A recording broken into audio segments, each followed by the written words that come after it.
Good morning. I'm Helene Weinstein, Chair of the New York State Assembly's Ways and Means Committee and co-chair of today's hearing. Today, we begin the 10th in the series of hearings conducted by the Joint Fiscal Committees of the Legislature regarding the governor's proposed budget for fiscal year 2021-2022. The hearings are conducted pursuant to New York State Constitution and the legislative law. So today, our committees will hear testimony concerning the governor's budget proposal for local and general governments. So I'll now introduce the members that are here with us from the Assembly, and then my co-chair, Senator Krueger, will introduce members of her conference, and then our ranking members will introduce their colleagues. So we have with us Assemblyman Field, Chair of our Local Governments Committee, Assemblyman Braunstein, Chair of our Cities Committee, Assemblyman Bronson, Assembly members Clark, Conrad, Dillon, Salidi, Zabrowski, Kellis, John Rivera, and I am sure we will have some more members joining us as the meeting continues. Senator Krueger, do you want to introduce your Senate colleagues now? Sure. Thank you very much, Assemblywoman. We are joined by our chair for cities, Senator Robert Jackson, Senator Shelley Mayer, Senator Andrew Bounardis, Senator, just keep going. I have to keep looking for the names. Senator Pete Harckham, Senator John Brooks, Senator Brad Hoylman, Senator Diane Savino, and I'm going to hand it over to my ranker for finance, Tom O'Mara, to introduce his members. Thank you, and good morning, Chairwoman. We have with us our ranking Republican member on local government, Senator Ed Rath. We have Senators George Borrello and James Tedisco with us as well at this point. Thank you. And thank you. So now, Assemblyman Rock, with our ranker Ways and Means, can you introduce your colleagues? Yes, thank you, Chair. Good morning, everybody. We are joined right now in the hearing by Assemblyman Mike Riley, who's our ranker on cities, Assemblyman Colin Schmidt, our ranker on local government, and members Gallahan, Walzik, and Tanusis. Thank you. So we also, I see we were joined by Assemblyman Carroll. So let me just, some ground rules. Governmental witnesses, of which there are many today. We have many mayors. Governmental witnesses get 10 minutes to make a presentation. Then the chairs of the respective committees have 10 minutes to ask questions, and the 10 minutes is for the question and for the answer. Ranking members will get 5 minutes again, question and answer, and other members of the committee, relevant committees who are here with us today, will get 3 minutes to both ask the question and receive an answer. When we move on to the non-governmental witnesses, which are a little limited today, they each get 3 minutes to make a presentation, and then members can get 3 minutes to ask the panel a question. And I just encourage people to keep an eye on the time clock, because that will help move the hearing along. And I would just ask the members and senators to use the hand raise function in Zoom if you wish to be on the list to ask question. The chat is activated if you need to send a message, and from time to time, Senator Krueger and I will post the order of assembly members speaking and senators speaking, so you can have an idea where you are. And as I was talking, we were joined by Assemblyman Cusick and Assemblywoman Seawright, and also by our local Gov Committee Chair, James Warren. Great. And now I will call our first witness, not a stranger to any of us here, New York City Mayor Bill de Blasio. Thank you so much, Chair Weinstein, and thank you, Chair Kruger, ranking members O'Mara and Ra, and all the legislative leadership. Obviously, thanks to Majority Leader Stuart Cousins and Speaker Hasty and all the members attending. I'm joined here today by our City Budget Director, Jacques Gihan, our Director of State Legislative Affairs, Simonia Brown, who will join me in answering your questions. Today, I have a very straightforward message, a very straightforward request. I'm asking for your help in helping New York City come back, helping New York City recover. We need a recovery for all of us. And that's what today's testimony will focus on. The pandemic has had a massive impact on our budget. Here's the latest. We've suffered a $10.5 billion drop in tax revenue over fiscal years 20 through 22, $10.5 billion. In order to address this pandemic, to save lives, to protect people, to get kids back to school, we've had to spend $6.1 billion in COVID-related expenses that obviously were never part of our original budget plan. And as much as almost $700 million of that will not be covered by federal reimbursement. And obviously, to date, the federal government has not passed a larger stimulus. Even though we're hopeful, we do not know if, how, when that happens. How have we made it through this crisis so far? With sound fiscal management, savings of a total of $2.2 billion over fiscal years 21 and 22. We had a $1.3 billion program to eliminate the gap, PEG program, affecting all city agencies within that savings plan. And we've instituted strong hiring and attrition management, reducing the overall number of city workforce members, and of course, implemented furloughs for senior managers, including all of us at City Hall. Here's what I'd like to raise related to the state executive budget proposal. I am very concerned about some very substantial and painful cuts in the state executive budget. The state executive budget proposes cuts and cost shifts to New York City of $310 million in fiscal year 21 and $309 million in fiscal year 22. On top of that, the executive budget proposes cuts to public health in the middle of this pandemic, and supplants $800 million in targeted federal education funding that was meant for the students of New York City. Additionally, the executive budget proposal assumes a $6 billion federal stimulus impact on the state of New York, which we all hope and pray for that funding. But if it does not come through, that means that the executive budget would be altered and there would be very substantial cuts to municipalities all over New York State, obviously with New York City experiencing the biggest cuts. So regardless of what happens with Washington, we have to have an approach that protects everyday New Yorkers and the services they need. Let me go into some of the specific areas related to the executive budget. First of all, New York City students, families, educators have gone through an extremely difficult year in every sense. The federal government actually recognized that and put funding into the last relief bill. But what we've seen, unfortunately, is a habit of the state supplanting that funding. Last year, the state supplanted over $700 million in education aid meant for New York City. And now, again, in this budget proposal, the executive budget, $800 million meant for the kids in New York City is supplanted openly. And we need these funds. We've gone through extraordinary challenges to protect our kids, to protect our educators and staff, to bring the school back, and then even more so next year when we have to have an extremely effective school year to address the trauma that kids have been through, the academic loss, to close that COVID achievement gap. We will need all the help we can get. If we get this money back, this money owed to us, one of the things we're going to focus on is making further progress on fair student funding to make sure that schools that are not yet getting the share they deserve will be brought up. That will be an act to enhance equity and fairness and help the schools come back strong. We also intend, with additional resources, to give all 1,600 schools the academic intervention and remedial services they need to close that achievement gap. Those needs are intense. A lot of kids have lost a lot of ground. We need help to close that gap and move forward. We also want to restore some things that were so essential. Arts learning, arts programs that mean so much to our kids that have been lost in recent times because of budget crunches, advanced placement courses in all our high schools, algebra, the things that actually helped our kids advance. We need these resources to bring them back strong.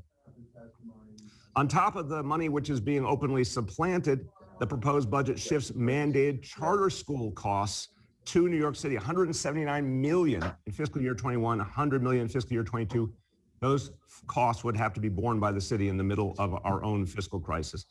Also, we ask your help on another crucial front, getting our kids around. We're bringing school back more and more, middle school coming back soon. We ask reimbursement for $92 million in school bus costs that we need because we have focused on keeping a school bus service going, keeping it safe, and supporting our hardworking school bus drivers. So we ask your help on that front as well. When it comes to healthcare, we invested in our public health system years ago. We kept health and hospitals alive. We did not know a pandemic was coming. Thank God we made those investments. They allowed us to survive this pandemic. Our public health system led the way. But now we see dangerous cuts in the executive budget. Proposed cuts totaling $139 million to the health and hospitals in fiscal year 21, $334 million in cuts to health and hospitals fiscal year 22 in this state executive budget. What would it mean? It would mean potentially the closing of 19 health and hospitals clinics. And those clinics combined treat 140,000 New Yorkers, particularly low-income New Yorkers, immigrant New Yorkers in communities of color hit hardest by COVID. It would mean we would lose up to 1,000 doctors and nurses. It would mean longer wait times for patients. These are the impacts, the human impacts of the state executive budget cuts to health and hospitals. We can't let that happen.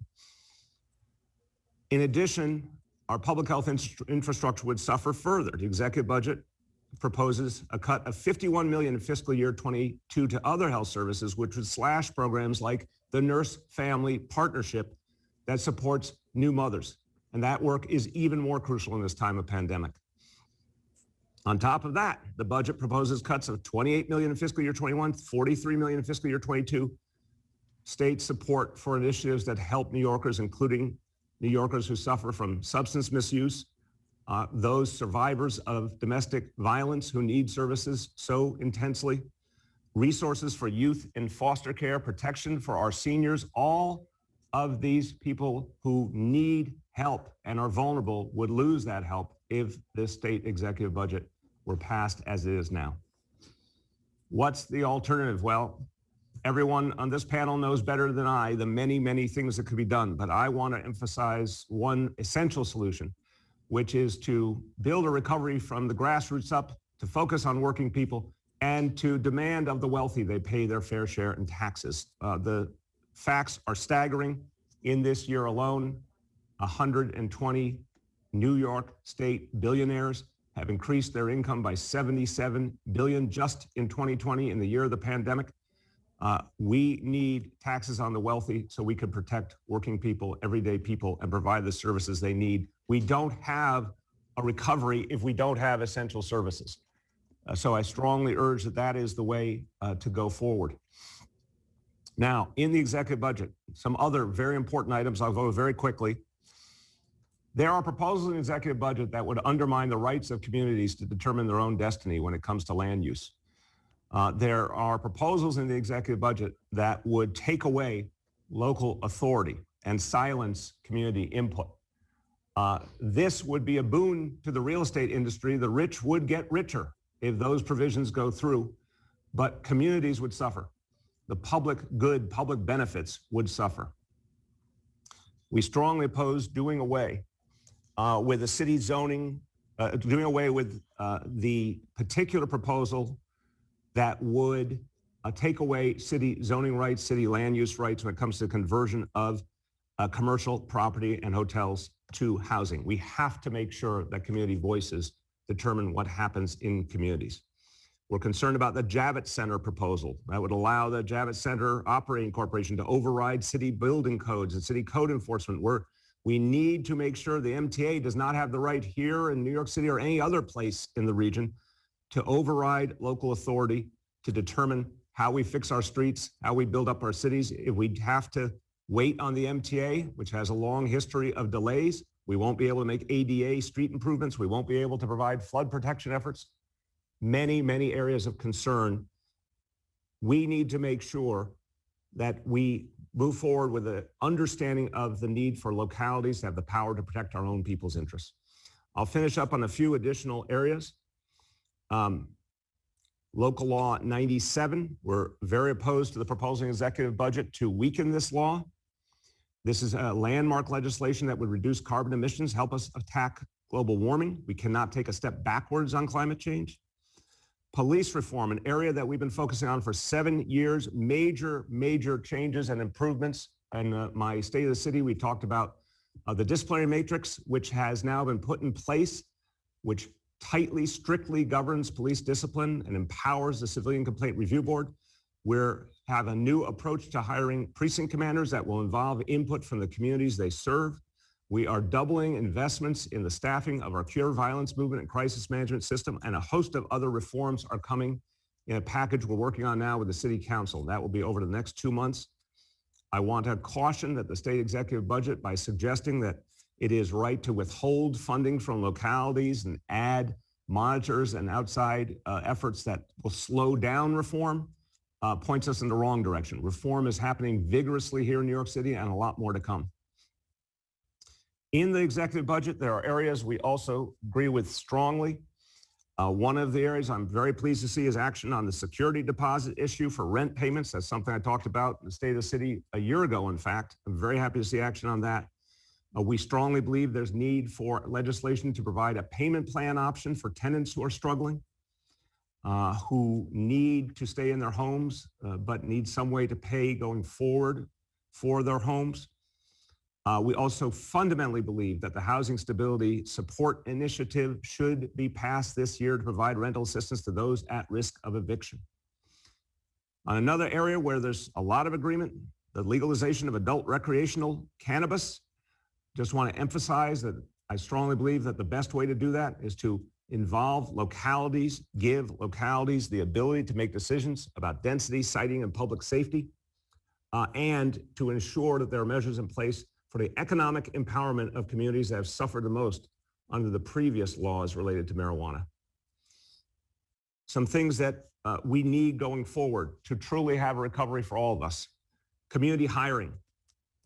We need legislation, and I ask you, this could be a difference maker profoundly for tens of thousands of everyday New Yorkers, particularly in lower income communities that have not gotten their fair share. Community hiring legislation that will allow us to mandate the hiring of local community residents when there's new development in their communities. Also, we look forward to providing relief to small business with the New York City Small Business Recovery Tax Credit that will provide $50 million in rent relief to 17,000 small businesses. We want to go a lot farther if we get stimulus funding. We need your support to do that. It's going to help small businesses survive and keep their employees and hire more. On minority and women-owned business, thank you for all you have done. We're so appreciative. In recent years, you've allowed us to make major progress. We need to make more progress, especially at this moment of history in the name of equity. We request the legislature increase New York City agencies' discretionary purchase threshold to $1 million, which is the same authority the MTA has. Will create so many more opportunities for MWBEs. We ask you to help MWBE subcontractors win bids by authorizing the city or the prime contractor to purchase insurance on their behalf. And we also ask that you help us by allowing non-MWBE firms that take steps to advance diverse workforces to receive extra points on their bids. For homeowners, we want to put in place a tax rebate for homeowners, lower and moderate income homeowners with 1 to 3 family homes that they live in. Right now, under state law, they will see a increase in their taxes because of assessed value. We want to make sure they're protected with a rebate. We need your help to do that. Then finally, on an issue that we all care about, which is the state of our democracy, especially in this day when so much is happening in Washington, we have something we can do better here in New York City, which is our City Board of Elections continues to need a tremendous reform. I want to thank Senator Krueger and Assemblymember Rozek, who have led the way on legislation to professionalize the staff of the Board of Elections, provide more oversight over operations, and require more transparency and accountability to public. We need this. We've seen so many problems, including with the early voting last October, November. We can't continue to have these problems that disenfranchise people. Please, this is the year for reforming the City Board of Elections. With your help, we can do it. and make democracy work so much better in New York City and really enfranchise and empower the people of New York City. And with that, thank you for the opportunity to be with you. Thank you for the opportunity to work together on a recovery for all of us. And I welcome the opportunity to answer your questions.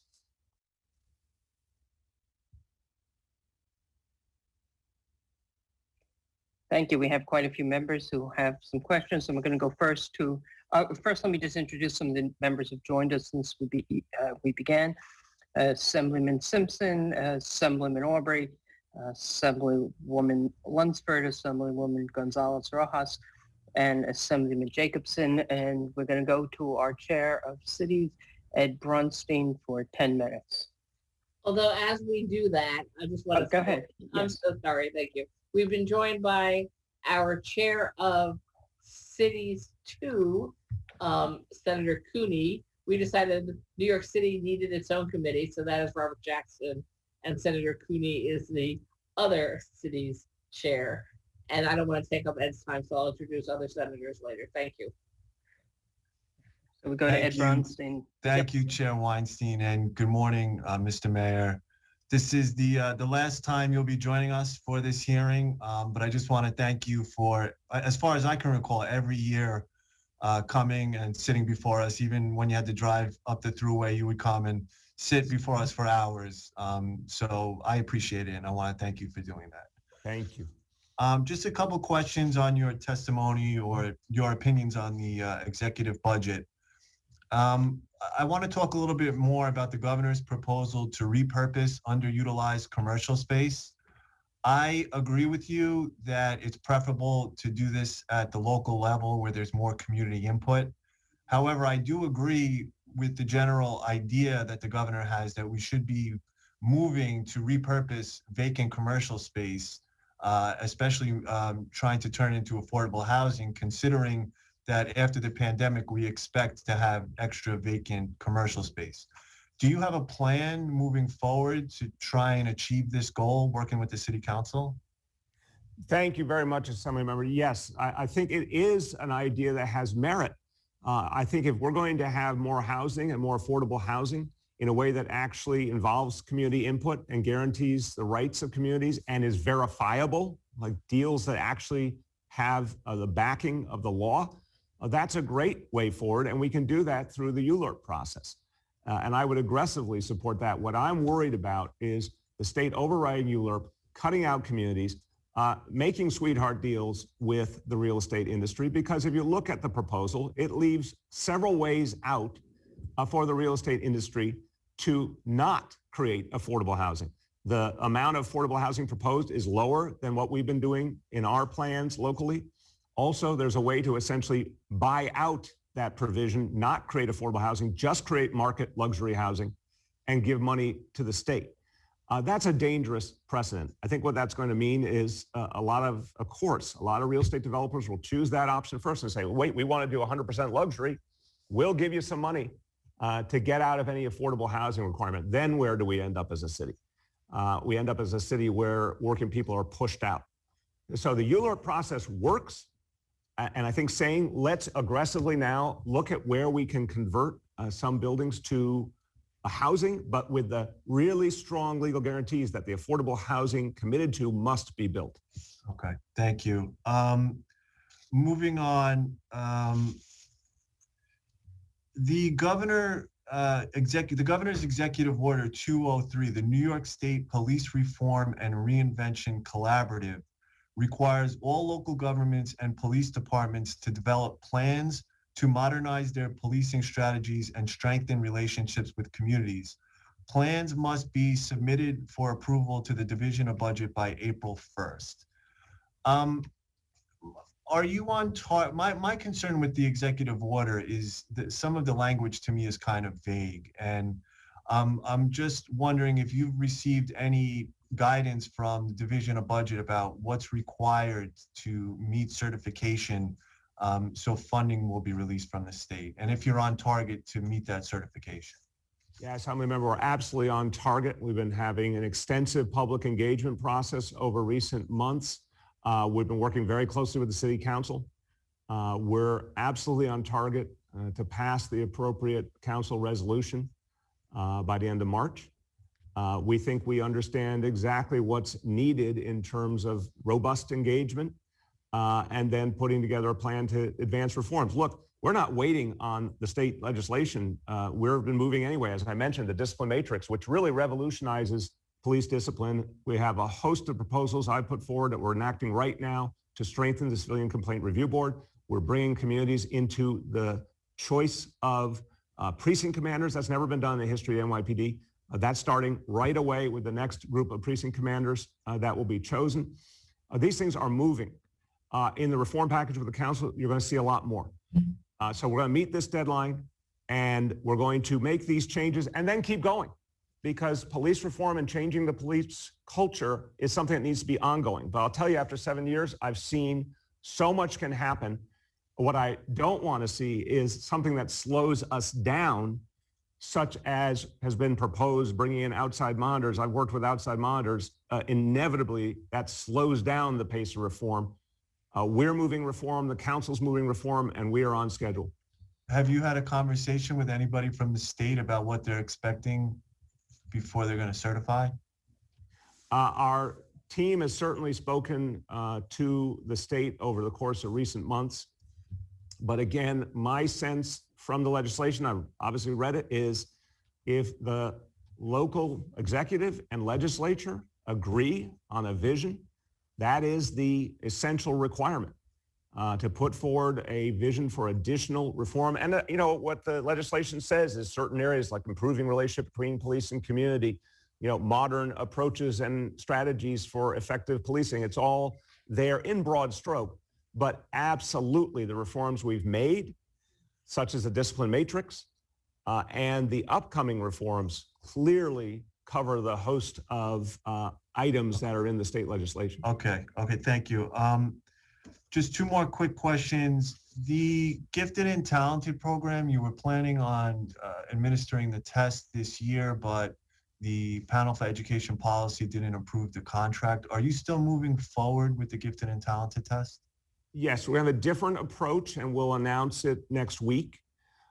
We do want to make sure that families that were counting on the opportunity for the next school year will have that opportunity. Is it the Pearson test? It's going to be the same thing, the Pearson test? Oh, it'll be a different approach, and we'll announce the details next week. And that will move forward. But as I've also said, between now and September, we're going to announce an entirely new approach for the future, because I think we can reach many more kids. Remember, Gifted and Talented right now only reaches a few thousand kids per year. I think we can reach many thousands, tens of thousands even, of kids each year who really do have the ability to have accelerated learning in some subject matters, maybe in many subject matters. We can do a lot more, especially now that we know how to use digital education differently. I mean, I agree there's a debate to be had about whether it's appropriate to be testing 4-year-olds and the criteria they use to determine gifted and talented. I guess my question is, you know, traditionally it's been the Pearson test. People are familiar with it. Now there's going to be a whole new approach for evaluation on April 1st. Well, I didn't say April 1st. I appreciate you saying that, because I want to make clear we're going to adjust the timelines, but certainly everything will be done in time for the next school year starting in September. We'll announce next week an approach for the folks who are planning on applying, the families planning on applying for the next academic year. And then we're going to have an entirely different approach going forward. Again, I think it'll be a lot more inclusive. And Assemblymember, I just want to say thank you. I didn't get a chance to say at the beginning, I really appreciated what you said in the beginning. But I want to say thank you, because it's actually been an honor to spend time, you know, with the legislature and go through these kind of dialogues. I think they're really good for the people of New York City and the people of New York State. And I just want to thank everyone for the chance to have spent this time with you over the last 8 years. Thank you. And now one final question is, with the sighting of vaccine sites in New York City, permanent vaccine sites, Northeast Queens has been conspicuously left out of having a permanent vaccine site. As a matter of fact, people would have to travel several miles to find the nearest permanent vaccine site. We've been calling, writing letters, asking the administration for weeks to provide us a permanent vaccine site. We have some of the highest concentration of senior citizens in the city who have a difficult time traveling long distances. What is the criteria for putting a permanent vaccine site, and why has Northeast Queens been left out? Yeah, Assembly Member, let me say very directly to you, there will be a site in Northeast Queens, and ultimately, I hope multiple sites. I guarantee that to you. And I'll be able to give you the exact timing on that very, very soon in the course of the next few days. Look, what we've tried to do is create a very neighborhood-based system. It's still not fully built out. That's a true statement. And we've been stymied by lack of supply. And right now, we are giving several 100,000 fewer doses per week than we could if we had the supply. We could be doing 500,000 doses a week now if we had the supply. But I don't want to leave any area without the coverage it deserves. And as you say, particularly in an area like Northeast Queens with so many seniors. So we will have a site shortly. The challenge then will be, like all the sites, getting enough supply. But I'm hopeful that situation gets better in the next few weeks. What we need is for the state to give us a lot more flexibility. And we need the federal government and the state government to get us more direct supply. We often don't know what supply we're going to have from week to week. We've got to simplify that process. New York City deserves a clear allotment directly so that we can actually make the right decisions to get the vaccine down to the community level. Thank you. Thank you very much. I appreciate it. Thank you. We go to the Senate now. Thank you very much. Senator Robert Jackson, Chair of the New York City Committee. Mr. Mayor, Bill de Blasio, my colleague in the City Council. Thank you. My long-standing colleague, how are you? I'm doing well, Bill. Regards to you and your family. Thank you, brother. And thank you for being the mayor of our city, even though there's opinions one way and the other. And you know one thing, and that's life. What can I say? You just summarized it.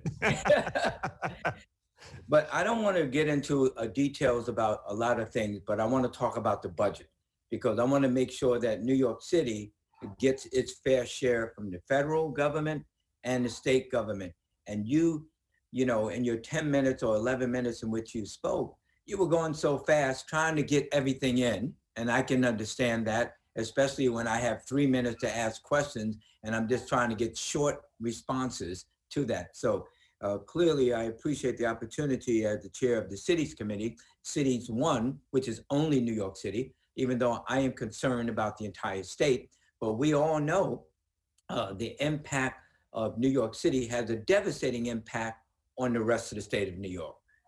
And New York as a financial, capital of the world, and it's so nice they named it twice, New York, New York. So I just want to ask you a question about the overall budget. Now, in 21-22 and then 22-23, where are you, meaning the city of New York is at that time, and what are you going to need in order to survive? And let me explain to you what I mean by surviving. I mean, I want to make sure that no one, and not only me, I assume that all of my colleagues want this also, that no renter is evicted from their apartments, no homeowner is evicted from their homes, that there's enough food for all families to survive this pandemic, and that we have health care for mental health and physical health, and then make sure that our schools are operating. Those are the 4 things in that order for me, in order for us as a state and then us as New York City to survive. So can you tell me, from a budget point of view, how much are you going to need? You ran about flexibilities and you ran and gave information about supplanting, but as Diane Savino said in the chat, do we have his testimony yet? So we didn't have your testimony, so we can just turn and flip, and and I can't record at Tim like we're supposed to. But let's talk about the budget and how much you're going to need and the supplanting part. I'm concerned about supplanting. I'll give you fast answers, and we did send a testimony over, so I'm sorry if it didn't reach anyone. We'll make sure right now everyone gets it again. Senator, very simply, the budget gap we're closing for the next fiscal year, $5.25 billion. That right now is going to be a huge challenge as it is. My greatest fear, and this is the essence of your question, is that the state executive budget is predicated on the notion that the federal government will get the state at least $6 billion before April 1st. If that happens, there's still a lot of cuts to New York City. and other cities and localities. There's still a lot of supplantation. But the greatest fear I have is, what if that stimulus doesn't happen by April 1st, or it's not as big as $6 billion from New York State? That means those cuts get deeper. The highest level of cut we fear is as much as $3 or $4 billion in state cuts if there is not a stimulus at all. So that $5.25 billion budget gap right now could get a lot worse. And that's why we're very concerned to make sure that these state cuts are looked at openly and the full human magnitude is clear. For the years ahead, very substantial gaps too. Not as big as $5.25 billion, but still substantial gaps in the next few fiscal years.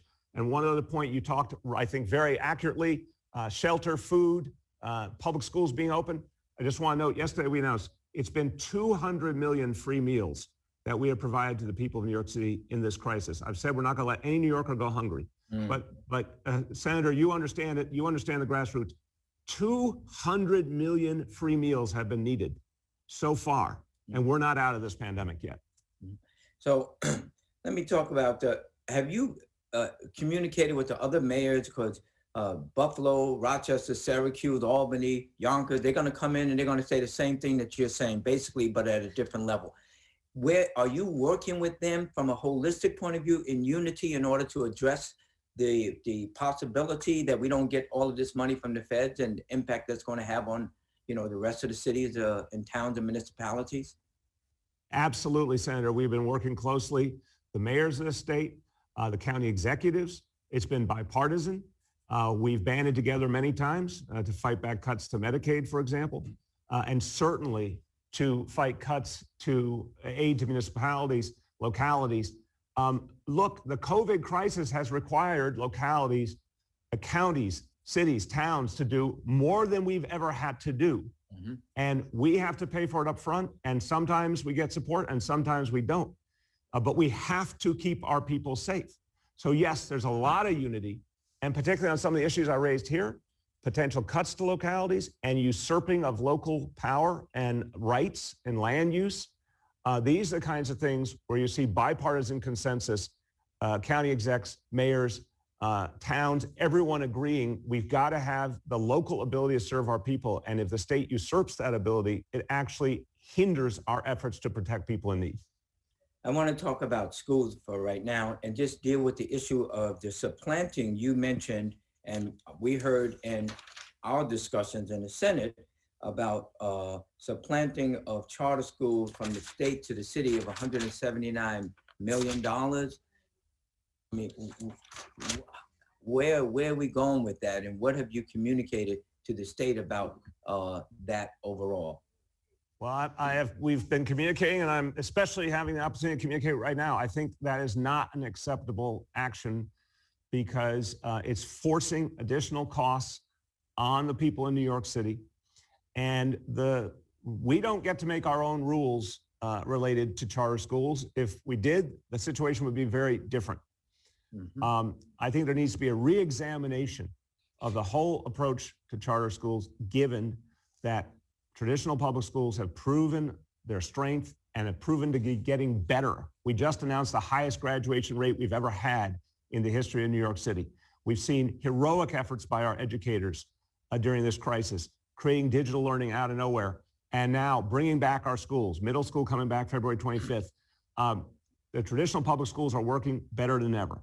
But instead of having the right to determine what makes sense in terms of charters, what we get from the executive is, from the state executive, is continued pushing those costs on the city, even though we can't afford it in the middle of a fiscal crisis. So I think the rules of the game are not working when it comes to charter schools. And I ask your help in protecting us from this constant cost shifting.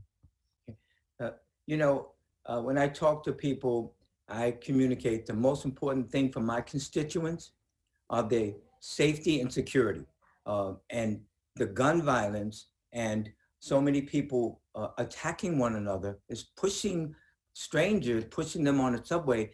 That makes our city appear and is unsafe. Can you address that? What are we doing to make sure that safety and security of all of the people of our city is number one priority? It always is, Senator. I agree with you. And look, I am absolutely certain, like I'm looking you in the eye, I am absolutely certain that we will turn the tide in 2021. In 2020, we went through a total social dislocation. There was no work, there was no school, church services, worship services of all kinds shut down. Everything came unglued. And this was true all over America. We saw it in cities all over America. Unfortunately, a great increase in violence occurred. We've now been turning that in a variety of ways. The most important thing we can do is rebond police and community. This is what neighborhood policing is all about. We've proved for 6 years without a global pandemic, we had a 6-year control model, and we proved you could get safer every year by changing the police culture and bringing police and community closer together. We want to deepen neighborhood policing. And I actually think the many reforms we're acting on right now will gain more trust for communities in police and more ability to work with police. The other thing is we're seeing an intense increase in the number of gun arrests. That's a very good thing. We're getting guns off the streets more and more. In 2021, in an atmosphere of recovery, as more and more people get vaccinated, I'm convinced you'll see a much safer situation. And the other thing we're going to do is what CompStat taught us long ago. If we have a particular problem, we've had a problem in the subways these last weeks that's very troubling. We're shifting police resources into the subways to address that problem. But if you talk about the big picture, we know that the way to safety is to get community involved. And we need people to come forward and believe that they can work with their police. We've got to double down on neighborhood policing. I have 5 seconds. Can you share down the road the Small Business Recovery Act and community hiring? I'm very interested in that. And also about the rental assistance in New York City. Because New York City has the largest number of rent stabilized or rent regulated units in the entire state of New York. Thank you, Mr. Mayor, for your service. Thank you. Rental assistance. We're happy that there's federal relief coming. We need a lot more, but we're going to make that available in communities all over the city. That's going to have a real positive impact on Small Business Recovery Act. We're starting at $50 million. We'd like to go a lot farther if we get federal stimulus funds. And this is going to be directly reducing the taxes of small businesses so they can use that money to retain employees, hire more. We need your support. We need state enabling legislation. But I want to give money directly back to these small businesses so they can maintain their workforce and stay alive. And then on community hiring, this is crucial. You and I have a lot of good history fighting for developers to do more for communities, more community benefits. But we always had, and you remember our council days, our hands were tied. We could not require community hiring. And so, you know, a development happened in a community, people would be clamoring, we want jobs, we couldn't require. Now this law would allow us to say to developers, if you are going to develop in this community, you must hire community residents and empower the community economically. With your authorization, that becomes the way we do things going forward in New York City. This could be a groundbreaking moment. Thank you for your service. Regards to your wife. Thank you. Sorry, the clock had stopped a while ago. Assembly. We've been joined by Assembly Member Spall and Assembly Member Mamdani, and we go to Assemblyman Thiel, our local government's chair. 5 minutes. Thank you. And good morning, Mr. Mayor, and thank you for your testimony. Greatly appreciated. I chair the Local Governments Committee, which is towns, villages, and counties, and my colleague Ed Braunstein handles cities, so I've left most of this to him. But you mentioned one issue that I think is common to all local governments in all parts of the state, and that was when you spoke with him about vaccine distribution. And as you mentioned, as we all know, there are issues with regard to the shortage of vaccine, and that certainly seems to be a national issue. But there are also issues, I think, with distribution of the vaccine that we have. And one of the things that you mentioned, and by the way, Ed Braunstein was talking about Northeast Queens, talking about residents having to go a few miles to get to a vaccine. I've got residents that are 60 miles away from the nearest permanent site. And when you're 85 years old, that's a hike. But, my question doesn't really go to that, but it goes to, you mentioned that you thought that there was the need, that you needed more flexibility. And I know from talking to my mayors and town supervisors and county executives they feel that frustration too. It's constituents certainly that feel frustrated, but my local governments feel frustrated. They don't really understand how all of this is being rolled out, what the criteria are, and and who's making decisions as to how appointments are going to be made and things of that nature. But you talked about flexibility. What kind of flexibility would you like to see come from the state where you think might smooth this rollout, as we hopefully get more and more product, and it's been increasing from the federal government? What could help to smooth the way to make this go a little bit better than it's going so far? Thank you, Assembly Member, and I appreciate you reminding everyone of just how tough it is for folks all over the state. I mean, 60 miles is an absolutely unacceptable reality. And even a few miles, as Assemblymember Bronstein said, is difficult for folks. The flexibility we need. First of all, we need the right to use second doses as we deem fit. Right now, we've had a very, very troubling reality of second doses put in reserve for weeks ahead. We can't give people first doses. I've talked to so many seniors, Assembly Member. They are desperate for a first dose. They know that first dose gives them 50% protection. When right now they have no protection. It's wrong to be withholding second doses we could put into play right now. We do know more supply is coming proportionally with each month ahead. And we do know that health experts have said it's appropriate to have some flexibility on when the second dose is given. Also, we don't have reliable numbers on the supply. And I know for county executives, mayors, town supervisors all over the state, we're all in the same boat. Our local health officials know what they're doing, but don't have clear direction from the state on what we're going to get at any given point. And there's lots of specific rules the state adds on and changes all the time. It's just gumming up the works.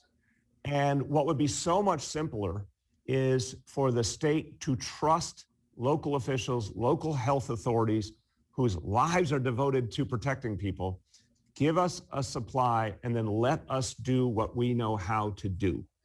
The incessant desire to micromanage every step, we saw what that led to. For a long time, that meant that vaccine was not getting what was needed, where people were not being given the opportunity who needed to be vaccinated. It led to a lot of artificial delays. There were even reports in some places upstate of vaccine going to waste because the state rules were so stringent that vaccine had to be thrown away rather than given to people who need it. We've got to simplify and trust local leaders and local health officials to do what we know how to do. Yeah, I agree with that. We've had certainly the situation in Suffolk County where, the county site, that the county's running a couple of sites, they can only do essential workers.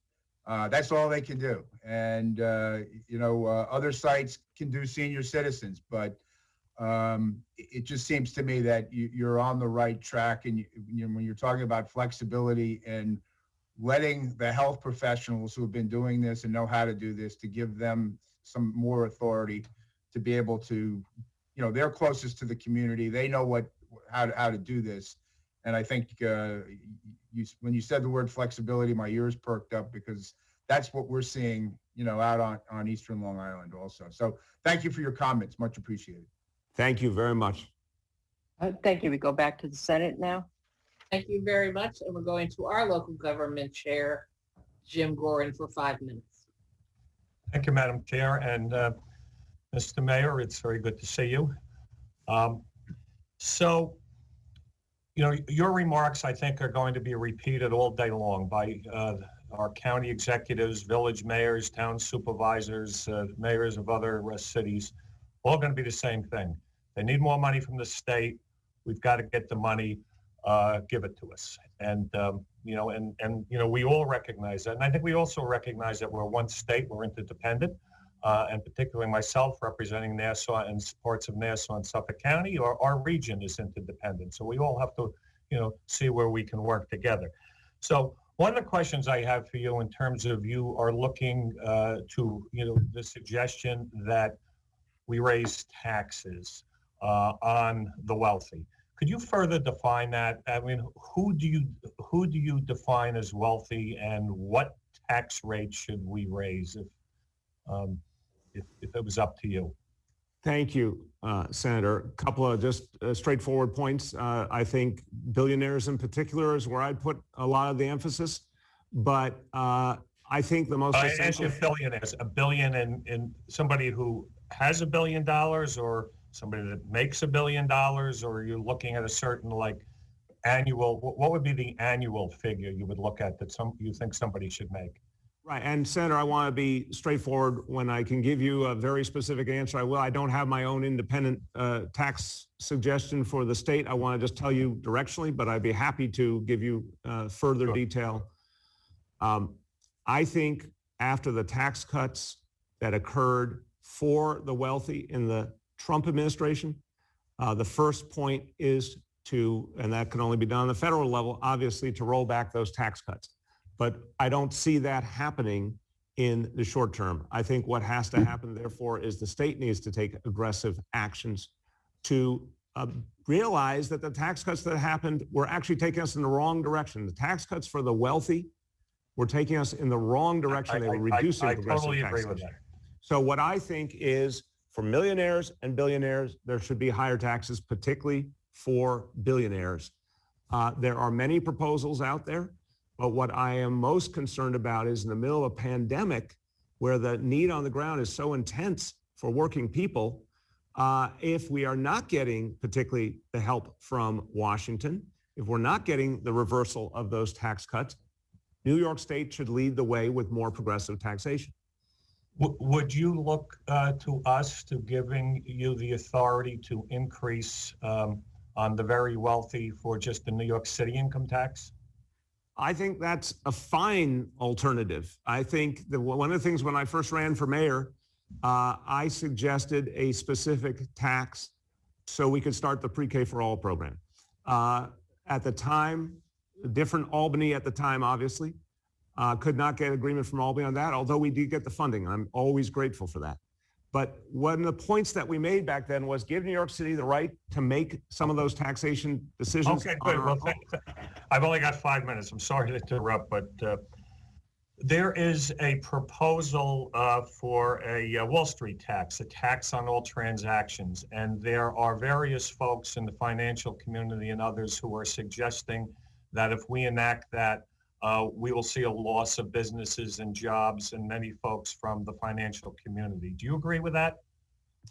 You know, Senator, I would say this. I think it should be done federally. I agree that there is a problem if one state acts and other states don't. It creates an imbalance and could have a counterproductive outcome in terms of what we want. We all want jobs here. We all want business to do well here. We all want revenue here. I think if we create that kind of imbalance, that's a problem. At the federal, all right, okay, sorry to interrupt. I'm less than a minute. I just want to get to one area. I totally agree with your discussion that property taxes has specifically hurt a lot of people, not only in the city, but very much around the state and in the suburbs that I represent, particularly seniors, folks that may have reverse mortgages. People are who've lived in their homes for 50 years, maybe losing that home. So one of the questions I have for you, if we're not able to provide all the funding that you need, and many of our communities outside the city are going to have to raise property taxes if we don't, will you look towards raising property taxes if property taxes have to be raised throughout the rest of the state?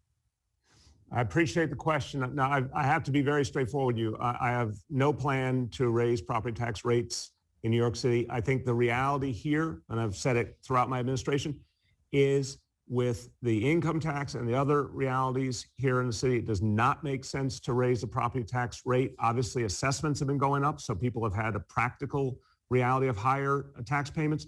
We should not raise the rate. For those particular 1 to 3 family homes that are going to see, to me, an artificial increase in their assessment, we need to give them that rebate because those are often lower income, middle income homeowners who really don't deserve that hit. And that's where we're asking your help. Thank you, Mr. Mayor. And also I want to thank you so much for your leadership in battling Washington under the former administration. And now I believe we're going to get help from the new administration. So thank you. You very much. I appreciate that, Senator. We go to Assemblyman Riley, the ranker on cities, 5 minutes. Thank you, Madam Chair. Good morning, Mr. Mayor. Good morning, Assemblymember. How you doing? I'm doing okay. I have a couple of questions. I only got 5 minutes, so I want to try and get to them as fast as I can. First thing I wanted to ask you about, you spoke about vacant commercial space, and I know we were talking and converting that into low-income housing potentially, but I want to raise the issue of we have a vacant commercial spot here in Staten Island that would make for a great hub for a vaccine center in Princess Bay. I reached out to your administration, and I'm hoping that that is something that we can move forward on, because we don't have a vaccine site here on the South Shore of Staten Island, and I know that you're opening one on the North Shore. Also, Clay Pit Pond Park may be a good part two potential site, the visitor center, because it has a large parking area.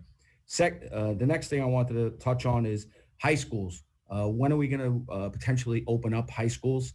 Being a parent of a high school student and a middle school student, I'm looking forward to getting them back for their in-person learning and due to their mental health and all that stuff for all our students. And to top it off, youth sports. When can we get that restarted since the governor gave the go-ahead? And I know it's up to the municipalities. So if you could just touch on those first, please. Absolutely. First of all, Assemblymember, thank you for the point about South Shore, Staten Island. Staten Island has borne a very tough situation with COVID. We want to create more vaccination centers. We'll get one in the South Shore. We'll figure out with you the right location. Again, the challenge is where's the supply to go with it? Because right now we're hundreds of thousands of doses less per week in supply than what we need. But absolutely want to make sure there's a center on the South Shore. We'll work with you to set that up. You and I have talked about public schools, and I know how passionate you are about it. I am very, very happy that we're bringing back middle school on the 25th. We're now working on the plan for high school. I am absolutely convinced we can get high school back this school year, but we have a few more things we have to work through on how to do that. It is the most sensitive area. I want to be clear, because the kids are older. Because of the nature of high school with all the subject matter and more movement within a school, we're going to have to come up with a different approach to make that work. But what we do know is the schools have been extraordinarily safe. Every day I look at the positivity levels for the school system is so much less than the rest of the city. And it's a credit to the educators, staff, and the health officials. Everyone's really made our schools the gold standard for health and safety. So high schools, I am convinced we can get them back this school year. But we've got some more work to do. I'll have more to say on that in the next few weeks. Youth sports, I want to bring them back, but I want to also emphasize, of course, health and safety first. A big difference between outdoors and indoors. We got some things to work out. We're having a meeting with the Department of Education this week to try and see if we can get to a plan that we'll be announcing hopefully in the next week or two on that. Okay. The next thing I wanted to touch on is the potential of legalized adult use cannabis. And I know that, it looks like we're moving towards approval at the state level, but I think we have to do it responsibly. And some of the things that I've raised is, you touched on it in your testimony, is giving local municipalities some oversight in citing.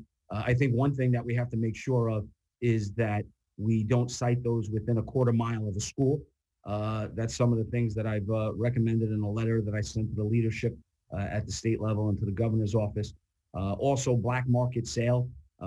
We have to make sure that the driver of crime actually can be weed dealing in the streets. As a sergeant in the 6th-7th Precinct in East Flatbush, when I was a rookie sergeant, one of the first homicides I dealt with was involving the turf war over selling marijuana. That 16-year-old unfortunately died as I was holding his hand, and I watched him bleed out. And oftentimes people don't realize that marijuana, actually the street sale, comes with violence, and we don't realize that. So we have to make sure that we have the resources for that. And I'm hoping that we can partner in assuring that that happens. And of course, the last thing I wanted to mention when it comes to cannabis is driving while under the influence. And I know that the NYPD under Sergeant Snyder and P.O. Kessler over at the highway unit, they have a great offshoot of the DRE program, the drug recognition expert, and they're training police officers on patrol. So I'm hoping that we can expand that and work together on that. So thank you. Thank you. And really quickly to say, I appreciate very much the points you're raising and the very painful story you told. And I can only imagine what that felt like watching a young man die. Yeah, there's real serious issues here. That's why the legalization has to be done the right way. I'm very worried, honestly, about leaving a big open door to the corporatization of marijuana, because we saw the tobacco industry go out its way to hook young people on tobacco. We saw the pharmaceutical industry, what they did with opioids. I'm urging that you and your colleagues create a legalization scheme that focuses on keeping this new industry smaller, more local, more grassroots, not something that becomes part of an industry that tries to hook people for the wrong reasons. I'm also very, very concerned that if we don't have the right local ability to control the siting, that you're going to see some real mistakes made. The state law gives us guidance. We appreciate that, but only localities can figure out what's safe and what's appropriate locally. So we have to have that ability. And since there will be a lot of enforcement and a lot of issues in trying to make it work, we want to make sure that some of the revenue also supports local enforcement efforts.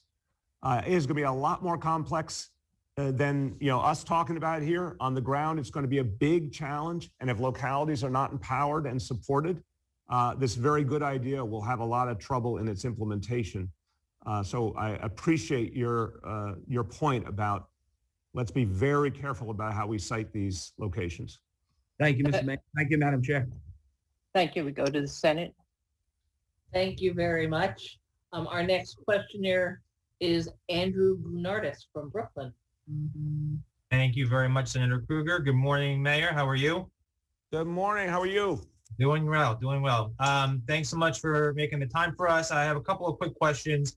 I want to pick up the conversation on property taxes. I appreciate the comments you've made already and the observations you've made. I want to ask specifically about the Property Tax Reform Commission that released its preliminary recommendations more than a year ago now. There was supposed to be a series of public hearings. Obviously, we can't do those in person, but as we are doing today, we have moved everything virtually. So I would like to know if there's any plans to start scheduling those borough-wide hearings on a virtual basis at any point during this year, so we can continue this much-needed conversation about property tax reform. Yes, and Senator, you and I often think alike, and I am holding up the very report you're referring to. This was extraordinary work. And literally, it's been decades since reforms this important have been proposed. I want to thank the members of this commission. They did amazing work. It didn't get a lot of attention because right after, of course, we ended up in the pandemic. But this is actually the way to get a more just, equitable property tax system to stop these ridiculous variations by neighborhoods that have hurt middle class and working class people so deeply. So yes, the answer to your question, yes, the commission is now going to continue its work. It's time to take the next step, have those public hearings, produce a final report this year so we can get to the work of reforming our property tax system. So yes, that will be starting right away. Great. And do we have dates already kind of coming down the pike, or when can we expect to get dates for those next rounds of hearings? We will get you those dates in the coming days because we've talked about internally. We've got to restart this engine. We're absolutely committed. Thank you. I want to make sure I get all my questions in on the time. Thank you for that. Next question I want to ask you, in the fall or late summer and fall, there was a lot of conversation about laying off 22,000 city workers due to the city's budget crunch. I'd like to know where we are with that. Are those layoffs still on the table? What is the outlook in terms of their future? And coupled with that, are you still in support of an early retirement incentive to avoid layoffs in that regard? Yes, you and I talked about this at length some months ago, and I appreciate you raising again here. We put forward a preliminary budget. In the preliminary budget, we still need to find $1 billion in labor savings next fiscal year, starting July 1st for us. We've had very good experiences with labor working together to find savings. I'm confident we can keep doing that good work. Under the scenario we're dealing with now, where we don't know what's going to happen with stimulus, we certainly are very open to finding common ground on early retirement. Any early retirement legislation has to be built the right way because we got to be careful. A lot of our workforce we need especially in the middle of a pandemic. We don't want to create sort of the unintended consequence of losing a lot of workforce when we most need them. So it has to be balanced. It has to be flexible. But I think it could be a very valuable part of the equation. We've had good talks with labor and colleagues in Albany. But here's the big question: stimulus or no stimulus? If there is a stimulus, I think we can move forward very effectively. If there's no stimulus or very insufficient stimulus, my fear then, Senator, is state government's hurting fiscally, big cuts down to localities, then all options come back on the table.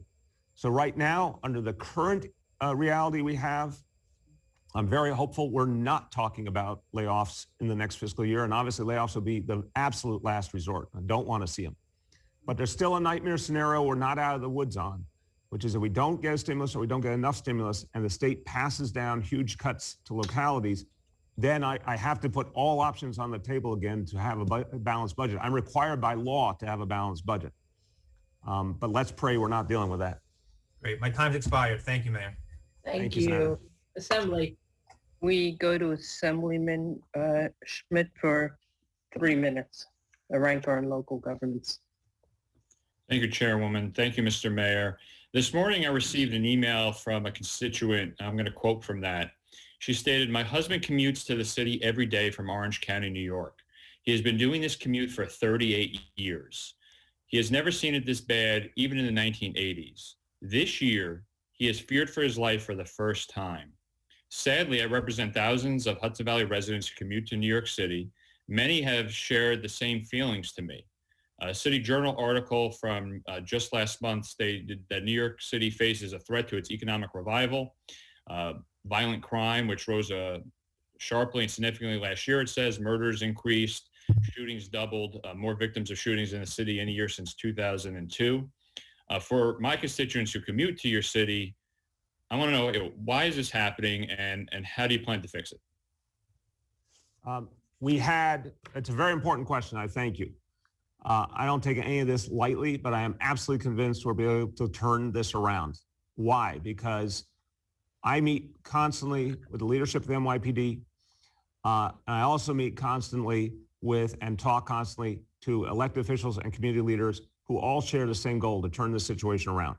The NYPD has proven it can overcome even the toughest situations. Look back to the 1980s and 90s. Look at how CompStat and all the changes, the creation of precision policing, that's all still here.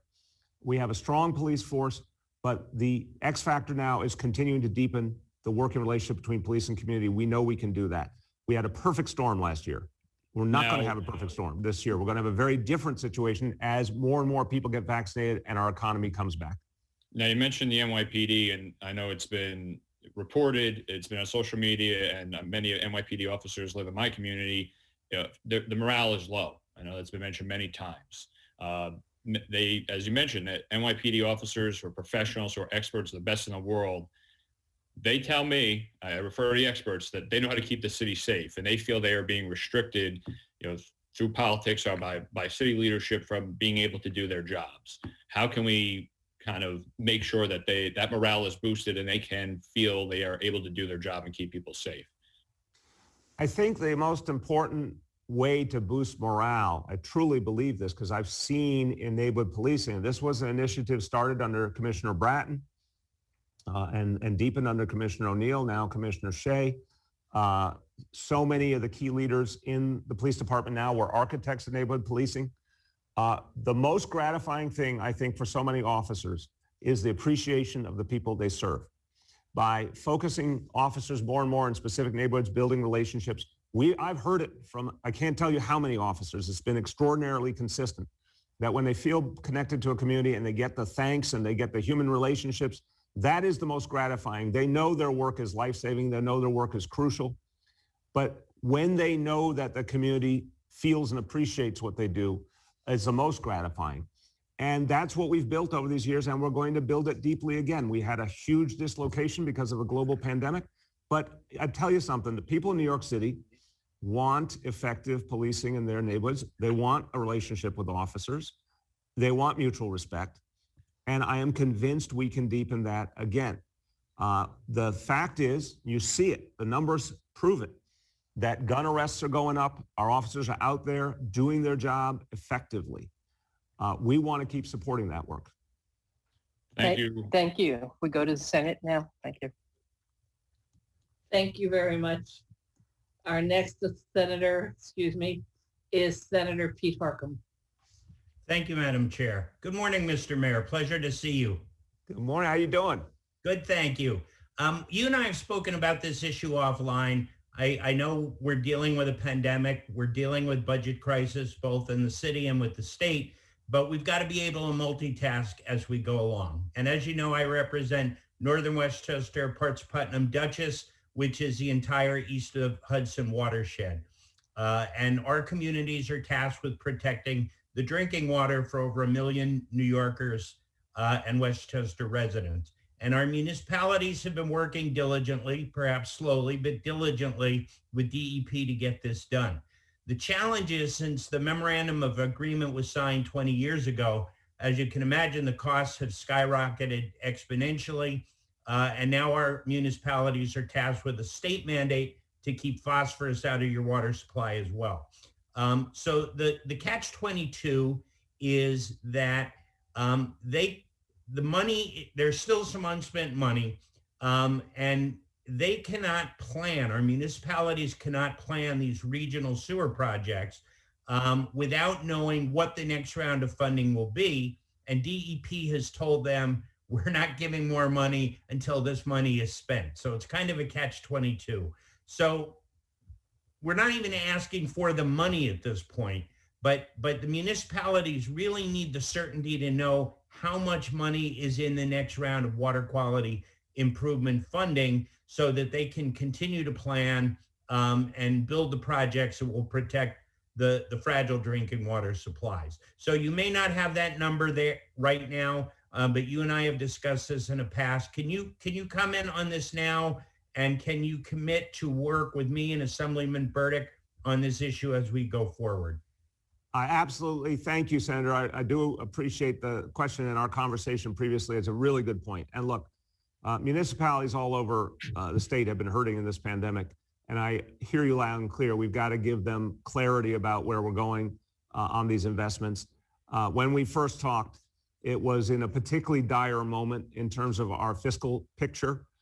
We still have a long way to go. But at least now we can do a little more planning. And I really do take to heart your point. They've got to have some sense of where things are going to be able to make their plan. So I commit to you that we'll come up with a plan to do that while I'm in office, and we'll work closely together on that. All right. Thank you very much, Mr. Mayor. Thank you. Thank you. Back to Assembly. We go to Assemblyman Ra, 5 minutes. Thank you, Chair. Good morning, Mr. Mayor. Thank you for being here. Good morning. Today.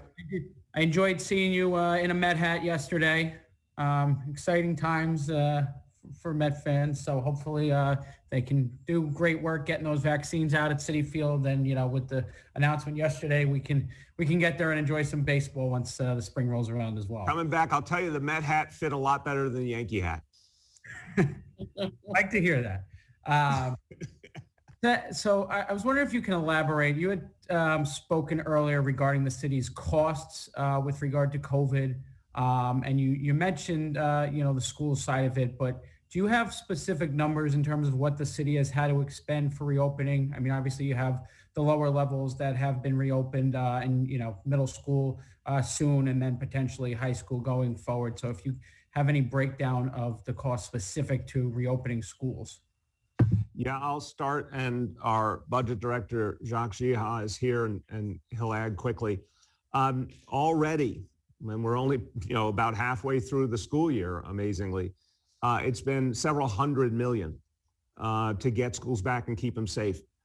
We really set a gold standard for health and safety, but it's a very costly endeavor to do it right. It's been worth it.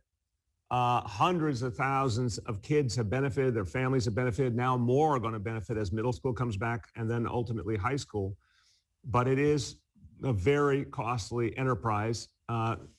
Budget Director, you want to add anything on the specifics so far? Yes. So far, we're looking at $767 million in terms of cost for school reopening. It's about $350 million in terms of PPE and things of that nature, and 327 in terms of capital for remote learnings, and about $93 million for learning bridges. Right, and that obviously includes some elements that are for so far in the current fiscal year and some that'll take us into the next school year as well. So I want to just clarify that that figure involves current school year and next school year costs. Okay, thank you for that. My other question is regard to on the housing side of things. We had asked when we had our housing hearing, the Commissioner of Homes and Community Renewal about an estimation of the vacancy rate in New York City. Obviously, as I'm sure you're aware, the rent control laws tie to a vacancy rate. Do you have any internal estimate what that figure looks like now? I know there was a August 2020 estimate of about 11%. Very important question. I don't have the latest number. I want to be very, very scrupulous and accurate with you. We can certainly get back to you today with the latest data on that. Unless my colleagues have it handy, I want to make sure we get this exactly right. So, Assemblymember, if you'll indulge me, we'll come back to you today on that. Okay, I appreciate that. Obviously, I think it's an important number for several reasons, but one of which, we're talking about this proposal with the vacant commercial space in this budget. So I think it's certainly relevant to know what the vacancy rate is currently looking like in the city. Lastly, with the time I have left, I know you talked. Remember, do you have the exact number? I don't have the exact number. I just want to be clear that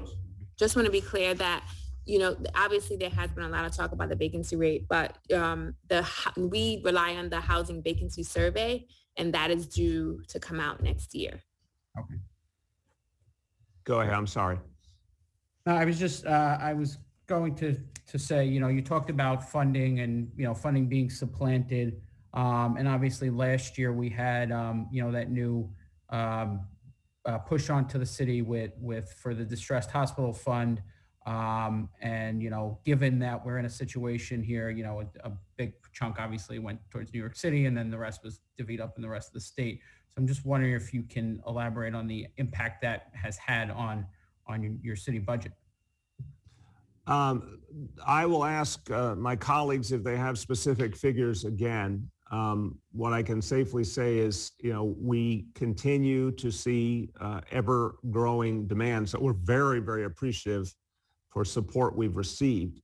But the challenge throughout this pandemic has been, because there hasn't been a bigger stimulus yet, demand keeps growing until we get to a high level of vaccination. My goal is 5 million people vaccinated by June.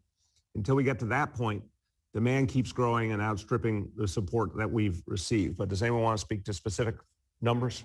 This is basically a mandate of about $400 million in the city. And the first installment came out in February 4th for about $200 million. So he has some significant impact on our cash flow. All right, thank you, Mr. Mayor. Thank you very much. We go to the Senate now. Thank you very much. And we go to Senator Diane Savino next. Thank you, Senator Krueger. Mr. Mayor, good to see you. Hey, Senator, how are you? Oh, fine. I am not going Backdrop, I know. a lot. That's where I would like to be, on the Amalfi Coast.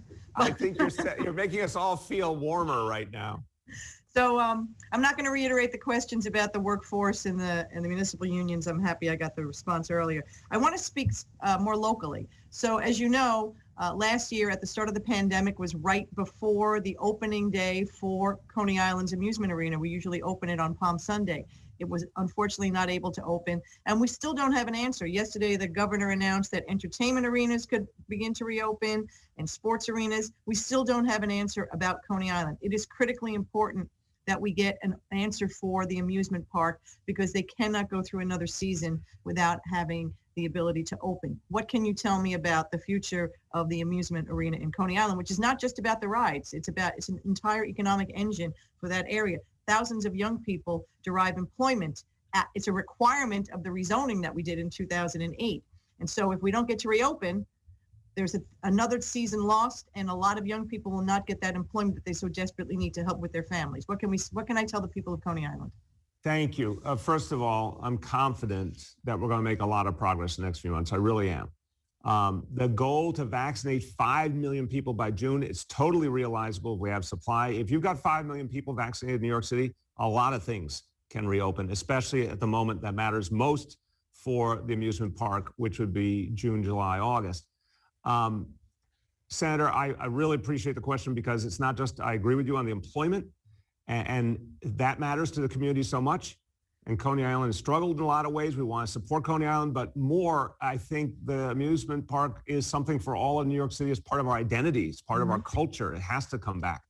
So we'll work with the state on the specifics. We'll always be led by health and science first, but I know we can get to the point where we bring it back so long as we have the vaccine supply.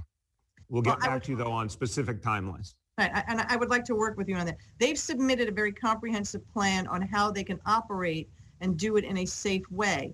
And I think that we should push this state to allow that. If we're going to allow people to go to watch a baseball game or a basketball game, I think we can allow, people to come to Coney Island and ride the Cyclone. They can certainly do that in a safe way. And I would love to be able to get it open by their usual opening day, which is Palm Sunday. They only operate on the weekends until June anyway. So I think that would be a major boost for the people of Coney Island. I look forward to working with you. Oh, 17 seconds left. I yield my time back. Good to see you, Mr. Mayor. Let me do a quick follow on, Senator. Yes, we really do want to get it reopened. Outdoors is always better than indoors, so that's something helpful. I can't tell you yet whether Palm Sunday is within reach, but we will work with you immediately on what it would take. But I am confident about the summer. I really am. We'll pray. Yeah, that's good. All right. They'll pray after they use up their time. Thank you, Assembly. We go to Assemblyman Carroll, 3 minutes. Good morning, Mr. Mayor. And with Ash Wednesday next week, I guess we have a lot to do during Lent. I want to thank you for two things in particular. One, standing up for Local Law 97 and pushing back against skirting it and not making our big buildings become more energy efficient and clean. So thank you. I also want to thank you for supporting business interruption legislation that would proactively allow for businesses to collect some insurance monies that should be owed to them due to the COVID-19 pandemic. But now I want to ask you some questions about our schools, and specifically about students with disabilities and learning differences. There was a report in Chalkbeat this morning that said a quarter of those students are not receiving their mandated services. And I think they're not receiving those services because, of course, they're not in school learning, where it is absolutely necessary for them to receive the services that they're legally entitled to. So I would love to see a plan to get elementary school, middle school, high school students with IEPs back in the classroom as soon as possible, 5 days a week, so that they can receive those legally entitled mandated services. And dovetailing into that, hopefully, we will have 5 day a week in-person learning come September. But clearly, there will be massive ground to be made up for the year and a half of disjointed learning. And so this time last year, we had spoken about universal screening for dyslexia and literacy interventions. Can I count on you in September to finally implement a universal dyslexia screener and interventions, curriculum interventions for younger students to make sure that all of our young students are fluent and fluid readers? Because this year and a half has caused real issue with reading and literacy attainment. And if you do not become a good reader, a proficient reader, by the time you're in 4th grade, it is likely you will never catch up. This is essential. So can we get our IEP learners back into school before June? And can we make sure that we double down on literacy and literacy interventions and screening come September? Really powerful questions. Thank you, Assembly Member. And you're my Assembly Member, so I take particular appreciation in the issues you're focusing on. First, the goal of bringing kids back, first of all, September, absolutely, I believe, so long as we get vaccination supply, acknowledging in September, we'll be done by June with 5 million people.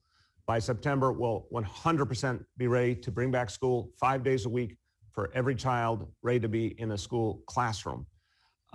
For the screening point, I think it's an essential point. Since we last spoke about this, we have announced we'll be doing universal academic screening, low stakes testing, not high stakes testing, low stakes testing, but to really find out where each kid is because of the learning loss with COVID and figure out individualized ways to support them. We're going to be doing mental health screening for all children to help determine what they need after the trauma they've been through. It is the perfect moment to address dyslexia as well. I will come back to you with a specific plan, but I want to see if we can include in the screening process something that helps us get at determining if there's dyslexia challenging a child and how we can help that child. I think this is the right moment to get it done. But I want to say on the recent reporting, I don't think it gives the full picture. In fact, it's 95% of special ed kids who have gotten some form of services. Unquestionably, COVID has made it very hard for some kids to get all the services they normally would, but 95% have been getting services. We've hired upwards of 1,000 additional therapists to support that effort. We opened up District 75 schools. Look, most of the major big cities in America didn't open their schools. We opened up District 75 schools to make sure kids with special needs could get that support. Some parents do not yet want their kids in a school setting. I understand that. But we are adamant about getting support to special ed kids in person to the maximum extent possible. And that will grow in the course of this current school year. And then again, 5 days a week in September. Thank you. We go to the Senate now. Thank you. Senator Brad Hoylman. Good morning, Mr. Mayor. It's been a good 8 years seeing you at these hearings. That's very kind of you, and to you as well. Thank you, Senator. And I really appreciate the work you're doing and the pressure you're under as a big city mayor to get our residents vaccinated. But I wanted to revisit what you suggested earlier in your testimony today, that you wish the state would give you more flexibility, for example, to administer second dosages of the vaccine first, under the assumption that federal supply is on the way. And I ask this because the FDA and the CDC, including the president's special advisor, Anthony Fauci, and the FDA director of vaccines, Peter Marks, have strongly opposed this idea. They say that any delays of a second dose could lead to even greater vulnerability of our seniors, particularly to the South African variant. And there's also some evidence that partial immunization could lead to even new variants developing. So I wondered to know who the scientists are that you're consulting on this plan. And second, do you have any guarantees, if you did pursue this plan, that there would be more vaccine coming from the federal government? And if you didn't, wouldn't that be an unwise course of action? All fair, very fair questions, and much appreciated, Senator. I've spoken to the health leadership in the federal administration repeatedly, including Dr. Fauci. My health leadership here, Dr. Varma, Dr. Katz, Dr. Choksi, there's been an ongoing conversation. I am absolutely confident that vaccine supply will grow. Absolutely, not a question in my mind. And this is what I work on every single day and have now for a year almost. Because Johnson & Johnson is coming, it will provide very effective protection. It will be here in a matter of weeks. It's a single dose. It does not require the same refrigeration. That changes the game right there. In the meantime, we have been holding back hundreds of thousands of second doses. Talk to, and I know you're very close to your constituents, talk to senior citizens in your district about what it feels like to not be able to get an appointment, not be able to get a first dose. And then talk to the people who have had a first dose but haven't yet had the second dose. Anyone who's had a first dose knows they have substantial protection. And it is so much smarter, in my view, to get that first dose to people who are really in danger, give them some protection, know that more supply is coming. And we do know, and this has been clear from the federal government, that if your second dose, for example, is 4 weeks from now, and instead of 4 weeks from now, you get it 5 weeks from now or 6 weeks from now, it's still going to be effective. But the notion that we're telling so many people you can't even have anything and it's sitting in a refrigerator just does not make sense. So I've consulted with the health leadership of this city that's seen us through this crisis, and we agree we need that flexibility because we do have real hard assurances from the Biden administration that the supply is going to increase basically week by week. You're going to see steadily increasing supply of vaccine. Well, I would just close by, thank you. I would just close by making certain that you have the data to back up this claim, because I think the public is reeling from confusing public health messages. Thank you very much, Mr. Mayor. Thank you. Assembly. We go to Assemblyman Tanusis. Thank you very much. Good morning, Mr. Mayor. Hey, how are you? How are you?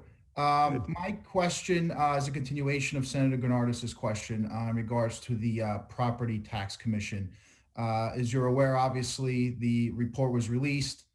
There are inequities in the way that taxes are charged by the city within New York City. Locations like Great Kills, where I live on Staten Island, and Bay Ridge, Brooklyn, pay disproportionately more than other areas such as Midtown Manhattan and certain condos, luxury condos, et cetera. So people, obviously, public hearings have not been conducted given the COVID pandemic. So there's a fear amongst constituents that property taxes will be going up as what happened after the September 11th, 2001 attacks. So my question to you is, what steps can be taken to basically ensure that property taxes are not increased on my constituents? And the reason I bring this up is because there was a recent report that came out of New Jersey that showed that there was actually an increase in revenue on property in New Jersey because so many New Yorkers have fled New York City for another state that happens to be right next door. So my question to you is, are there any assurances that property taxes, there will be reform to property taxes to begin with, as set forth by the commission, and that property taxes will not be increased for the immediate future? In addition to that, I'm sorry, Mr. Mayor. Just in addition to that, I also want to bring, obviously, to your attention, there was a bipartisan effort in the city council where council members from both parties called for a reform where people would pay taxes based on market value and not how it is currently assessed. Where do you stand on that proposal? Okay. Real quick, thank you for all the questions. And I share the concerns you have and your constituents have, and I can relate. I am a homeowner in Brooklyn myself. We have a broken system. It has to be reformed. This report, it didn't get the attention it deserved, again, because it came out not long before the pandemic, but this actually goes at the essence of having the property tax system be more connected to true value and more equitable across neighborhoods. So we are going to restart those hearings, come up with a final proposal this year that I think can really rectify these issues. But I want to say very clearly just two things. You raised the point about New Jersey. I want to affirm to everyone, I think you're going to see a lot of people coming back to New York City who left temporarily. I think you're going to see a lot of new people coming to New York City sensing opportunity. I really want to just dispel the myth that some people are putting out there about New York City. There's a reason people have come here for generations and they're going to come here again. And the vast majority of us are staying no matter what. But on your question of property tax rates, no way, no how am I raising property tax rates, no matter what happens. And we've accounted for all sorts of bad scenarios. There is no scenario where I'm raising property tax rates. I've talked about a lot of other tough things we might have to do, but the thing I won't do is raise property tax rates. Thank you. We go on to the Senate now. Thank you. Our next questioner is Senator Rath.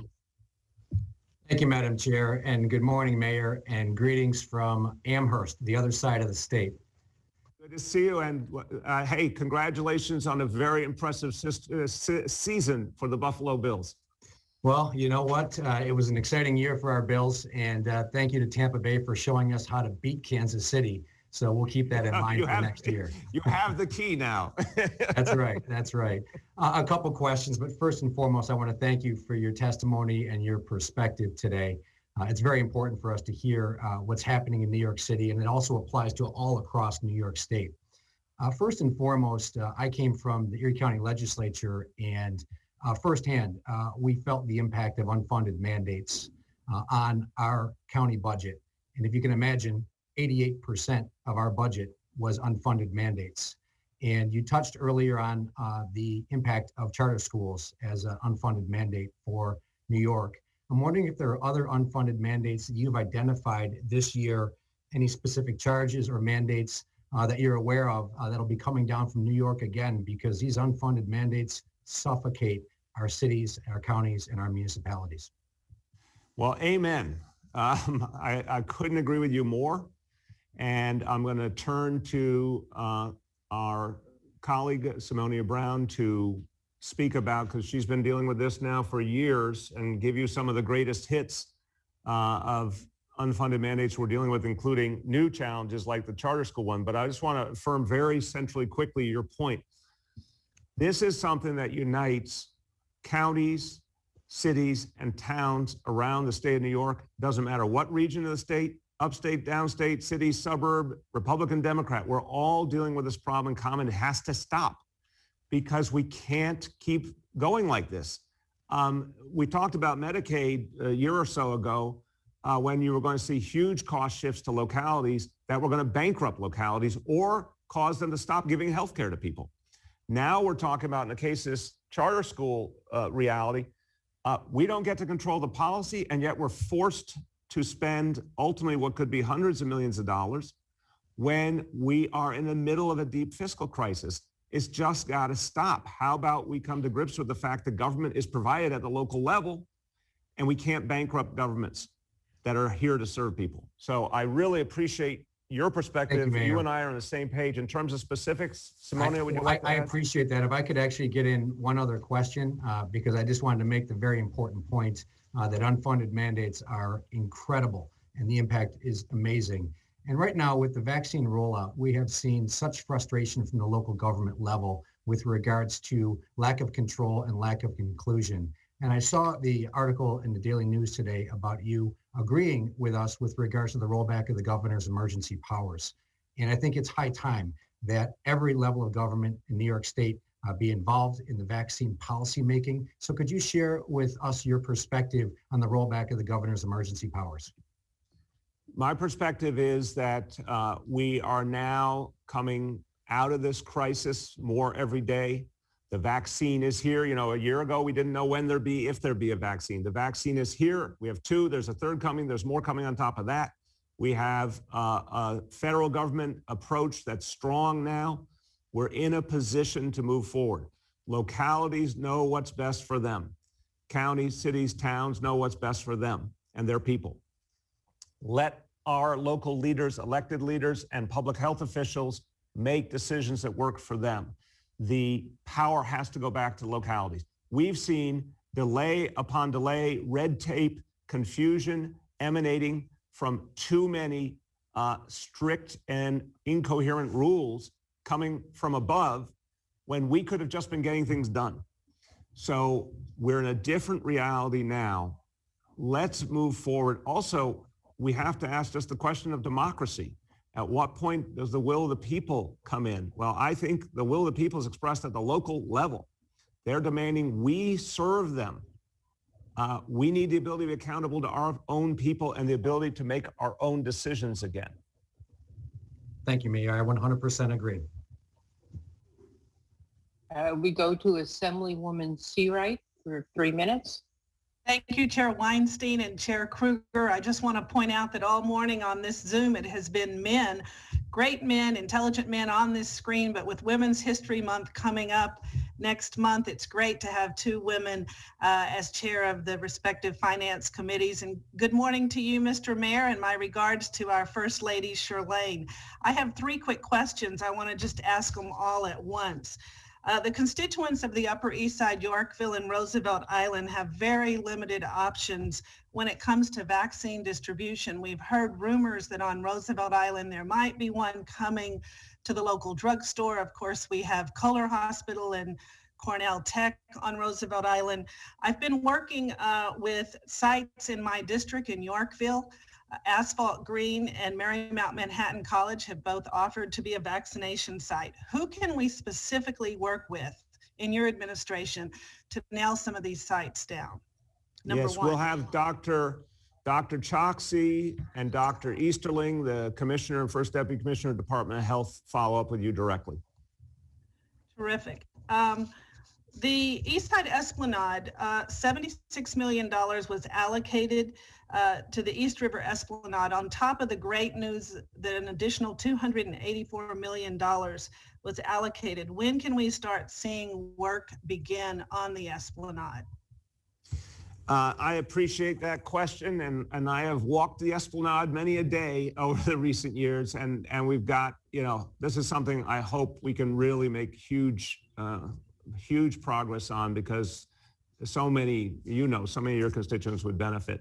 The latest timeline, I don't know, my colleagues have that exactly. If we don't, we will get it to you later today. Does anyone have that handy? We're double checking right now. If you'd ask the other question, we'll see if you can get that, if we can get you the answer next minute. Otherwise, we'll get it to you today. Great, thank you. And last question, when can school swim instruction resume in New York City? The New York State Department of Health has delegated the decision to the local municipalities. New York City has strayed from other counties in the state and has remained closed for swim instruction and swimming at capacity. Is there a timetable as to when the pools can reopen in New York City? It's been deemed to be one of the safest places to be during this pandemic, is in the swimming pool. With summer coming up, we'd love to see swim instruction resume. Assembly member, let me separate outdoor and indoor here for this moment. Outdoor, obviously, we did end up opening city pools this last summer. We're going to be doing that this summer. Obviously, that's going to be fantastic. Indoor, a little more complicated. I need to check with our health leadership. Again, they do have serious concerns about indoor pools and everything that goes with them, where people congregate, locker rooms, the whole 9 yards. So I can't give you a date certain now. Obviously, when we get to a high level of vaccination, that's a whole different reality. And I hope that's as early as June if we have supply. But let me get you a more exact answer on that too. It's not right away, but I'm a firm believer. My kids had swim instruction very early on in their life. It's a great thing, but we got to make sure it's healthy and safe. Terrific. Thank you, Mr. Mayor. Go back to the Senate now. Thanks. Thank you. And I'm actually going to take my turn now, Mr. Mayor. Good morning. So I'm glad that my Assemblywoman went right before me and could ask a couple of the local questions. I would like to reiterate her point.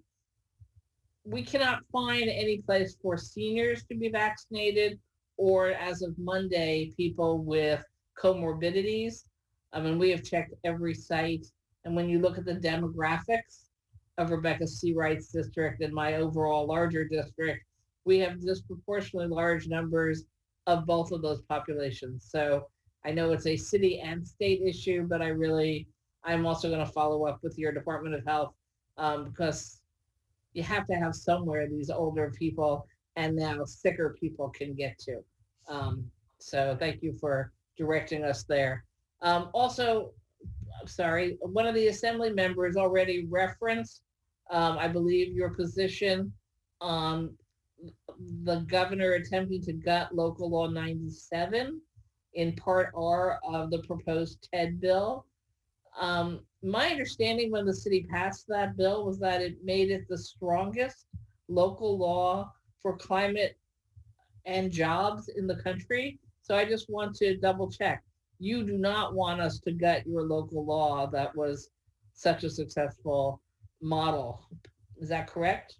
Amen. Two quick responses. One, absolutely. It's the strongest local law in the world of any major city, and emissions from buildings are about the biggest problem in this city. You think cars? No, it's big buildings. We cannot see that law weaken when we're fighting global warming. The second point, thank you for your point about seniors. I fought for the freedom to vaccinate seniors. We have to fight to get that freedom from the state. We've got to get to seniors much more effectively at grassroots. If we have supply, we're going to be opening many more centers and having much deeper outreach. It's super frustrating for seniors right now that you're trying to get an appointment and there's no supply. But when we have the supply, we'll be able to reach them at a rate of 500,000 New Yorkers per week. Great. Thank you. Yes, this has been many elected officials' frustrations in New York City. And I share your frustration that with a state system and a city system and lack of coordination and lack of control at the local level, there's so many places we could do these vaccinations if we had, of course, the vaccines, and we all want it done as quickly as possible. Continuing on the theme that it's a bit dangerous when the state attempts to supersede local laws within hidden language sections of our budget. There's also another section of the governor's budget that would override local zoning when it comes to decisions between commercial and residential. And I can't remember the citation exactly now, but I know this can't be news to you. I'm getting many letters from organizations on community boards saying, wait a second here, what is the state trying to do? Now, I know one of the examples the governor gives is perhaps there's a chance to move hotels into supportive housing. I've urged you to buy hotels and turn them into supportive housing, so I'm not really officially opposed to that sentence, but it's got to be done in the right way. So just explain to me why it would be such a problem for the state to come in and supersede the entire local process here. Thank you so much, Senator, and thank you for standing up on these issues. The city appreciates that deeply.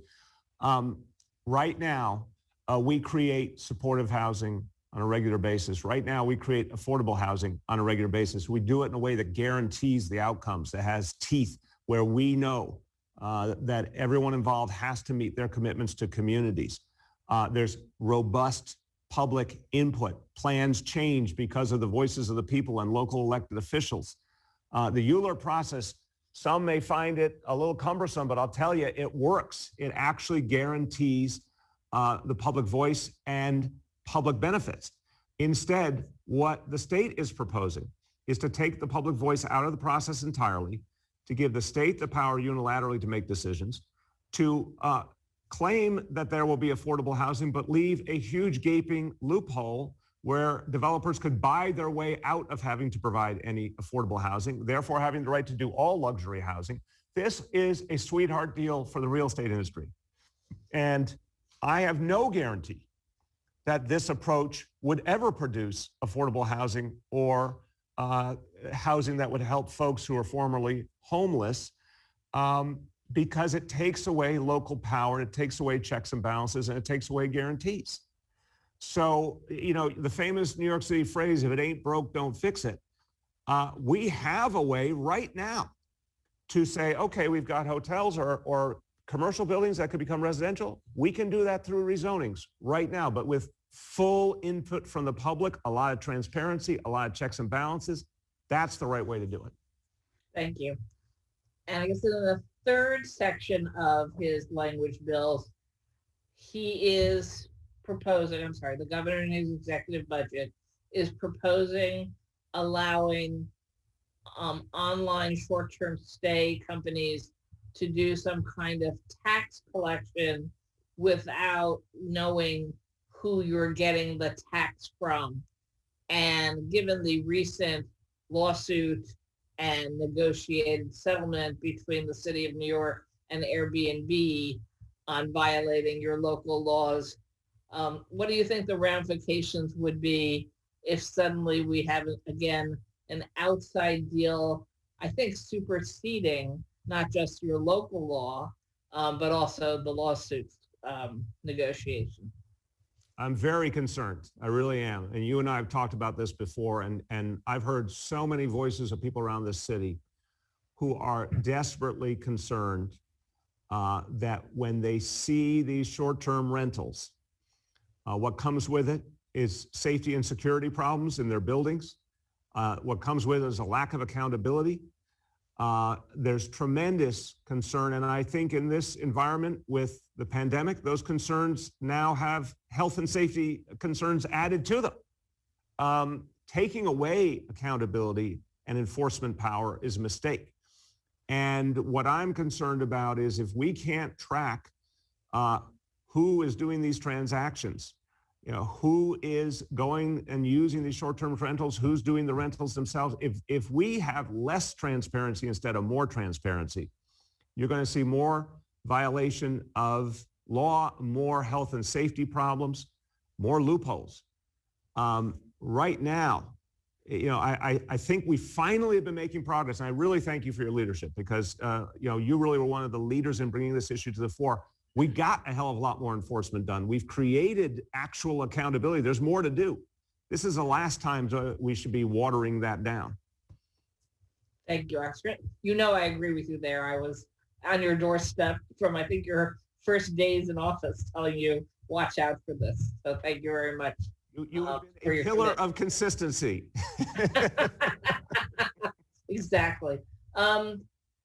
I know your full testimony goes through a whole series of things the government's doing, but having sat through the Human Services hearing the other day and listening to people talk about both the reductions in percentages of money that we constantly eat away at the local governments in human services and the reductions in the aid to localities.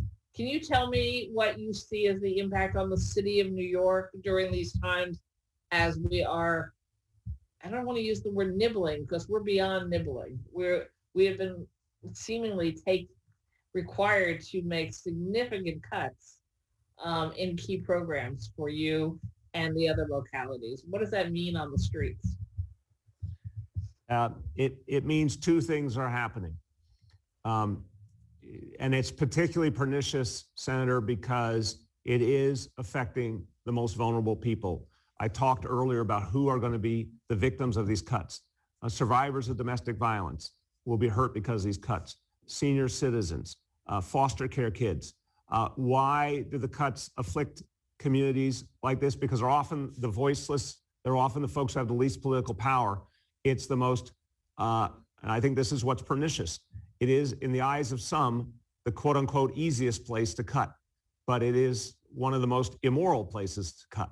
So what it means for so many localities around the state is if that resource isn't there, the money isn't there from the state, they simply can't provide the service. They don't have a place to turn to find new money. New York City, we've tried, when we get these cuts or cost shifts, we've tried to compensate by moving resources into these areas to keep providing those social services. But there's only so many times we can do that. It is, again, just a constant, we've seen it for years now, just endless cost shifting in the area of social services down to the local level. And I'm really worried about the day we hit the wall, and it could be a long-term problem because our budgets for the next years ahead have tough gaps, and we have no guarantee about what's going to happen with the stimulus yet or for how many years we'll get federal support. So if the state continues this pattern of cutting into social services, unquestionably mean those services will start being cut back. I don't want to have to tell a survivor of domestic violence or a low-income senior citizen or someone who's trying to get basic health care from health and hospitals that there's nothing for them because the state kept shifting these costs down to local level. We've got to avert that. Thank you. And I went a little over time, so thank you very much. Assemblywoman. Yes, we go to Assemblyman Ramdani for 3 minutes. Thank you, Chair Helene. I promised my name will get easier with time. Hello, Mr. Mayor. It's nice to meet you. Thank you very much for coming. I have a number of questions. I'm going to try and jump through them all as I have only 3 minutes. So my first question is, I want to start it by beginning by highlighting the stories of Jasleen Kaur and Felicia Singh.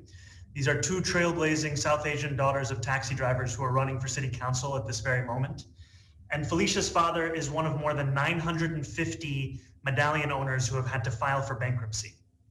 Last Friday on the Brian Lehrer show, you said, I quote, "I want to do whatever I can to help these drivers. The New York Taxi Worker Alliance's debt relief plan has been vetted by Comptroller Stringer, State Attorney General Tish James, and would only cost the city $75 million over 20 years.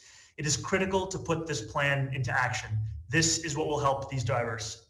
And it will not only save the livelihoods of our fellow New Yorkers, but frankly, it'll save lives. And I say that given the horrific spate of suicides we have seen from TLC and rideshare drivers over the past few years. Will you commit to this plan? I really do appreciate the question. I can tell how heartfelt it is. I do want to help taxi drivers. This is why we put a minimum wage in place and so many other actions we've taken. I'm going to look at this plan, but the first thing I need to know is what is going to be our overall situation in this city. Is there a stimulus coming or not? What is Albany going to do to either help or take away billions of dollars potentially from our budget? I need that answer before I can give you a 100% final answer. Do I think that this is a promising plan? Yes. Do I think that there are ways that we can provide help? Yes. But I have to emphasize the reason we're having, of course, this hearing today. The level of insecurity we're facing right now in our budget is extraordinary.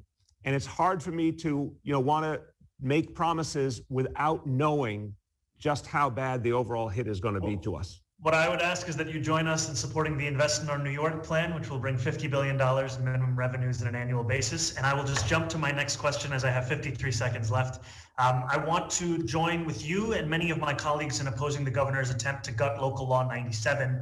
On this issue of climate, I want to ask a question that is very particularly specific and important to my district, but frankly to the future of New York State as a whole. So this past December, your chief climate policy advisor, Daniel Zarrilli, stated that our climate crisis demands an end to new fossil fuel infrastructure. You said the same month that climate change is an existential threat to our city, and we must transition quickly to clean energy. Right here in Astoria, where we generate a significant amount of energy that's generated in New York City, we have NRG proposing a new fossil fuel frac gas plant. Now, the New York Independent Systems Operator released a report earlier this month stating that NRG's project is in fact not needed to provide reliability to our electricity grid, given that Con Ed is making transmission upgrades that make their plant unnecessary. Will you join my constituents in formally opposing the creation of this wholly unnecessary and horrific idea of a plant? I really appreciate that question. And as you may know, in my State of the City just a few weeks ago, I said we will end fossil fuel connections in New York City by 2030, if not earlier. So we have to strand fossil fuels in the ground to fight global warming. Although I don't know all the details of that site, I agree with you that anything based on fracked gas should not be a part of our future. I also think that there has been a habit in the energy sector of continuing to ask for fossil fuel capacity, even though it's clear it is a bad investment and a dangerous one. So I agree with you that anything that's based on frack gas should not be approved. Thank you very much. Thank you. We go to the Senate. Thank you. And we go to the finance ranker for 5 minutes, Tom O'Mara. Thank you, Chairwoman, and thank you, Mayor, for being with us today. Just to follow up on that last point there, are you proposing that New York City shut down natural gas supply by 2030?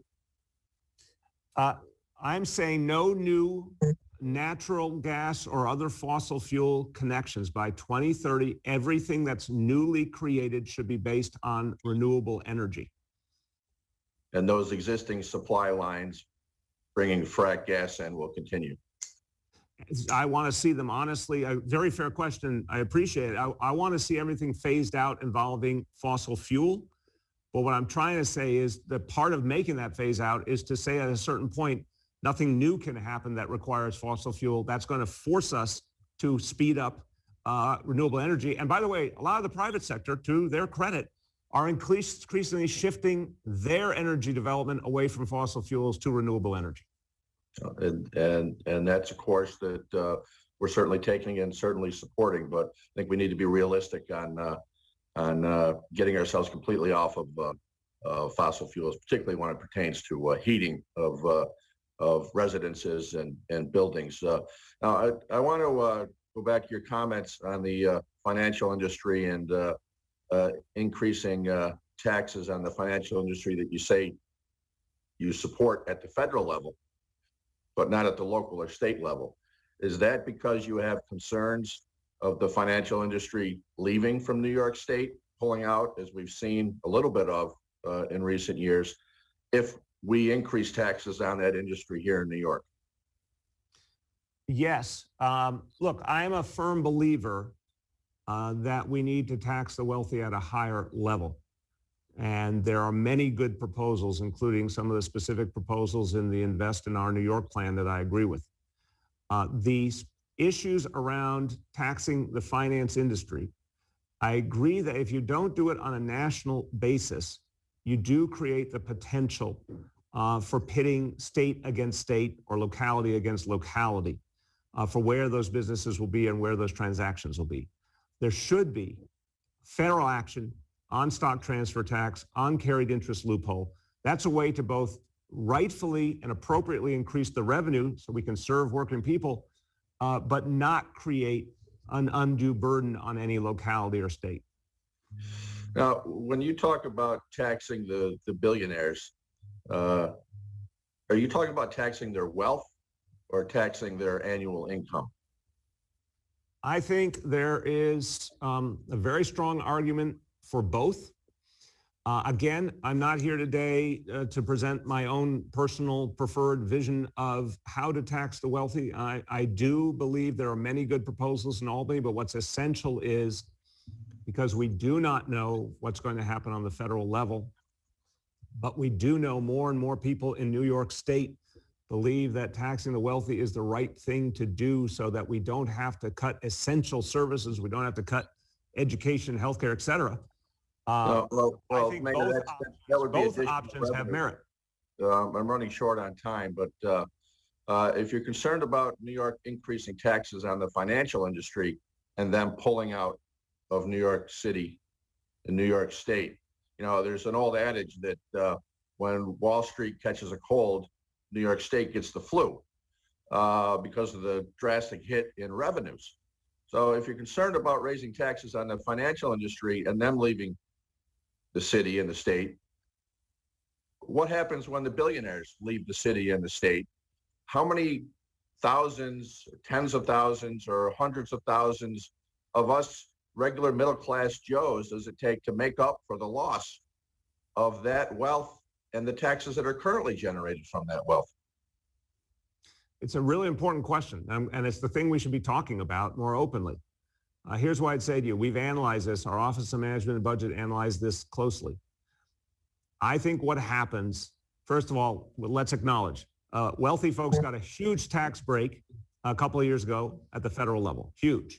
What we know is that this city has produced many millionaires and billionaires constantly, regularly, even as some leave, new ones come in, that will happen again, and many are grown here at home. That's not changing. The value of New York City and New York State, the value proposition, why people come here, why people stay here, isn't changing. So some may go someplace else, but I'm absolutely convinced what you're going to see is New York business people continuing to build up their businesses, becoming millionaires and billionaires, and staying because this is the place they want to be. I don't think anything changes that fundamental reality. I think the reality of COVID now is that so many people have found out that they can actually do their business remotely, and they don't need to pay the high rents of Manhattan. They don't need to live in the congestion of Manhattan to make their millions of dollars. They can do it remotely. And I think you're seeing that with just the fact that you're planning on what to do with the upcoming vacancy in the commercial real estate market in New York City. People and businesses are finding it more efficient, more effective to do business remotely like we're doing right here today. And they can do it more cheaply and get taxed less doing it outside of New York City and outside of New York State. But I thank you for your time here today. I'm way over my time, but I do want to echo your comments to Senator Rath on you stating it's time to end the governor's emergency powers. We've been pushing for that for some time, and I think it's very important that we do that and get local control back to those. Local government is the most effective for our citizens, I believe. Thank you, Mr. Ranker. Chair, could I just quick response to that last point about the wealthy and where they live, just please, very quickly? Sure. Thank you. Look, I've literally had this conversation with a number of business leaders and folks who happen to be very wealthy. And I just want to contest that last point. Yeah, of course, people have learned they can do some things remotely. But that is a different matter than whether they want to live someplace else or live here. A lot of people want what's here in New York City, which is going to come back to life. Also, a lot of people have acknowledged remote does not achieve some of the outcomes that people being together do. This is still the place where the most talent from the most different industries comes together more than any place else in this country, arguably any place else in the world. That's not going to change. We should not act like some folks working from home changes the most basic realities of what's most creative and most productive. No, but we can tax them out of here and they can do that elsewhere. Thank you, both of you. Assembly. We go to Assemblywoman Kelly. Good morning, Mayor de Blasio. So good to finally meet you. How are you? I'm wonderful. I'm wonderful. And I wanted to thank you so much for your comments about Invest in Our New York. Incredibly astute input that you are giving. I think that having a federal bailout be our solution, that is a one-time bailout, is not realistic for our long-term issues that we're facing. I also think in the Invest in Our New York Act, that is a very comprehensive overhaul of the tax system that puts taxes on personal income, personal wealth, and the business sector collectively is the solution in the direction that we want to go. We do have a system right now where we are increasing our taxes, as you've noted, on regressive taxes like property taxes and school taxes because of the tax cuts that we've seen on the wealthy. And that's the great exodus that we are seeing if we're looking at the actual data, is the working class, not the wealthy. So thank you so much for supporting those. And I wanted to acknowledge too the financial taxes that you were just talking about. There's great data, economic data, showing that the percentage of tax of the stock transfer tax that exists, but also the other two taxes that would be in the financial transfer tax, bonds and dividends, which would create a balance, is so small that it would not create people leaving or businesses leaving. So I think that's really important. Thank you so much. My one question, though, actually is shifting to something you said earlier with respect to small businesses. I absolutely agree that they need support. 99% of the businesses in New York State are small businesses of 100 employees or less. I'm concerned about the solution of a tax credit versus rent relief right now. There's so much back rent that they're facing and current rent that is building up that I'm not sure that a tax credit is a solution that would really keep them going. And my greatest concern is if we lose a lot of these businesses, they're gone forever. We already have tremendous strain on our social services. A lot of the business loss would put a huge increased strain on our social services, which we can't afford right now. So I'm curious if you could just talk a little bit about potential support for rent relief rather than a tax credit as a solution for small businesses. Thank you so much. No, I appreciate that very, very much. I think the one honest answer is that all of the above is necessary given what small businesses have been through. Our proposal, we certainly support state efforts as well to provide a small business relief. And there's been, the imperfect PPP approach at the federal level, but that still has helped some. The notion here is this is one form of relief of what has to be a package of relief. I agree with your point fundamentally. You can't just say if you give some property tax relief, that solves the problem. The problem is too deep. So this is something we can do locally to contribute to the solution. But I absolutely support actions at the state or federal level to make up for what small businesses have already had to grapple with. And some of them got fair deals from landlords or rent reductions they could live with. Others have not and are really teetering on the brink. Some we've lost. So I think, honestly, we need an all of the above approach if we're going to truly save small business on a larger level.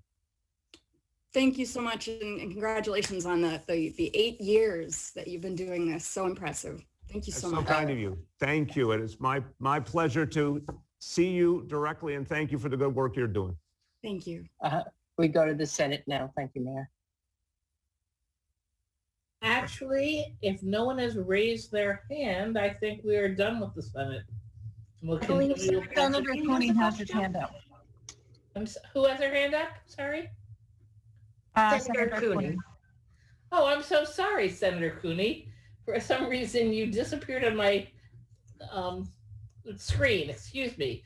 Our chair of our upstate cities, or every city but New York City. Thank you, Madam Chair. Disappeared from your screen, but not from your heart, right? Correct. Well, good morning, Mayor. It's good to see you. And you're probably wondering, what's the Upstate Cities Chair asking a question of me for? But as my colleague, Senator Liu mentioned earlier, we are one state and all connected. And I know you appreciate that. So thank you, Mayor. I want to ask my question and frame it around the topic of the arts. And I'm so glad that you noted that in your opening statement so many hours ago now at this point.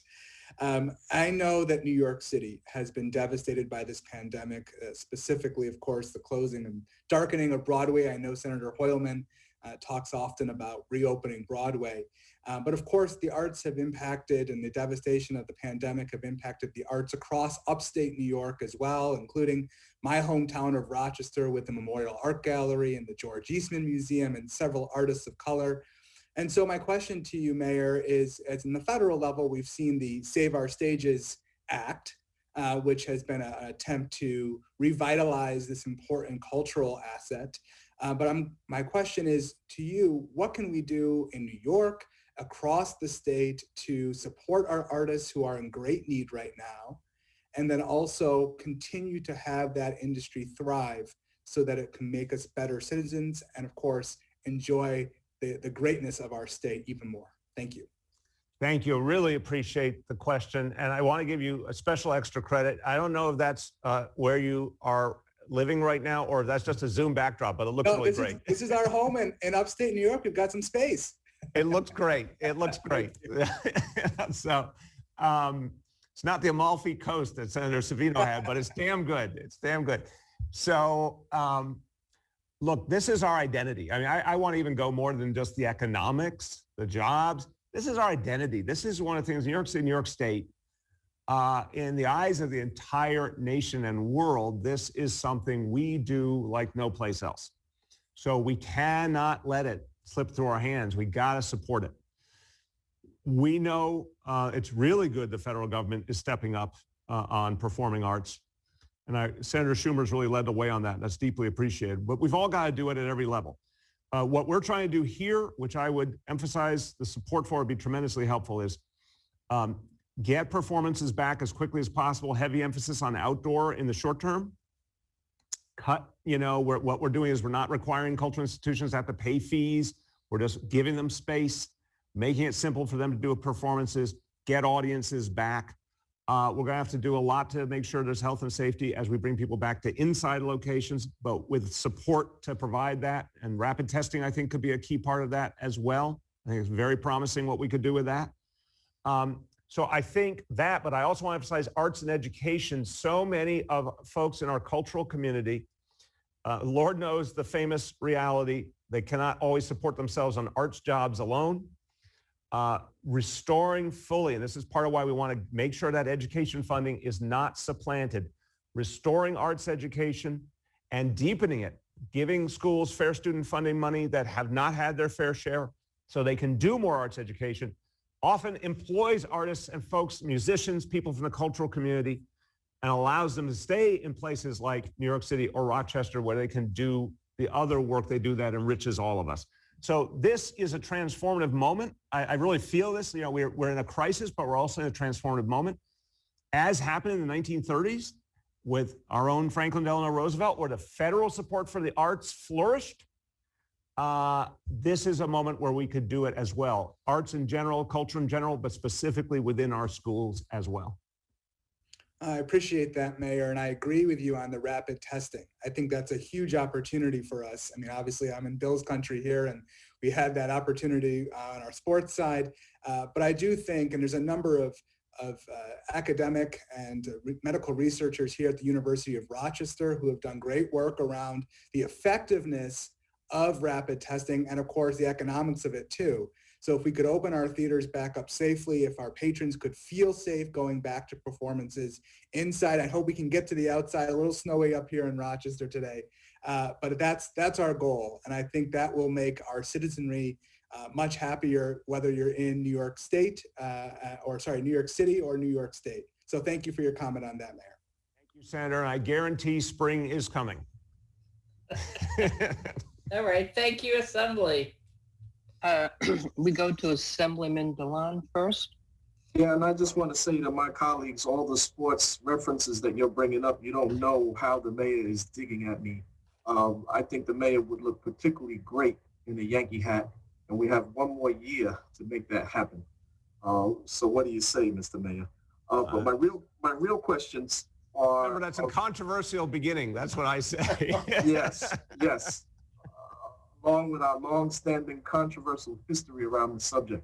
I just want to focus in on the healthcare cost shifts or swaps that you mentioned at the beginning. I know a lot of folks are focused on education, and I agree with those folks. But did I hear you correctly? Did you say that the cost actions would force the city to close 19 HHC hospitals? Is that accurate? Let me do these numbers again because they're really shocking. Yeah, I would like you to restate them. The numbers for health and hospitals, what if you take what's in the state executive budget and that were applied as it is now, the cuts to city health and hospitals, 139 million in fiscal year 21, 334 million in fiscal 22, almost 500 million, $500 million combined. What would that mean? That could mean closing 19 clinics of the 70 health and hospitals clinics, 19 clinics, which combined treat 140,000 patients a year. Could also mean losing up to 1,000 doctors and nurses who are employees of health and hospitals who would no longer health and hospitals could no longer afford to have them on their staff. I mean, we fought so hard, and you've been a part of it with us, to build up health and hospitals again. It used to go through such a tough time. It's actually become a much stronger part of what we do in the city, and health and hospitals were heroic during the pandemic. All the men and women of health and hospitals stood firm during the pandemic. But the state budget would actually start to roll back the progress we've made. Okay, so then I just want to let the chairs know that that's something I think we need to strongly push back on as a committee. I know that the Health and Hospitals Corporation had a deficit before COVID, about $1 billion. Is that accurate? Health and Hospitals has done amazing work actually reducing their deficit steadily and becoming more and more self-sufficient. And this is, again, a story you don't see on the front pages, but over the last few years, they've gone from having tremendous financial difficulties where the city had to constantly intervene and add funding to the point where we do not need to do that anymore. Okay, but this would be the first time they'd be now pushed back into deficit. Want to stop you? Got a few seconds left. I strongly support the rebate for the one to three family homeowner. That's something that you've seen me work at our time together in the council. Is there language in the budget to do it? And if not, what do you need us to do? Yes, we would need legislation from Albany, and we're working with you and your colleagues on the exact wording, but we really think those rebates are crucial, and we're asking for your support to get them done. Thank you. See you at the ballgame. Senate, do you have any more questions? Because we have a number of members. No, we do not. Okay, so then we're going to go to Assemblywoman Gonzalez Rojas. Thank you, Chairwoman. Mr. Mayor, thank you for joining us, and thank you for your support of taxing the wealthy to help invest in our city and state for the working class. I have 3 questions, so I'll run through them quickly for all your feedback at the end. So as a Queens Assembly member, I am thrilled that the Citi Field site finally opened yesterday. However, as you know, the racial disparities in vaccination have been well documented, with Black, Latino, and Asian residents who have been hardest hit by COVID, especially my district, are not getting vaccinated. What specific steps are being taken to ensure that eligible people of color, specifically immigrants, and those who are not English dominant are garnering access to the appointments for vaccination. So that's one. Two, I know you spoke about this, but it bears repeating. I thank you so much for being on record opposing the section in the executive budget that would gut Local Law 97, the city's vital new law to slash pollution from large building. It is the best climate and jobs law in the country. If you have an opportunity, if you can please expand a little more on why it's so important so that everyone understands why we have to defeat this proposal. And then lastly, I know you're on record opposing the reopening of 24-hour MTA service in the city's subway. However, I respectfully disagree, and I co-led a letter to the governor with Assembly members Mamdani and Septima. It's also signed by 28 additional members of the Assembly and the Senate. The suspension not only cuts the lifeline of all New Yorkers experiencing homelessness during the health crisis, but it also harms our essential workers and is a costly and ineffective way to manage the pandemic. What will it take to get us back to 24-hour subway service? Thank you for your time. Thank you, and thank you. These are such powerful questions, and congratulations to you. I haven't had a chance to formally congratulate you, so I'm happy to. I want to reassure you on the MTA. Actually, my position is that we should return to 24/7 service. I just don't think it's time yet, but I don't think that day is far off. So the point is, I do think we've got to get to a point of sharper recovery. I have suggested June, for example, overall for the city, is with enough supply of vaccine, we can get 5 million people vaccinated by June. That to me is an effective critical mass where you're going to see so much more of the life of the city come back.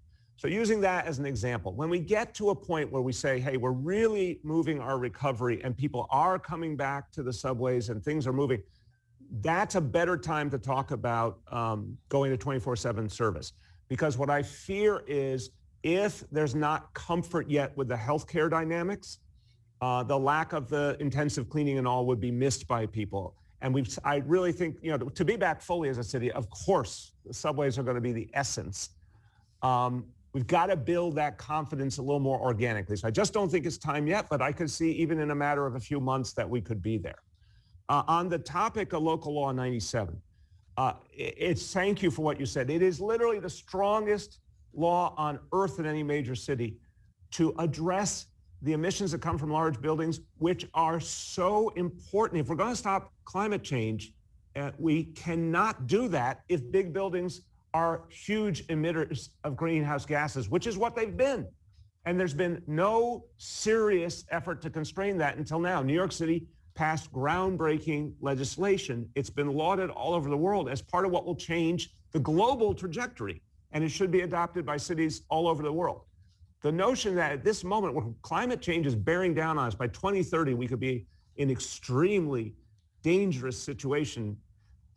This is not the time to water down climate change legislation. It's the time to double down and intensify and make stronger our efforts to fight climate change. That's why I think saying we're going to have no new fossil fuel connections by 2030 is crucial. Changing our whole approach to renewable energy. So no, anything that waters down Local Law 97 is really dangerous to the future of, our whole city-state world. The point about Citi Field and disparity, I agree with you. We came out and showed the disparity statistics. By the way, our City Department of Health was the first in the nation to show the disparity in the disease itself. Then we came out recently, showed the disparity in the vaccine. The only way to combat that is to put the centers disproportionately in the communities hardest hit. That's why 60% of our vaccination centers are in the places that bore the brunt of COVID.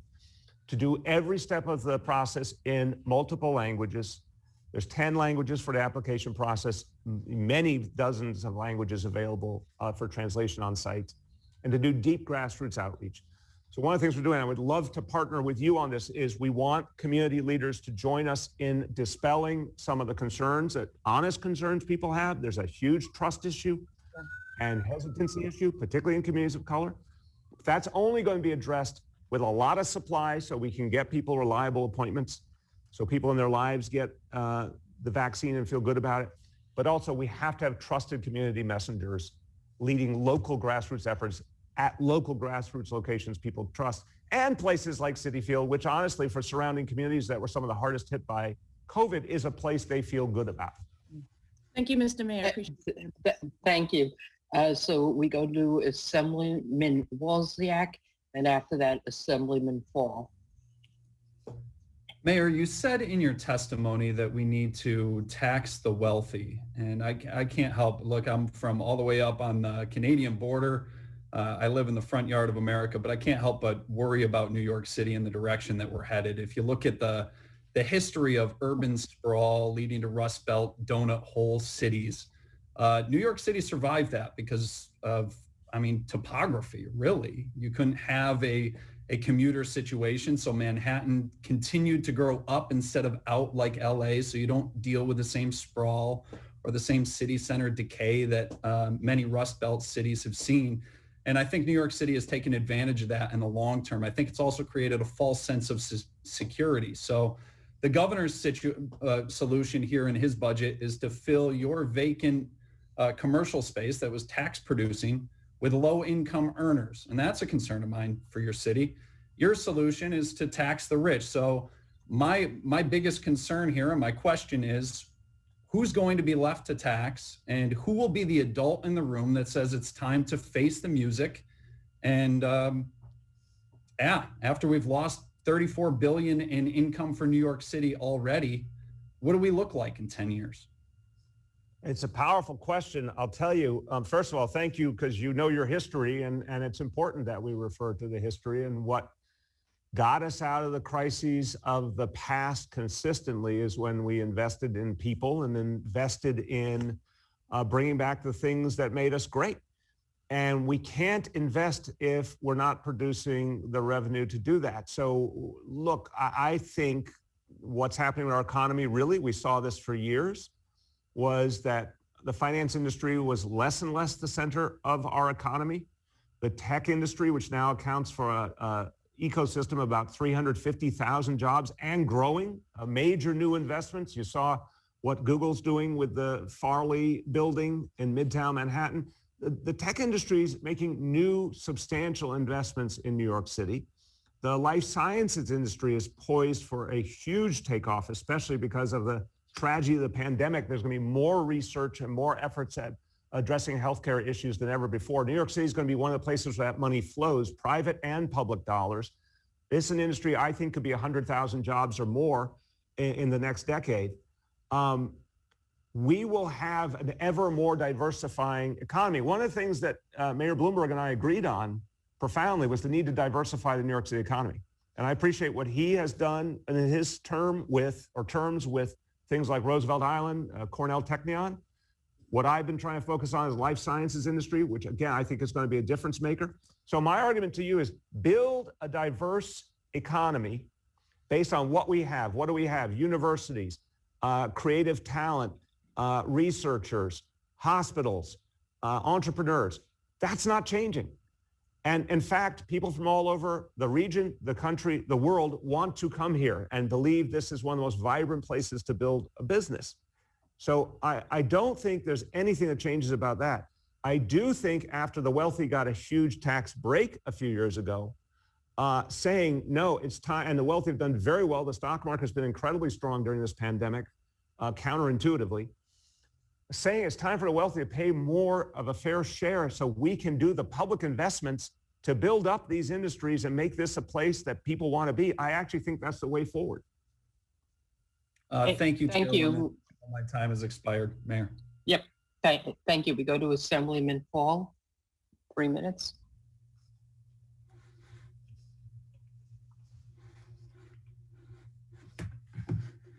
There he is. Hey, Charles, go ahead.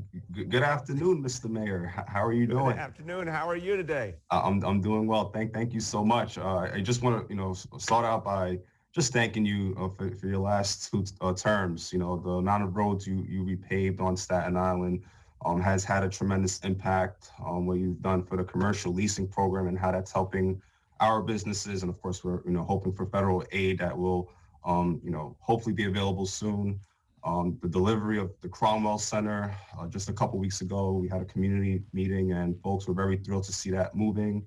I'm happy that the administration has been very transparent on The timeline on when the Fast Ferries program will be delayed, unfortunately, I can't get an answer for state projects. I'm happy that the city is being transparent on that front. And I also want to thank you for renaming Reverend Maggie Howard Park, previously named as Stapleton Park. I do want to just get one quick clarification. Did you say in about a week or two, we should have an idea about when youth sports will be starting after a conversation is held with the health department, or did I miss something? Yes, let me answer that. But first, credit where credit is due. The commercial leasing program, you've been the champion, and you actually helped recognize that some things got missed during the pandemic and needed to be restored. So I have to be honorable and say it's because of you that program got protected, and we intend to protect it going forward. And that's going to help a lot of small businesses.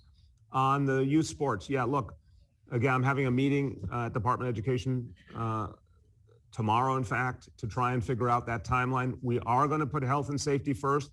Again, different reality indoors from outdoors, different reality today than the one I think we'll have towards the end of the school year when we get into June.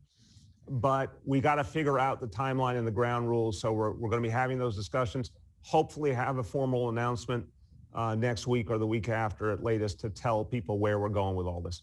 All right, thank you for that, because yeah, we've been getting a lot of calls on that, and I know how important it is to keep, of course, our kids safe, but to do this in a safe manner. I do, of course, as more supplies become available, of course, the more vaccination sites in the district, the better. You do know, of course, on Staten Island, we don't have a public hospital, so any additional staffing that we can get for our hospitals is always appreciated. And just the last 2 points I wanted to make, is there any update on the Tompkinsville Esplanade and the indoor pool that you or your staff may have? Definitely. We're obviously moving forward with the indoor pool. We need to get you that update. So on that, we'll get you specifics, but that's something I'm very committed to moving. On public hospital point, very important point. Obviously, look, we established the Vanderbilt Clinic. That was something new we did through Health and Hospitals for Staten Island. That's been really crucial during the pandemic, and obviously been a site where we've been doing vaccination on a large level. We have been providing support, particularly to Rumsey, direct staffing support at different points during the pandemic, as well as, of course, other types of support with supplies they needed. So we are very committed to making sure the people of Staten Island get the health care they need, whether it's through health and hospital facilities like Vanderbilt or through direct support to an institution like Rumsey. Gotcha. Thank you so much, Mr. Mayor. Thank you. Back to the Senate. Yes, we have a late visitor. You might have met him before, Mr. Mayor. Senator John Liu from Queens. How you doing, Mr. Mayor? Thank you, I Madam know Chair. that guy. I know him. How you doing? Another old council colleague. Not old person, just long-standing council colleague. Bill, after 20 years, let's face it, we're old. We've got a new generation of legislators and officials who are really taking the ball and running with it. And we just got to keep up. So that's where things are now. You're a truth teller, John. And all of your hair is white. Mine is still black, but I don't have much of it left. Anyway, I want to echo what many colleagues have said already, and what you have said in your testimony, and what Chancellor Carranza and more specifically Chief Financial Officer Lizzie Oates have pounded into our heads. We cannot have federal funding for our schools supplanted. It must be supplemented, not supplanted. Now, in your testimony, and I apologize, I was not able to be part of the first hour of this hearing, although I was in for the last hour. You did not address the borrowing authority that you had asked for a year ago. A year ago, you came to the committee and asked for $9 billion of borrowing authority. And in the ensuing months, it got whittled down to $5 billion. Now is none of it necessary? And I hope that's true. Well, I do too, Senator. and you and I have talked about this in detail. When I first came before you, we were dealing with the absolute great unknown. We did not know how many years this pandemic would go. We did not know if there'd be a vaccine. We did not know who would be president or what the Congress would look like. But we were staring down the barrel of ever-growing revenue loss. That's why we came forward and said we wanted a multi-year option to borrow if needed. At this moment, it's not our focus. Right now, we're very hopeful that there's going to be a serious federal stimulus, but I'm not so clear about when or how much. And that's my fear right now with the April 1st deadline that you're all dealing with. You know, will we see a situation where we get relief, or will it be delayed or insufficient? Will cuts come down to the city from the state? But at this point, you're no longer asking for that borrowing authority.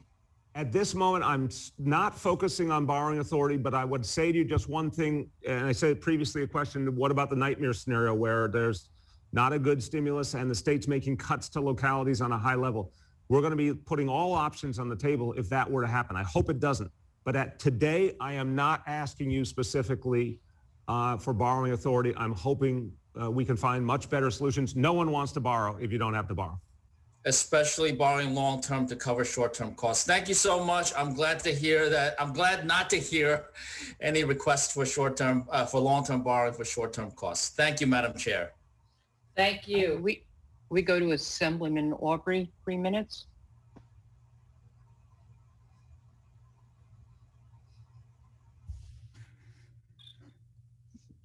Jeff, I saw you just raised your hand. You there? Yes, Madam Chair, I am. Thank you so very much. Hello, Mr. Mayor. Good to see you, even if it is through this medium. Assembly member, please tell me you're not driving that car. No, the car is sitting in the parking lot of a Dunkin' Donuts, and I am watching you perform. It's a great effort. Just a quick one issue that is of concern, I don't know if you've talked about it, is when do we bring back Broadway?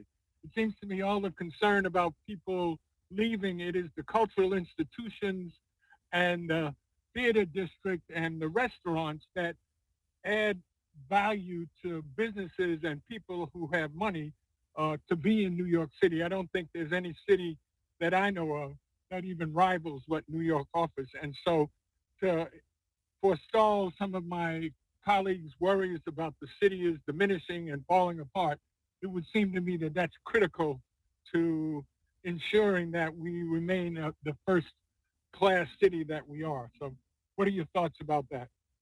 I'm very optimistic, Assembly Member, and I want to say very quickly, deep appreciation to you. We've called upon you many times to help protect the interests in New York City, and particularly working folks and immigrants and people who are struggling in New York City. You've been an absolute stalwart and indispensable as someone in Albany, really helping make sure the people in New York City are protected. So I just want to just personally offer you my thanks. After 8 years, this is going to be my last testimony, so I wanted to just take a moment to appreciate you. Thank you, sir. I really do appreciate that. The answer to the question, look, the last time I heard, I've talked to some of the leaders in the Broadway community. Certainly there's been a lot of energy around the notion of September. I'd love to see that improved upon. And I think with rapid testing and, high level vaccination, we might be able to do better than that. My goal, Assembly Member, is that by June, we have 5 million people vaccinated. Our recovery is really moving by June. And then you're going to see a summer of a lot more activity of all kinds and a lot more economic activity, a lot more jobs coming back. So for Broadway, which I agree with you, looms large in our hearts and our identity, certainly I'm feeling very good about September. If I'll be talking to Broadway leaders to see if it can be even sooner than that. But if it is September, let's use that as the goal. I think that really helps us spur on our recovery and show that 2021 is our turnaround year.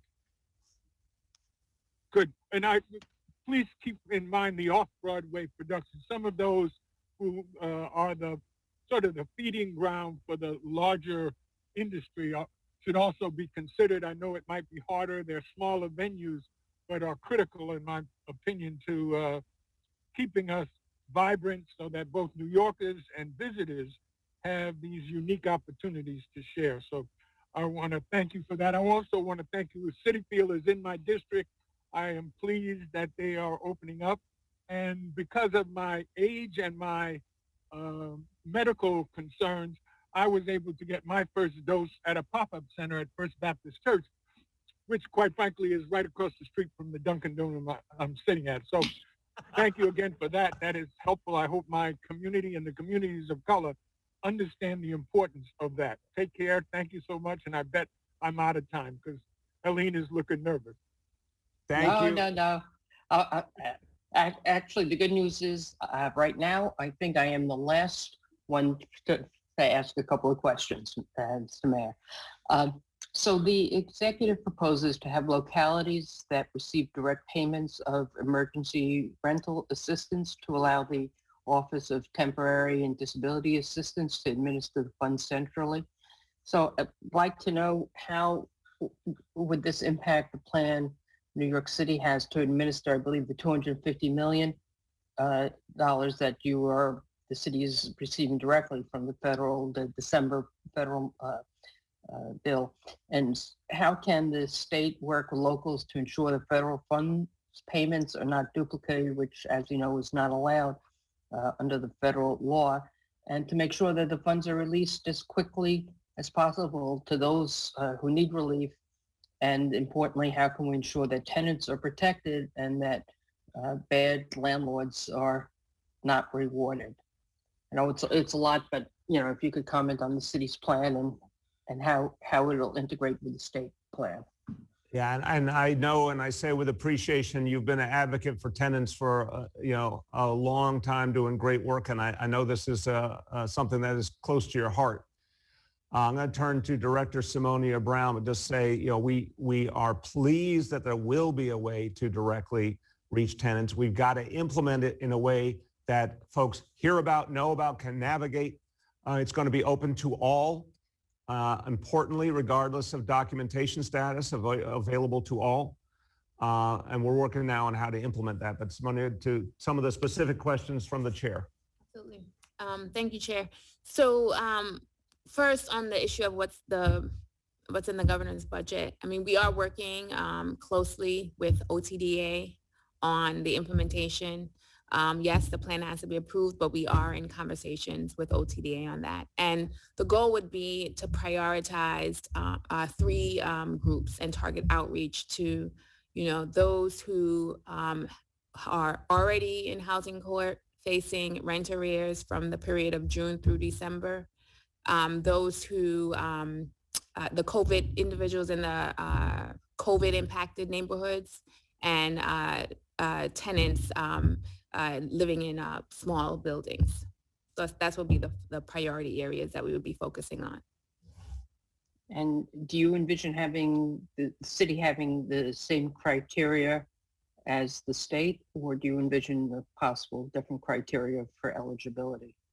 And I think that those are the conversations that are happening now with our Commissioner, Steve Banks, and definitely we're having our own internal conversations with Deputy Mayor, SAT team too. So I think those conversations continue to happen between the state and us. But again, those conversations have been happening for some time and are going smoothly. So it would be good to continue to have this conversation to keep the Senate and the Assembly in the loop as we look over the executive's plan and whether we want to make changes to that plan. So that would be helpful. And then, Ms. Mayor, there's been some discussion about, already from colleagues, about COVID vaccines for older adults. And this came up also at our Human Services hearing. How is the city planning to provide vaccines to homebound individuals who are eligible? And I say this representing a district that has many elderly people, but also has portions of two of the highest percentage zip codes, according to the city data. In fact, the 11235 zip code is number 1, and the 29 zip code, I think, is number 7. and both over 14% positivity. So do you have a plan? Are you trying to come up with a plan? And these are people who want the vaccine but can't travel, and they have people coming into their homes, so they're very fearful, and they need people to come in to help take care of them. This is one of the toughest challenges in a crisis that has had so many tough dynamics, so many tough, painful moments. We've got to get to homebound seniors. That's the bottom line. There are so many homebound seniors in so many communities who are suffering, who are living in fear. Their families are living in fear. I talked yesterday about one particular group of New Yorkers who we have to reach, and we will reach with a dedicated effort, and that's Holocaust survivors. Thousands of New Yorkers who lived through a human hell and survived and give us, faith by their survival, but now they're threatened by this disease. A number of them are homebound. We're going to reach homebound seniors. And live in my district also. Your district, absolutely. We are going to reach homebound seniors. The plan has been largely developed, but there's a few last issues that have to be resolved. In a matter of days, we'll be able to put the specifics on the table, but I want to caution one point. This one is harder than all the other realities because it takes very individual efforts. It's very labor intensive, but we will have a way to reach homebound seniors in the weeks ahead, and we're going to lay that out in the next few days.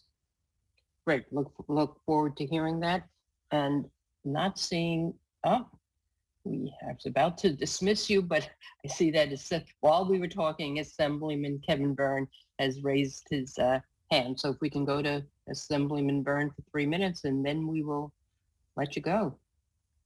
Thank you, Chair. Thank you, Mr. Mayor. Sorry for the last minute addition here. I think this may have been mentioned earlier, the question about the disaster powers from the governor and the executive branch. I just want to pose this a little bit differently about your opinions as an executive about the need to be nimble, but also having these types of powers for prolonged periods of time if it's necessary. But specifically, since this is a budget hearing, I'm not looking for necessarily a political statement, but more of how this affects the budget, because those powers expire, my understanding, in April. There's another thing that's due April 1st called the state budget. And Albany has a tradition of putting a lot of different controversial things in the budget. As of right now, I don't see a proposal, but I wouldn't put it past anybody from all of a sudden that being put in the budget and we vote on it at 1 o'clock in the morning. And I'd like to hear from you as to what your thoughts are, not only on the governor's disaster powers, but also any discussion or debate about that should be independent from our state's budget. I couldn't agree with that more, and I appreciate that very much. Assembly member, I would say you said, you want a budget answer, not a political answer. I agree, but I do want to say something in a spirit of what we all wish for, which is bipartisanship. There's a bipartisan reality. I've talked to county executives around the state, mayors around the state. I know whether you're a town supervisor, a mayor, a county exec, whatever party you're in, wherever you are in the state, you know that government is best where it's closest to the people in terms of delivering actual services and making the adjustments to reality. And one of the things we found with COVID is the reality changes all the time. The facts, that what we know about the science, what kind of supply of vaccine, which vaccine we're using, it's an ever-changing reality. And what we need is simplicity, not multiple layers of government constantly changing rules. We need simplicity. Give us supply, and we, with broad ground rules, will get it to our people. We'll get the vaccine to the people who need it best. That example earlier, one of your colleagues raised about a center being only for essential workers when there's lots of seniors nearby that want to get vaccinated, and that's the closest to them. That makes no sense. Any local leader would tell you, Democrat or Republican, if I got a center, I'm going to open up to everyone eligible because I want to make it simplest for people, and I want to reach particularly those who are most vulnerable. So we need that flexibility. We need to restore local governance. We need to restore the norms of our democratic process in the state, and it should be done in the cool light of day. It should be a matter of public discussion and determined by the legislature with a real public debate. because it's time. We all say we want a recovery. Well, recovery means going back to normal. It means restoring the things that we've had, not living in a state of emergency for the rest of our lives. And so I think if you believe in recovery, you should also believe that local governments can manage their own affairs and protect our own people. Thank you, Mr. Mayor. I appreciate those comments. Thank you. Thank you. So quick before someone else raises their hand. I like the way you lead. Make a run for it. Our hearings have been running 10, 11 hours a day, so we're not looking to break any records today. Thank you for being here. We look forward to some of the implementation of some of the issues you discussed. And thank you for your service to the city. It's been a pleasure working with you. Thank you. It has really been a pleasure. And I will say, I'll actually, these are long sessions, but I'm going to miss working with all of you. It has really been a pleasure, and thank you. We've all done important work for the people together, and I appreciate just a really sincere approach to public service that both of you chairs take, and it's been a great benefit to the people in New York City and New York State. Thank you. Thank you. So now, and you don't have to drive back from Albany in the snow. So that's always right. Well, that's the advantage there's some of this blessings year. of technology. Yes. And Mayor Brown doesn't have to drive in from Buffalo. Take the train in. So next we have from the city of Buffalo, Mayor Honorable Byron W. Brown to present the 10 minutes to the community, to the committee, and then we'll hear from our chairs for questions. Thank you, Mayor Brown. Go ahead. Thank you. Good afternoon. I want to thank the New York State Legislature for this opportunity to testify before the Joint Legislative Budget Committee on the impact of the proposed 2021-2022 executive budget on the city of Buffalo.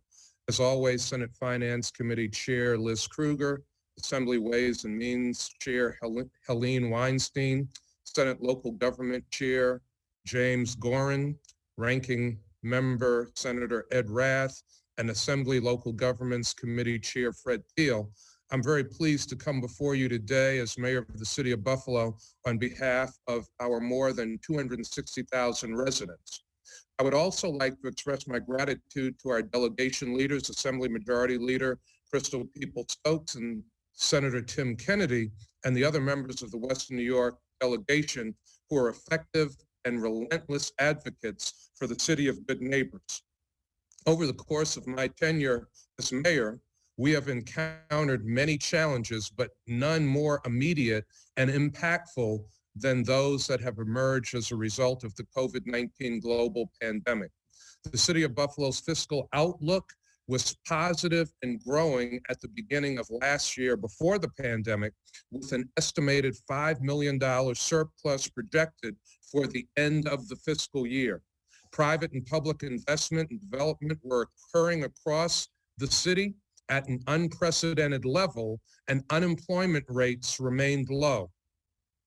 The budgetary actions I took last year as a result of the sudden drop in revenues due to the pandemic and the pause orders that were put in place designed to slow its spread, reduce costs, sustained economic growth, and put strong fiscal controls in place while also keeping our workforce and services completely intact.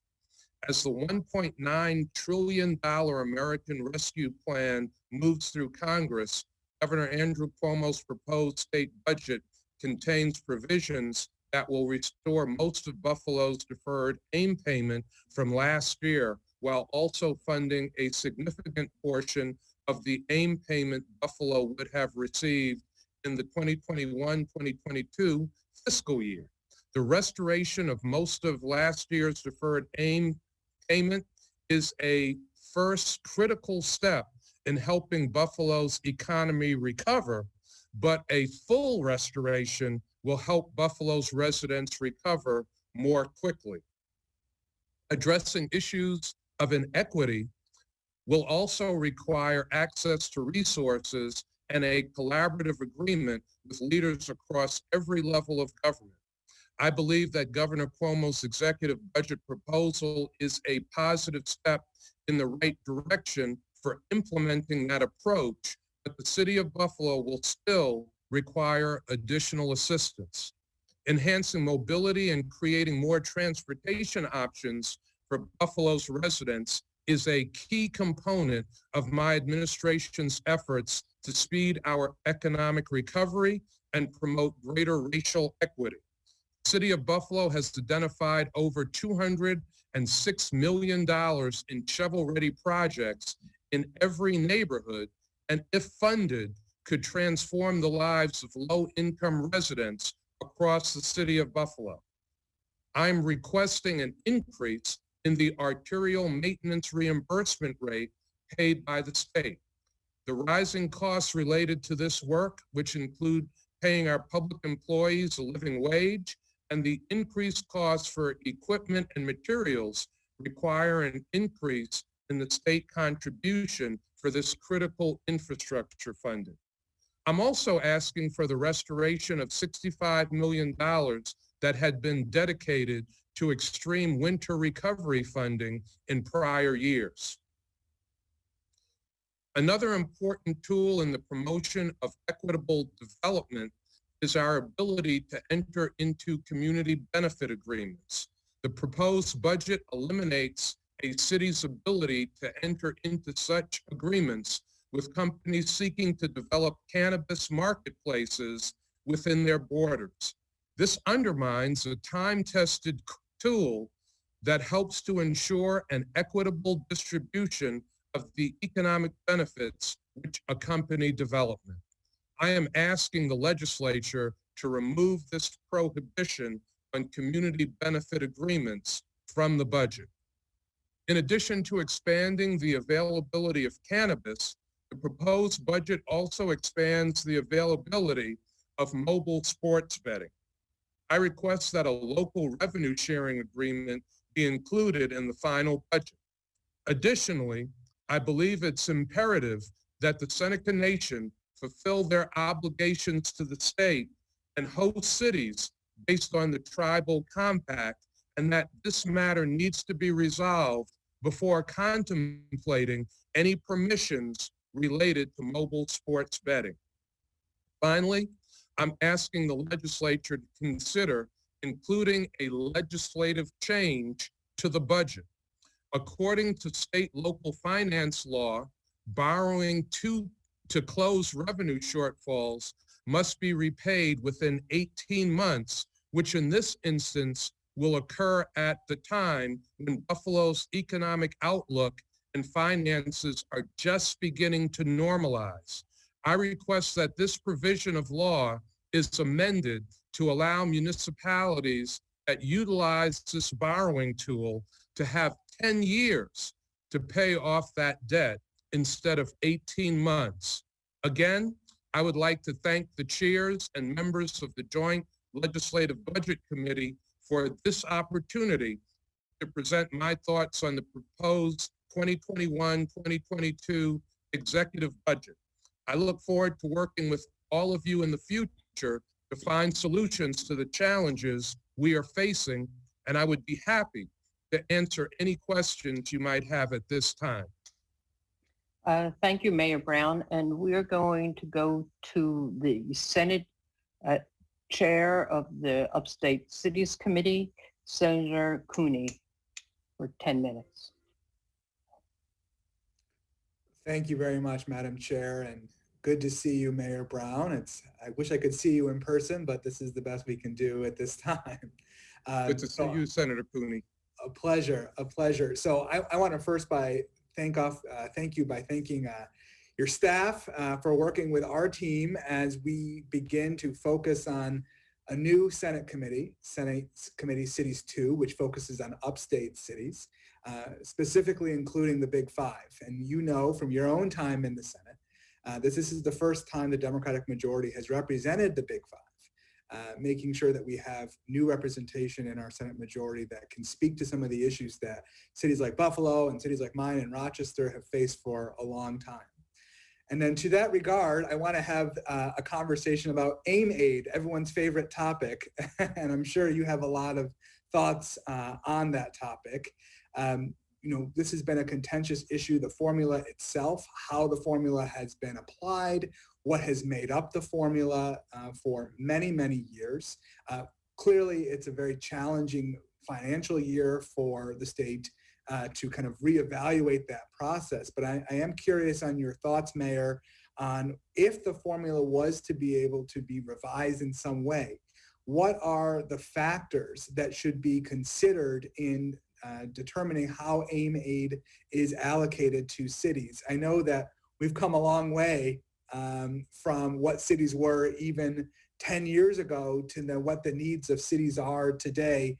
The pandemic just showed us a little bit about it. And you mentioned in your comments just a moment ago, some of the other challenges, new markets and new industries that cities are facing, like Buffalo, cities that are on international borders like Buffalo that are having unique opportunities for economic growth. So could you comment briefly on AIM aid and what that formula change might look like if you could have your magic wish?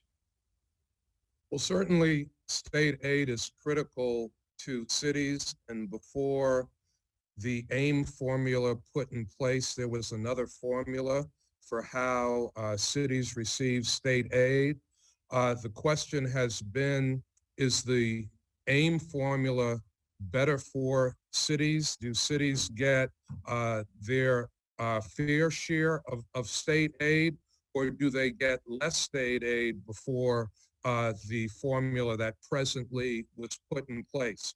I know for many years under the present formula, there was no increase in aid. In fact, in some years, aid decreased. And now with the challenges of the pandemic, the state has had to reduce AIM payments to municipalities across the state. So I think one of the key and critical things is to restore the full AIM to cities. That is going to be critical to our recovery, even before we look and analyze what the formula should be. I think in any looking at the formula, as I heard Mayor de Blasio say, the ability of local governments, of city governments, to have the resources to be nimble and flexible in delivering services to local communities is critically important. And I think that should be taken into consideration in any consideration of how the AIM formula might be amended. So as opposed to the state directing funds based on what it views as what municipalities should be spending on, I think it's critically important to give municipalities greater flexibility in making those spending decisions at the local level. I appreciate that, Mayor Brown. As the former chief of staff to the city of Rochester, the nimbleness that you spoke of is right on. And of course, during a pandemic, being nimble is more important than ever. I want to touch upon the pandemic and specifically that the negative impacts that the pandemic has brought upon our marginalized communities and populations. And I know from my friend and colleague, Senator Ryan, that he has been a very passionate advocate for refugees in the city of Buffalo. In Rochester, we also have a growing and large resettled refugee population. And I'm wondering, from your perspective as mayor, what could the state be doing more to make sure that we are providing critical resources and services to those populations in our cities? Well, we know in our cities there are a lot of marginalized communities. There are low-income communities. The urban centers have a large number of immigrants and refugees, low-income residents, Black and brown residents that have been dealing with inequity for a very long period of time. So I think funding that gives us the ability to support new Americans is critically important. Having the resources to address racial inequity is critically important. That's certainly something that I know communities all across our state and all across our nation are grappling with. These things cannot be addressed without the proper resources to address them. I know that all municipalities have been fiscally hurt because of the pandemic. In the city of Buffalo, we placed in our budget $65 million in anticipated disaster relief coming from the federal government. And it is finally looking now with President Biden and Vice President Harris that appropriate relief will be provided to local governments and to state governments to be able to fiscally recover from the pandemic. Thank you, Mayor. I just want to put a plug in for the work that we're doing on our new Cities 2 committee. I've been partnering with both Senator Ryan, but also Senator Kennedy as the chair of our transportation committee on talking about high-speed rail. And I know that that's something that's going to be very interesting as we look to have a conversation about economic development in upstate to better connect what you're doing right on the border of Canada and, of course, looking into the market of Toronto to our friends downstate. And then all of the cities along the way that could benefit from workforce attraction and new markets. And so I thank you for the leadership that you've already provided and look forward to our continued partnership together, Mayor. Thank you. Thank you very much, Senator Cooney. Thank you. Assembly? Yes, we go to our ranker on we go to Assemblyman Riley, our ranker on cities for 5 minutes.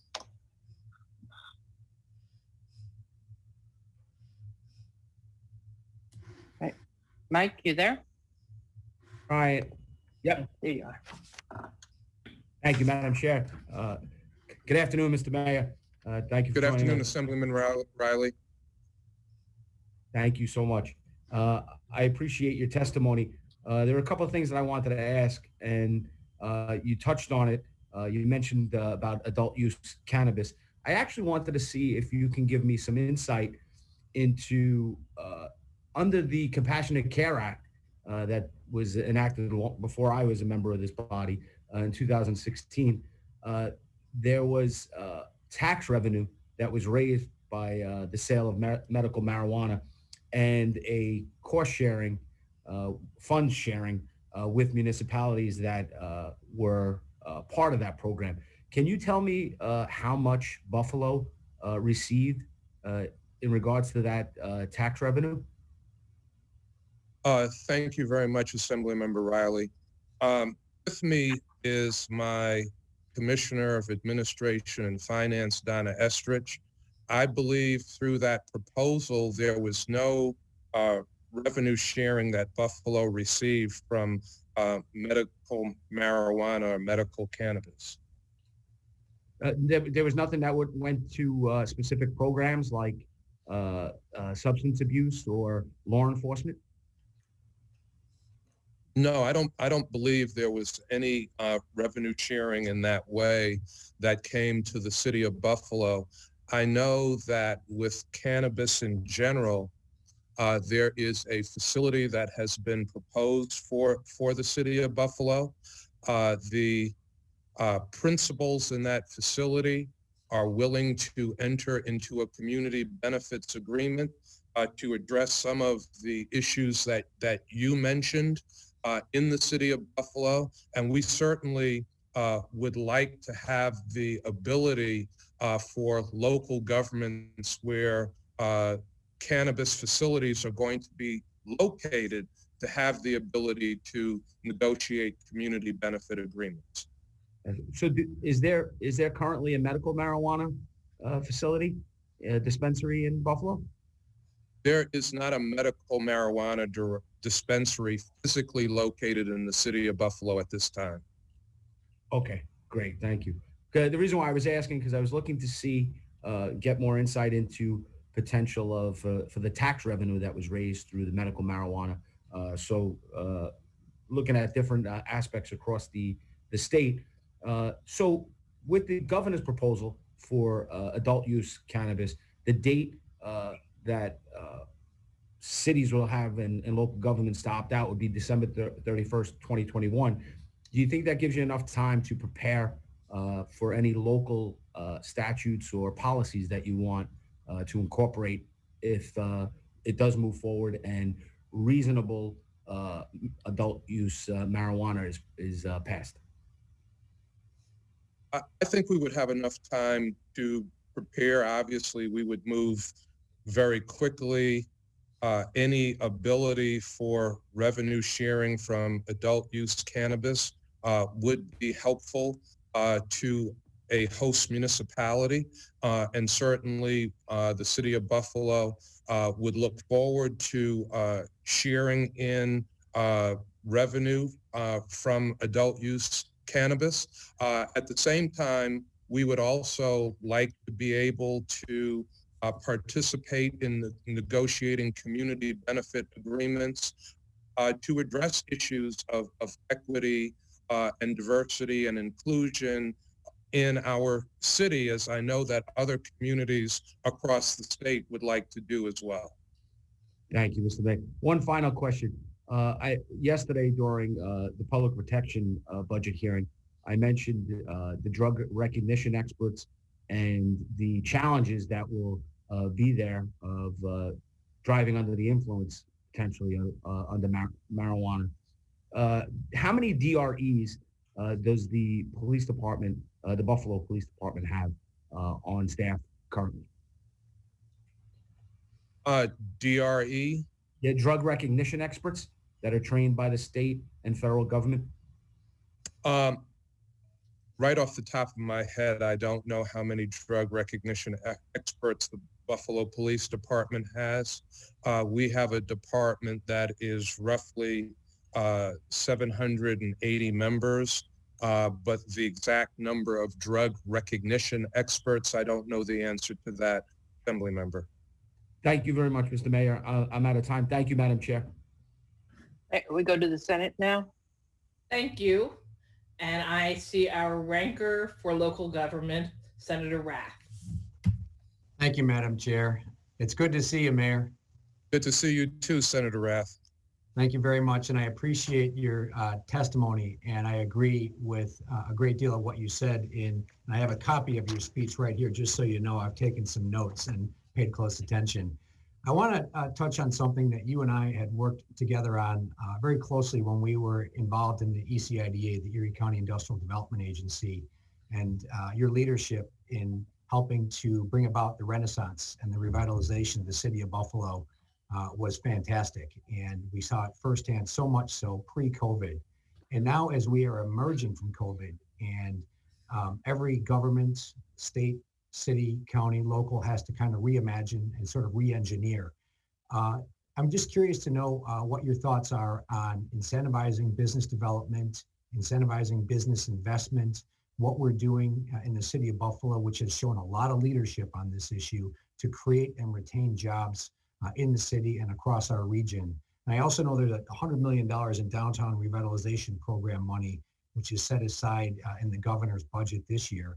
So if you could share with us what's happening for economic development as we start to emerge from COVID. Well, I think it's very important to incentivize economic development. It's very important to incentivize investment. I think what we have been able to do with the governor's Buffalo Billion, certainly with all of you, the members of the Senate and the Assembly, our local delegation, we have been able to provide incentives for a lot of important economic development projects in the city of Buffalo. and with the East Side funds and funds that specifically focus on equity and inclusion and diversity, we are now seeing the effects of the incentive programs for economic development reaching all sections of our city. So not just downtown, where we've experienced significant economic development growth, or the Buffalo Niagara Medical Campus, where we've seen several $1 billion of investment over a 20-year period of time. But we're seeing it on the east side of Buffalo, the west side of Buffalo, the north side and the south side of Buffalo. What we've tried to do with Federal CARES Act money that has come to the city of Buffalo and other federal dollars is provide support for small businesses in the city of Buffalo that have been hurting as a result of the COVID-19 global health pandemic. We also have stood up a program called Stand Up Buffalo to assist renters in paying their rent, and homeowners in paying their mortgages, and small businesses in paying bills that they have fallen behind on. So I think it's important for us to first stabilize our small businesses, because as you know, Senator Rath, you know, in Buffalo, in Erie County, and Western New York, small businesses are really hurting. So we've put programs in place to help them in the city of Buffalo proper. But then beyond that, once our businesses are stabilized, then we have to provide incentives for additional business development. Thank you, Mayor. And just a brief comment, I couldn't agree with you more with regards to the responsibility we have to work with our small businesses who've struggled like never before. And again, I thank you for your leadership, and I look forward to working with you as we move forward this year. Thank you. Thank you, So Assembly. we have Assemblyman Conrad for 3 minutes. Thank There you. you go. Thank you, chairs. And hi, Mayor Brown. How are you? Good to see you. Good, Assemblyman Conrad. You're not doing a good job of keeping Buffalo a secret. You know, that's our catchphrase back home, you know, so, but thank you for your work.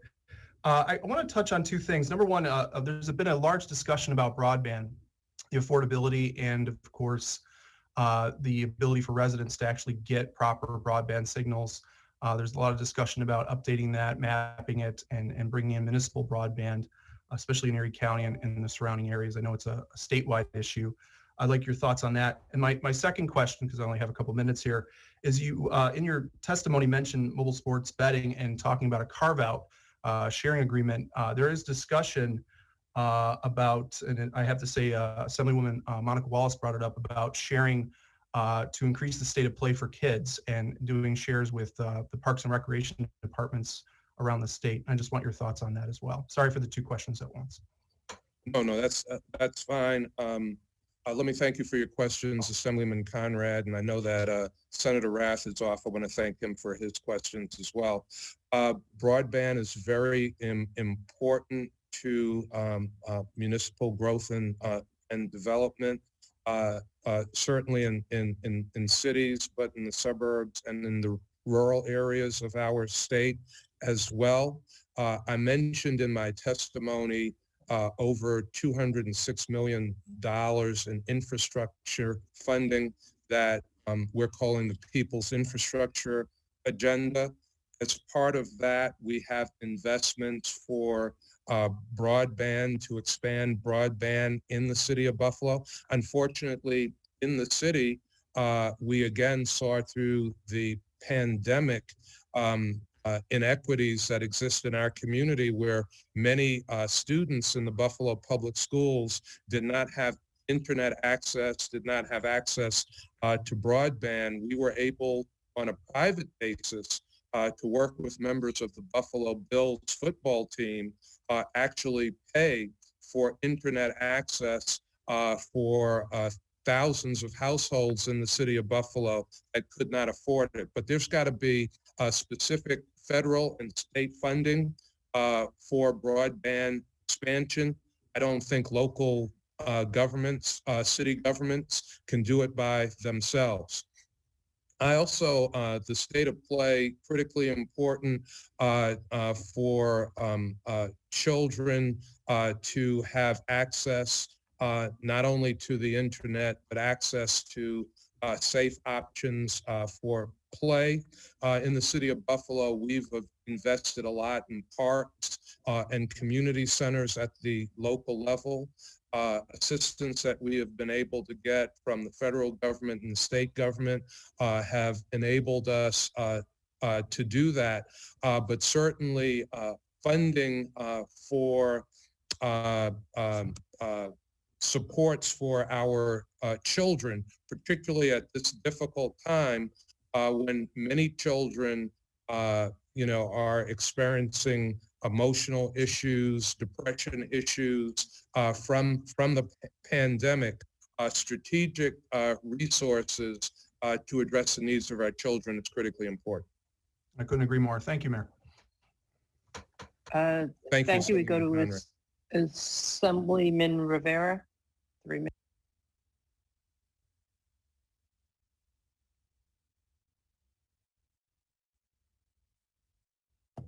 How you doing, Mayor? I'm doing well, Assemblyman Rivera. Good. I'll be quick on this because so many of my colleagues have already touched on a few things, including refugee resettlement and broadband. There's two things I did want to touch on, just more questions and eager to have your feedback on. One is housing. As you can imagine, everything that's gone on with the pandemic has exacerbated issues that we knew were sort of underlying the entire time, but have really brought them out. I'm sure you're hearing it a lot from folks. Sort of mentioned it earlier when Senator Rath was talking. But I know I'm getting a lot of calls from homeowners that are struggling and to meet ends, just to sort of take care of their homes. And Buffalo, I've always thought it as a unique housing stock, one, because of its age, and two, because of the sort of the character and the history behind it. And I'm just curious to see if you've been hearing the same thing from small homeowners, if you've been hearing, sort of the struggles as well. And then I also have a second question, and that's about infrastructure. So as you know, my previous life, I was in local government as well, and in the Department of Public Works. And, one of the things that I'm a true believer on is that, when we invest money into infrastructure, and you mentioned broadband, but for a second, we can talk about, road work and sort of renovation of existing buildings and just sort of digging our heels, or rolling up our sleeves, I should say, into investing money into our infrastructure. I'm a believer that every dollar that we invest into that just is going to pay so much more in dividends, not just in construction work, but in a lot of other ways. So just wanted to see if there was any specific infrastructure projects you had in mind, or we'll say shovel ready-ish. And if so, I guess let's work together on them. Thank you very much, Assemblyman Rivera. I have heard from homeowners who are having trouble paying their mortgages because of COVID, renters who are having trouble paying their rent because of COVID, and small landlords who have tenants who have not been able to pay their rent because of COVID. The city, as you know, just received $11 million from the federal government. We are initiating a program called Stand Up Buffalo, where we will be helping renters pay their rent, homeowners pay mortgages, and small businesses that have been affected by COVID-19. We expect to be able to assist 2,000 people in the city of Buffalo, but certainly that's not enough. We believe that the need is going to be much greater than that. Our infrastructure plan includes streets, sidewalks, our lighting system, broadband, as well as our sewer and water system infrastructure. Again, we have a plan that's well over $206 million for that. Thank you very much, Mayor. Thank you, Assemblyman Rivera. Okay, so now I think we have one last member, Assemblyman DeLon. 3 minutes. And I'll try to be faster than that. Mr. Mayor, how are you? Just want to say that you have my support on the removal of the CBA language on cannabis management in the budget. So I just wanted to let you know that. But I'm intrigued by your request for the local revenue share on sports betting. Just want to see if you can expand on that and maybe share with me your vision of how you would like that to see if it were to come to pass. Thank you very much, Assemblyman DeLon. So in the areas where mobile sports betting would occur,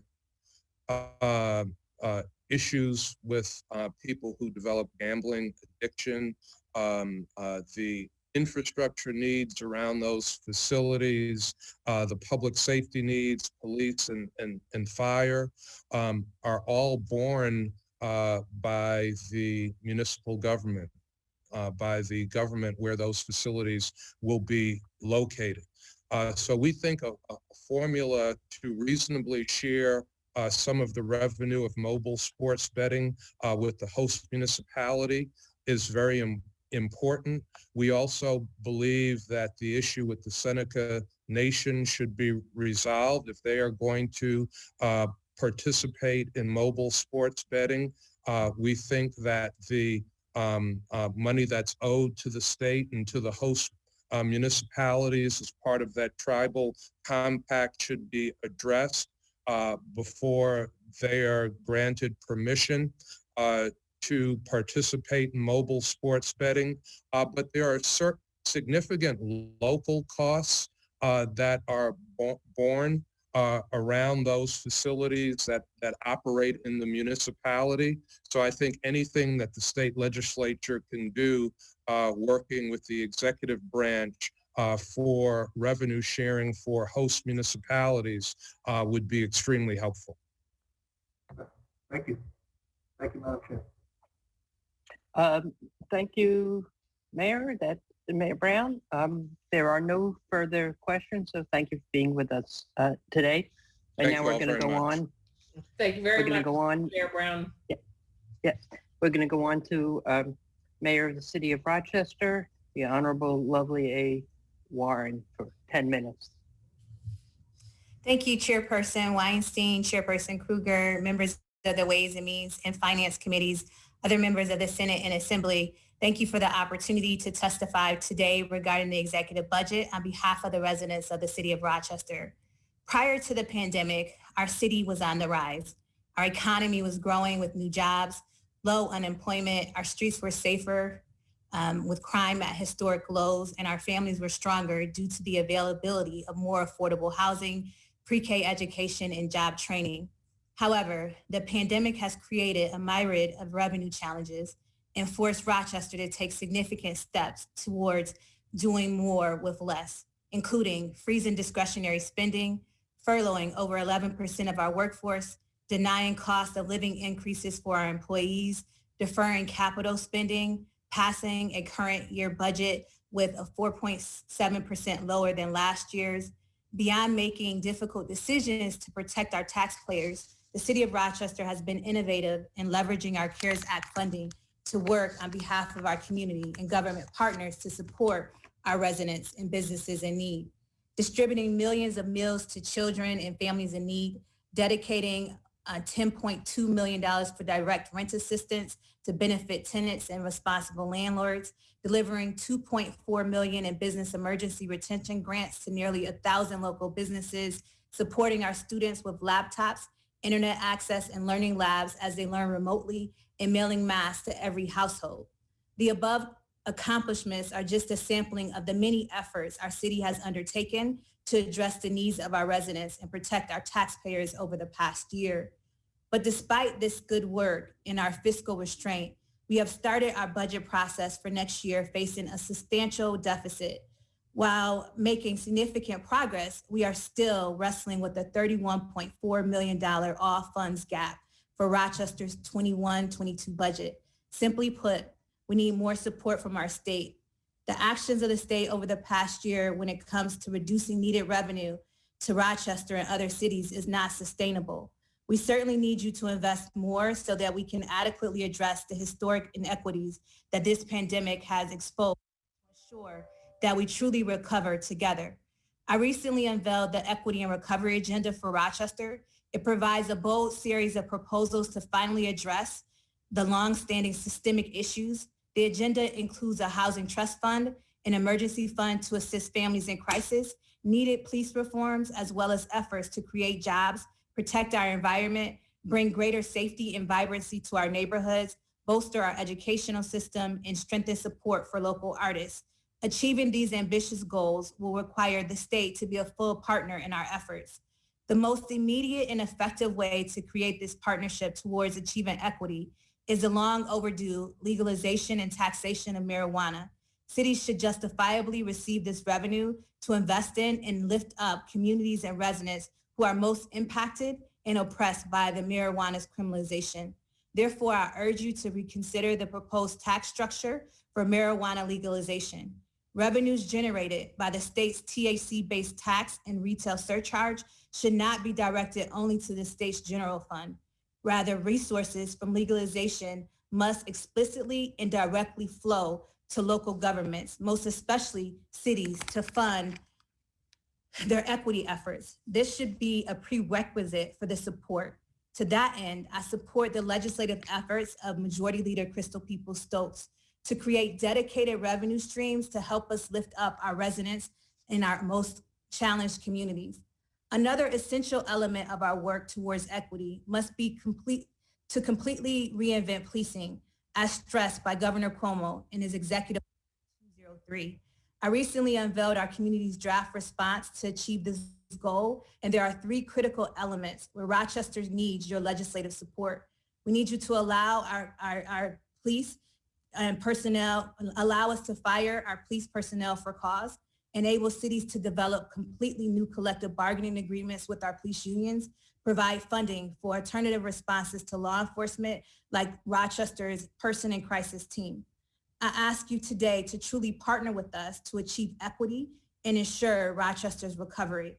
While marijuana legalization and police reform are critical elements of this partnership, we must remember that all of our cities, including Rochester, require a state budget that provides the resources we need to deliver essential services. When it comes to aid to incentives for municipalities or AIM funding, we are grateful that most of this vital revenue that was withheld in June is scheduled to be released by the end of March. I am, however, asking the state to restore the remaining 5% cut from the 2020 budget and eliminate the 2.5% cut from the executive budget, because this will provide Rochester with the much needed $6.6 million. Beyond restoring current level of AIM funding, I must reiterate again that Rochester continues to be shortchanged on a per resident basis when compared to Buffalo and Syracuse. Rochester only receives 84% of the AIM aid per resident that state invests in Syracuse and 67% of the AIM aid that state invests in Buffalo. If we are going to adequately address inequality and lift up our families out of poverty, we need New York State to fully restore Rochester's current AIM funding and end the longstanding inequity between Rochester that Rochester receives per resident. Further tipping the scales against Rochester beyond the AIM equity is the fact that Rochester continues to pay much more to our school district per the maintenance of effort requirement that is outlined in the state. Another way that we can ensure that we fully recover from the pandemic is by investing and putting people to work in well-paying construction jobs. For this reason, I request a full restoration of Rochester's infrastructure funding. While the executive budget does fund CHIPS, Pave New York, and Bridge New York programs, it does not fund the extreme winter recovery programs. Restoration of this program will provide $500,000 in critical support and maintenance for our roads and bridges. Beyond roads and bridges, we need to invest in the facilities that enrich the lives of our children and families.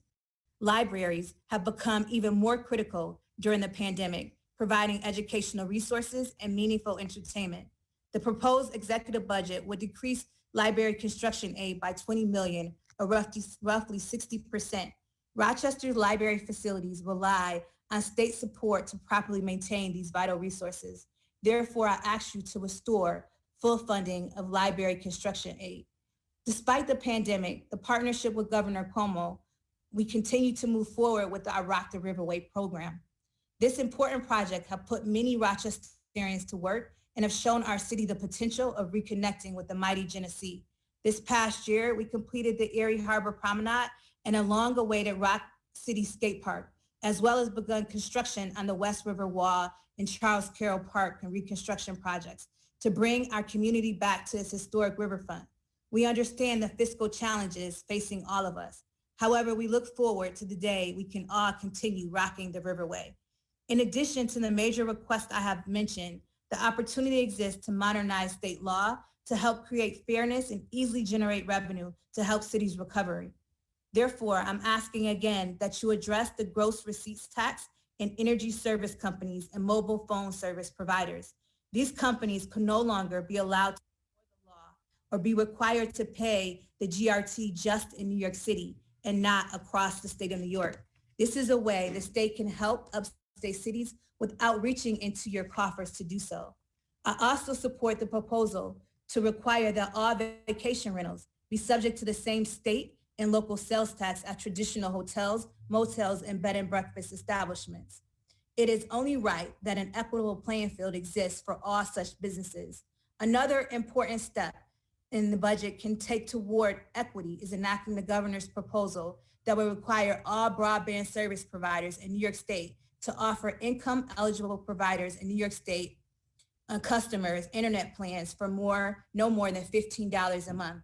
The pandemic has only served to highlight how critical it is for everyone to have reliable access to internet. Lastly, I appreciate all of your prior and continued support for the city of Rochester. I know that in the spirit of partnership, we will allow us to recover faster, and it will be better for all of our residents. I thank you for your time and attention as we are prepared to answer any of your questions.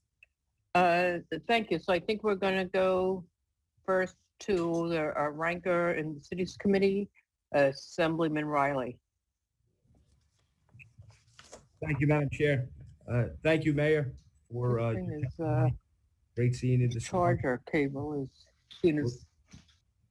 I actually wanted to touch on one of the proposals that you mentioned in your presentation. You're talking about the adult use marijuana and potential legalizing it. Do you think the city of Rochester will be prepared for the December 31st, 2021 deadline to opt in or opt out, I should say, that the governor has put on that date for populations of 100,000? Do you think you'll be prepared for by that date if you wanted to opt in or opt out? Yes, we believe that we will be prepared. We are working as a municipality right now, waiting to know whether we're going to proceed with this and to make sure that everything is outlined for our residents as well as for our businesses and our teams here at City Hall to comply with whatever the state outlines. Okay. Does Rochester currently have a medical marijuana dispensary? Yes, we do. We have one at Eastman Business Park. Do you know if the under the Compassionate Care Act from 2016, with the sales tax generated from the medical marijuana sales, has there been any funds going to Rochester for substance abuse, therapy, law enforcement, or anything like that? There are no dollars coming directly to the city of Rochester. I can't say if they are going to other providers or not-for-profit agencies in our community, but the city does not receive any funds as far as I know. Okay. With the potential of legalization, I know that some of the concerns that we've been raising is the potential for driving under the influence. And of course, it's very difficult to identify a driver under the influence of marijuana, unlike alcohol. Across the state, there are drug recognition experts in police departments. Do you know how many drug recognition experts the Rochester PD has, by any chance? I do not know how many drug recognition experts we have, but we have a force of about 728 sworn officers. Okay. So there's potentially the opportunity for a course for police agencies to gain more experience to recognize those that are driving possibly under the influence of marijuana. And hopefully that'll be available if the need be from the department, the Division of Criminal Justice Services. So I'm hoping that that'll be an option to look into. One of the other things I wanted to mention is some of the proposals that I wrote a letter to the governor and to the leadership was about those under 21 driving under the influence of marijuana. And, you know, like it is now with driving under the influence of alcohol, those that are 21, under 21 years of age, there would be an administrative hearing and they would lose their license. Do you think that's something that you could support if legalized marijuana actually moves forward? Because I think that will be an issue on our roads. I think that we would have to do everything like we do with drug, make sure that people are adhering and driving safely. What the penalties for driving under the influence will be is up to, of course, and how that is regulated is up to how you as state legislators write the law and will be in compliance with that. I think that strong support for rehab as well as education on the use of marijuana, like there is with the use of alcohol and driving while drunk, is something that is definitely going to have to be supported as well. But we're committed to working with you to make sure that our residents get the support that they need if they have a substance abuse problem, but also to make sure that we want to make sure that whatever we do, it's equitable and it's fair and it's just across the board. Thank you, Madam Mayor. Thank you. We go to the Senate now. Thank you. We go to our chair of all cities but New York. But it's also his hometown, Senator Jeremy Cooney. Thank you, Madam Chair, and good afternoon, Mayor Warren. I'm glad you can join us here today, and I'm delighted to see you, although it's looking out my window, the snow is letting up a little bit, so maybe I could walk down the street and see you at City Hall. I've got a couple of questions, and I wanted to frame them in light of what Senator Krueger just mentioned. We have this new commitment to upstate cities or cities outside of New York, long time overlooked issues that I know you are well familiar with, whether it's AIM aid or whether some of the transportation items that you mentioned in your earlier testimony. I do have a few questions for you here, and I want to start on a difficult subject because I know that you are feeling this pain as I am too. I'm very frustrated, I'm angry, I'm fed up what we're seeing with policing in our city. And I know that Rochester wants to be in the headlines for a lot of good things that we're doing. But unfortunately, we find ourselves in the headlines time after time after time for issues of police and community relations and the tension therein. So you mentioned in your testimony the draft community plan as part of the reimagining process. And thank you and your team for going through that process. One of the things that came out of that in terms of the recommendations was changes to our civil service laws in relation to how you can discipline an officer or hire or fire an officer. Can you elaborate quickly on that? So currently we cannot fire an officer for cause immediately. We can suspend and we have to suspend a lot of times with pay because of the way the civil service system and our union system or contract is outlined. And so we would be asking for an exemption specific to the challenges that we experienced in Rochester and have been experiencing to allow us to fire for cause immediately. And And we need to be able to do that to make sure that the right people are patrolling and serving our citizens. Additionally, we are looking to require that newly hired officers live within the city of Rochester. Currently, 94% of our officers live outside of our city. We want to make sure that they have a commitment. The citizens of Rochester are paying, that the taxpayers are paying their salaries. They should want to live in the city of Rochester. Additionally, the way that we are required to hire based off of a civil service test. That test does not determine whether this person would be best qualified. There are bands that you have to go through. You have to, how high you score on a test. And we all know that that standardized test disproportionately affects communities of color. And so we have been under a consent decree since the late 1970s, where 25% of our city was people of color. Now over 50% of our city is people of color, but that consent decree is still based on that 1979 number. We would want to change that. And there are things with bargaining agreement that no longer serve the citizens of Rochester that we would want to be able to start from scratch and renegotiate. And we will be asking for an exemption specific to Rochester. You all have seen the challenges that I am frustrated as mayor to have witnessed a child as a mother, a child suffering the way that she suffered.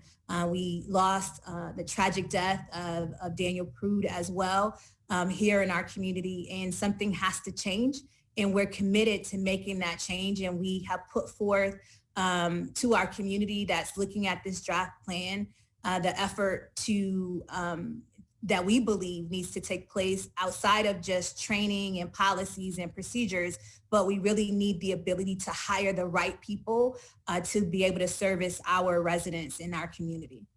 I appreciate that, Mayor Warren, and please know that that commitment is shared by those of us in Albany who are following this news with great interest, and we will be sponsoring legislation to address some of those concerns that you've raised.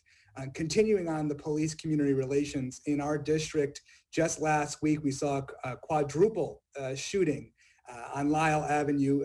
And I don't need to tell you that this is a continued troubled area of our community. Last night we had a budget hearing with Students Demand Action and Moms Demand Action talking about gun violence solutions. What can we do with the Lyle Avenue corridor? What can we do to provide additional resources on the state level so that you at City Hall can help revitalize that important neighborhood in our city? I think that an investment in people is our biggest challenge. We know, pre-pandemic, we had hit 30-year lows as it pertains to crime.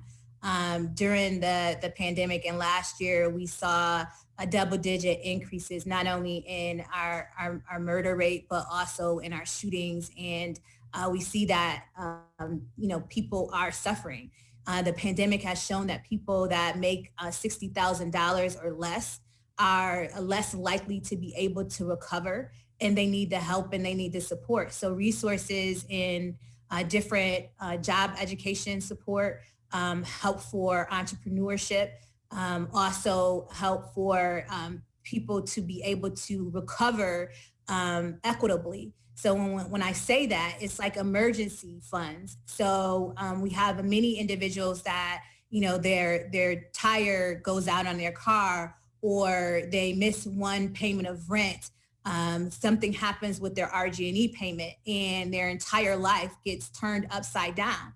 And so one of the things that I have proposed in our equity recovery agenda is to have an emergency fund where we could help our residents be able to take care of those small hiccups in life that has caused them the challenges.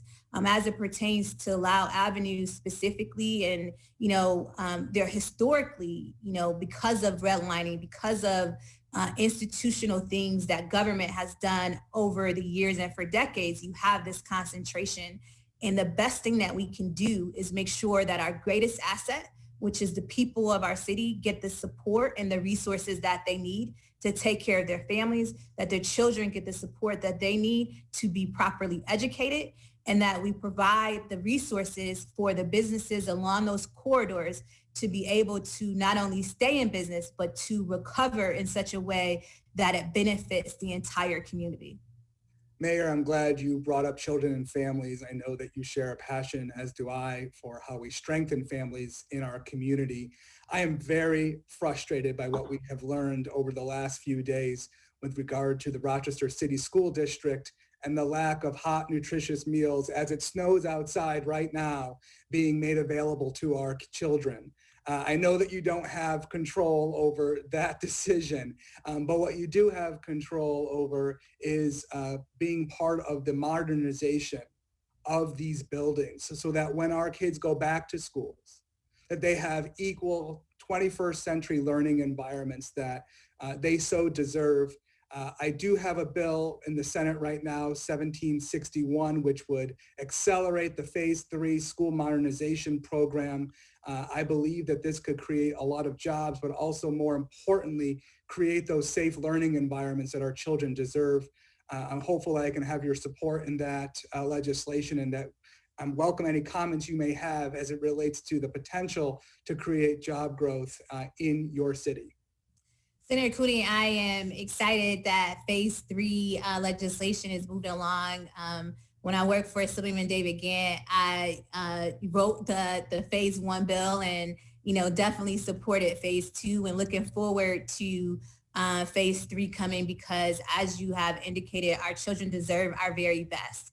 In modernizing our schools and making sure that they have a facility that is 21st century that gives them access to not only internet, but also a quality environment should be our number one priority. And so I have written a letter of support along with the superintendent. And I know that this issue that you addressed earlier about food is something that is on her radar screen. I spoke to her yesterday when this issue came up, and I know that she is definitely committed. The number one priority for her was getting children back into school. And I'm thankful that we were able to open up the doors to school this past week. Now that they're there, I know that the focus will be on providing the adequate nutrition for them. But we're here to help and to make sure that our family gets the support and our children gets the support and the resources that they need so that they can live to their fullest potential. Thank you, Mayor Warren. I look forward to our partnership. Thank you. We go to Assemblywoman Clark, 3 minutes. Hello, Mayor. I thought I was further down the line. So anyway, hi. I think Senator Cooney covered a lot of some of our questions that we have, and we are grateful for all that you are doing to talk about the need to have investment into our city and our people and our children and our families. I wanted to shift a little to vaccines. I wanted to hear your thoughts about how you think it's going in the city, what we can be doing to make sure our most vulnerable are homebound. I always think of the city as, when it comes to the census or other things, it's sometimes hard to reach our families and our communities, our elderly. So I just wanted to hear your thoughts about how you thought the vaccine rollout was going, particularly as it pertains to city residents and our seniors and others who are hard to reach. And if there's anything we can be doing on the state side to really help make that a little easier and facilitate that. Well, we need more vaccines. Yes. A lot of seniors that have reached out to our office that want to get the vaccine that do not have access because we don't have enough. And I think that under the leadership of, Dr. Mendoza and the county executive, that they've had a team in my commissioner of Department of Recreation and Human Services, Dr. Daniela Torres, and our Chief Equity Officer, Dr. Cephas Archie, has been working with them diligently to make sure that we get the resources, but also get access to the vaccines in our community. But there is a big challenge there with not having enough.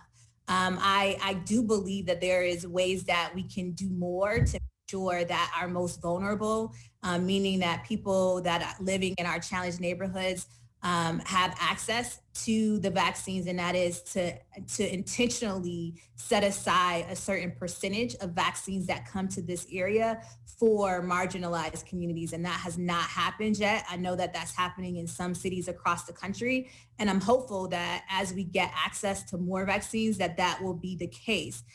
We also need to make sure that we are going to where our residents are located, meaning high rises and other, senior living facilities, to make sure that they have access, because as we saw with the pandemic and the access to internet services, many of our seniors do not have access to go online and fill out the application if they don't have a family member or someone that's doing that for them.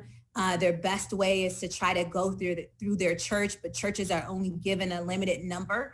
And so I think that a better way to do that is to directly have a certain percentage of vaccines that come to our particular area completely slated for those marginalized communities and those people that are most vulnerable. But the first thing, of course, is what the governor has been talking about, and I know that all of you know, is to be able to actually have the vaccines to be able to vaccinate our people. Thank you. We go to the Senate now. Unmute myself, always a good plan. Who imagined 2 Democratic senators from Rochester? I guess we did. Senator Sam Brook. Thank you, Chairwoman. And good afternoon, Mayor Warren. It's so good to see you with your full city delegation here, mostly Rochester residents. So I will jump in. Thank you for everything you have outlined already. I want to just make a quick note. I think Senator Cooney did a great job of going through a lot of the police reforms, ideas that you as the mayor and as a city have put forward. And just to reiterate our support from the state level with things like Daniel's Law, which will in many ways encompass some of the things that you brought up in your proposal. And the same with the banning of chemical irritants, especially on minors. I think we're all still a little rocked from watching that footage of the 9-year-old girl, and as well as the residency for future RPD officers, which we hope we can continue to move forward with your support. But I want to pivot quickly to go back to AIM Aid, because this is why we're here, is to get more funding for our city. So these are true questions for you, and I don't know if you have it off the top of your head. Do you know if there was ever parity between Rochester's funding per capita when compared to the sister cities of Buffalo and Syracuse? I don't know if there was ever real parity, but it was closer. So we're not talking about millions of dollars being a difference. So, $30 million, $15, $16 million being a difference. There hasn't been a formula that is based off of, poverty or based off of a community's need. And I think that it is time to look at that and to reevaluate AIM, so that communities that have a higher need, have a higher concentration of poverty, have the support and get the support that they need. For Rochester in particular, there was a time where we were in a different place financially. And because of that, cities, I think that the state looked at what a city's needs were at that point in time, and our AIM Aid was based upon that. And our challenge is that over the decades, since the early 2000s, in the decline in many of our major industries and tax base, Rochester's financial situation changed. And at the same time, those other cities' financial situations changed as well. And so we're asking for parity and for a formula that equalizes or makes it fair across the board for cities that are in our situation. Thank you. So 2 things have happened. It's an inequitable formula to begin with, and actually our gap has grown over the past decade or so. Okay, Thank you. I'm not going to rush you through another question, but suffice to say that with this strong delegation, we're hoping that we can try to rectify at least parts of that to make sure we don't have to create more cuts. Well, I can tell you, Senator, we are definitely excited about having both you and Senator Cooney representing Rochester in the Senate, and we're looking forward to your leadership and we're hopeful that that bears great fruit for the city of Rochester. We know that it will. So thank you for your service. Thank you as well. Thank you. We go now. Yes, we go to Assemblyman Meeks. Thank you, Madam Chair. Madam Mayor, great to see you today. Good to see you. All right, enjoying this good Rochester weather, huh? It could be worse. So I just wanted to touch on a couple of things. Well, one is the effects of underfunded and unfunded mandates that are coming by way of the state. If you could sort of speak to the effects of those on this community. So one of the things that we had talked about in our address earlier is this maintenance of effort. So currently we receive in AIM funding $88 million from the state of New York. However, we're required to pay $119.1 million to our school district. And so that's a mandate from the state that requires us to pay that amount of money to our school district, where other cities like Buffalo and Syracuse, the amount of money that they receive in their AIM aid covers the amount of money that they actually pay to their school districts. And so a way to bring in parity is to provide Rochester with the AIM aid equal to that which we provide to our school district. We also have a 2% tax cap that we are, mandated to comply with and have complied with, so that we won't face other penalties.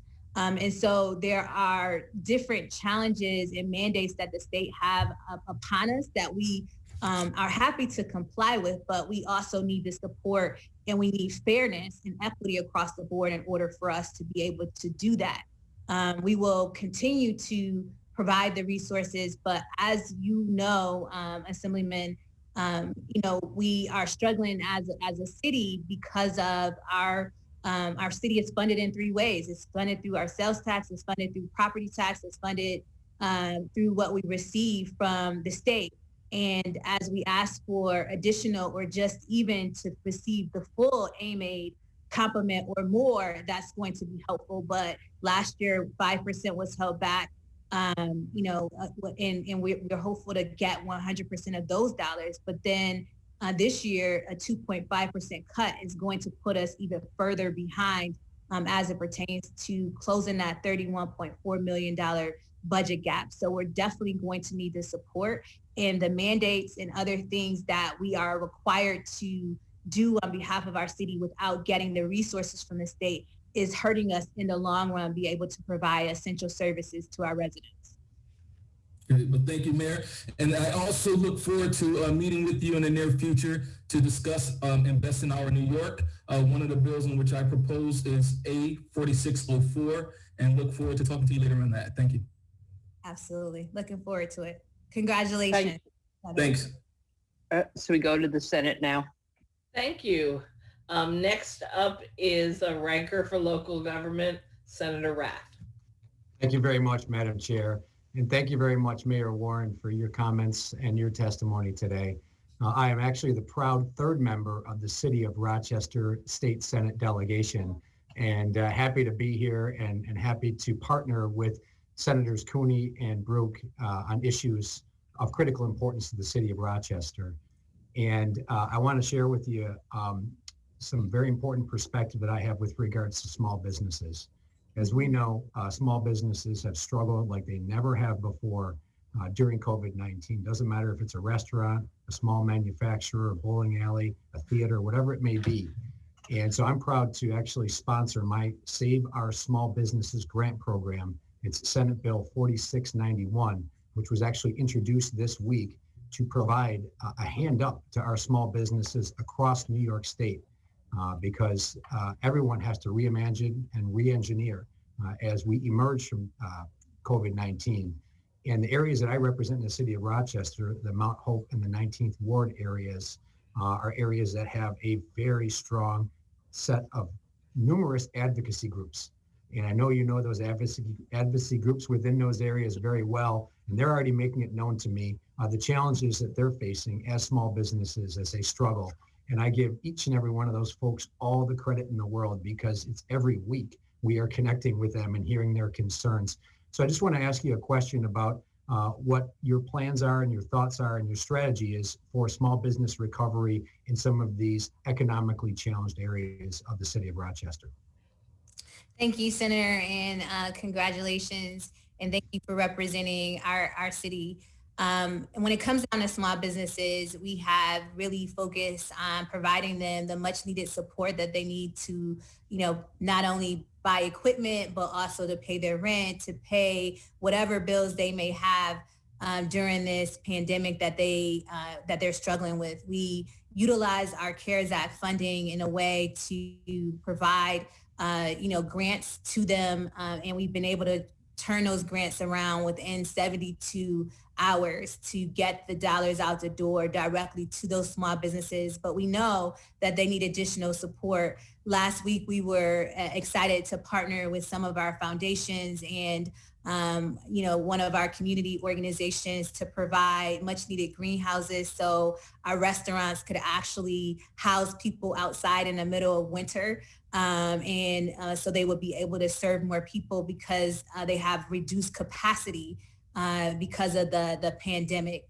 As it pertains to our landlords, we have also supported millions of dollars in partnership with the County of Monroe and utilizing our CARES Act funding to be able to give our tenants the much needed resources that they need, which will in turn help our landlords be able to cover the costs that they need.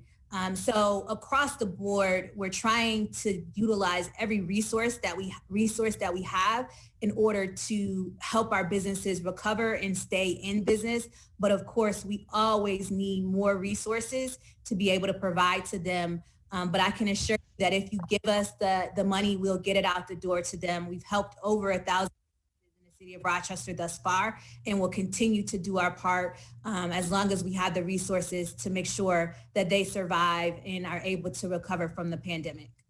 Well, thank you for your leadership, Mayor. And I do lend my voice to Senator Brooks for that AIM funding, equitable distribution as well. Thank you. Mm-hmm. Thank you. Thank you, Mayor Warren. It's nice to see you again this year. You get to stay in Rochester. You don't have to travel to Albany. Yes. So thank you for your testimony here today, and we're going to move on. Oh, no, we have one more. I'm sorry. Oh. We have the returning Robert Jackson. Okay. Okay, You got to for stay a 5 few minutes more. Thank you. Thank you. Good afternoon, Mayor. Welcome to Zoom. But I'm very concerned about the education funding in Rochester. And I want to update on that because last year, as you know, we, the legislature, put in about $35 million to make sure that we made a payroll. And I'm concerned about the impact. And I don't know if you've spoken about that. I came in and I didn't hear all your testimony. I just came from a doctor's appointment. Can you speak on that and the impact that would have if in fact you have to do that on the city's budget? Thank you, Senator. We have been working with our city school district on, as you know, our city school district has some significant financial challenges, and our finance teams have been working and meeting weekly to go over their budget, to go over, the city is the backstop for our city school district. And we needed to make sure that we maintained a partnership to understand exactly where their dollars are going. They still have significant challenges. Of course, as you all know, urban education is struggling right now. And I know that our superintendent, we have a new superintendent that has been on the job for almost a year now, and she has hit the ground running and trying to make sure that our children and our families get the support that they need in the classroom. The one thing that she's committed to doing, as well as I am, is in making sure that we have community schools, community neighborhood schools that can provide the resources and the support to our families within the neighborhoods that they live. And that is an expensive program, but in order to help our families the most, we know that community schools, especially at the elementary school level, is most helpful to be able to have a hub for our children. And so we will continue to work with our superintendent They, of course, need additional Mayor resources. Warren, I don't mean to cut you short, but I only have a certain limit of time. I want to know from you, how much money is Rochester going to need in order to maintain exactly where you are? Because if you talk about community schools, then that's great, but you got to have money. And if you need, how much are you going to need this year? And I'm being quite frank, you're going to need 30 million, 50 million, 60 million in order to maintain, not have thousands of layoffs and closing schools. And that's really what I want to know from you. From our city's perspective, we need $31.4 million to close our budget gap. In education, is that correct? Or city? No, that's just for the city. I believe that the city school district's deficit and what she is trying to close is, I believe, a $90 million budget gap. A $90 million budget gap. Okay. Yes. So, and that's good. I need it straight up so we know what we're dealing with. And so my other concern is overall, I've listened to Mayor de Blasio and I heard some of Byron Brown, and I'm hearing you. If we don't get the federal money and if the state doesn't come together and raise revenue, all of the cities and all of the municipalities, whether small or big, are in deep trouble. You would agree with that assessment or not? Yes, I would agree. Okay, so my question to you as a mayor, are you supporting taxing some of our wealthiest residents of the state of New York in order for everyone else to survive? I believe that that is something that the state should consider. But I also know that the federal government should also, and I know that Senator Schumer is looking at giving direct aid to cities. And, we need support. We can't survive without providing essential services without the state and the federal government support. I'll leave it up to you to decide how exactly you will raise that money to be able to help us be able to save our families and to provide the essential services that we need. Okay, I appreciate that, but quite frankly, I was looking for a more direct, especially since the cities are in deep need. So I was hoping that you would say, yes, I'm in favor of the legislature raising revenue from the wealthiest New Yorkers so that all of us could survive. And that's what I'm looking for, more of a direct, because if we don't raise revenue, the city of Rochester is going to suffer, New York, Buffalo, Yonkers, and all the other municipalities. So let me say this, I'm in favor of doing that. I'm also in favor of recreational marijuana passing and providing direct revenues directly to cities. So I think that I'm also in favor of the GRT tax being applied across the state of New York and just not in New York City. So there are many ways to raise revenue and many ways to help cities. And, those are just three different ways. I think that the last one with the GRT, as I mentioned in my testimony, is one that wouldn't cost the state any money. It would just provide an equitable system for the rest of the cities outside of the city of New York. Thank you. Thank you. Your time is up. Thank you.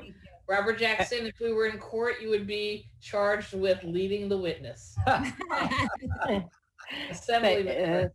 Thank yes, you. thank you. So now, Mayor Warren, I'm going to say thank you and look forward to continuing to speak with you as session continues. We're going to go now to the City of Yonkers Mayor, Honorable Mike Spano. Welcome. Take your mute off. You're muted, Mike. I think got it. Great. Yep. Chairwoman Kruger, it's good to see you. Chairwoman Weinstein, members of the Senate and Assembly, and our Yonkers delegation, which obviously includes the Senate Majority Leader, Andrea Stewart-Cousins, Senator Shelley Mayer, my Assemblyman Nader Sage, and of course, the Dean of our delegation, Assemblyman Gary Pretlow. And I want to say thank you for welcoming me. Similar to years past, I submit you the financial needs of New York's fourth largest city. However, this year is really like no other since I've been mayor over the past 11 months. We share the heavy burden of the global pandemic, and allow me to share with you the impact on Yonkers. Let's start with our schools. Over the years, you've heard me speak of the staggering deficiencies that Yonkers public schools face due to necessary cuts in services.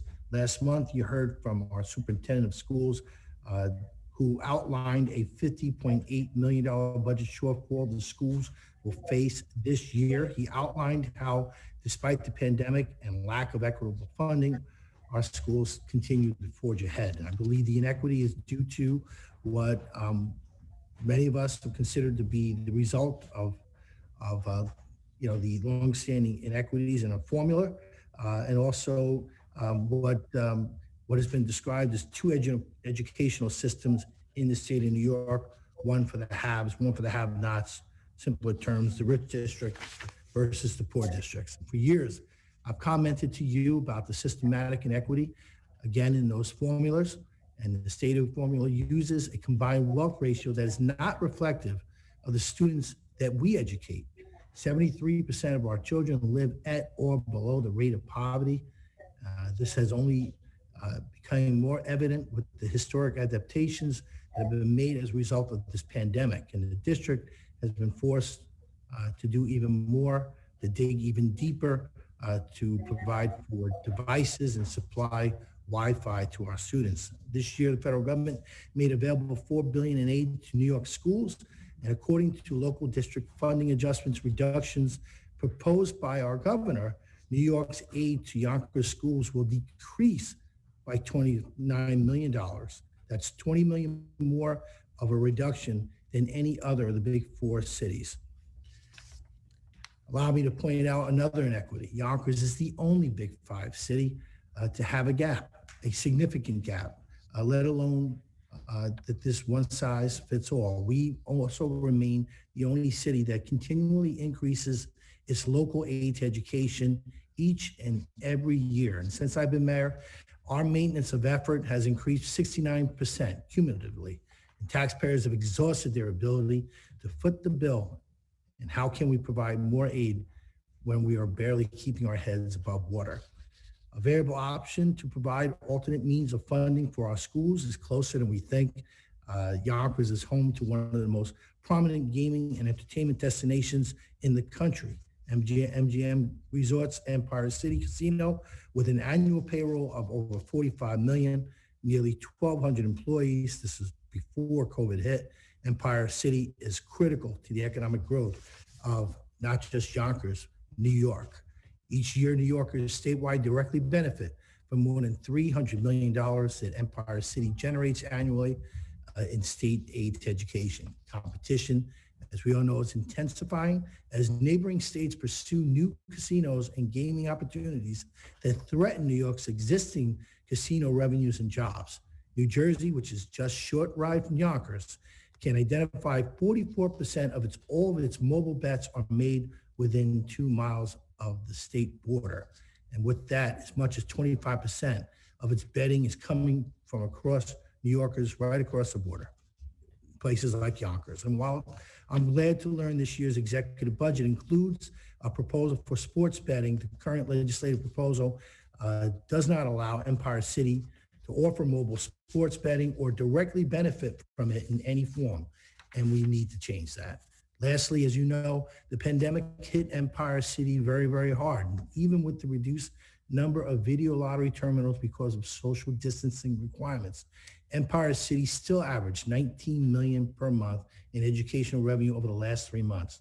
The proposed 5% reduction in VLT aid will decrease the annual amount sent to the school district compared to what the casino sends up for education in just one pandemic month alone.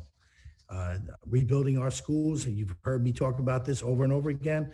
I'd like to revisit the environment our students learn in. For years, I've mentioned the schools are about 4,500 seats over capacity, and 9 of our schools are over 100 years old. The global pandemic has also heightened our capacity needs even more, and Yonkers schools can't even consider opening up its doors for 5 days a week instruction without the appropriate space needed to adhere to CDC rules and regulations for social distancing.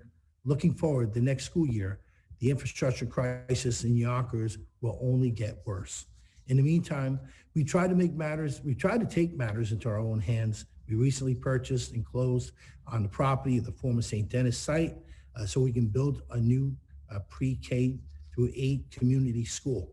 And we do appreciate the help that you made available to us by allowing the MCA to be doubled for this effort.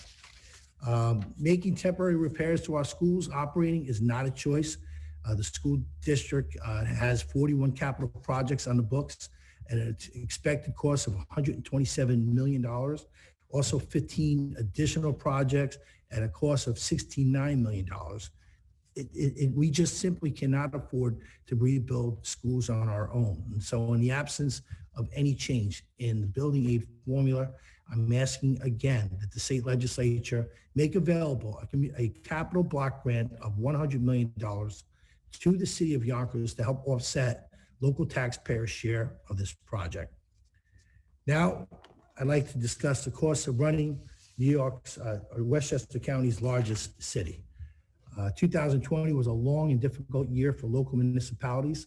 Lockdowns and yellow zone restriction zones have led to an increase in unemployment and a decrease in economically sensitive revenues. In Yonkers, the revenue loss for special taxes and other departmental revenues is projected to be $42.7 million. And during the pandemic, we have seen millions lost to the reduction in home purchase closings, small business closings, decreased travel, and temporary reductions in construction. Add to this, the governor's executive budget proposes a decrease in AIM funding, 2.5%. And since 2012, Yonkers taxpayers have sent New York State an additional $243 million via personal income tax and sales tax above what the state has provided to us in AIM and educational funding over the same period. AIM has remained flat and may even decrease. And if you calculate the state's 2% growth, the 2% growth that the state is allowed to grow, we really should have received a cumulative number of $31 million more.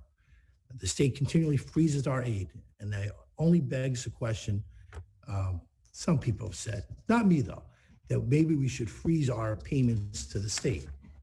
The proposed decrease in AIM not only leaves Yonkers with fewer resources, but it also affects the fiscal progress that we've made to date. And as a result of the state withholding $21.5 million in aid, we've had to deplete our reserves, forcing a downgrade in our bonding, and that has already cost the taxpayers more money. Also, AIM aid also prevents Yonkers from funding additional funding to the schools, and that is a significant issue for us.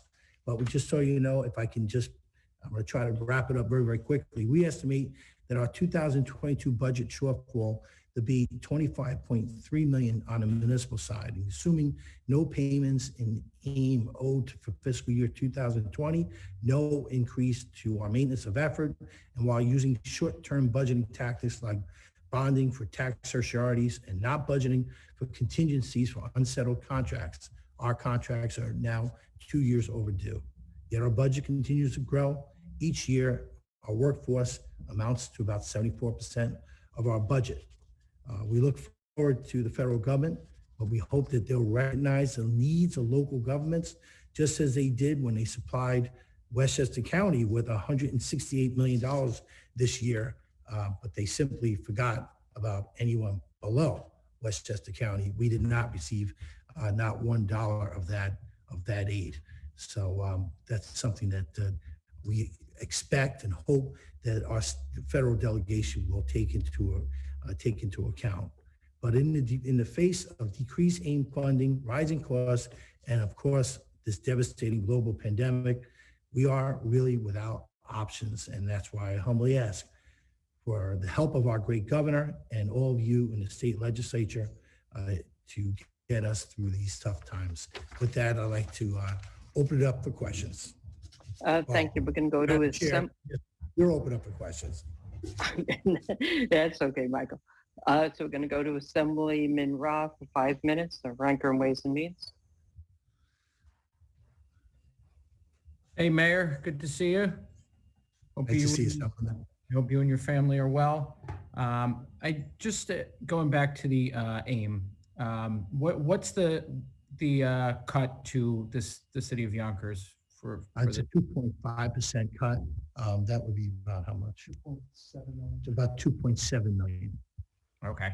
And what was the amount that was withheld from you last year? 21 million. Okay.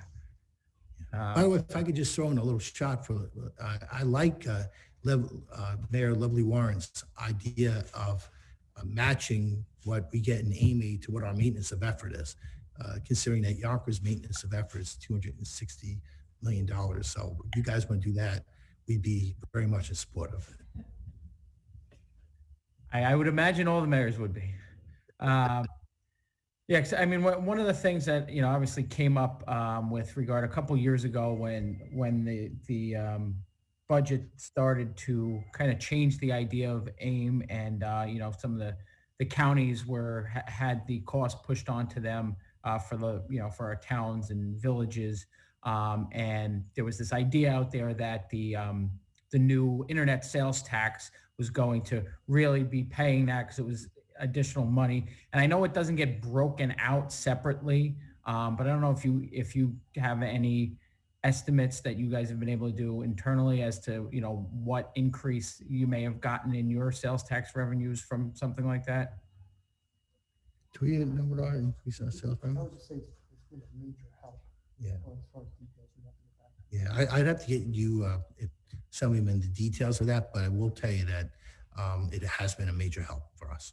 Yeah, because I mean, I know it doesn't get specifically broken out, so it's not too easy to get, but I just, if you do, you know, at some point have some type of estimate. It has helped us out significantly. And then the other thing I wanted to bring up, which obviously I think all municipalities are concerned with, things like CHIPS, which we know infrastructure is a big thing. It's something people are talking about as one of the things to help us in our recovery. So with CHIPS proposed to be flat again, and with the extreme winter recovery not there, but that's a concern. But I'm wondering, like, over the past, since last budget was passed, the withholdings and some of that money not moving, how has that impacted your programs for paving your local roads? Well, luckily enough for me and the administration here at the city council, I put forth a pretty robust paving contract of their own. I mean, it actually had to triple what they normally put in for paving. And so that actually, not knowing what the forecast was going to be, that actually helped us. And so while we're going to have a tough winter, there'll be a lot, already people starting to complain about potholes. I really believe that we will not be significantly impacted by that because of the actions of the council last year. Okay, great. Well, thank you. Always good to see you. Be well. Same here, Assemblyman. Thank you. We go to the Senate now. Thank you very much. Hi, Mayor. So your Westchester and Yonkers representatives are at a different budget hearing that they're doing at the exact same time. So they have texted me to ask you a couple of questions since you share two senators in Yonkers, Andrea Stewart-Cousins and Shelley Mayer. So they, one, want me to greet you in their absence, and two, to ask you just a few questions, if that's okay with you. Absolutely, Senator. Thank you. Thank you. So one question, I think you answered it, but I didn't quite hear the number. How much did you lose in AIM funding? Madam Chair, about $2.7 million. Okay. And what do you use that for? Or what have you now not been able to do because you lost that money? Well, remember, we are operating with a loss of our surplus of over 40 million. And that has, because we depend on that, that is money that's going to devastate us if it's not replaced come next year's budget. And so we've been frugal, we've cut our budgets, we haven't laid anybody off. We've held up hirings, we've done all the things that you should responsibly do, but have we gone the next step to, let's say, either institute what may have been the governor's cuts, 20 million, which we don't expect is going to happen now, or to institute the cuts that would have to come in terms of the loss of revenue. Those numbers are just so sky high, and what we'd have to do to bring ourselves in line would kind of be devastating to both the Board of Education and the city's workforce. So we haven't gone that way in hopes that Washington will come through for us, and we expect they will. But if they don't, we have our work cut out for us, Senator. So absent federal money coming in, you can imagine having to reduce your workforce or lay people off in the coming year? Absolutely. We'd have to do a pretty significant across the board. And as you know, being a dependent school district, there is a pretty big number that will come from our kids in the schools as well. Thank you. Next question. Can you speak to the impact of moving into a full gaming at Empire City Casino at Yonkers Raceway? Would it have a financial impact on your school system? And is there a commitment to contribute additional funds to assist the Yonkers Public Schools if the state goes forward with a full casino at Yonkers? That, you know what, we just love this conversation because we think that that Yonkers Raceway would really do well. As a matter of fact, we go back from my time serving with you all at the state capitol. It was pretty much agreed by all that Yonkers Raceway and Long Island, they would be major success stories. And that was the reason why New York said, well, let's hold off on those two communities and let's build the upstate casinos first. And I understood that, but I think we are now at a point, especially considering the fiscal times we're in, that we need to move forward with a city like Yonkers, because New Jersey, as you know, they just have to decide they want to put a casino in the swamps, and if they do, that's going to have a devastating effect on a place like Yonkers. So what would it mean? Well, we have now 1,200 employees. What they have told us is they will go to 6,000 employees, that they would build a hotel, they would build a convention center, they would have they would start off with a community investment of $10 million additional dollars for education. But all that really would be pretty much decided by you all in the legislature as to how that math and all is divided. But we know in terms of jobs, we know in terms of additional revenues that that we would have significant money poured into our schools. And we, frankly, as we've said before, let it all go to the schools. The host community aid, as you know, around the state goes to the municipality. In Yonkers, it goes to the schools. We support that. We want to continue that, and that is one of the ways that we could grow our schools and grow out of our problems versus having to face devastating cuts each and every year. And so your understanding, again, I guess in conversations with them, is they would grow from 1,240 jobs to 6,000 permanent jobs beyond construction? That's what they had told me. This was before COVID, but this they told me that they would build that the potential was there to build a convention center, to build a hotel, and to expand. The expansion of gaming was 5 jobs for every single table.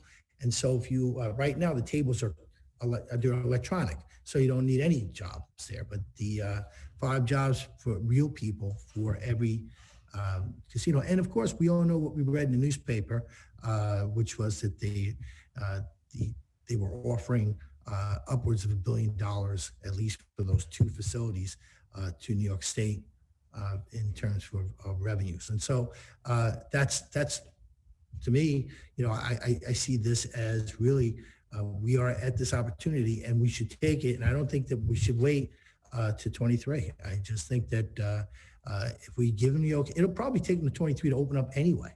But at least if we give them the okays now, they could start the process of making $1 billion maybe $1.5 billion investment in Yonkers, which is going to mean jobs for the people in that community. Thank you. One more quick question.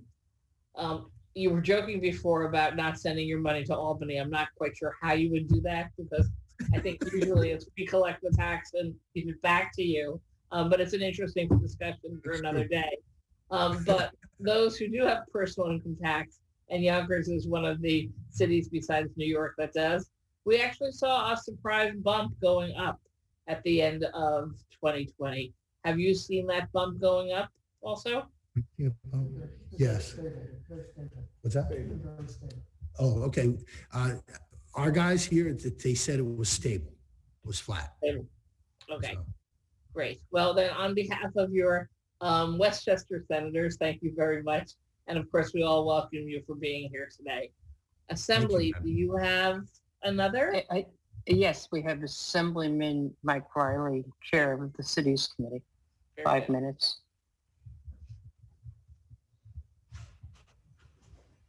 Thank you, Madam Chair. Good afternoon, Mr. Mayor. How are you? Good afternoon, Assemblyman. Thank you for your testimony. Thank you. I actually have just 2 questions about the video lottery terminal.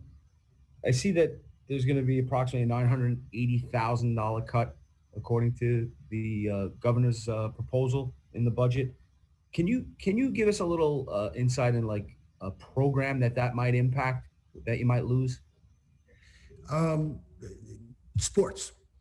You could do it.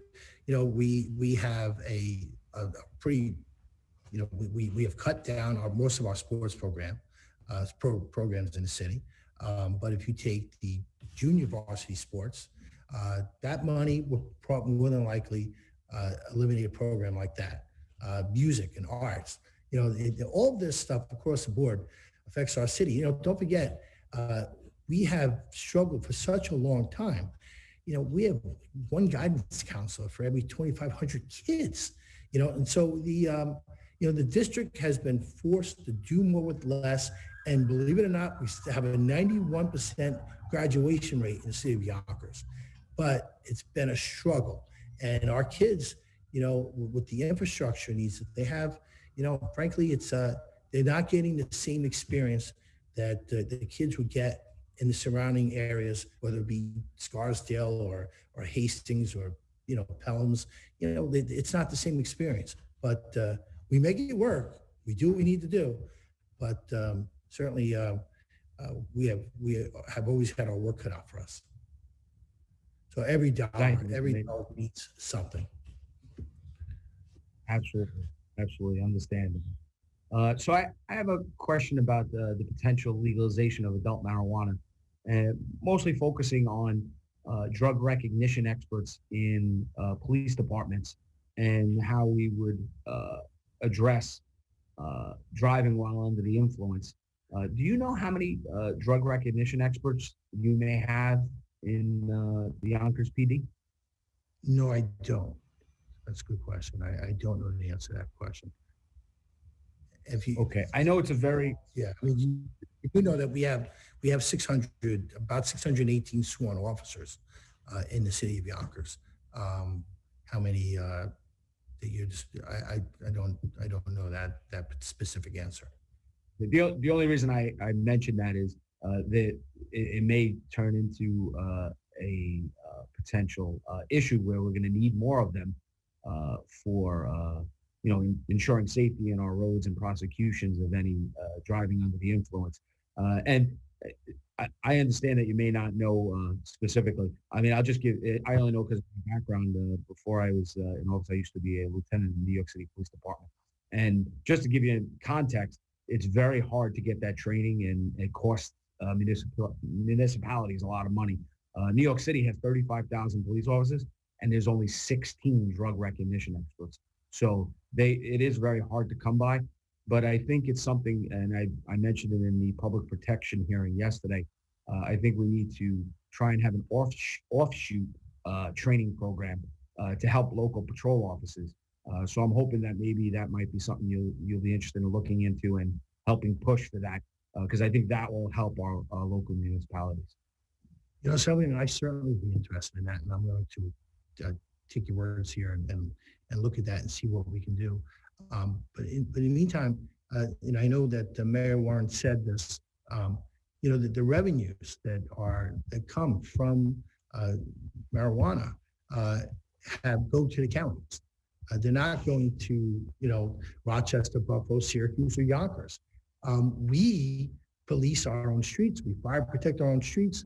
We pick up our own trash.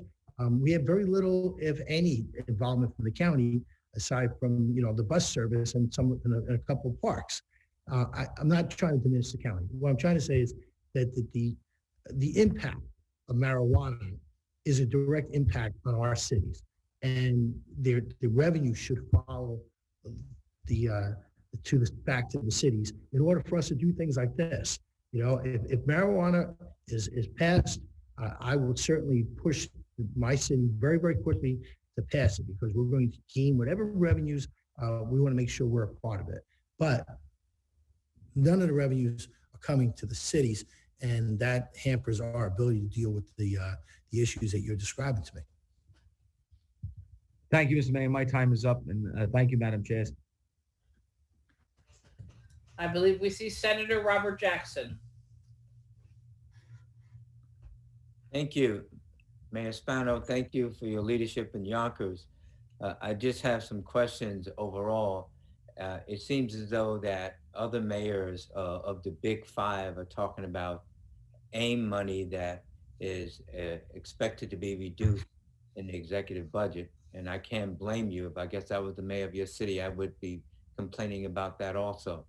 And as you know, New York City does not get any AIM money, the hundreds of millions of dollars that we formerly had before. But, you know, we're dealing with it. I mean, New York City, its survival is extremely important depending on the federal government and the state government. And it seems as though that Buffalo, Rochester, Yonkers, Syracuse, all of the cities and towns and villages are in the same boat, meaning that they need help. And so I just wanted to say to you that as someone and listening to you and talking about your city and education, and I know how important education is, believe me, I do.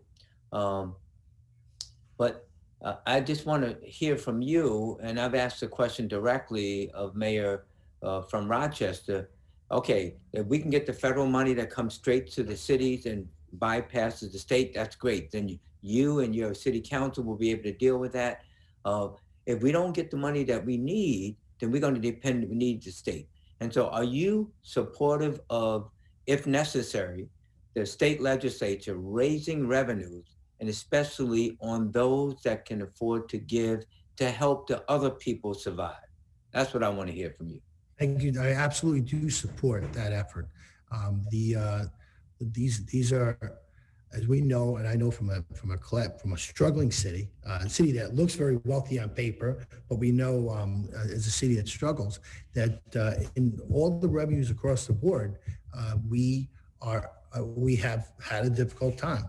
I also know, Senator, that because we are New York's closest neighbor, we benefit greatly by a strong New York City. And we want New York City to prosper. We want New York City to do well. We want New York City to have a low crime rate, because when their crime rate goes up, so does ours. And so we want to make sure that that the funding is there and necessary to provide for especially our struggling families in this very difficult time. And I see really no other option at this point but to be supportive of this effort. Mayor, I got 5 seconds. How much money are you going to need for education this year to stay where you are? 50 million. 50, what is it? 50.8. Yeah, 50.8. 50.8. Is that correct? 50.8? That's correct. Thank you, Senator. Thank you. Thank you. We go to our city's chair, Ed Bronstein. Good afternoon, Mr. Mayor. Good to see you. Thank you for joining us. Now that the federal stimulus package is starting to take shape, and you point out in your testimony that for the 2022 budget, you face about a $25 million deficit, and you're currently facing $50 million deficit to keep up funding for education. Do you have an idea of what the federal package would look like as it's starting to come together for your city? No, we don't have any idea as to what that will look like at this point. Though we hope we're hoping for the best. Sure. I think we'll all keep an eye on that as we try to consider your needs moving forward with our budget. And just before I go, just a point. I mean, I agree with you that we should not be cutting the VLT funding. We should not be cutting AIM funding. These amounts of money, while they look small in the grand scheme of our large state budget, they make a big difference to your city. Like you said, you're talking about arts programs and sports programs, things that are critical to your community. So I just want to say I appreciate my colleague, Mr. Riley, bringing that up, and we'll be looking to see if there's anything we can do to try and restore that. Thank you. Very much appreciate that. Thank you. I think we go back to the Senate, I believe. No, I think we are done in the Senate. I see Senator Cooney. Oh, I'm Cooney's hand up. Senator Cooney snuck in. Thank you. Madam Chair, can I just, Madam Chair, can I just, one quick thing, I didn't say it, but I think it's important. With COVID and with our children being out of school, as long as they've been, we're hopeful that there will be some additional dollars. It wouldn't be a lot, but allow us to put our kids K through 12 in a summer program, almost to remediate and to get them back into the swing of school. It would be, what would the impact be? It would be $3 million for a city like Yonkers. So you could probably do the math with anybody else. I know Dr. Posada has brought it up, and I just want to throw that out there because I think, it's our kids, we can't replace going to school every single day with being at home, but this might help out a little bit. And with that, Senator Cooney, in my defense, when you look at the square and the background, your fake hand, blends right into the wall there for me. So now I've twice not seen your hand. I apologize again. And our new chair of cities outside of New York City, Senator Jeremy Cooney. Thank you, Chair, and good to see you, Mayor. Mayor, we had a chance to work together when I served as Chief of Staff at City of Rochester on gun violence many years ago now, hard to believe, but good to see you again, and thank you for your testimony. I'll echo agreement with my colleague, Senator Jackson, on the importance of education and making sure that we find dollars to invest, especially in our upstate school districts, which we know continually go underfunded. But my question is related to workforce. My interest is how we can diversify our urban municipal employees so that we are reflecting the communities that we serve. One of the topics that the New Cities 2 committee that Chairwoman Kruger mentioned will focus on how we can do that across the big 5 cities, which of course includes Yonkers. And so I know that Yonkers has I might be misspeaking here, but some sort of preference for hiring city employees, municipal workers to live in the city. And part of that allows you to keep some of the resources that your taxpayers are paying in the community that they're serving. I'm wondering if you could comment briefly on that. Oh, sure. That's a great question because it's something that I, as a mayor, have been dealing with for a while because I want my city to be reflective of the community that our officers are sworn to serve and protect. That's not something that we're seeing. And since I've been in office, we've been able to double the number of African Americans that are in police officers, but still not an acceptable number. We've also been able to significantly increase Latinos and women. But we need to when we hire officers, we want them to live in the city, and we hope that they stay in the city. But very often we know people pick up and leave the city.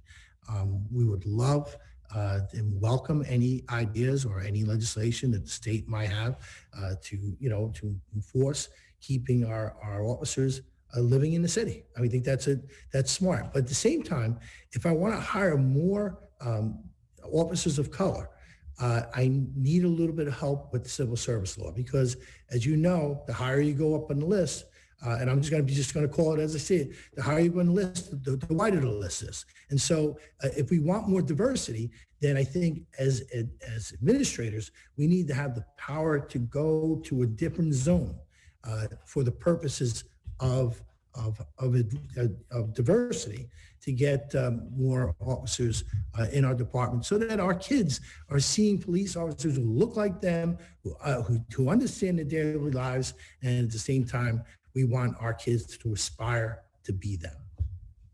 I appreciate that, Mayor, and I fully agree with you. And I know there's a complex labor negotiations in that process. Does that preference also for Yonkers apply to firefighters and City Hall employees? It applies to firefighters, that's correct.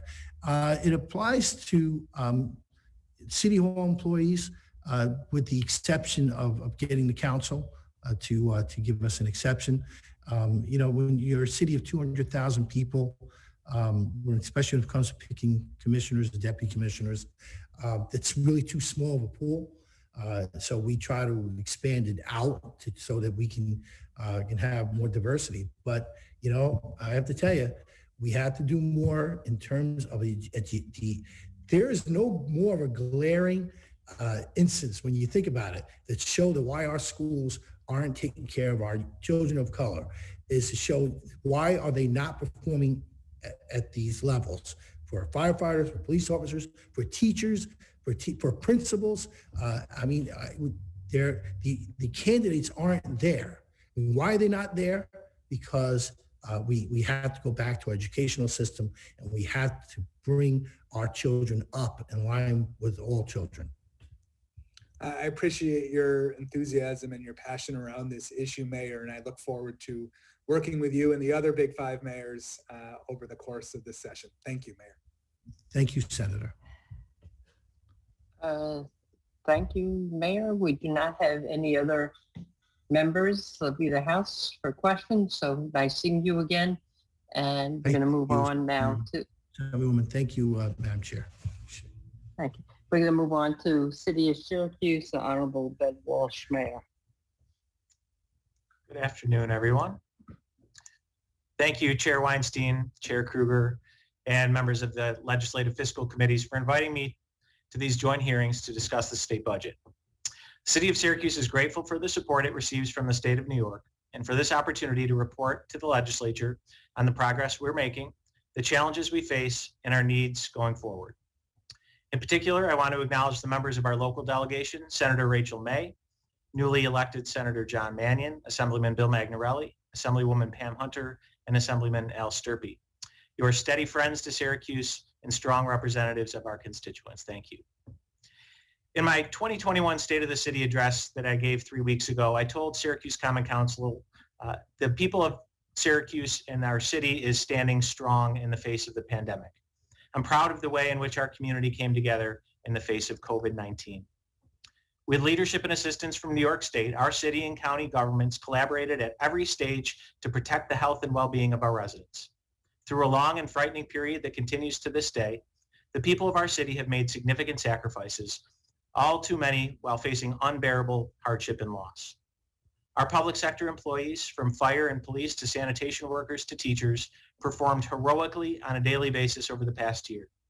All of these actions were to combat the direct impact of the virus on human health, and while we have suffered great tragedy, I'm confident better times are not far off.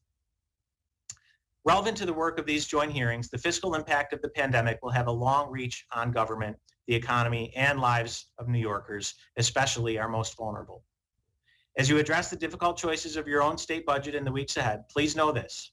The City of Syracuse needs strong support of state government now more than any time in recent history. Absent flexible direct federal aid to cities confirmed in the next 60 days, my city will face daunting fiscal choices more painful than those we acted upon last year. Make no mistake, those sacrifices were large and have had a harshly negative impact on the city and its residents. With revenue losses mounting and Washington deadlocked, Syracuse enacted a COVID-19 contingency budget last September. Instead of waiting for outside help, we cut more than $18 million in city spending, about 7% of our total budget.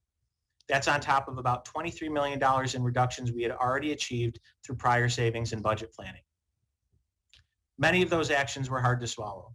Nearly a year into the pandemic, however, I believe we are now beginning to experience some of the more devastating impacts of those changes on people's lives. Thus far, we've avoided permanent layoffs of city workers, but we furloughed employees across virtually every sector of city government and have left many vacant positions unfilled. These cuts hurt hundreds of families and have had a cascading impact on our local economy and other jobs in the city. With staff cutbacks and facility closures, we stopped nearly all of our youth recreation programs and were forced to dramatically scale back our summer youth employment programs. We closed half our city pools last summer, only keeping the others open through community donations to an online campaign. When combined with reductions in in-person learning in schools, many of our teenagers are in crisis. Late last month, a 14-year-old boy was charged with the murder of an elderly neighbor, a crime believed to have occurred on a Thursday afternoon. I am deeply worried about the mental health and safety of our young people due to the tumult caused by the pandemic. Our children will suffer unnecessary pain if staff and program cuts in youth recreation remain.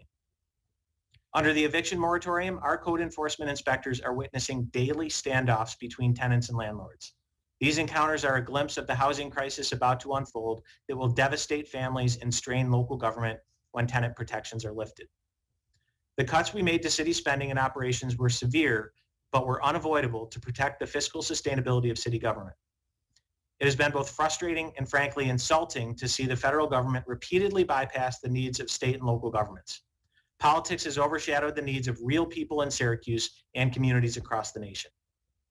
As federal relief programs to cities repeatedly stalled, Syracuse experienced staggering reductions in revenue.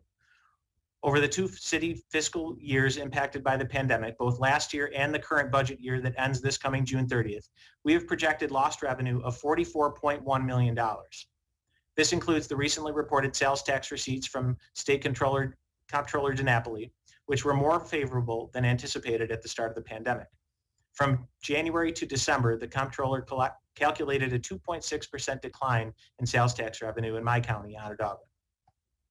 Counteracting that encouraging news, however, is the reality that reductions in local revenue to city government were more severe. An example, parking fees and violations are down 50%, shrinking from $7 million annually to $3.5 million annually. These numbers are greater than our worst case projections due to the impact of remote work, online shopping, and reduced dining in our city. The governor's executive budget includes provisions to restore most of the holdbacks in state aid funding, which we welcome when those payments arrive. I'm very appreciative of this development. The state budget office, however, does propose a 2.5% cut in AIM aid to the city of Syracuse. AIM payments to the city of Syracuse have not changed in a decade, as you all know. Any reduction of AIM has a direct and damaging impact. Syracuse urges that AIM funding be fully restored for the state's current fiscal year 2021 budget and in the state's upcoming fiscal year 2022 budget. In addition to AIM payments, the city needs clarity and resolution on payments related to prior state commitments. For example, under the April 2020 Budget Office Directive on discretionary local aid grants, more than $9 million in state funding to Syracuse is currently under review of the Dormitory Authority of the State of New York. The indefinite status of this directive is putting a stop to job-creating, shovel-ready infrastructure projects that are ready to move forward. Even with the proactive steps Syracuse has taken to reduce expenses, the tidal wave of revenue losses is pushing our fund balance to a precarious position. Pre-pandemic, our reserves stood at $51 million, a responsible 20% of our annual budget. By the end of the fiscal year 2021 budget year on June 30th, we project our reserves will be down to $30.5 million, a level at which we can no longer rely on future draws. That means our cushion is exhausted. Continued revenue shortfalls, which are certain to occur, can only be addressed through cuts in city spending. We've already seen the short and long-term implications of such decisions. The 2022 executive budget outlines two options, one that advances an aggressive post-COVID reconstruction and one that presents a more painful future if federal coronavirus relief is not received at adequate levels. I wholeheartedly join the call for flexible, direct federal aid to state and local governments. As President Biden has clearly stated, this assistance is needed now. With the fund balance already at bare bones and a new budget year approaching, Syracuse is reaching the end of the line. I also recognize that the work of New York State, the administration, and the legislature must progress in either scenario or in a situation somewhere in between. With that in mind, my administration shared our 2021 legislative and funding priorities with our local delegation at the end of January. The full document has been included with my testimony today. Before closing, I want to highlight several priorities for which we are seeking state partnership.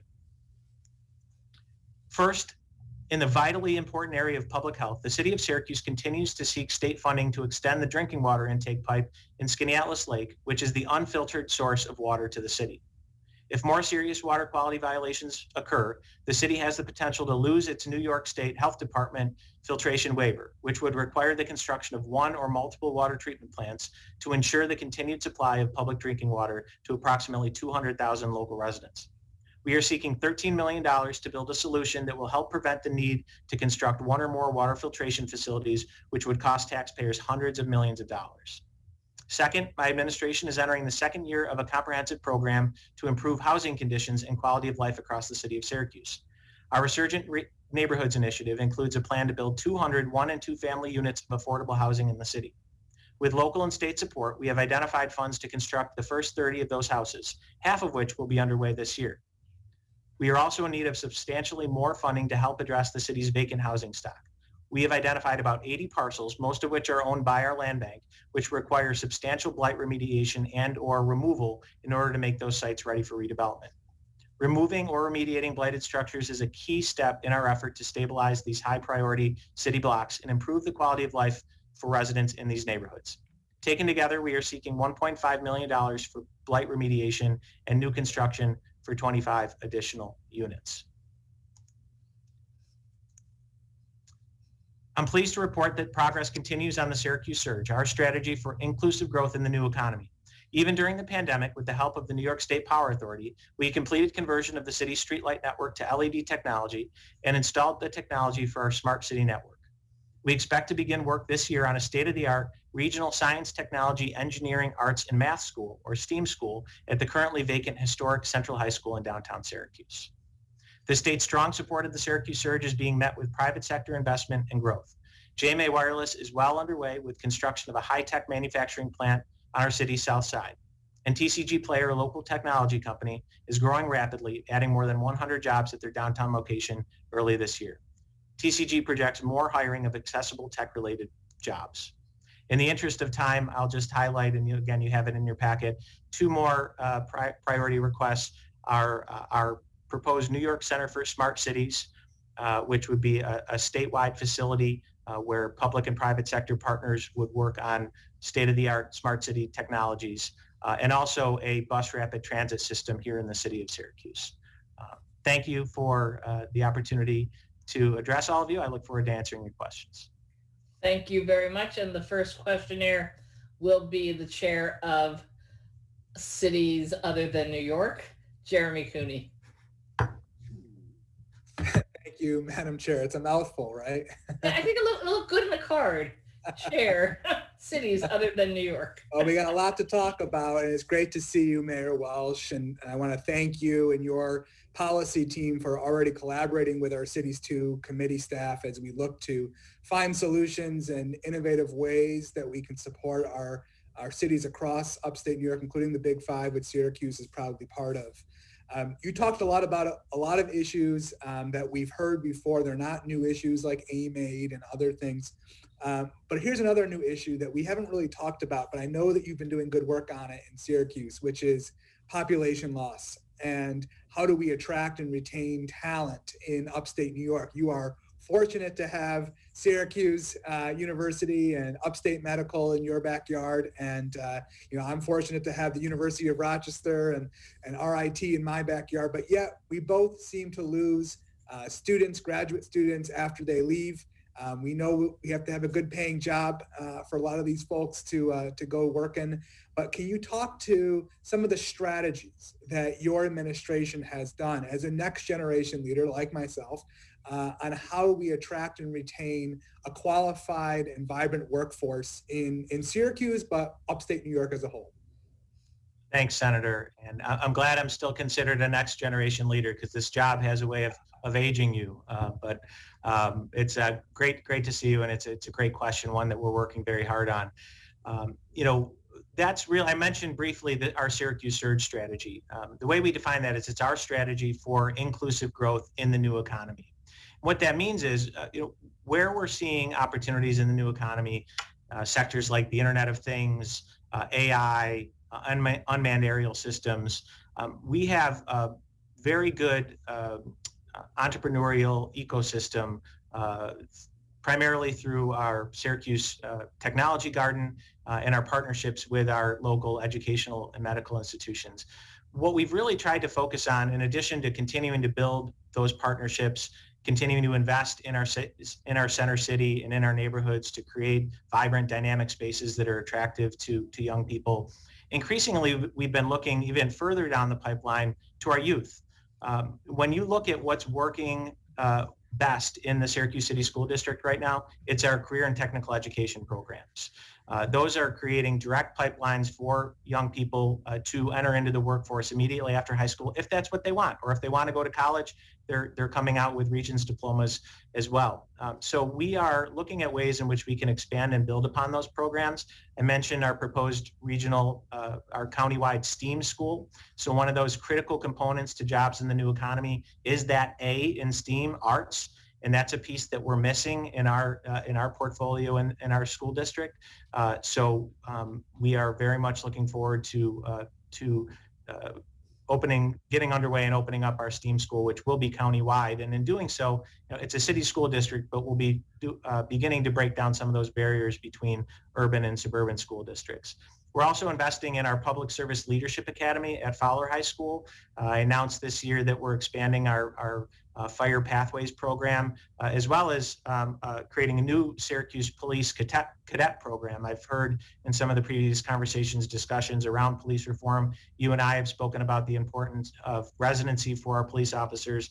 And while we certainly are anxious to partner with the legislature on a residency requirement for our police department, what better way to ensure that we have residents in the force by bringing them up through our school district. So we're excited about that as well. So that's just a few examples of our strategy. Well, I appreciate that, Mayor, and I'm always impressed in what the Tech Garden's doing. It's a model for the rest of upstate New York. It actually has been a model for years. But I appreciated your comments about how you're using public education to be a pipeline of talent for the future of Syracuse and other careers. And I look forward to working with my colleague, Senator May, who sits on the Cities 2 committee to think about this for Syracuse and Onondaga County, and look forward to working with you in the year ahead. So I'll yield the rest of my time, and thank you, Mayor, for joining us. Thanks, Senator. Thank you. Our next speaker is Assembly Ranker Riley. Thank you, Madam Chair. Good afternoon, Mr. Mayor. Thank you for your testimony. I have to say that I was sitting here listening and I was intrigued. I was a former member of Community Education Council 31 and the former president, which is a school board for Staten Island under mayoral control. And one of the things that we had a hashtag for was full steam ahead. So that STEAM program really makes me excited.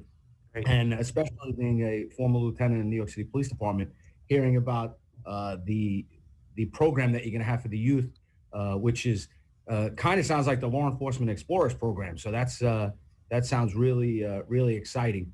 And I love hearing about the work going on throughout the state. So I really wanted to compliment you on that, and listening really truly is inspiring.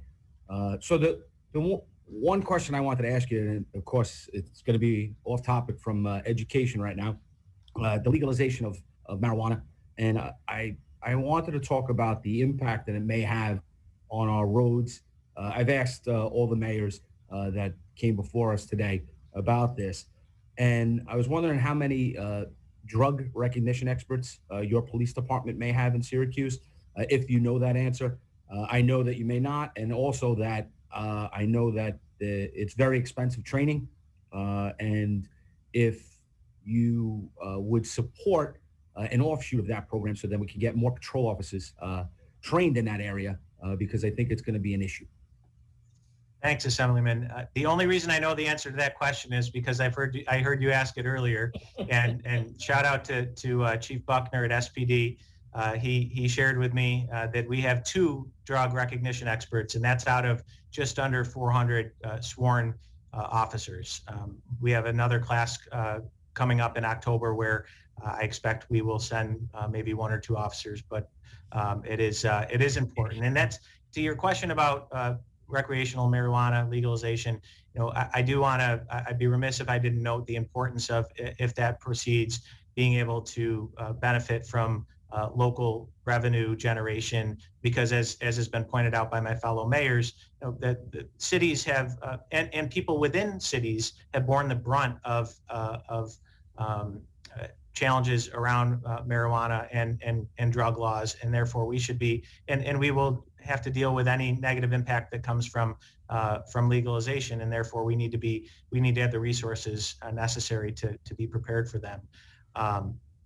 So in terms of I just wanted to also note that Chief Buckner is in particular concerned about what happens on our roads and how we can make sure that in legalizing recreational marijuana, we are not in any way encouraging or enabling driving under the influence. So it is a significant concern of ours, one that we're anxious is addressed in whatever way is appropriate through any action of the legislature.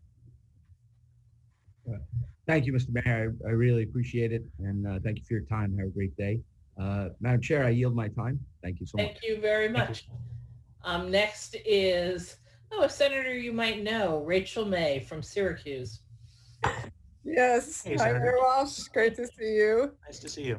And thanks for your testimony. I wanted to follow up on a few of the things that you brought up. One was about Syracuse Build that's in the budget. And as part of the IA-81 project, I'm very supportive of your efforts to build the workforce, the local workforce for that project. But I want you to tell me what you need from the legislature and potentially in the budget for actually freeing up the land that would be freed up by the tearing down the viaduct so that the city can use it to the best we can.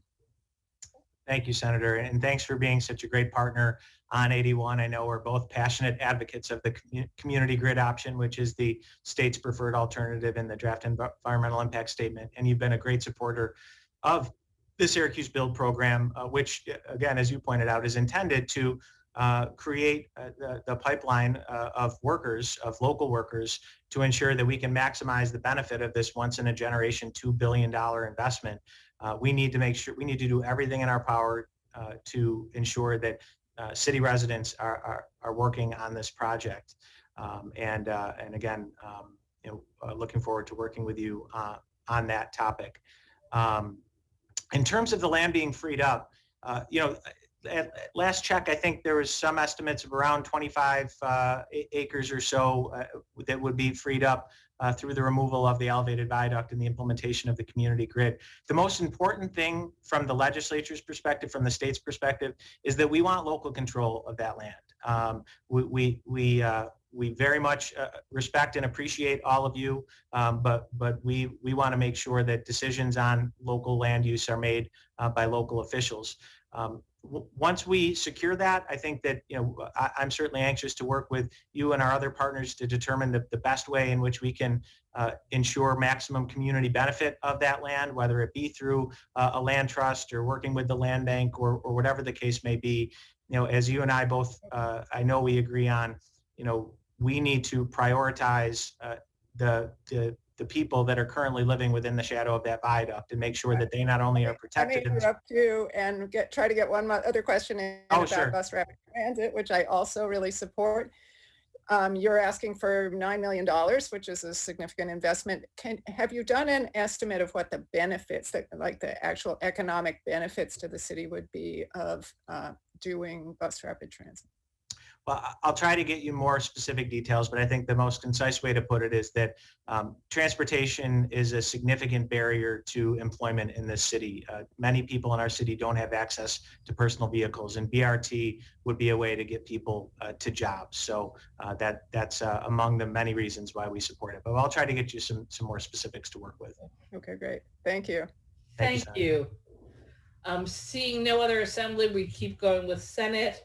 And our ranker on local governments, Senator Rath.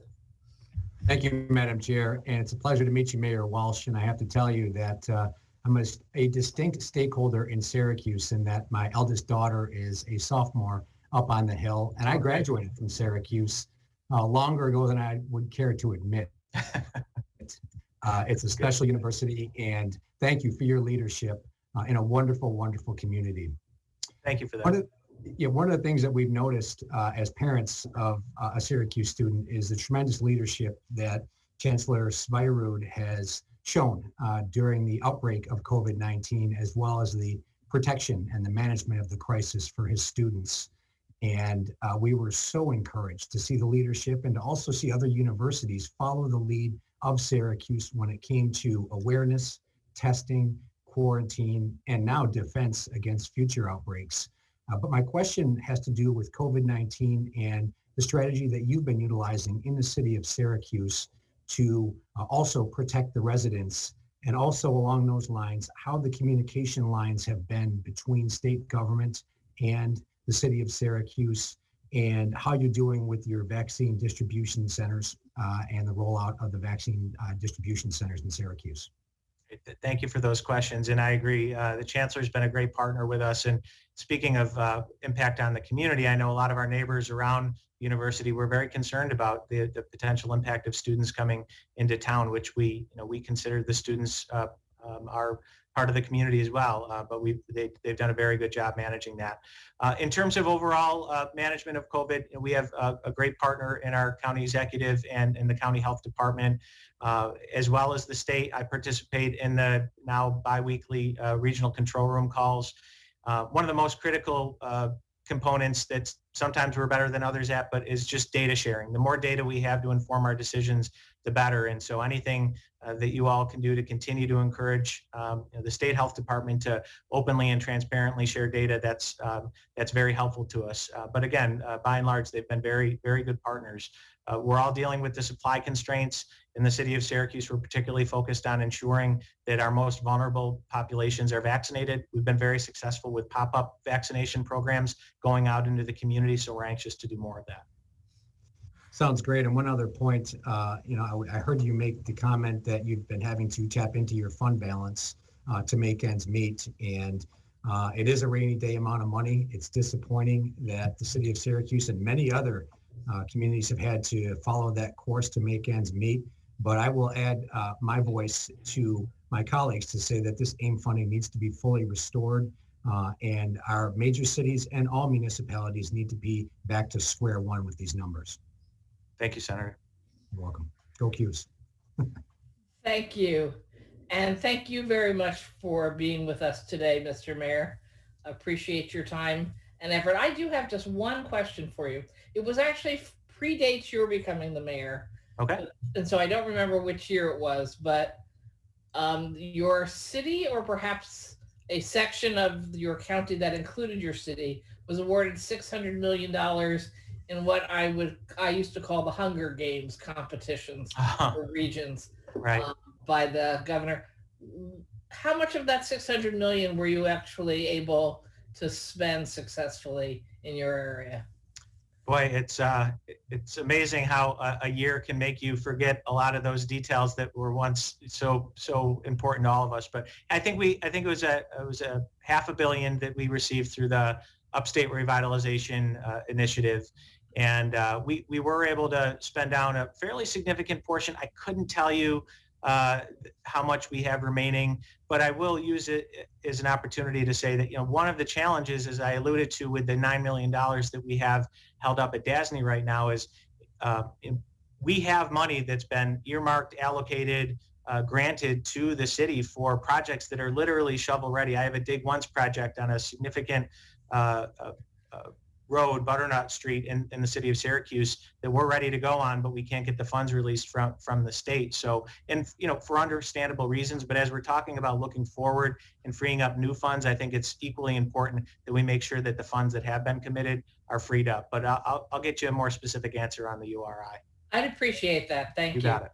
And I did overlook our city's chair, Robert Jackson, and took my slot first. So I apologize, Robert. Your turn.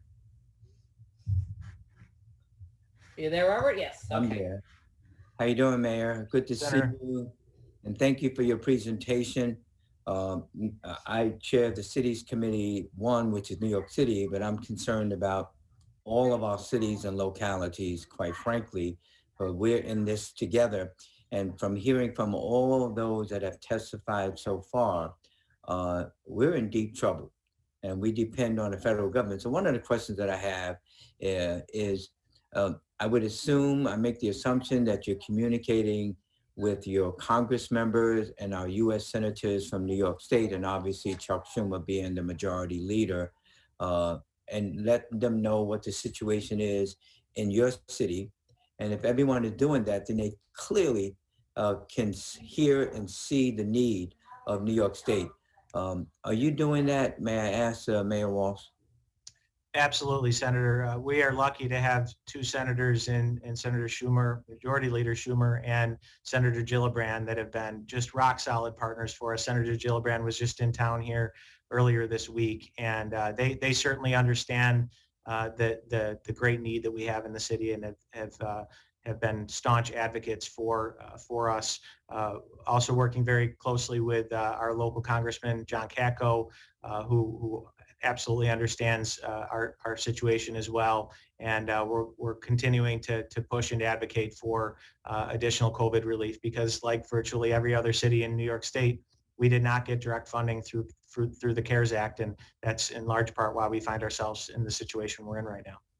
Yeah, and I make the assumption also that you and other mayors and town leaders and local governments are communicating with our governor, Governor Cuomo, and just like you're coming here and communicating directly to not only your legislators, but all of the legislators in the state of New York that are members of this committee and the various committees. Any feedback from the governor or someone else regarding your needs and the needs of Syracuse? Yeah, like all of us, the messages that we've gotten from the governor and his team have been, how desperately we are all in need of direct and flexible federal aid to the state and local municipalities. So I know they understand and appreciate that, as well as the dire situation that we're in. Again, that's why I welcomed the release of the 20% withholding. But we're anxious to get that in the bank. Well, I say to you that my colleague Rachel May and your other colleagues from your area, they clearly, in my opinion, do a good job in representing the constituency up there. I was up in Syracuse, and unfortunately, Syracuse has not one of the best educational systems as far as funding and outcomes, and obviously funding is a great part of that. And so I just asked other mayors about the federal government has to give us the monies that we need, and obviously we want to come directly to the cities. But are you in favor of, like myself and others, in favor of necessarily to survive taxing the wealthiest New Yorkers so that the rest of us in cities and towns and municipalities will be able to survive this pandemic, so that we can get back to work holistically and together in order to survive the pandemic? Yeah, Senator, as I said, we're anxious for the federal government to provide relief, but in lieu of that, or even with that, we know that a one-time shot is not going to be sustainable for us. So it's always been important, but never been more important than now that every New Yorker, especially our wealthiest New Yorkers, are paying their fair share. So I'm wholeheartedly in support of that and look forward to partnering with you on that. Well, thank you for your leadership and your presentation within the 10 minutes you had. I thought it was very comprehensive. I had to read fast. Thank you, Senator. Thank you very much. Assemblywoman? I believe we do not have any other members, so I want to thank Mayor Walsh for being with us today, and we are going to now move a little closer, and we'll be in the city of Albany with the Honorable Kathy Sheehan, Mayor. Hello, Mayor. Hi. You have 10 minutes. Thank you. Great. Thank you so much, Chairpersons Krueger and Weinstein, for the opportunity to discuss issues that pertain to the city of Albany. I want to thank the Finance Committee and the Assembly Ways and Means Committee, as well as our Capital Delegation, the Senate Vice President Pro Tem Neil Breslin, as well as Assembly members Pat Fahey and John McDonald. They work so closely with us on various issues and initiatives, but in particular our financial challenges, especially during these unprecedented times. And I always appreciate the invitation of this body to come and talk about that. Over the last several years, I've repeatedly joined you and made the case about Albany being treated like no other city. And as you would see in slide 2, we typically receive less than 1/4 of the AIM per capita of Buffalo, Rochester, less than half of Utica. This is a story that I tell every year. And I was not surprised to see that in this budget, our $12 million in capital city funding is again not included. So we start with a $12 million cut, unlike any other city. But just when I thought that this inequity couldn't get any worse, slide 3 shows that in addition to $0 in capital city funding, the proposed 21-22 budget cuts the city of Albany's AIM by 20%. Most other cities are seeing an AIM cut by only 2.5%, but ours is being cut by 20%, which just compounds the fundamental injustice. Not only are we forced to demand our fair share every year, now we're forced to demand a restoration of AIM that is 8 times larger than the cuts that are faced by nearly every other large upstate city. And as slide 4 highlights, when you combine the zeroing out of our capital city funding, so we're starting with a $12 million cut, as well as the 20% reduction in AIM, the city of Albany is being told in 2021 that we need to deal with a 59% reduction in state aid.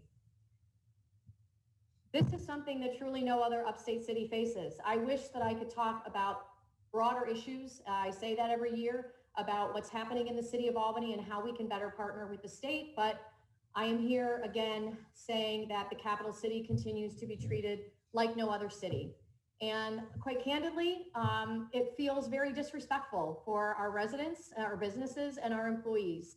And I think that when you think about the fact that this is home to some of the poorest census tracts in the region, and being told that we have to continue to bear an unfair burden of the state's refusal to provide AIM at even half the levels that it provides to other similarly situated cities, it makes it a challenge.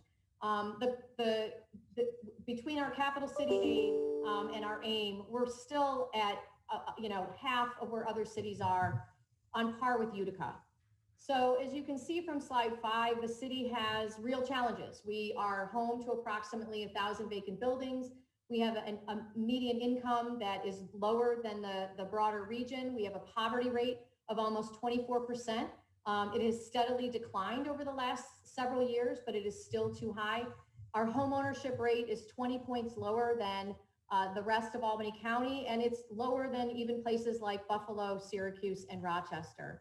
So while I'm keenly aware that every city in New York is impacted by poverty, I continue to ask the question, if you break down our AIM on a per capita basis based on the number of people living in poverty, it demonstrates that this inequity continues. Why is a poor person in Buffalo worth nearly 5 times more than somebody living in poverty in Albany? Why is this inequity continue at year after year after year?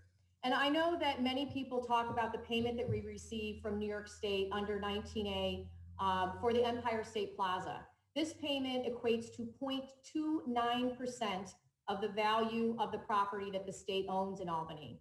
And it is not state aid. This is a legal obligation paid to begin to attempt to make up for what was a very devastating decision that impacted the city of Albany. It eliminated an entire neighborhood, took dozens of taxable properties off the tax rolls.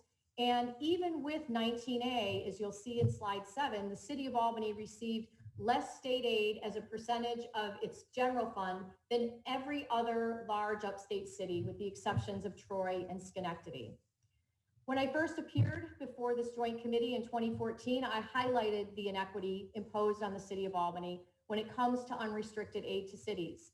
Since that time, I have worked in good faith with this body, and I've had the support of this body, for which I am very grateful, as well as the governor's office, to keep a promise that I made in 2014, that if the state permanently rectifies the blatant unfairness that exists in AIM, we will tighten our belt, become more efficient, and manage to the 2% tax cap and the inevitable increases in costs of running a city.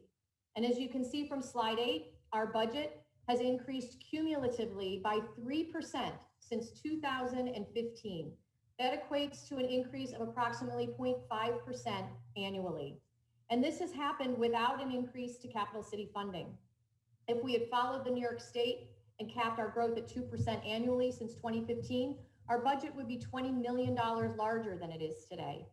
But we have managed to, all of the cost increases that we've been dealt, we've managed to ensure that we are making good decisions, and I have never increased the ask that I have made. This $12.5 million is truly a structural gap. As seen on slide 9, our fiscal prudence has been so impactful that we were able to be removed from Albany, from Comptroller DiNapoli's list of fiscally stressed cities. When I came into office and Comptroller DiNapoli started to measure the fiscal stress of cities, we were the most fiscally stressed city in the state. I kept my promise, and yet here we are again. This is important to note because my administration has cut to the bone, and any additional cuts would put both our residents' health and safety and the viability of our businesses that are already struggling to keep their doors open at risk. We used nearly half of our fund balance and all of our debt reserve to fill the 2020 deficit caused by COVID. And without 100% AIM and 100% capital city funding, we will be forced to use the remainder of our fund balance in 2021. I inherited a fund balance of almost zero. I worked hard to build it back up. It still represents, actually now it's even less, but as of last year, it was less than 10% of our operating budget. And again, we are treated in a way that cities that receive far more AIM have far larger fund balances, and yet our fund balance, our AIM is proposed to be cut by 20%. This injustice continues to exist. We're seeking to ensure that the capital city can provide services that are essential for the tens of thousands of workers who normally travel to Albany to work every day in pre-COVID world. We want to be back to that pre-COVID world and welcome people back downtown as well. And many travel to the Capitol, the Empire State Plaza, and the Harriman campus. Providing this level of service while being denied our fair share of state aid is unjust. Our residents, our police officers, our firefighters, our hardworking employees deserve better, and we need to ensure that this aid is put back into the budget. 64% of our properties are tax exempt, and the state owns the overwhelming majority of those properties.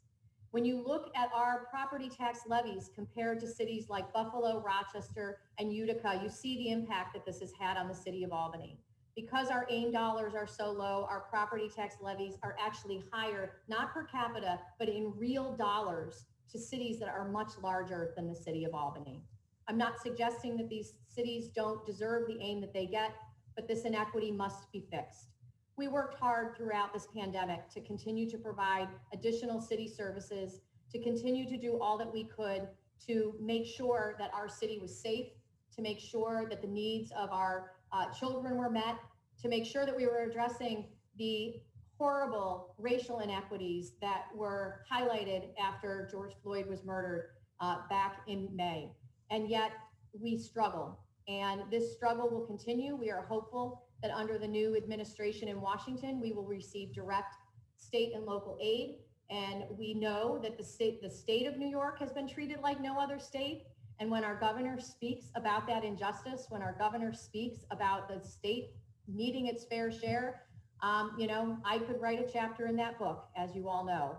And I wholeheartedly agree with the governor that we should be fighting for New York's fair share, and I am here to fight for Albany's fair share. Thank you. Thank you, Mayor. I don't have a question, but I wanted to say, as you know, both the Assemblywoman Fahey and Senator McDonald were strong advocates for Albany, and that was how we were able to get the $12 million in the prior year's budget. So Assemblywoman Fahey couldn't be here, but she's been watching you from afar, not even so far away, but she's been watching you. So she just sent me a text, and she just wanted me to reassure you that she and Assemblyman John McDonald will do everything they can to restore the 12 million, as they have not successfully done in the last few years, as well as to help restore AIM. So I just wanted to pass that message along on behalf of the both Assembly members. I don't have anything more, so I'm going to send to the Senate, and then we'll come back to our Assembly colleague. Okay, thank you. Our Chair of Cities, Robert Jackson. Well, thank you, Mayor Sheehan. Thank you.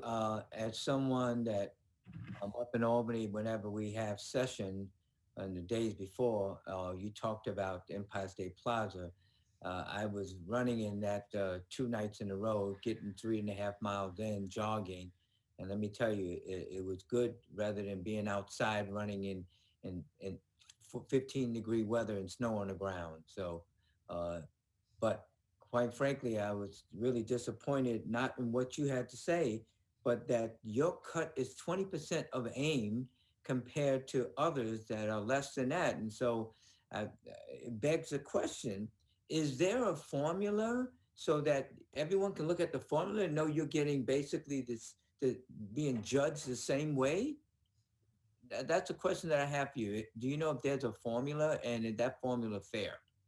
Well, I think that there is a formula, and then that formula was adjusted over the years as cities suffered from fiscal distress, and that resulted in AIM being significantly higher, for example, for places like Buffalo and Syracuse. And I don't begrudge them their AIM. You know, we all provide essential services, and we have challenges with our tax bases because of the concentration of poverty in cities, because of the fact of the inequities that have built up over the decades. But the city of Albany is no different than those other cities. We became fiscally distressed maybe a little bit later than they did, but we certainly, as our suburbs have built out and as this tax base has moved out of the city, we are in that same position. And it is incredibly challenging for us to be able to continue to provide essential city services, be the host of the great state of New York, and be the capital of the great state of New York, and remain fiscally solvent. And I would assume that you've updated your statistics on your area with the governor's office, and you should ask for reconsideration of that, in my opinion. I would hope so, and I would hope that your legislators, both locally with your city council or whatever you call it, and your assembly members and senators are asking for reconsideration of that. Because you mentioned the other thing, the 5% reduction in state aid, the home ownership rate is lower than areas in the immediate area, and that you have 1,000 vacant buildings. I mean, that tells a story right there. But my question I ask for everyone else, based on the feds and the state is going to have to raise revenue, and are you in favor of taxing the wealthiest New Yorkers so that everyone in the state of New York will survive this pandemic? That's a question that I ask of everyone that is coming in front of us. Well, I do believe that we need to ensure that New Yorkers are paying their fair share. And I also believe that we need to be fighting for a more equitable treatment at the federal level. And I think that a state like New York that has to balance its budget and municipalities like ours that have to balance our budgets have been penalized. And we had a federal administration under the prior administration that tried to paint us as big spenders and irresponsible with our money, and we're not. And so we have to ensure that we don't continue to be a donor state when we have needs here in our own state as well. So I believe that we have to be fighting on both levels for equity and taxation. Thank you, Mayor. Thank you. We have Assemblyman Michael Riley, the ranker in our cities committee, for a question. Thank you, Madam Chair. Good afternoon, Mayor. Thank you for your testimony. I appreciate hearing it. I've asked just about every mayor that testified today, and I wanted to pose the same question to you. It's regarding the potential legalization of adult use marijuana and my concerns and about driving under the influence. I was wondering if you might know about the drug recognition experts program with the Albany Police Department, if they have any drug recognition experts. And I know since the Capitol and the state police are nearby, that they're available too with drug recognition experts. But I was wondering specifically about the Albany Police Department and if you would support the availability of local police departments to get training that may be an offshoot of the drug recognition expert program, because that's very expensive for local patrol officers. Yes, I think it is going to be very important that we're prepared to ensure that we're keeping people safe, and that we also are assured that, you know, as adult use of marijuana is legalized, that we fully understand the impacts that is going to have on law enforcement in general. And, you know, I have been working very closely with our police department. You know, we thought that this was going to pass 3 years ago and started preparing then to identify the issues and the training that would be necessary within our police department if adult use marijuana is legalized. You know, we, like other cities, suffer from the disparate impacts that has had, particularly on our communities of color. And so, you know, we have been advocating on their behalf as this gets rolled out. And I believe that we will be prepared, but it will be at a cost. And we have to understand where that funding is going to come from. Great. And I was hoping that maybe you can consider advocating for that training for local police officers on patrol. Maybe like a 4-hour class that's given by the NYPD Highway Unit, Sergeant Snyder and P.O. Kessler. They put together an offshoot program that would actually just to give drug awareness training to local police officers on patrol. So thank you very much for your testimony. I appreciate it. I yield my time back. Thank you, Madam Chair and Madam Mayor.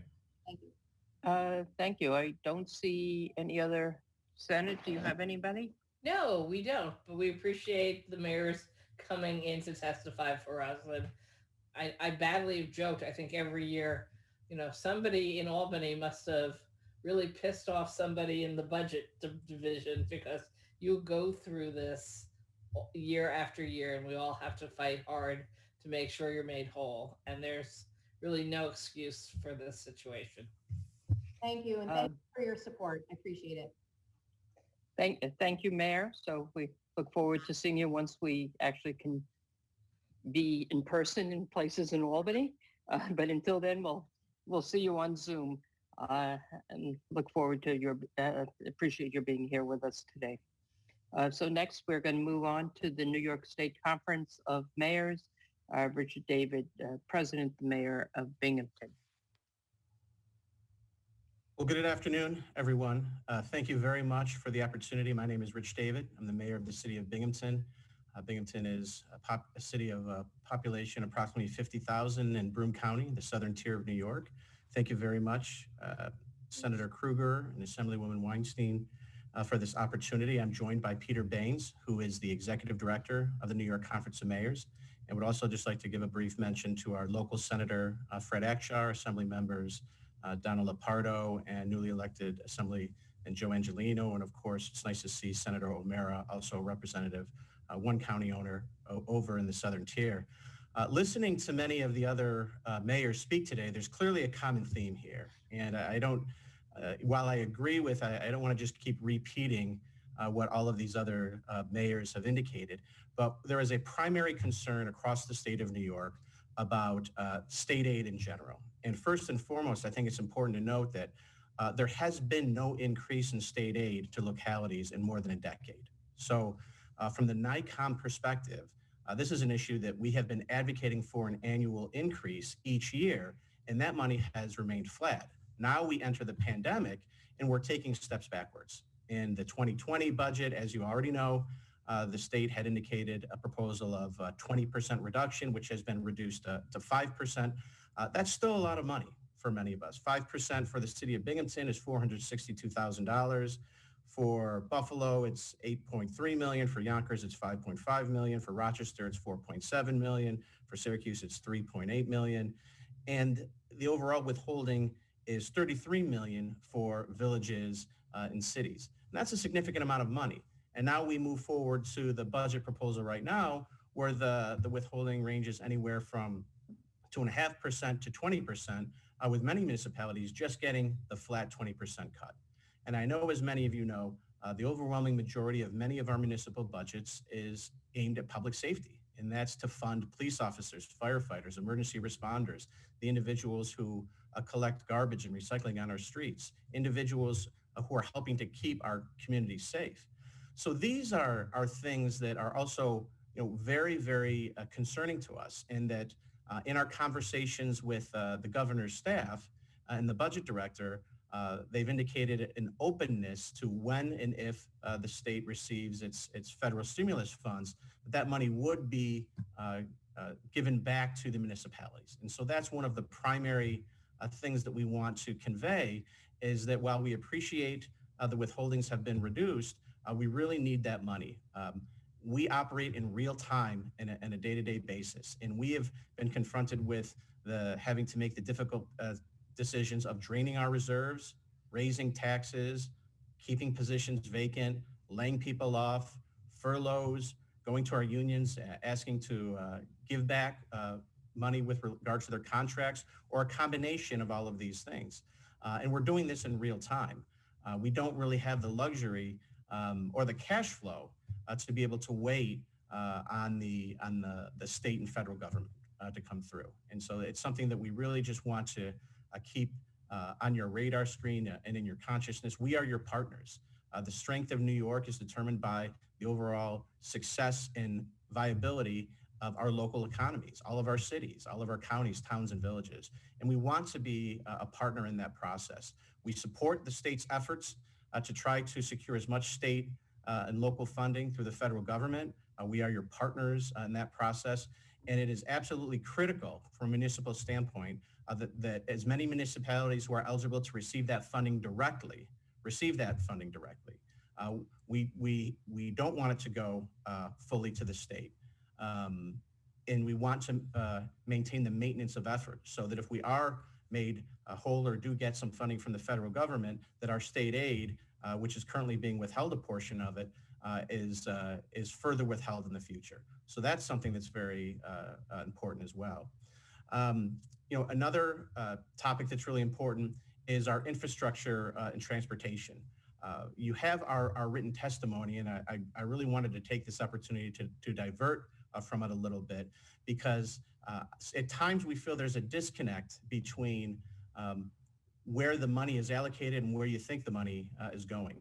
And neighborhood streets are one of the most important pieces of infrastructure that we hear about from our residents constantly.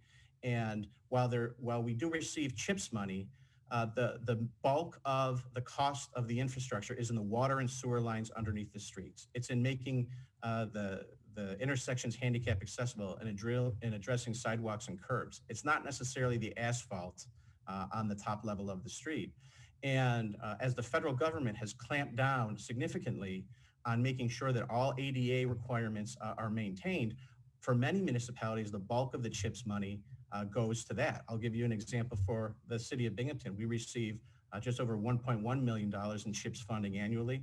Costs about $800,000 in funding just to deal with the ADA requirements, let alone the water and sewer and costly other upgrades. So we'd like to see an additional sort of formula like CHIPS that goes directly to the water and sewer lines and issues underneath. And the state has allocated billions towards a water and wastewater, but that money is only available in certain types of ways. For example, only after their water and sewer line breaks are you able to get some of that money for repairs. Not every municipality has a sewage facility or a water facility. The state doesn't offer money for parking facilities. So there's so many parking garages. There's so many other sorts of infrastructure issues that we have that we'd like to see some more specific focus on. The annual highway infrastructure needs really outpace the resources that are currently available. And since 2017 and 18, the state has appropriated $3.5 billion to address the water emergencies and pay for infrastructure projects, but it's being phased in over multiple years. So that's something that we'd really like you to take a look at as well, to make sure that the smallest villages and smaller cities, that not everybody has transit or ports or airports, that we can address our infrastructure needs as well. And as I indicated, I was joined by Peter Baines, and I'll yield the rest of my time to Peter to talk about some other NICOM issues. Peter? Great. Thank you, Mayor. Just two additional points I'd like to make in our remaining time. One has to do with this growing practice by the state of intercepting local revenues to pay for state obligations. And I know you've heard about this today. In this budget that the governor's proposed, all future village and town AIM funding would come out of local county sales tax revenue, which of course, local county sales tax revenue works its way down to those same towns and villages. So in essence, you have a system where local governments are paying for their own state aid, which I don't think anybody would view as a healthy intergovernmental type policy. It's also going on, in terms of with the distressed providers account, the hospitals and nursing homes that are having financial problems. The legislature and the governor provided last year that $250 million in each of 2 successive years will be intercepted out of local sales tax revenues to pay for that state obligation. So just want to make clear on top of what Mayor David said that's something we strongly object to. We think the state has the resources in their $192 billion budget to fund those obligations. And the second thing I'll mention is on the adult use cannabis question. We as an organization do not have a position on legalization, but we do have concerns that if it is legalized, that it maintains appropriate local control and that it also provides local impact revenue to the municipalities that will be impacted. The governor's proposal that would only allow counties in the largest cities to opt out, we don't think is the best way to go. We think local governance should make the decision of what types of facilities are coming into their communities. So we think that opt-out provision needs to be adjusted. And while the governor's way of getting revenue to local governments is a little bit easier because it's already in practice, a local sales tax, it won't work for the towns and villages that are in counties that don't share a sales tax. So we think that still has to be fixed, the revenue piece of the cannabis proposal. And we look forward to working with the legislature on both those points. So with that, I'll leave it for questions for Mayor David and myself. Thank you. We're going to go to Fred Thiel, the Chair of Local Governments, 5 minutes.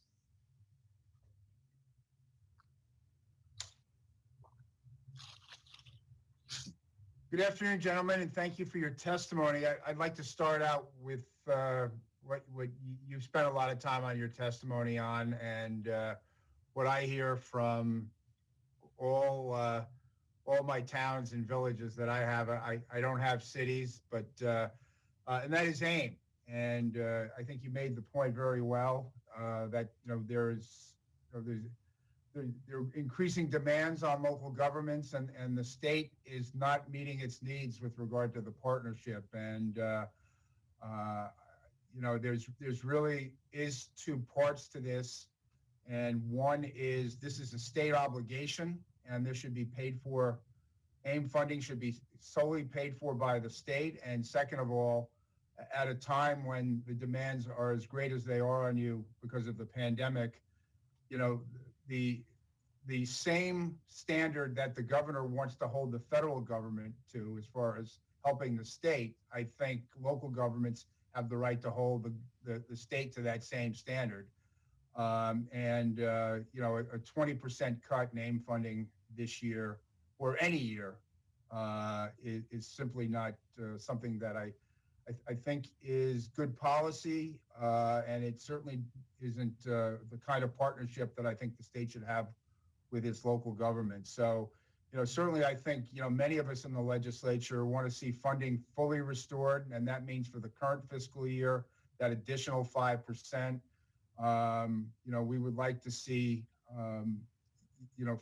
AIM funding completely restored and it become, again, a state responsibility instead of, intercepting that money from the county sales tax. So I think we are on the same page. At least I'm on the same page with you on that, and I thank you for your testimony on that.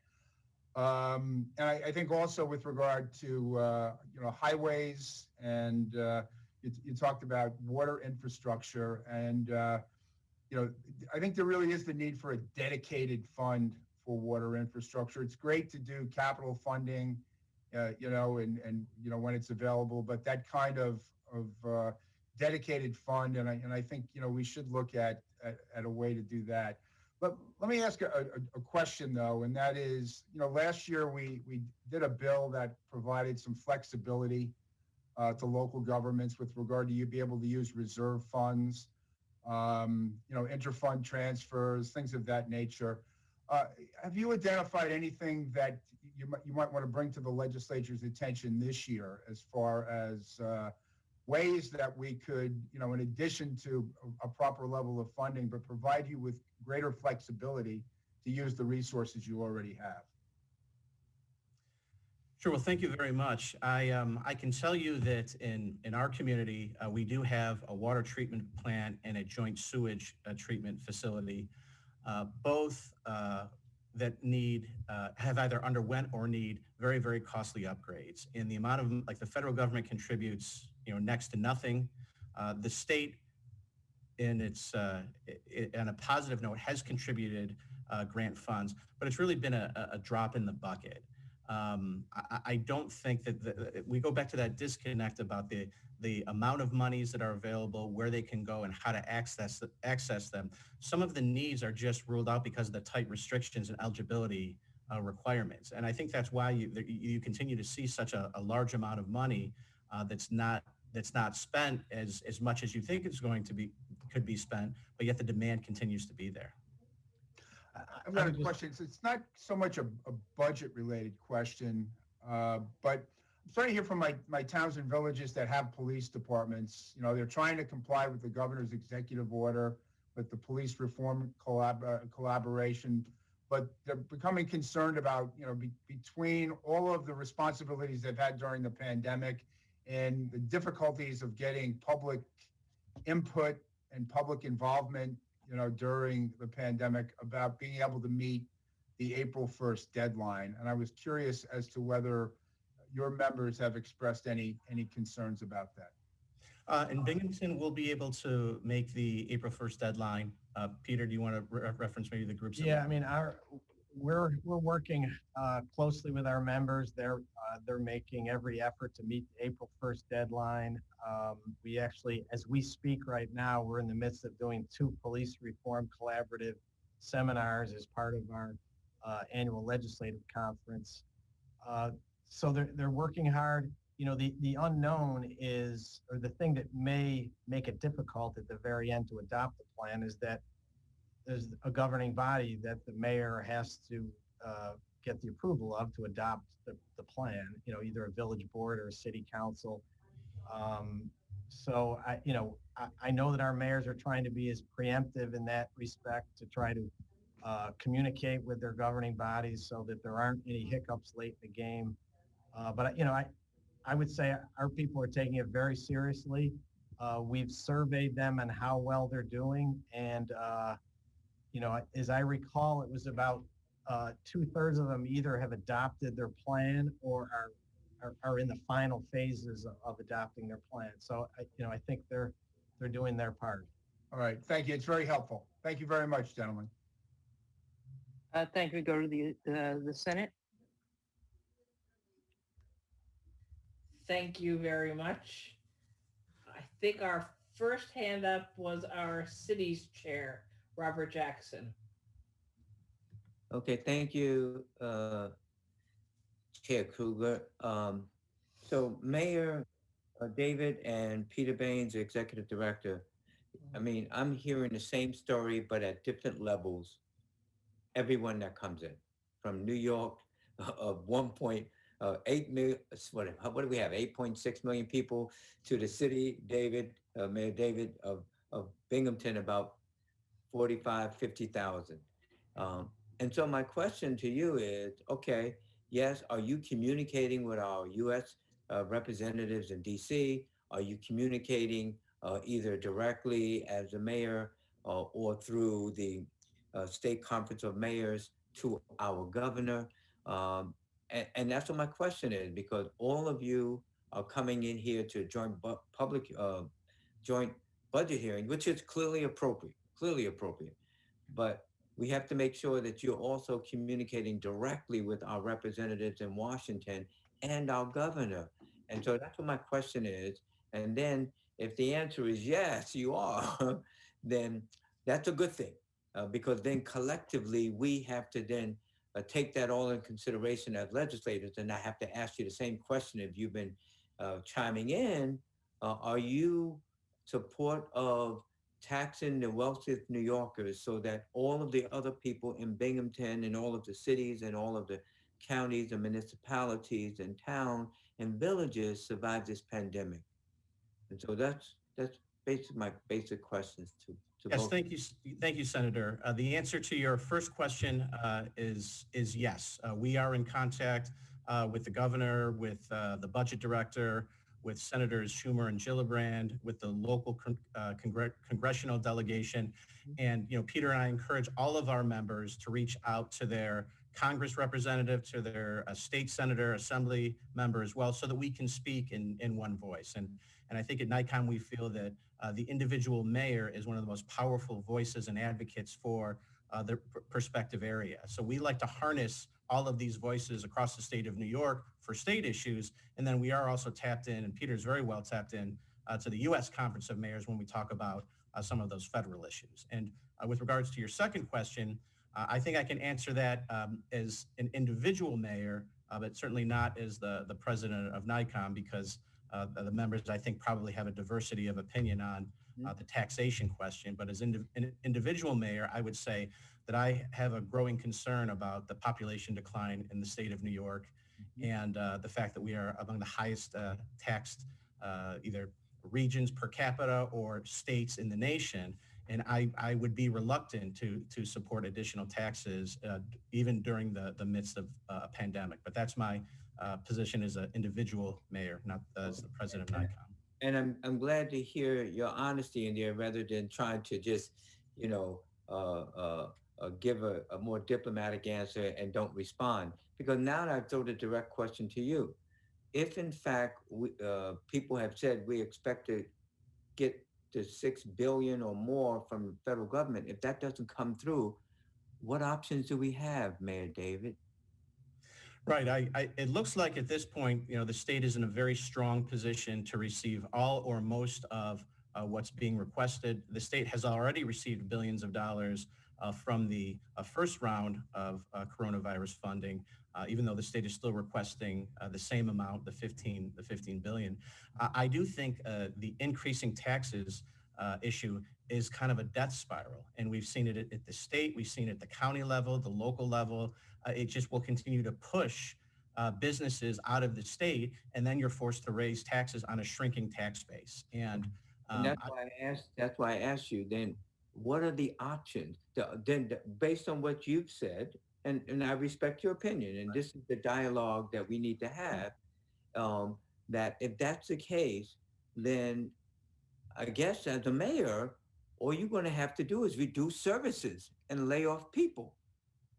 Well, in order to have a balanced budget, you either have to increase your revenues or you have to reduce your expenses or come up with creative cost saving strategies. And that's what mayors are confronted with on a daily basis. And I simply, respectfully would submit that at a time where our economy is as fragile as it is at the national level and at the state level, that while I certainly want everybody to pay their fair share, I certainly agree with that concept. I think that's in a separate category of let's just continue to raise taxes, but people should pay their fair share. Mayor, and I'm not arguing with this. I like this dialogue with you, and I'm watching the clock also, because some of the billionaires would say we are paying our fair share based on what we have to pay legally in taxes and what have you, and then others will argue, but the fair share is to increase your taxes so that everyone will be able to survive as a family. And I call it like a family.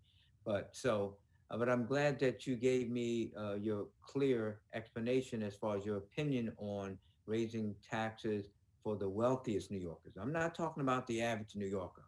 I'm not talking about people that are earning 50, 75, 100, 200, 300.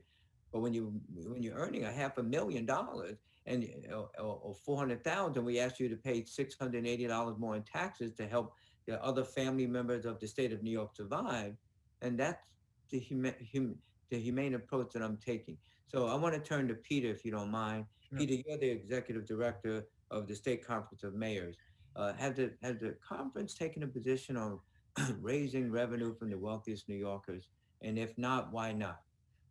We have not, as Mayor David pointed out, he's one of many mayors that comprise our association, and they have a variety of opinions on state revenue raisers this year and in any other year. We like to talk about what our priorities are and how we think we need to be a bigger priority of the state budget. You've heard a lot about AIM today. I don't know if anybody's identified the fact that AIM funding represents 0.3% of the state budget.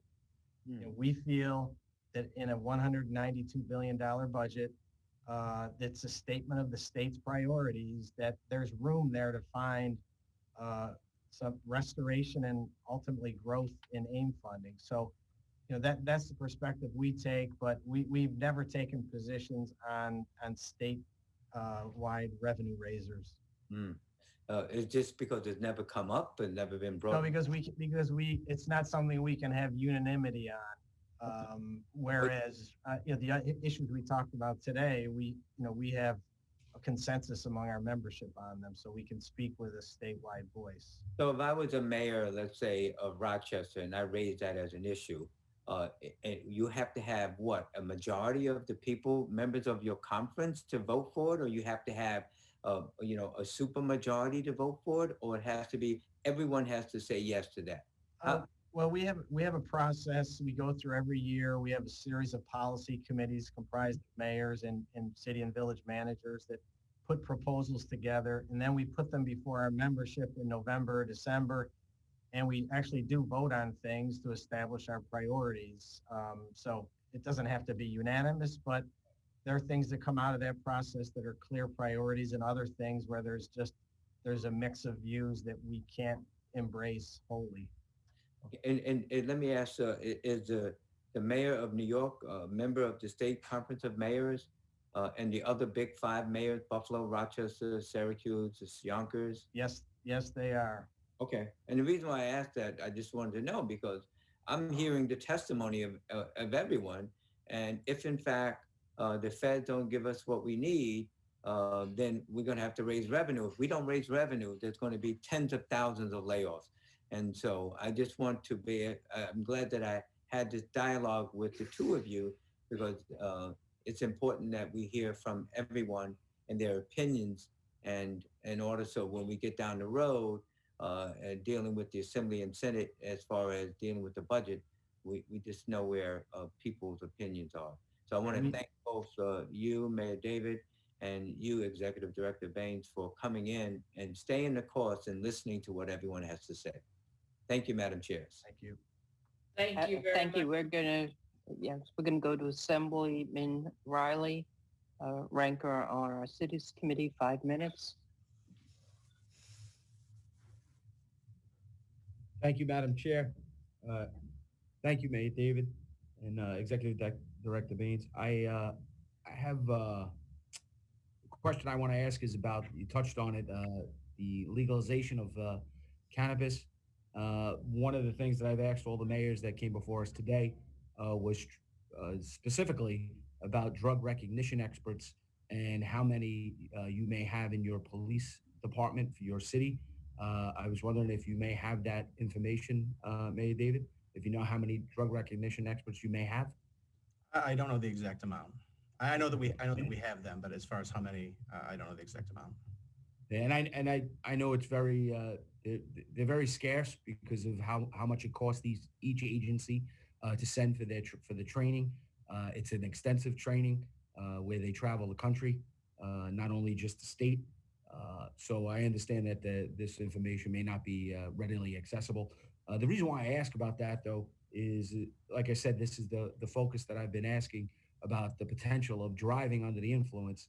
And I would like to see an offshoot of that training to officers on patrol, because I think that's going to be a real concern, especially in our cities, driving under the influence.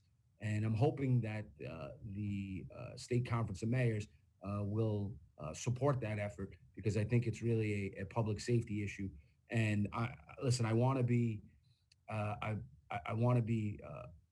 proactive here and anticipate that the state is going to approve it, but I just hope we do it in a responsible way.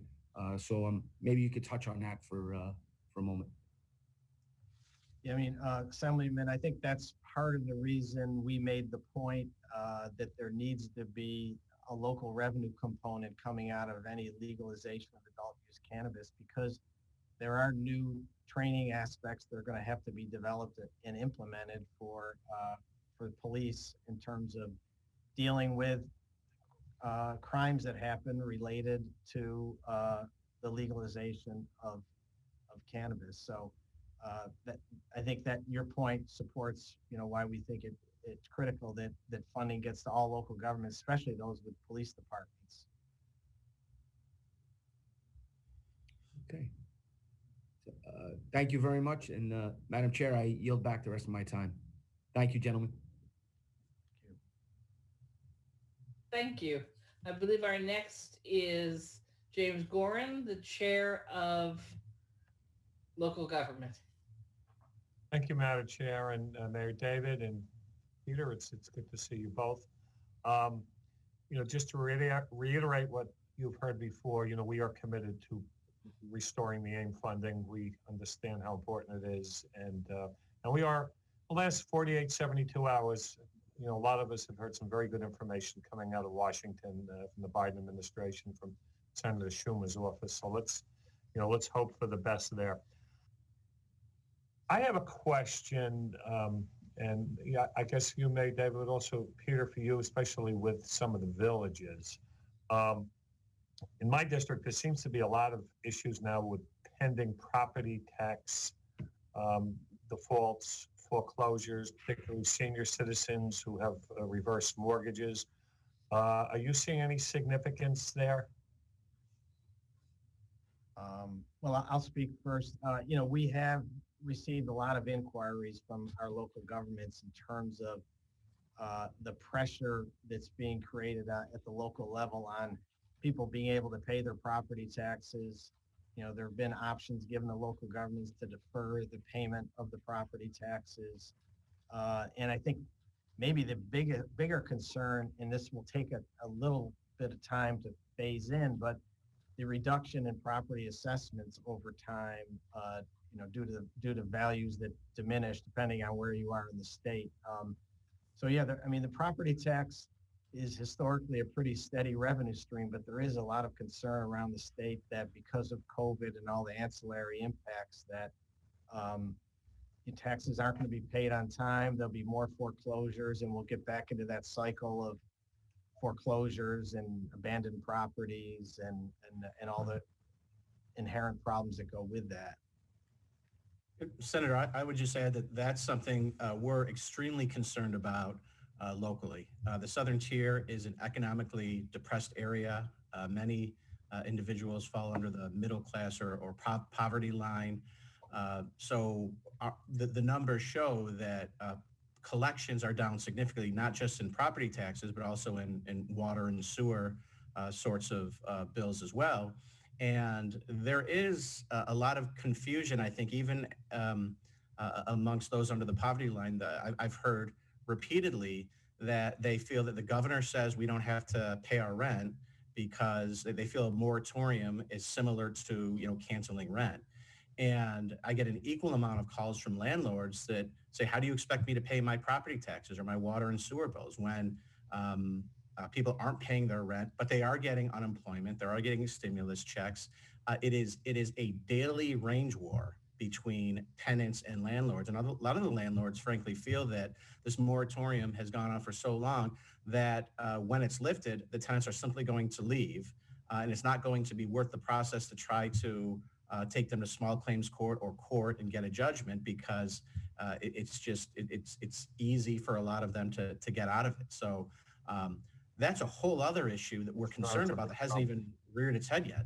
Right. Similarly, tax certiorari issues, because I'm seeing on Long Island, big box stores closing down, retail stores closing down, mom and pops on Main Street shut down, and then these commercial folks are putting in for reductions, and then it's being shifted to residentially, or it's just going to result in cuts in services. Is that become an issue around the state? I will just say locally or in our region, it's something that we are gradually seeing more requests for. So that's something that, obviously wasn't prevalent in March of 2020, but it's something now, we're on the calendar year. So now that we're into the new year, we are gradually seeing more and more requests for that. Yes. Yeah, I would say that it's going on statewide as well. We're getting more and more inquiries from our members to see if there are ways that they can protect the residential portion of the tax base from those shifts from the commercial side and how to deal with that, whether it's the homestead, non-homestead exemption or something along those lines. So it is a growing problem that I think will play itself out over the next year and a half. Lightning round, early retirement at the request of a municipality, yes or no? Does it hurt or help with the budget crisis? It depends if you fill that position or not. So if somebody retires and you eliminate the position or don't fill it, then yes, it does. But if it's a position that's critical that you need to refill, then it really doesn't. I guess I'm out of time, but thank you both for, and especially for your service. Thank you, Senator. Thank you. We'll move on. We still have no assembly, right? So we're going to move on to another senator, our ranker for local governments, Senator Rath.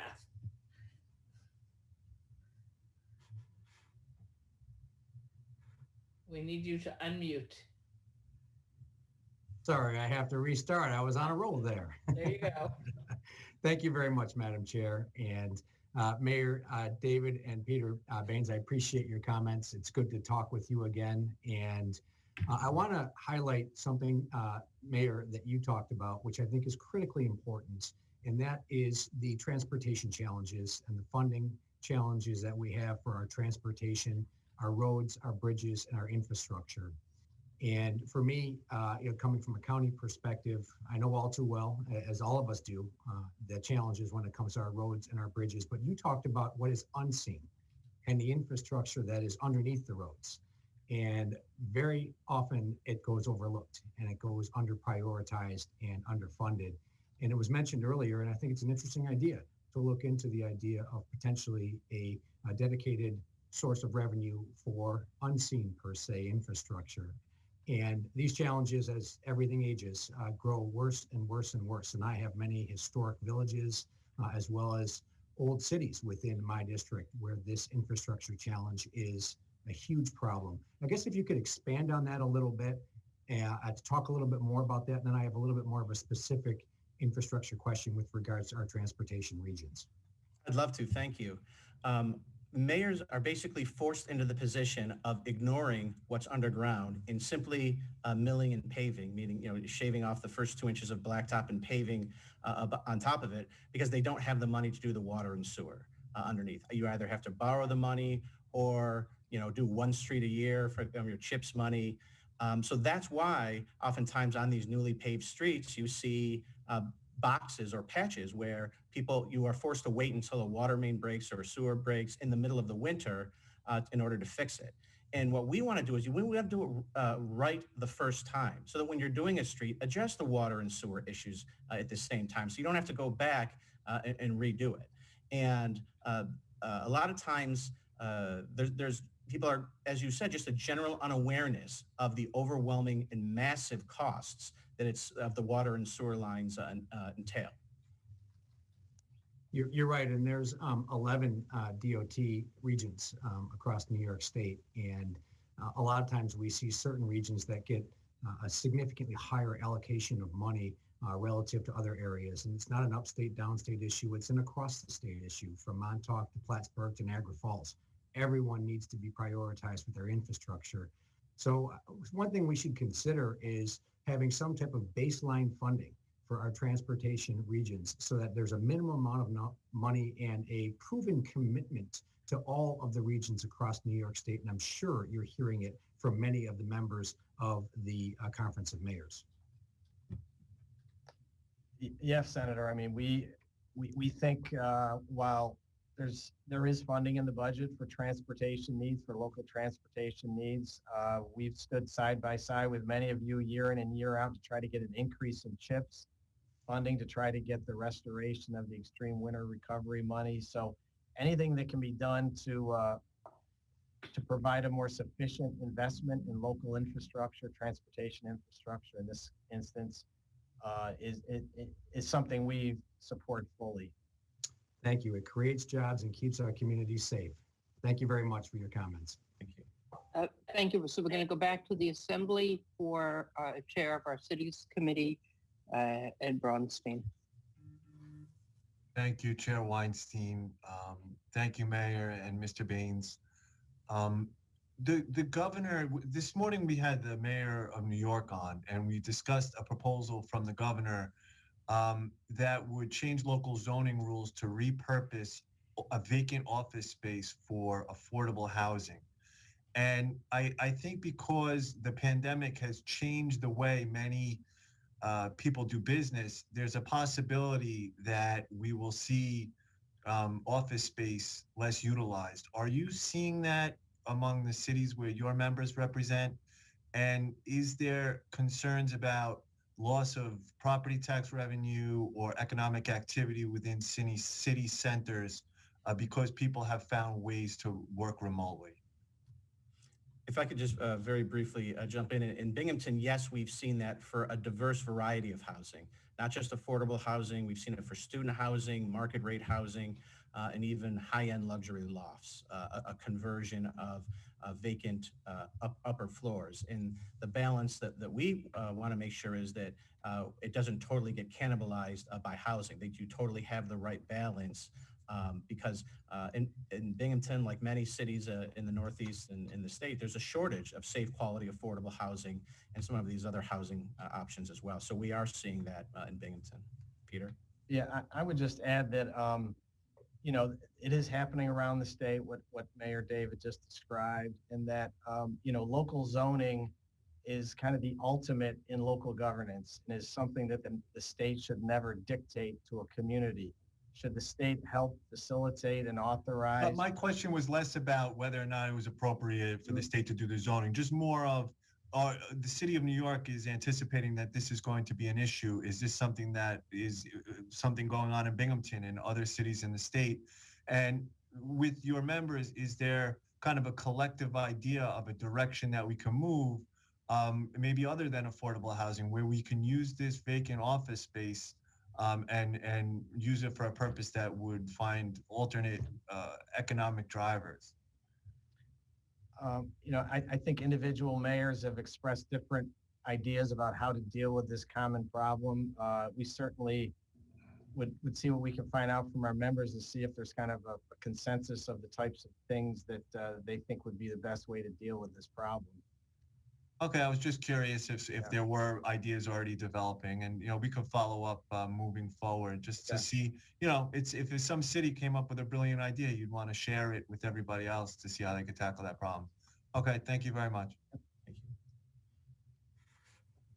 Thank you. So we're going to go back to the Senate now. Thank you very much.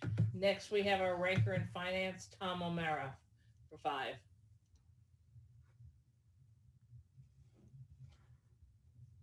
Hello. Thank you, Chairwoman, for the opportunity to ask some questions here. Welcome, Mayor David. It's great to see you and Peter as well. I want to thank you for your comments, particularly on the concerns of continuing to raise the tax burden in New York State. The governor in the 10 years, 12 years now that he's been in office has been bound and determined to squeeze local governments out of existence.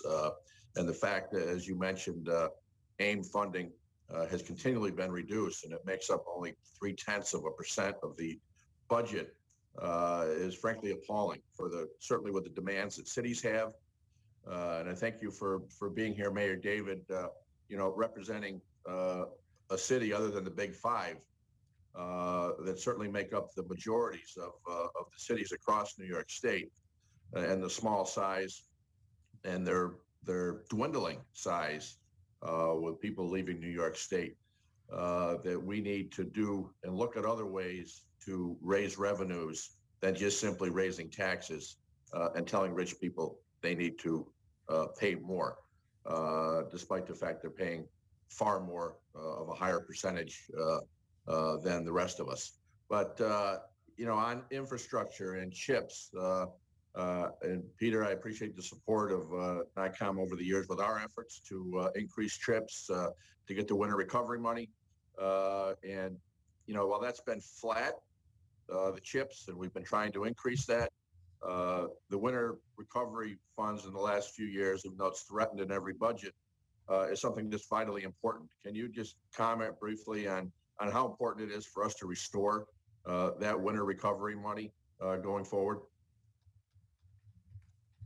Well, from a statewide perspective, it's huge. I mean, what we'd like to see is not only that money be restored because it's so desperately needed, but to build it into the base of the CHIPS program so that it recurs every year, and we don't have to go through this fight of the governor takes it out, the legislature has to put it back in. We think that would be a great way to provide for a permanent increase in CHIPS to get it into the base of the program. It's certainly something we've been advocating for years, and been unsuccessful to move, although we did get the bridge and pave programs added on, and the pave program does the bridge program, I think one of them follows the CHIPS formula, I forget which one.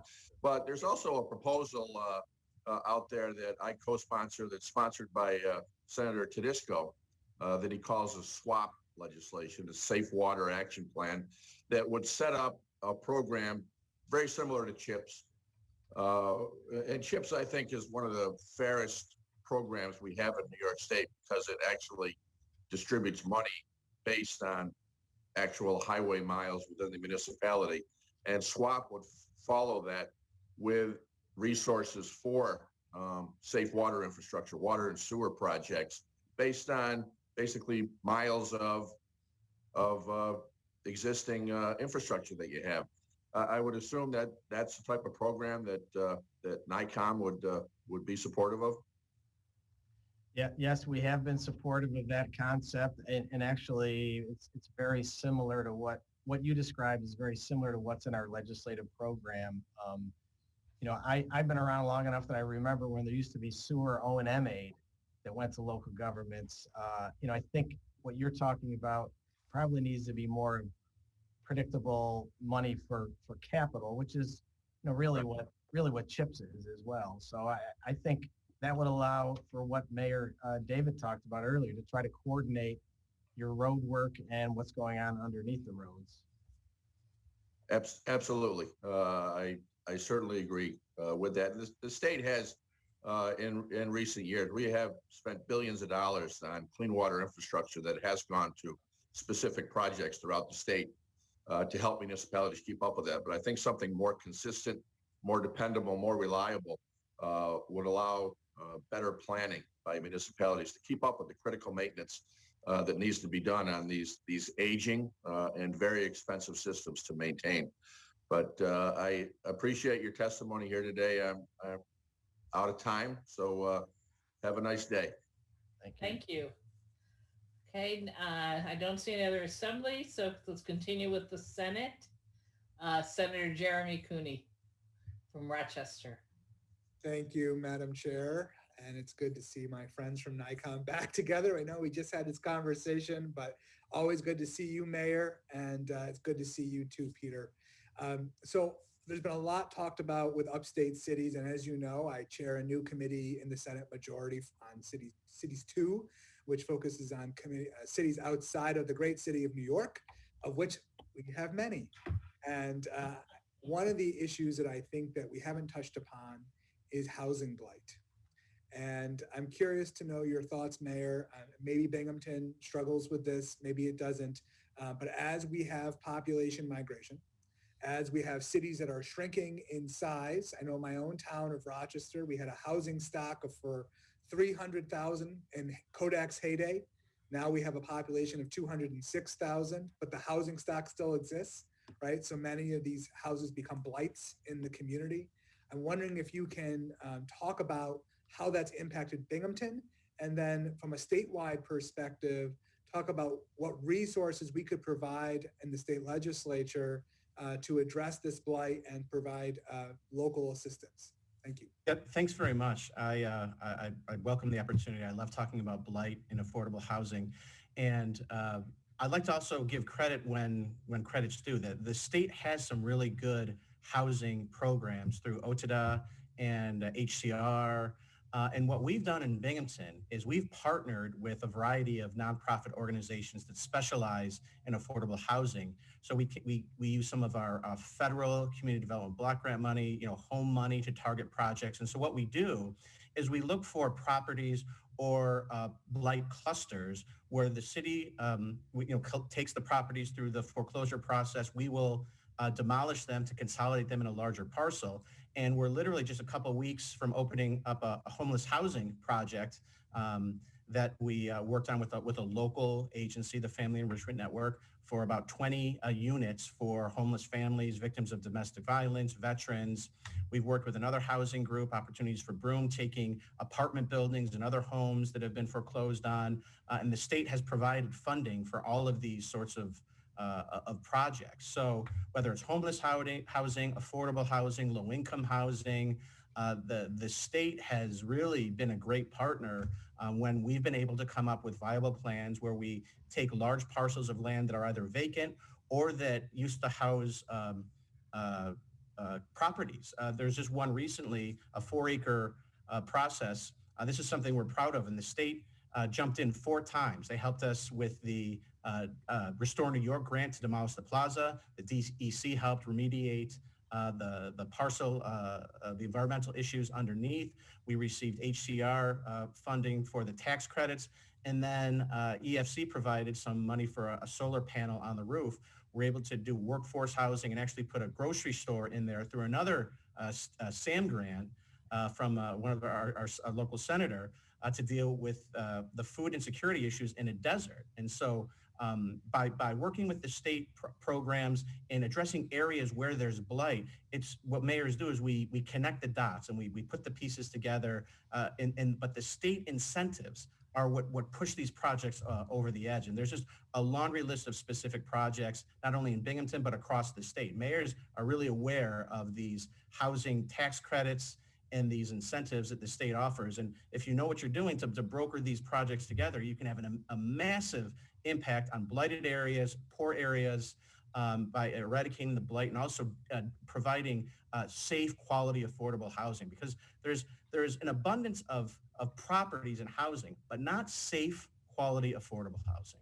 And I'm a little more passionate about that, so I wanted to elaborate. I can hear it. I can hear your passion, and I share your passion. And Mayor, you said the magic word. Mayors connect the dots. Yeah. And I truly know that cities are our laboratories for public policy, right? Because you have to be nimble and scrappy, and you have to figure out the different pieces, whether coming from the federal side or the state side. And my time is nearly up, but I wanted to just put a pin in this so that I can come back and talk with you, Mayor, and Peter and Barbara and the rest of the NICOM team, so we can maybe develop some public policy within the Cities 2 committee for the Senate. So thank you for your passion. Thank you for what you're already doing.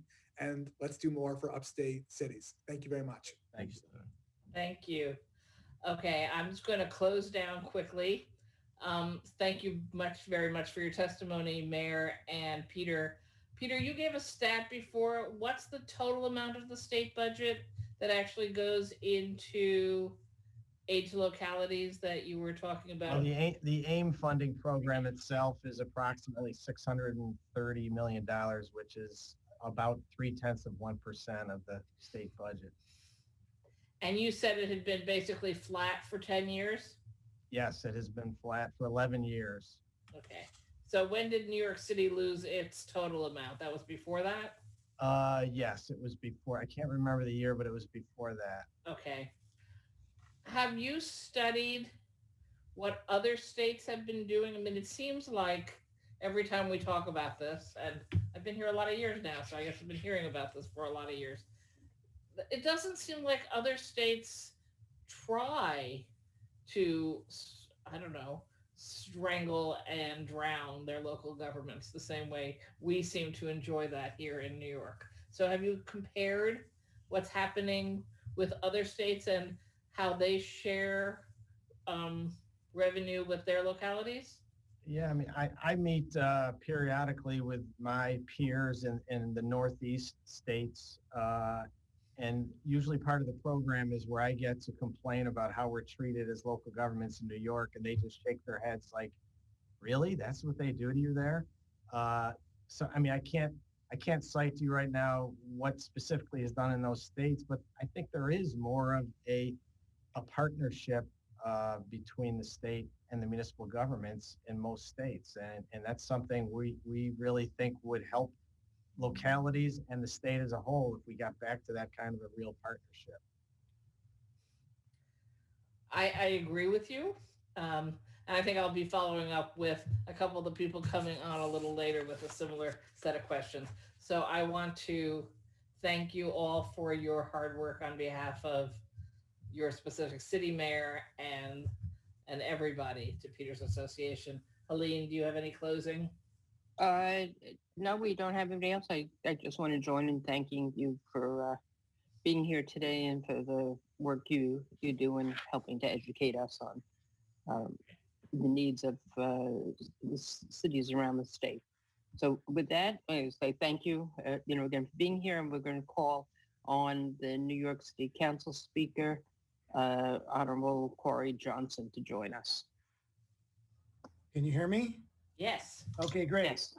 Good afternoon. Thank you, Chair Weinstein, Chair Kruger, and members of the Senate Finance and Assembly Ways and Means Committee. I'm Corey Johnson, Speaker of the New York City Council, and I'm pleased to be before these esteemed bodies virtually this year to discuss the executive budget for the state fiscal year 2021 and 2022 and its potential impact on New York City. I'll attempt to keep my remarks brief today, and I hope you'll take the opportunity to review the additional materials that I submitted with my testimony as a fuller explanation of the City Council's positions on the education, social services, and health proposals contained in the state budget. The COVID-19 pandemic has devastated the fiscal position of both New York State and New York City, as you know. I want to thank Senator Schumer and Gillibrand and the entire New York delegation for their federal help that has come so far, and I hope and expect another robust stimulus will pass soon. However, until the stimulus is delivered, I urge you all to pass a budget that shields critical public services from budget cuts and that avoids subjecting New York City to more than its share of fiscal pain.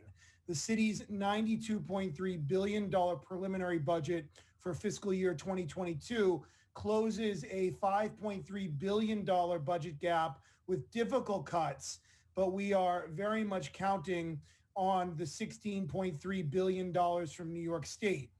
The state's $103 billion executive budget for fiscal 2022 closes a $15 billion two-year budget gap by presuming that the state will receive a federal relief package of at least $6 billion and by imposing cuts, including lowering direct aid to New York City by $619 million, $310 million in fiscal year 2021, and $309 million in fiscal year 2022. A $619 million loss for the city is more than the city can bear, given our fiscal position and the needs of New York City residents. When finalizing the state's budget, I ask that you consider the Brookings Institution's finding that, quote, the COVID-19 recession is the most unequal in modern U.S. history, unquote. The costs of the pandemic, both in terms of lives lost and health, and in terms of job loss and economic insecurity, are borne disproportionately by poorer segments of our society. It is important that in balancing our budgets, we do not worsen inequality by underfunding the services which our communities depend on. In the past, New York City's resilient property tax collections have buffered us from economic shocks and have even enabled us to shoulder more of the statewide burden in difficult times. This year is different. Widespread vacancies and commercial rents due to COVID-19 have led us to a 15.8% decrease in the market value of our commercial properties.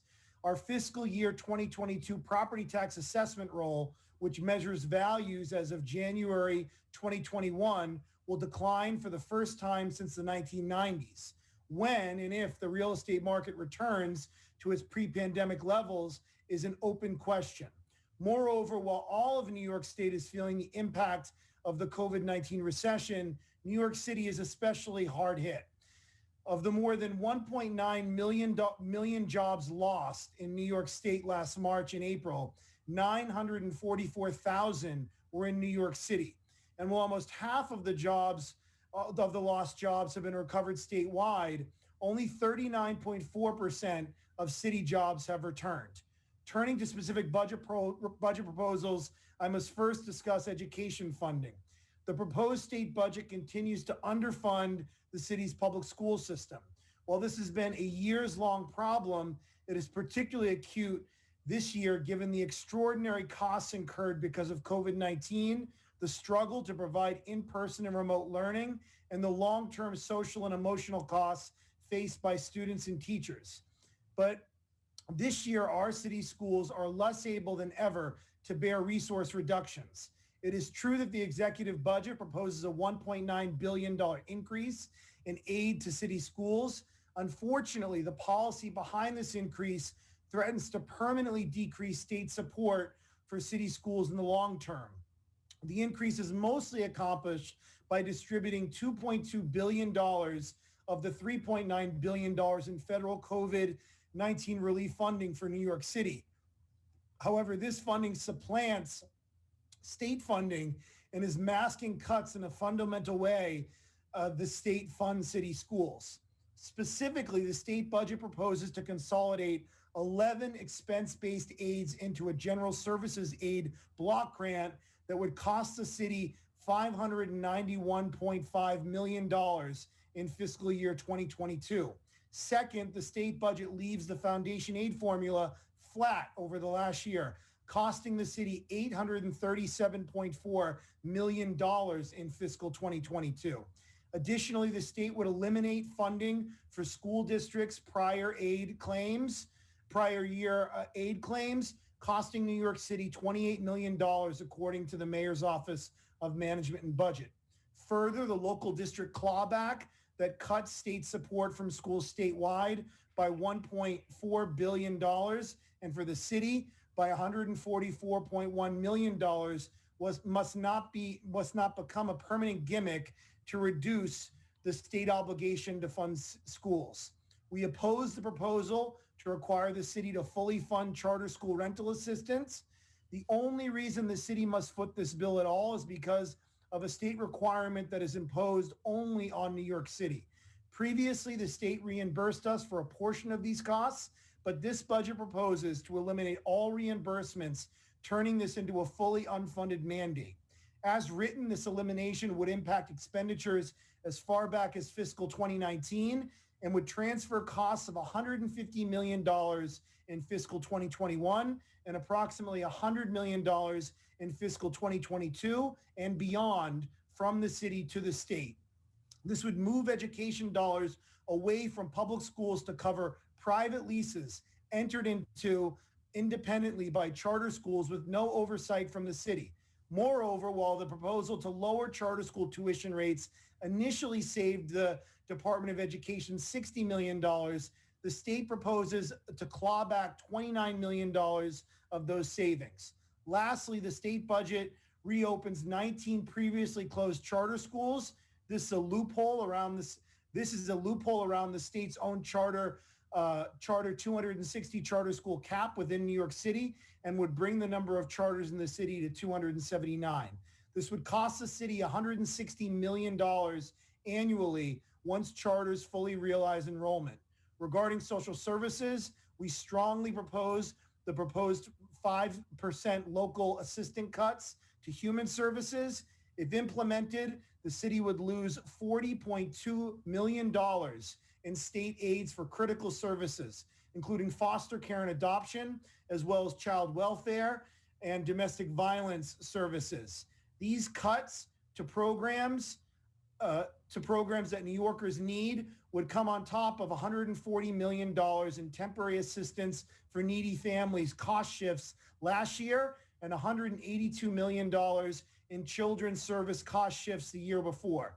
The council recognized the extraordinary need for food assistance among New Yorkers during the pandemic and partnered with the city administration to provide $25 million in emergency food programs in fiscal 2021.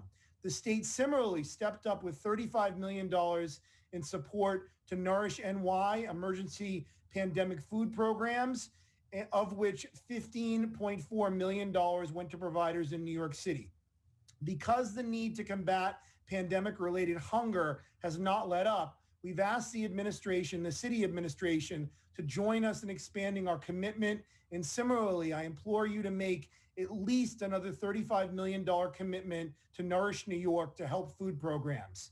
The executive budget singles out New York City again by slashing the General Public Health Works program.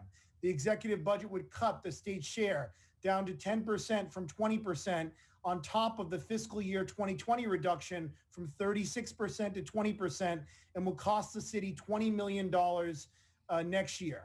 This program supports core public health services, including family health, communicable disease control, chronic disease prevention, community health assessment, emergency preparedness, and environmental health. I urge you to reject this proposal.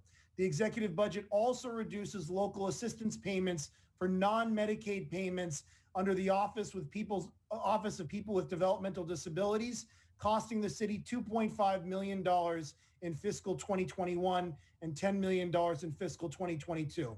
I know I am out of time. I have a longer testimony. Maybe I can get to it in some of the questions that are asked by the panel. I'll just lastly say I support the package Invest in Our New York, which could bring in a minimum of $50 billion per year And with that, I turn it back to you, Chairs Weinstein and Kruger. Thank you. We're going to go to Assemblyman Braunstein, the chair of our cities committee. Ed? Thank you, Chair Weinstein, and thank you, Mr. Speaker, for that presentation. It's clear that there's a lot of work to do with the executive budget when it comes to funding for New York City. And you laid out in great detail a lot of the issues that we'd like to see resolved. And, you have our commitment that we're going to work on it and make sure that the budget's fair for the city of New York, which is struggling like every other locality in this country. The mayor was on earlier and I asked him this question. The governor has proposed, you might have heard me talking about this during the last panel too. The mayor has proposed overriding local zoning rules to allow the conversion of vacant office space to affordable housing. Do you have an opinion on that, or do you and your members have an opinion on that proposal? Thank you, Assemblyman Braunstein, for your continued advocacy for New York City. We really appreciate the partnership, and you've always been a great partner. I need to learn more about the proposal. I do think, and I think, Assemblymember, you referenced this in your question to some of the panelists in the previous panel. I do think there is going to be a change in how commercial office space is used in New York City. There may be a transition to more people working remotely, more people working from home, and there could be a potential glut of office space in New York City.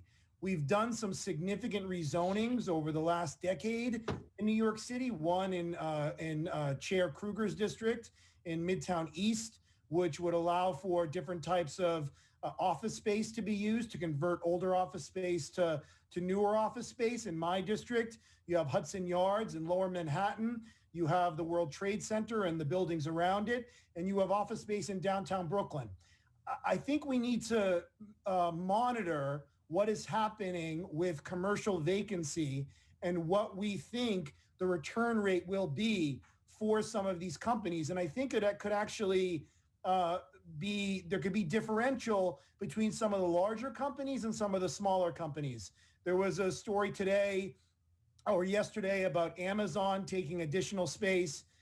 There was a story, I believe, earlier today about some big companies taking some space in the World Trade Center. So I don't think this is going to be a black and white thing.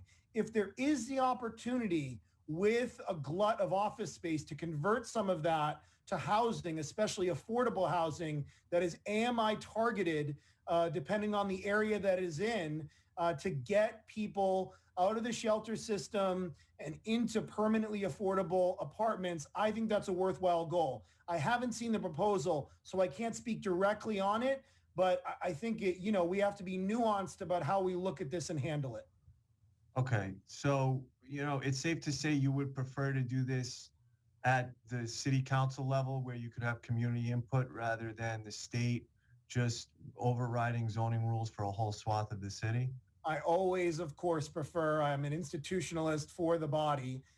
So I always, of course, prefer things to go through the land use process. That was my position on the Amazon HQ2 deal, that it was not going through local zoning. So that is always my preference. But again, I haven't had an opportunity to look over this proposal and to learn more about it. If there is a way to potentially expedite affordable housing in a serious way that doesn't infringe upon our ability to have a meaningful say, I'm open to looking at that. But again, I haven't had a chance to review the proposal. Sure.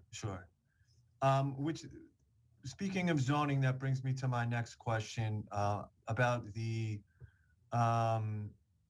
your planning initiative. What is it? Your new zoning proposal. I had the name for it. Comprehensive planning. Yes, we had a. No, it has a different name. What was it called?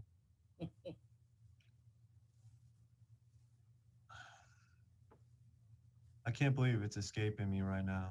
I put forward a proposal to look at how to do planning in New York City in a comprehensive way that would do it more on a 10-year plan and change the way we look at community input.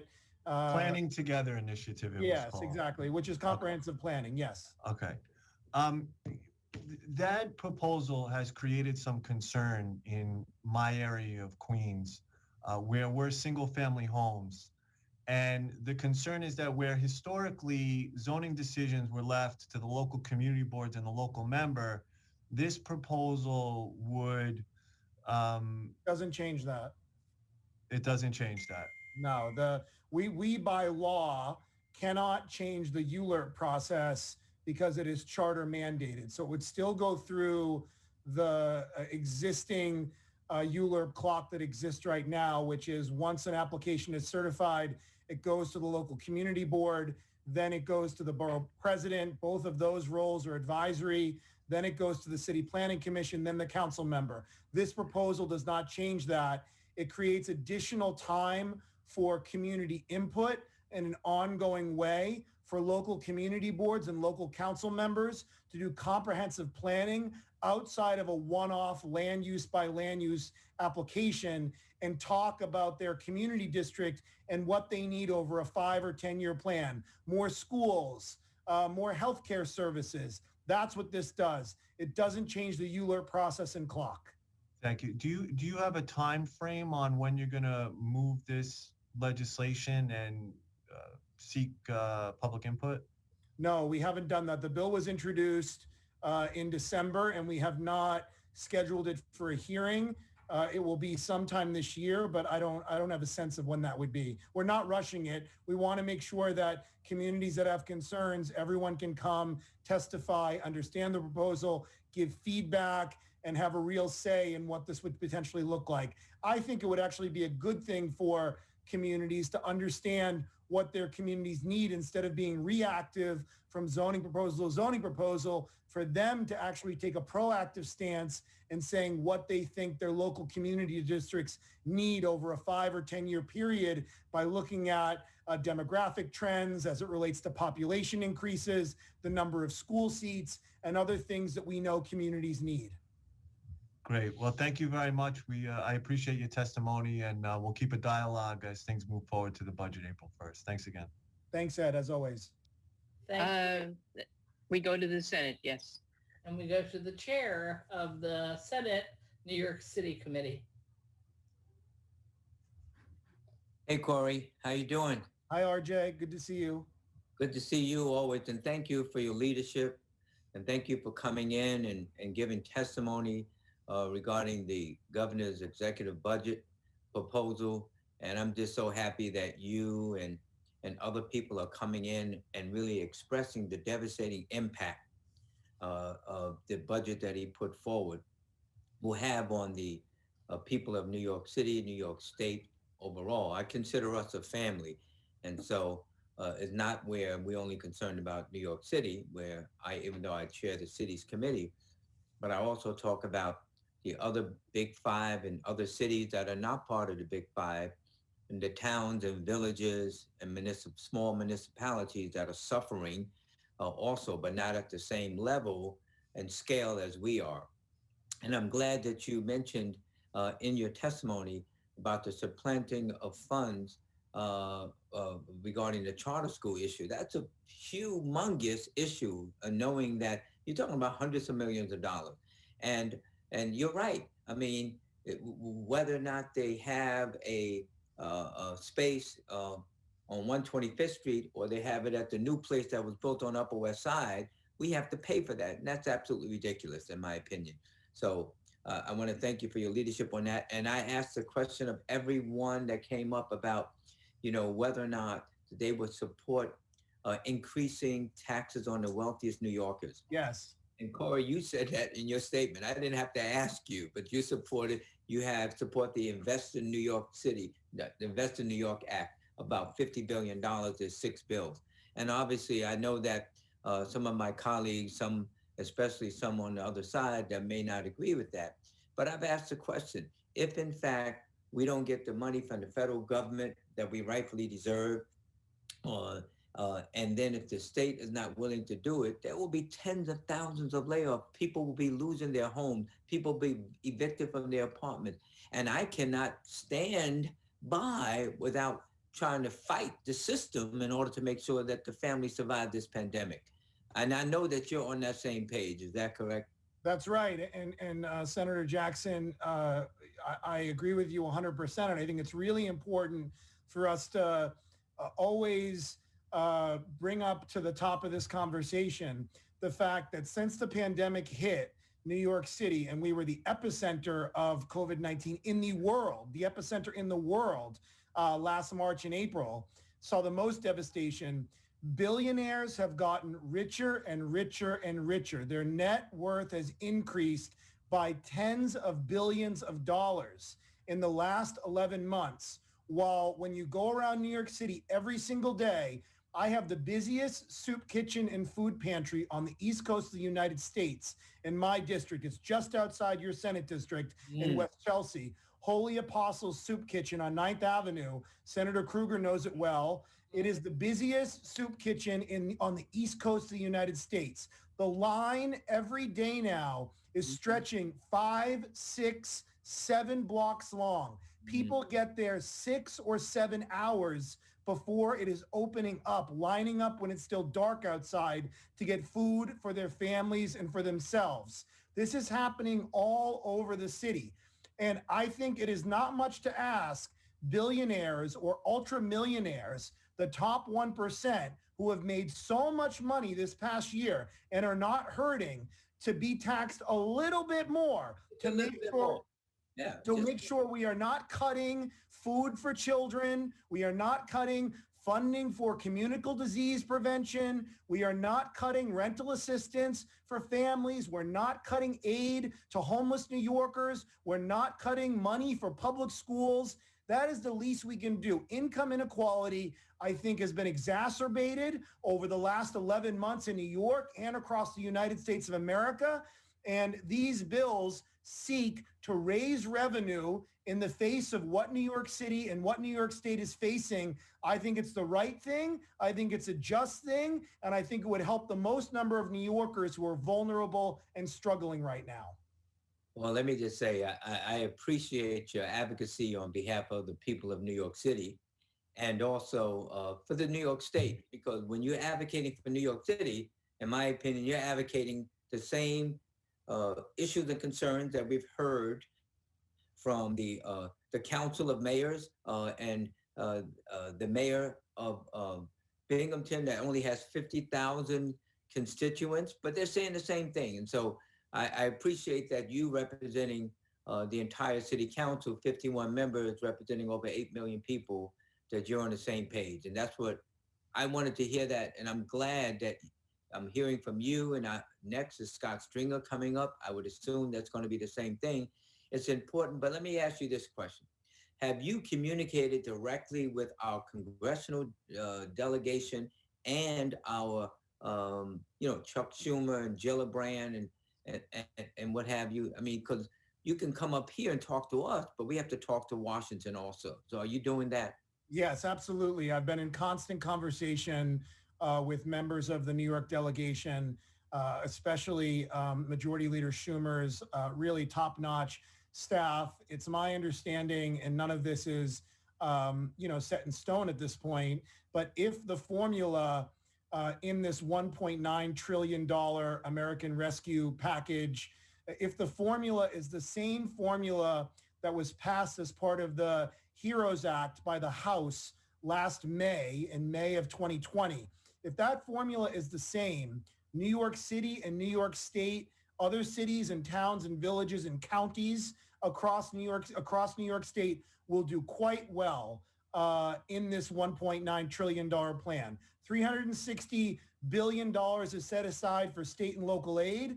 And I believe that, I think the previous panel talked about this, if the formula is the same as it was last year, we will have, I think, enough money to buffer the immediate crisis, though the out years will still be difficult, 2022, 2023, 2024, until we see a full recovery. But this money would bridge us in a way where we wouldn't have to have these devastating cuts that are on the table. And Senator Jackson, if you would just allow me, there was one part that I think you would care about just very quickly in my testimony, I wasn't able to get to, because I know it affects your district.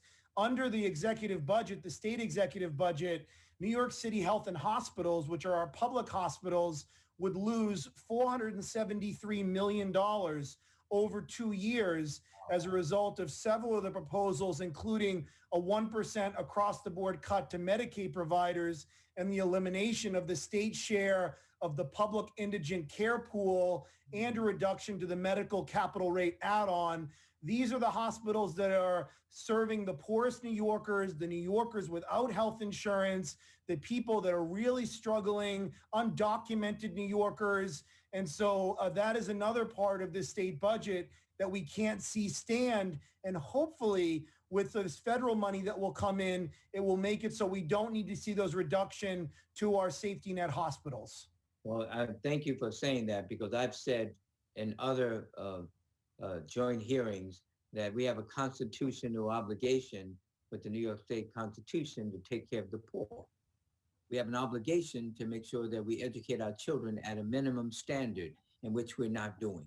So we just have to continue to elect individuals that are going to make the best decisions that impact the entire family of New York State. And doesn't matter where they live at, upstate or Long Island or Yonkers or New York City. I just think it's imperative. So I want to thank you, and I wanted to congratulate you, because I watched the program last Sunday and you're back in college.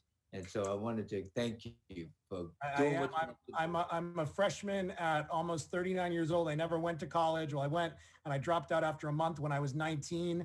And so now I am back going at night to Columbia University School of General Studies. And it's hard. It's a lot of work. I'm a little rusty, but I'm trying to get my college education at almost 40 years old. And everyone, if they have the opportunity, should go back.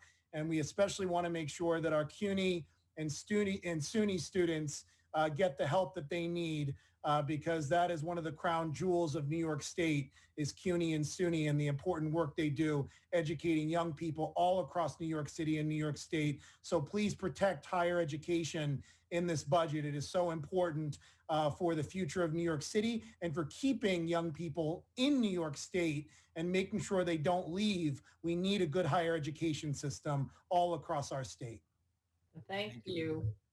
And G, do we have another assembly member? Because I see another. No, we do not. So I see Senator Liu there. All right. So how timely, because Senator John Liu is the chair of our New York City Education Committee, but he also teaches at Columbia University. John Liu is the best. Well, John Liu, you have 5 minutes to ask questions. Well, I appreciate, thank you, Madam Chair. I appreciate the speaker's outburst right there.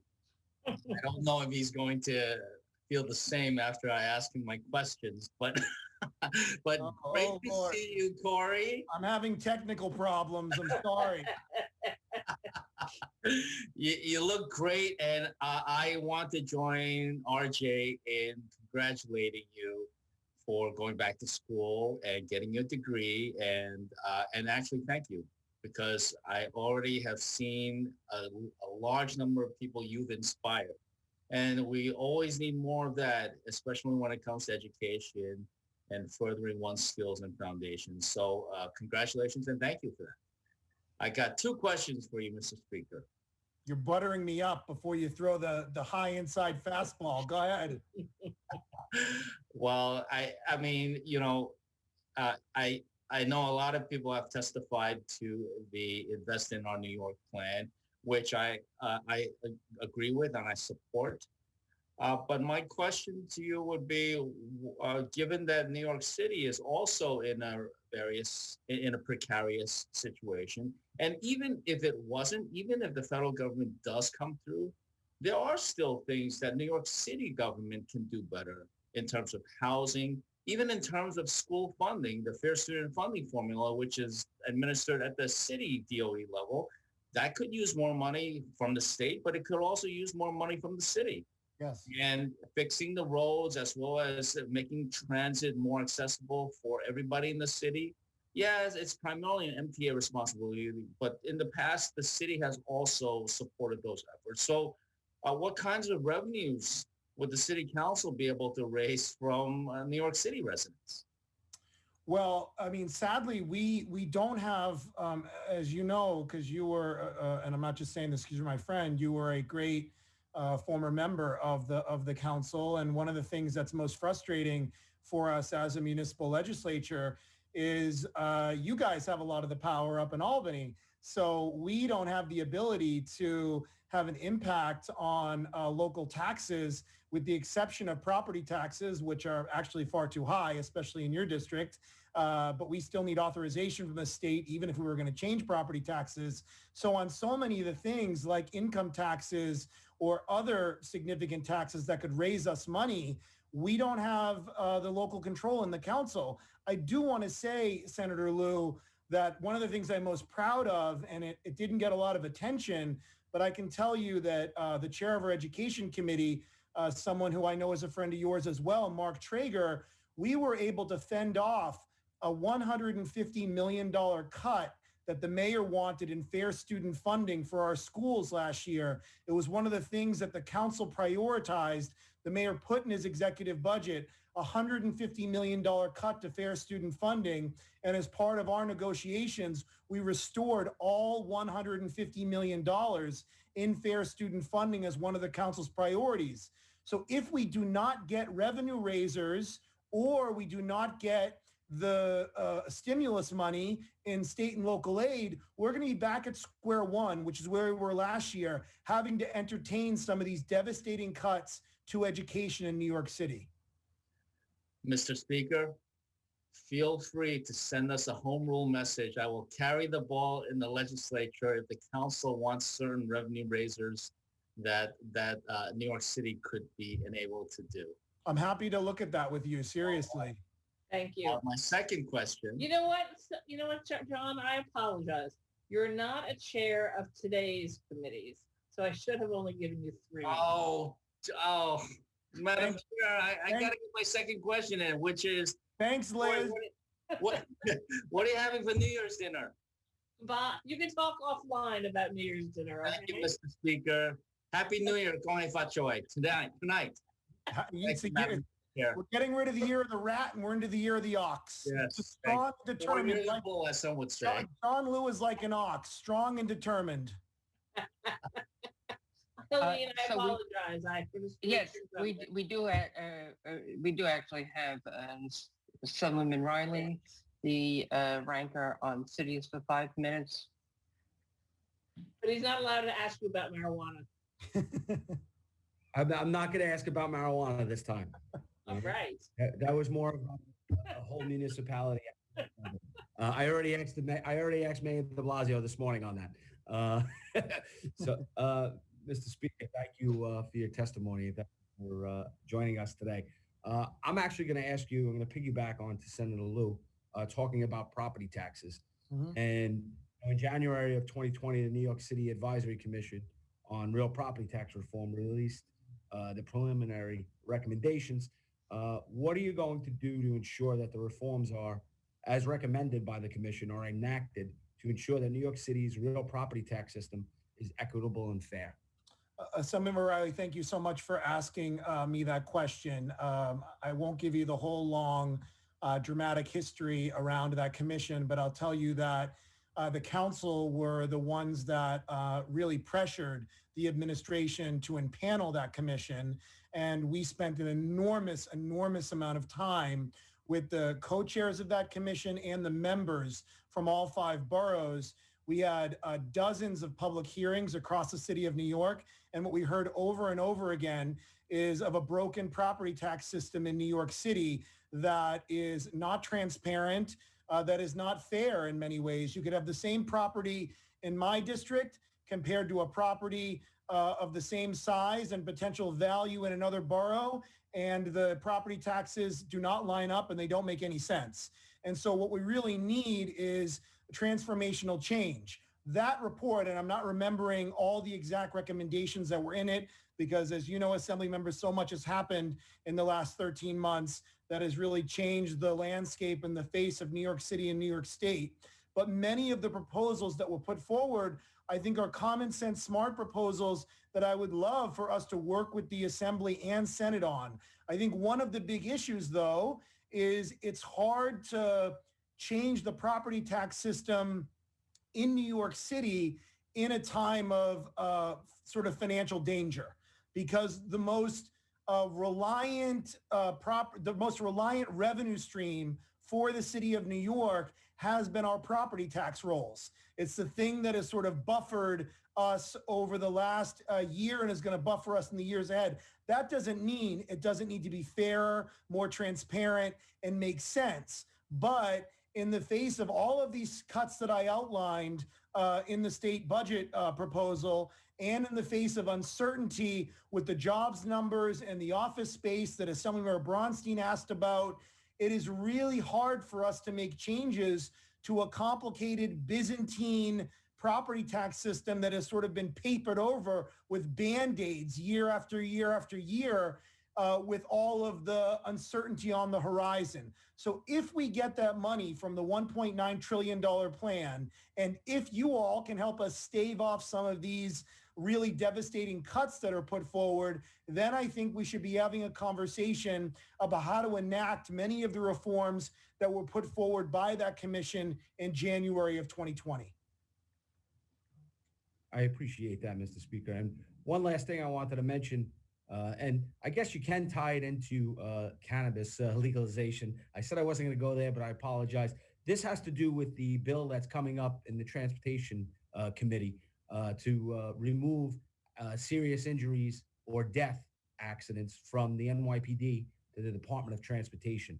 I think I would like to just touch on it and say that I don't necessarily think that that would be a good move.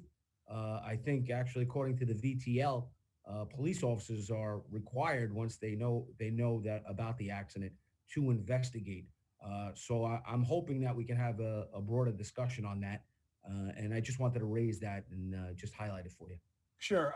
I'm happy to continue a conversation on it. I think that the Collision Investigation Squad, as part of the NYPD, in many ways, if you talk to victims of crashes or people that, not just pedestrians or cyclists, but people that may be in another vehicle that are involved in a serious crash, it's very rare that people are feeling like justice is being done. And I think we do have to figure out a better way to investigate these serious accidents. In my final 14 seconds, I'll say that I support legalizing cannabis in New York State. I'm sober, so I don't smoke pot, but I think other people should be able to do it, and we should tax it and get revenue from it and put that money back into communities, especially communities of color that have been overly policed and criminalized for too many years and decades. Assemblymember Riley, thank you for the questions. It's good to see you. And I never forget about Staten Island. It's not the forgotten borough to me.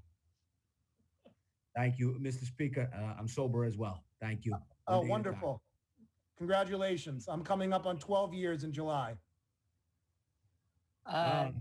June 21st, 2 years. Amazing. Congratulations. Good for you both. Yeah. Thank you both for. Sure. Thank you, Corey, for being here and presenting vigorously the position of yourself, your colleagues. Sorry, I guess we won't see you at next year's budget hearings. But you're welcome to come. Free at last. You're welcome to come sit with Liz and I. We should make them stay. We keep coming back. We should. We're going to just make them all come back. So I think that is no more questions for you. I'm going to move on to the Scott Stringer, the New York City Controller. Thank you, Madam Chair. I just want to say I'm really glad to see that you're healthy. I know you had to deal with COVID at the beginning last year, and so it's great to see you doing well. Thank you to all the members of the Senate and Assembly. Thank you for doing a great job during these hard times. Thank you for having me today, Liz and Helene. Thank you. Thank you. Thank you. Bye now. Safe. I think we are letting. Are we letting him in? Yes. He is in. We are having trouble getting him to start his video. Oh. Okay. I think Hi, we've Scott. got him. There we Okay. are. There we go. So, Scott, you have 10 minutes is on the clock. We have your testimony circulated and start whenever you're ready. All right, let me just bear with me, everybody. Let me see. Sure. I just may need a.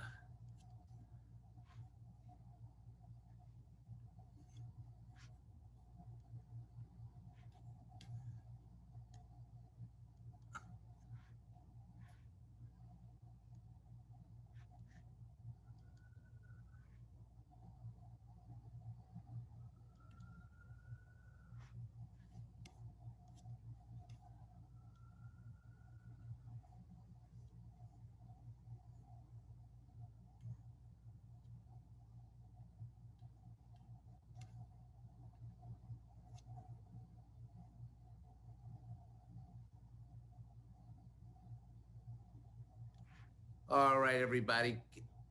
Can you hear me and everything? Having a little internet issue. Yes, we can hear you. Okay, well, good afternoon, Chair Kruger and Chair Weinstein and members of the committees and the legislature. I want to once again thank you for inviting me today thank you for inviting me today to discuss the executive budget for fiscal year 2021 to 2022. As many of you remember, I testified on last year's executive budget exactly a year and a day ago. And since then, it's no exaggeration to say that our world turned upside down. Last year, I started by noting that both New York City and New York State had enjoyed 9 straight years of job growth. Both the city and the state had record low unemployment rates.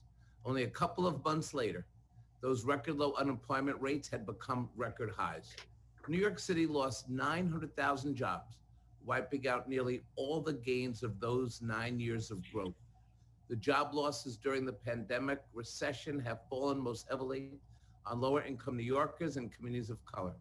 Unemployment rates in communities of color skyrocketed, with roughly 1 in 4 Black, Hispanic, and Asian workers out of work in the spring and summer.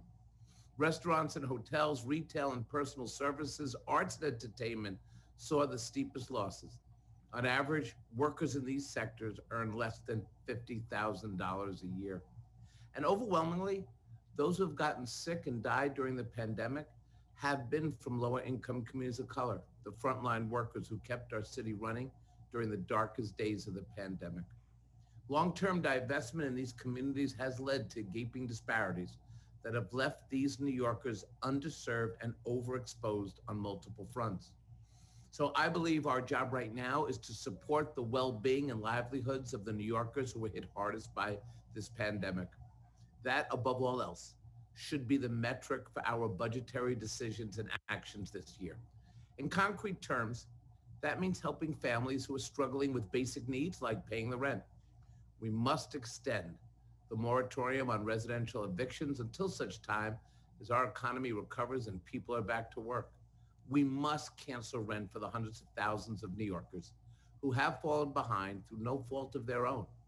According to the latest analysis, I believe we need at least $2.2 billion to make our families and their landlords whole for the rent and remove the looming threat of eviction.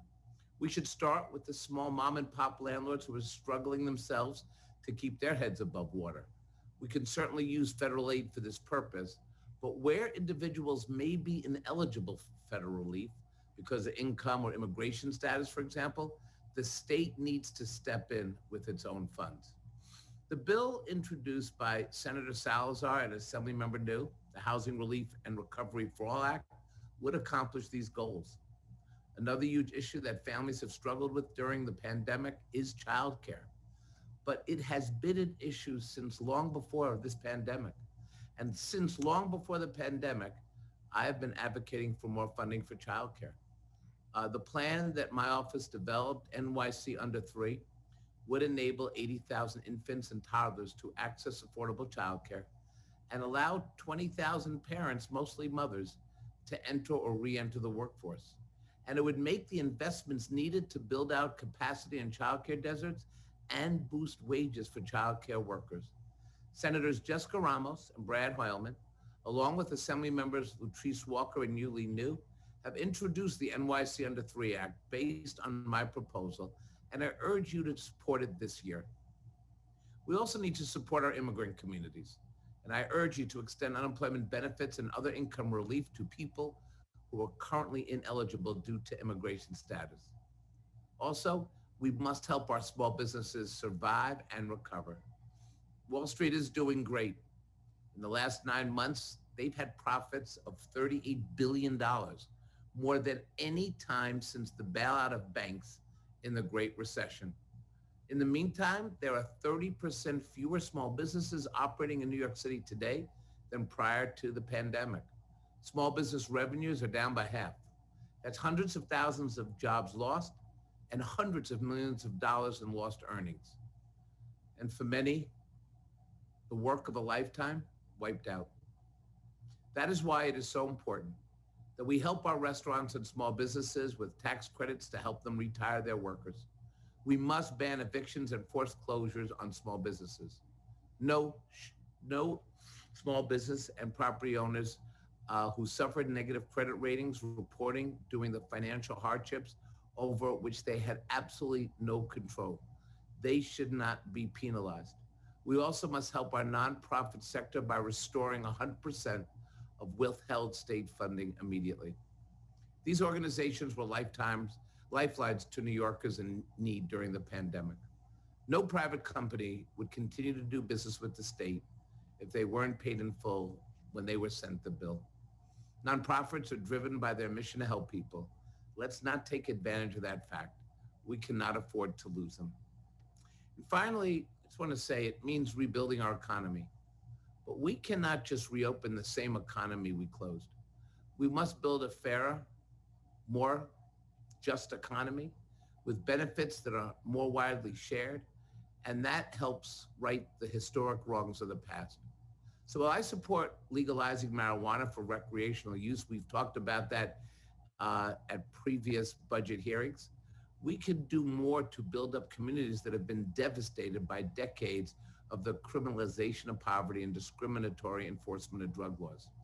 I urge you to pass the bill sponsored by Senator Krueger and Assemblymember Peoples-Stokes, the Marijuana Regulation and Taxation Act, to provide meaningful investments to begin to right those past wrongs.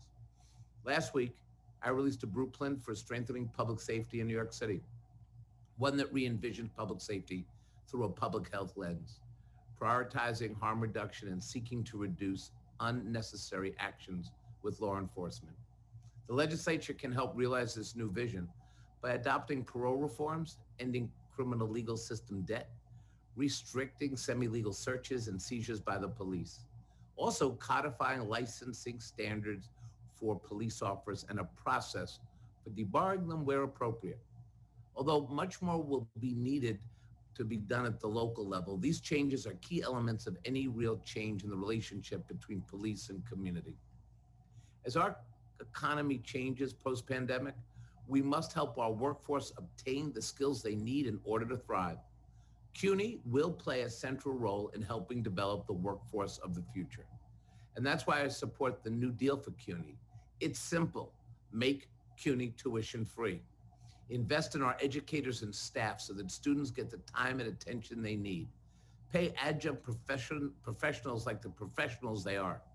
And the New York we will build for the future, that will matter. And I want to say that housing is true, making it truly affordable will be the key for our city. I hope you work with me and Assemblymember Linda Rosenthal to repeal the 421A developer giveaway and help implement my proposal for truly universal affordable housing. Housing that's affordable to the lowest income New Yorkers and to the homeless in every neighborhood of our city. And I hope you will join me in pushing for a renewed commitment to our public housing.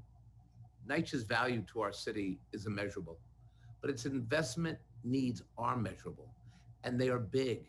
But we can't let the size of the need deter us from starting to tackle this problem. The city, state, and the federal government together can make NYCHA into a source of civic pride and a national model. We must also ensure we take on the climate crisis with everything we've got, so we don't end up moving from one crisis to another. I believe the Mother Nature Bond Act will enhance the resiliency of our region, and I hope the legislature will support this by putting it on the ballot. That's going to matter for all of us. And Senator Krueger, we divested from fossil fuel on a city level, $4 billion. And I want to shout out you for making that a marker that I think will mean a lot for this country. Also, we cannot afford to go backwards on reducing emissions from New York City's biggest source of emissions, and that's our buildings. I oppose any proposal that would thwart Local Law 97's mission to reduce pollution and generate green jobs, including enacting loopholes that would allow big buildings to buy their way out of the law's requirements. We need Local Law 97 to be implemented as it was written. And we look to the future and return to normalcy. We must address both the immediate and the long-term needs of the MTA. The New York City region cannot recover with a fully functioning transit system. And that means more frequent off-peak subway, bus, and commuter rail service for essential workers and non-work trips. That means lower in-city fares and more frequent all-day service on the LIRR and Metro North to cultivate five-borough ridership.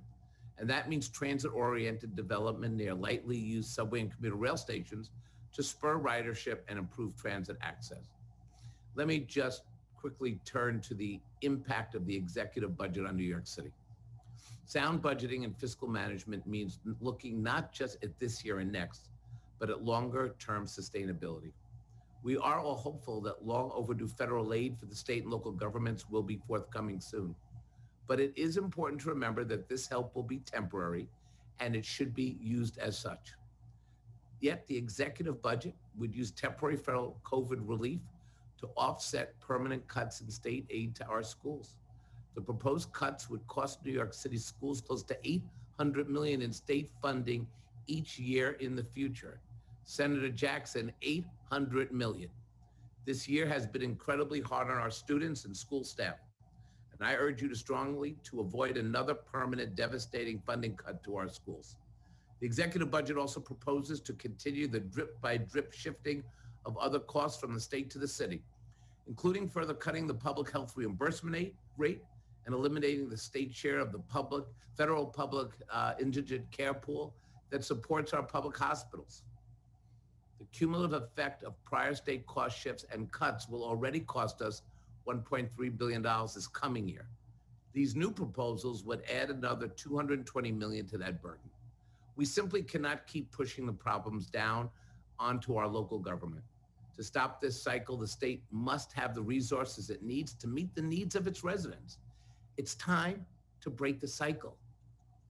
It's time for us to invest in our New York. This session, you have a number of revenue proposals before you. In this time of crisis, New York's wealthiest must step up. New York's billionaires, they saw their wealth explode by $88 billion since the beginning of the pandemic. Wall Street has made $38 billion in profits in the last 9 months. Meanwhile, nearly 500,000 city residents are without jobs. Over 1.5 million face hunger every day, and hundreds of thousands live in fear of eviction or foreclosure. This is not just about fairness. This is not Controller, just... Yes. You've gone a couple of minutes over the time. I think some of what there are some questions I'm sure we'll be able to expand upon some of the positions. Can I just quickly say I support the Invest in New York package? Let's save for a lot of time That was later. good, That's doesn't great. it? Okay, so now we don't have to hear from Senator Jackson.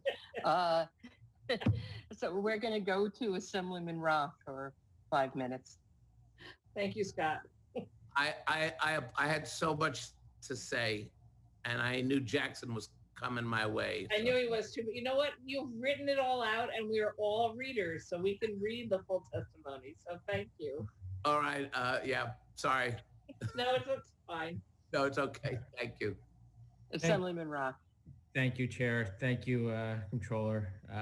I just had, you actually, I guess, began to answer my question at the end there, because I know in your written remarks, you had talked about some taxes, but you just referenced the entire package.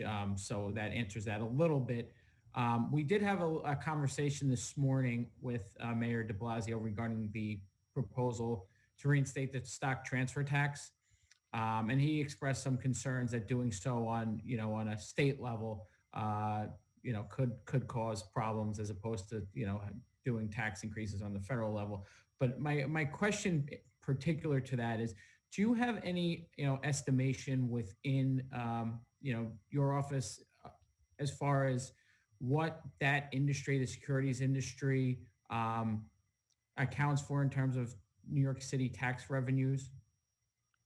I don't have it at the tip of my tongue, but it obviously generates strong revenue.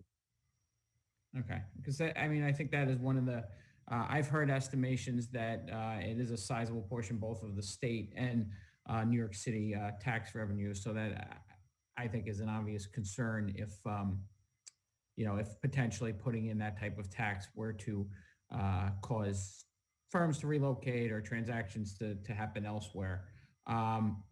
The other thing I want to know, what, if any, or, either having done or is planned in terms of trying to estimate what the impact has been on New York City's revenues from out-of-state residents that are no longer commuting into New York City for work, that are working virtually during this time.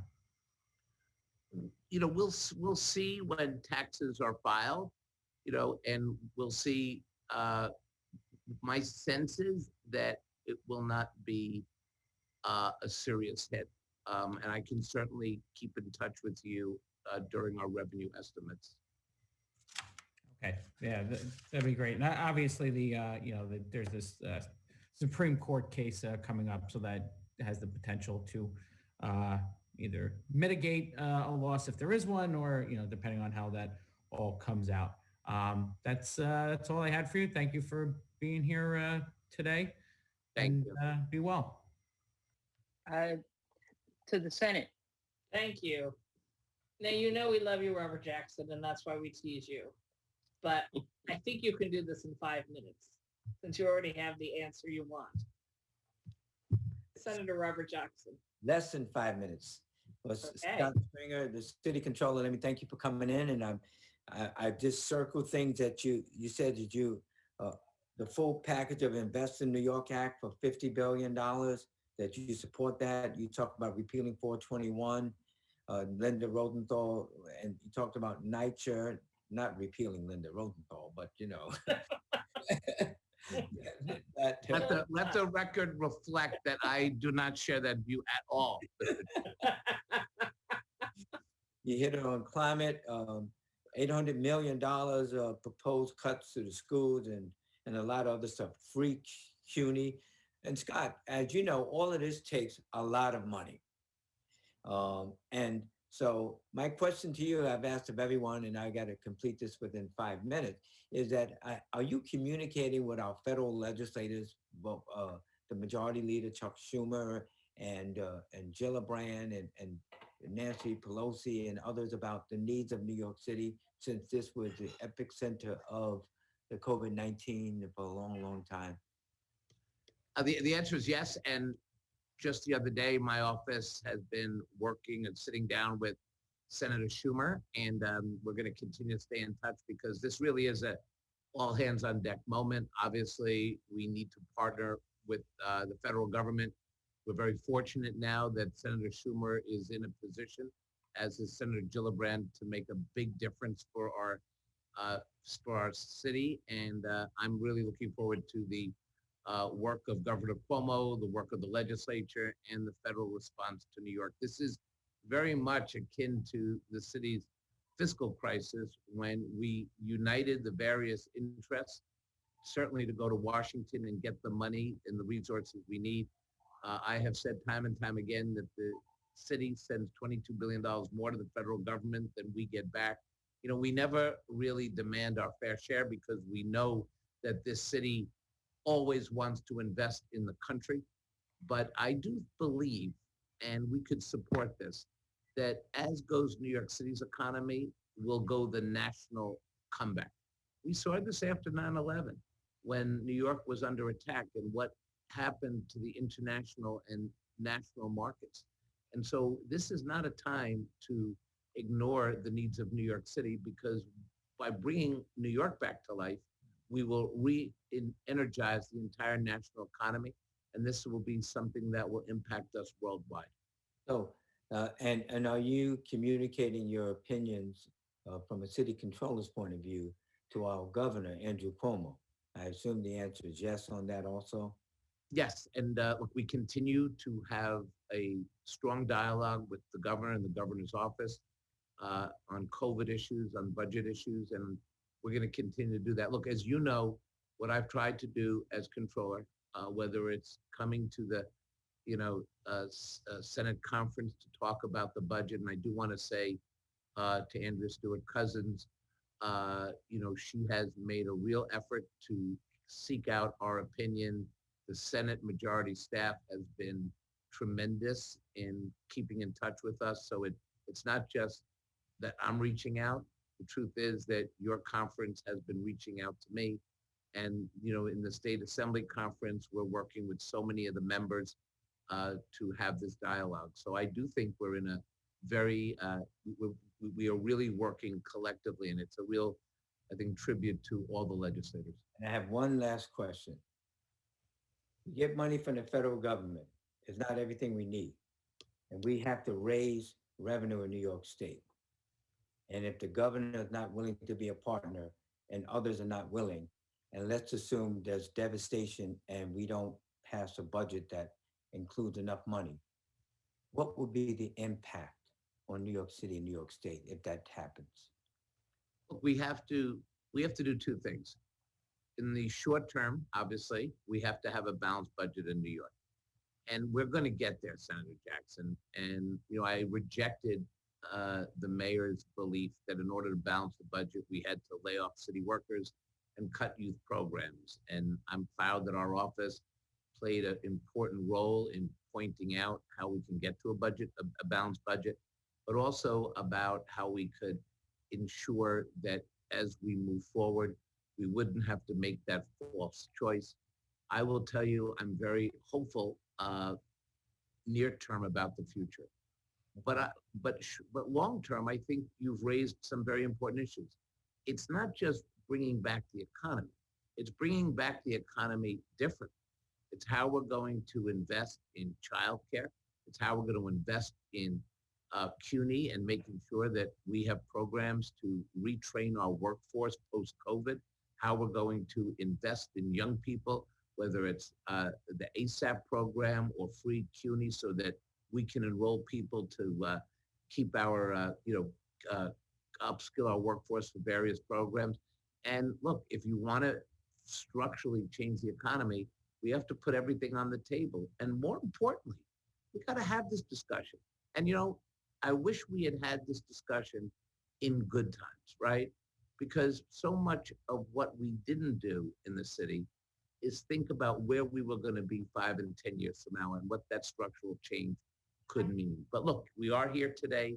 Short term, we have to worry about the budget. Long term, we definitely have to think about the kind of city and the kind of economy we want. Thank you. So we're going to go to our city's chair, Ed Bronstein. How are you, Mr. Controller? It was good to see you out in Little Neck a couple days ago. I have a couple questions concerning the city's property tax revenue. Speaker Johnson was on earlier, and he mentioned that because of so many people working from home, there's a lot of commercial properties that are vacant, and we're seeing significant reductions in commercial property tax revenue now. And I'm wondering if your office, I'm going to ask a series of questions you can answer all together. I'm wondering if your office has forecast what the property tax picture looks like in the out years, considering the way so many people are changing their work habits and their travel habits. And on top of that, I want to know if you would recommend, if the city gets a certain amount of federal funding, Jack. if they should, if it would be wise to park some of that money away and save it for out years. And do you have an idea of how much money the city is expecting in this package and how you think they should break it up? Well, look, as you know, the real property tax is the single largest revenue source for the New York City budget, and it generates, I think, nearly half of all the city tax revenues, and it actually funds 30% of total city spending. We have seen a drop in that tax. The mayor's office is projecting a 2.5 billion decline. So that is certainly something we're watching. And, we'll keep our eye on it. Even with that decline, we have seen other revenue up. So it hasn't, again, put us in a crisis, right now, but it's something we definitely have to watch. And so I will. And I can get you more projections for your review. And do you have an idea of, how much federal money the city can be expecting from this $1.9 trillion stimulus package? And would you recommend breaking up the spending over some out years, like parking the money, some of the money away if it was possible, rather than spending it all up front? Because I imagine this is not going to be it's going to be a long time before we see our way through this. I would go testify at the city council every year and said in good times that we had to save more. 7 years ago, we were saving 18% of spend. And over 7 years, we went from 18% down to,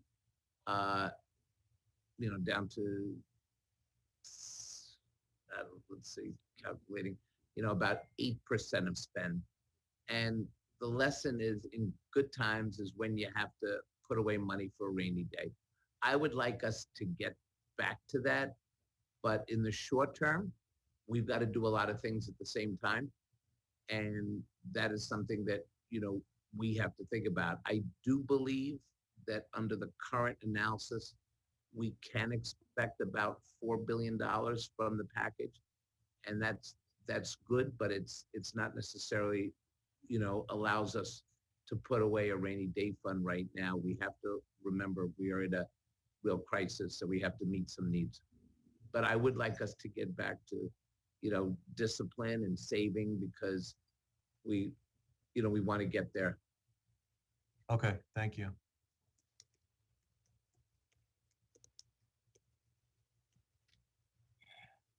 We now go to the ranker on cities, Assemblyman Riley.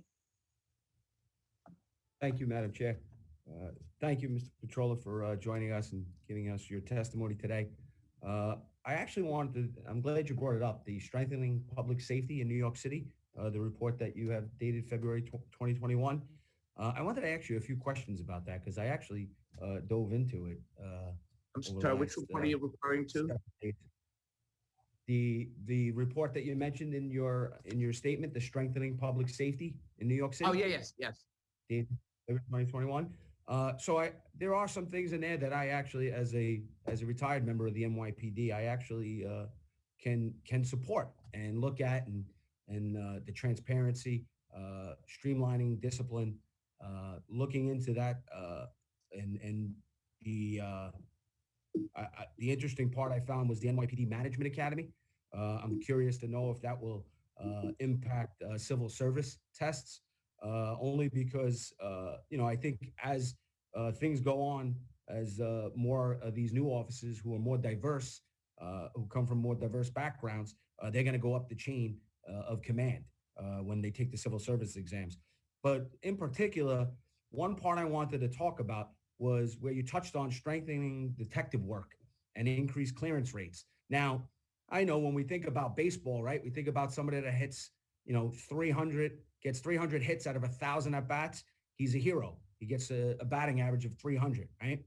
Well, unfortunately, police work oftentimes isn't like NYPD Blue or Blue Bloods or CSI. So this investigative work takes time and effort, and it's not as cut and dry. So I was wondering, diving into that, you talk about the different detective agencies working together, different bureaus, the detective squads and the borough homicide squads. I got to tell you that's been going on for years. So I'm wondering who may have helped put together this report. If you can give me a little background on that. Well, we consult with people with very serious, enforcement experience and police experience. We conferred with criminal justice advocates, and we tried to look at this holistically from, the expertise within my office. And so we came up with what I think is a very balanced approach to policing, or what I really want to say is public safety. I do think we need to focus NYPD officers on serious crimes. I think we should shift officers away from responding to issues related to mental health issues or quality of life concerns. I think there's a way that we can reimagine public safety in the city. And we looked at places as far away as Eugene, Oregon, where we looked at the CAHOOTS program, for example, 24,000 calls for mental health issues to 911 out in Oregon, and only 150 police officers responded. Okay, I don't mean to interrupt, but I have one more. I'm going to run out of time, so I want to get a full answer on this next question. I apologize. And I did. By the way, I'm a former chair of the. I'm a former chair of the city's committee. I know how important it is. Okay, definitely. So one of the recommendations you have is to conduct a full and regular audit of the NYPD's data, technology, surveillance programs, and policies. In your current role as the New York City Controller, isn't that part of the duties that you've had over the last 8 years? And how many audits have you done of the NYPD in those areas during that 8 years? We've looked at, we've done audits, analyses, and constant looking at how we can make services better in all the agencies, including the NYPD. My office doesn't do an automatic audit of agencies every year. That would be impossible. So we try to do at least an audit in, every couple of years, but we have spent attention doing, with the NYPD, and we'll continue to do that. That's part of the expertise that we've developed. And look, we've worked with the NYPD on a number of issues related to, public safety and how we can improve, the way we look at public health and public safety. And so we'll continue to do that. The controller's office, we don't do thousands of audits. That would be impossible. So the other part I wanted to mention is about the strategic response group, which are the old task force units. They're used for mobilizations, as you mentioned in the report. So it's not only for crowd control, they also respond for shooting incidents. They respond for missing persons, special categories. So I think if we're really going to look to revamp that, we got to take that into account, that those resources. And the other part is that you want to reduce auto patrol in the police fleet. After 9/11, I don't necessarily think that that's an appropriate thing to do, because we need quick response to emergencies. Thank you, Mr. Controller. I see I'm out of my time, and I apologize for going over. Thank you, Madam Chair. Thank you very much. Thank you. We go to the Senate now. Thank you. I think we have Senator John Liu in line next. Are you there, John? Yes, I am. Just waiting for them to start my video. Perfect. Thank you, Madam Chair. How you doing, 44? 43, how are you? I'm all right. Good to see you. You look good.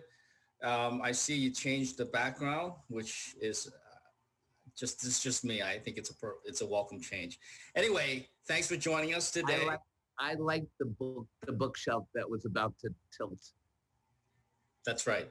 For the audience who have no idea what's happening now, John Liu was the controller of the city of New York prior to Scott Stringer being the controller, and this is their bro language. Okay, please go on.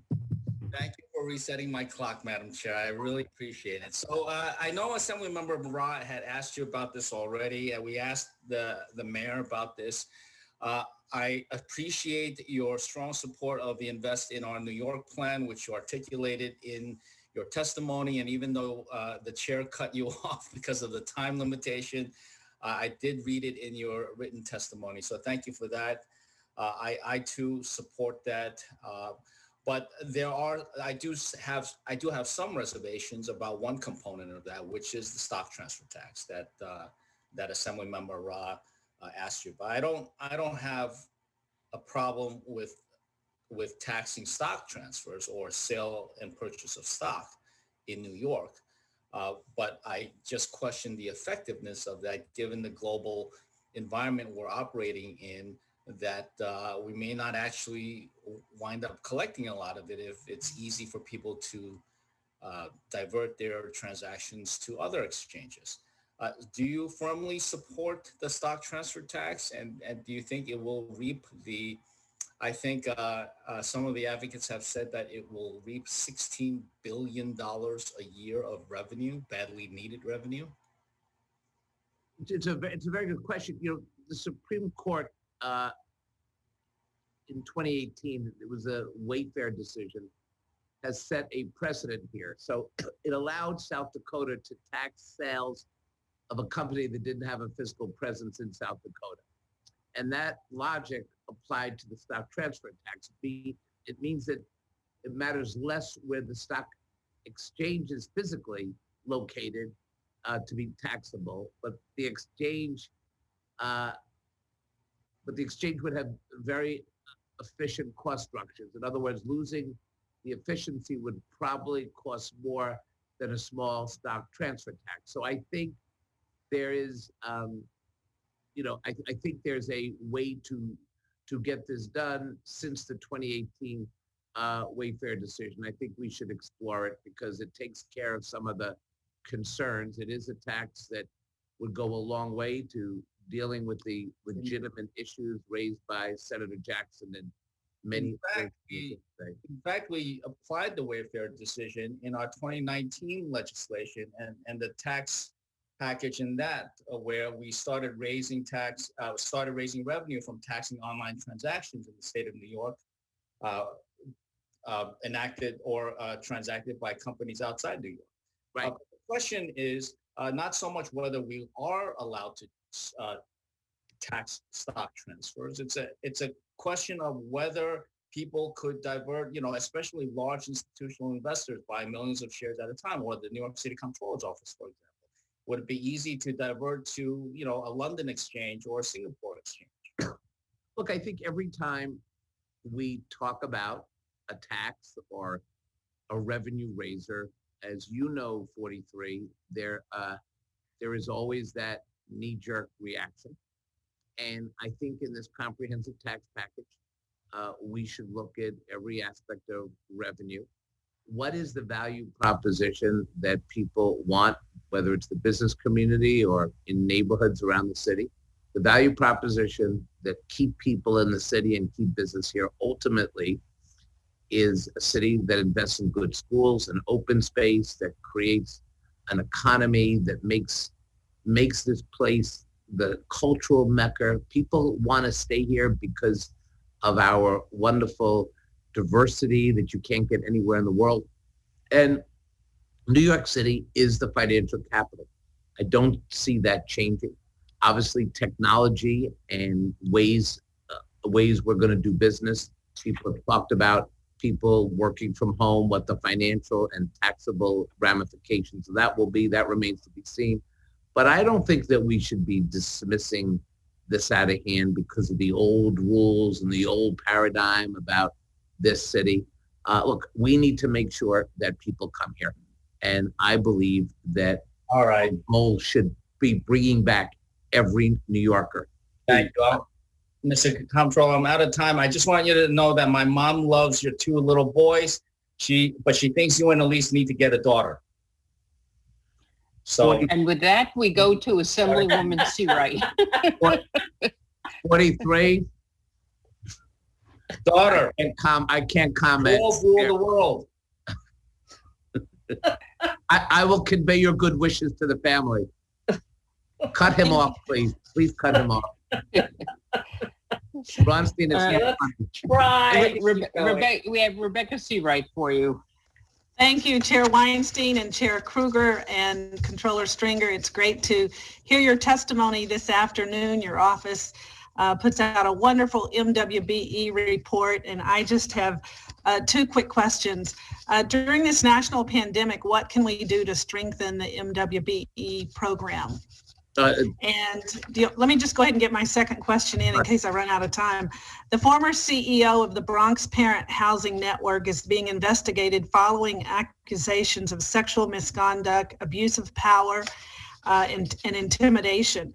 The allegations were revealed following a New York Times investigation. The investigation found that for years, Rivera engaged in financial and sexual abuse as the head of the largest provider of shelters in the city. In my district, in Yorkville, up on East 85th Street, there is the Loving Arms Soup Kitchen. With reports of this kind of abuse, what can we do to ensure that resources, including soup kitchens, drop-in centers, and shelters are operating efficiently and performing the service they're intended to provide? Well, it's a very important question. Look, is my role as auditor-in-chief of the city. We have audited many of these agencies over the years. The mayor rightly said that he wants to review every one of these agencies comprehensively. I don't want to comment today about any kind of investigation or audit we would do, but we're certainly going to look at the mayor's response. Sometimes you want to be out there immediately. Other times you want to make sure you're not interfering. You're not interfering, but I am watching this outrageous behavior and situation very carefully.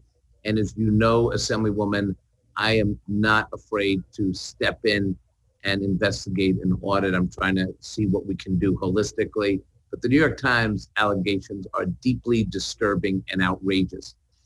Let me just say, just also segueing into your first question, this past summer, my office released a survey, and we found 85% of city certified MWBEs reported that they can't survive the next 6 months given the current cash on hand.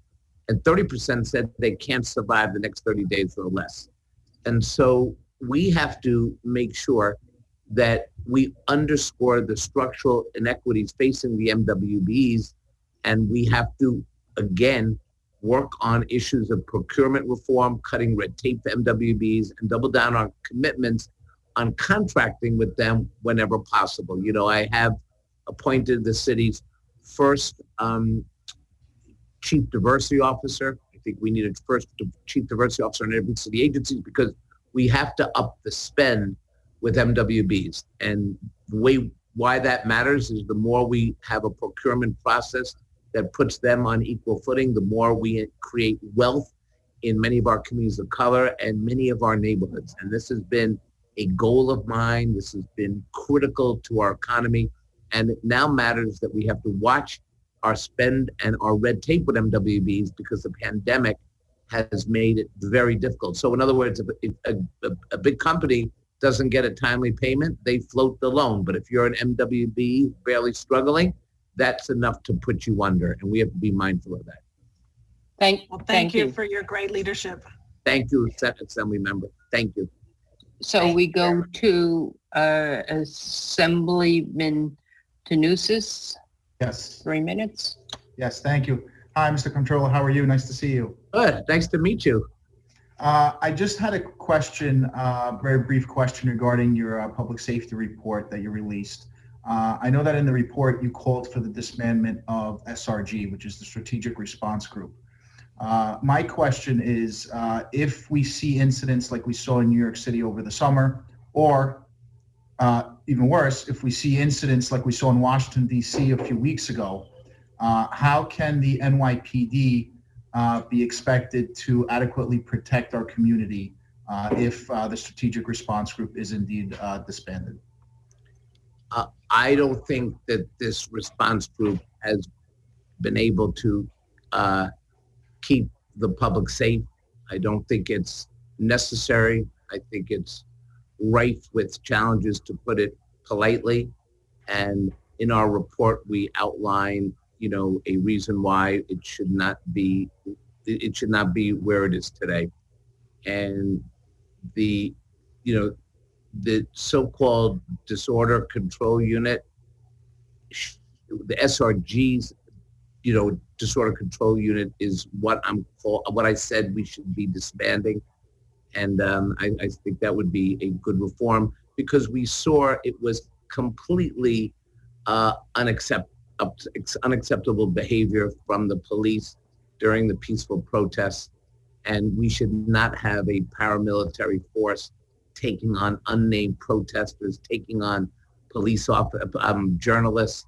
The batons used, the out of control response by the police department was something I had never seen in all the protests through multiple administrations I went to. And I've been protesting in the city since I was literally 12 years old, and never was in a situation where I saw this out of control behavior. Thank you for your time. Thank you. That is, excuse me, that is it. We do not have any other senators or assembly members to talk with you. We appreciate your being with us. I was about to say that. Oh, okay, fine. And and you didn't have to travel to Albany, so that's always a thing. And we don't have to sit in our seats this year because we're in session by Zoom. Let me just say for the record about empty seat voting, Chair Weinstein, I concur with that. Just want to let you know you should not be in your seats. So just thought I'd set the record. Surprised how many people call me up and talk about it. But thank you, Chair Weinstein. Thank you, Chair Kruger. And thank you, colleagues, for giving me this opportunity. Thank you very much. Thank you. So our next witness is the New York State Association of Counties, Stephen Aquario, Executive Director. And I see he is there already. Thank you, Chair So you can begin. You have 10 minutes. Yep. Thank you, Chair Weinstein, and thank you, Senator Kruger, Chair Kruger, members of the local government committee that are with us here today. Thank you for this opportunity. Thank you for all you've been doing during this awful pandemic that we've been faced collectively together as our governor continues to lead us through this very difficult time. Given the time constraints, I'll provide some brief remarks along with the written testimony which we submitted to the committees. You can find more detail on these and other issues of importance to the New York counties and to the city of New York. As we all know, that 2020 was a year unlike any in recent memory.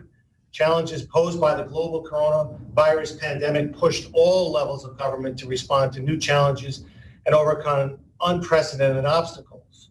Nowhere was this more true than for county governments, as the regional governments charged with public health, delivering health and human service functions. Counties were the primary point of response during the pandemic, launching emergency response centers, leading testing and tracing operations, managing and enforcing quarantines, substance abuse programs, mental health programs, and eventually leading the efforts to reopen the New York economy and delivering life-saving vaccines. These efforts were undertaken as we faced devastating local sales tax revenues during 2020. State budget cuts loomed, increased cost, and growing demands for social services programs. Now, as we begin the new year of recovery from the pandemic, local governments in our state are at a turning point. We have the experience, we have the expertise, and the trust within our communities to play a vital role in ending this pandemic, supporting the economic recovery, and getting life back to normal. But we need the continued partnership in our state government to work with us to provide the resources and the flexibility necessary to carry out this vital mission. Today, counties have two main requests for you and the New York State Legislature during these difficult times.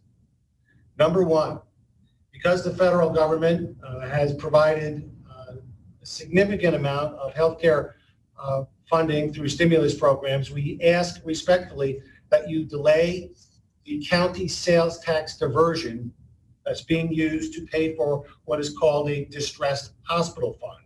This distressed hospital fund has not been created yet, and the funding was intercepted by the state last month. Two, we respectfully ask you to restore the 5% across the board cuts that are presented in the governor's executive 22 budget. The state fiscal year 21 enacted budget amended the tax law 1261 to direct the Office of the State Controller to withhold or divert $250 million in local sales taxes, $50 million from the counties and $200 million from the city of New York, and place them into a new agency trust fund, a distressed provider assistance account annually, temporarily for 2 years. Counties are requesting that you pause this initiative for at least this year and that you seriously consider eliminating it altogether. Significant federal funding has already been provided, billions of dollars to tens of billions of dollars is expected to be coming in the future out years as well for the hospital system.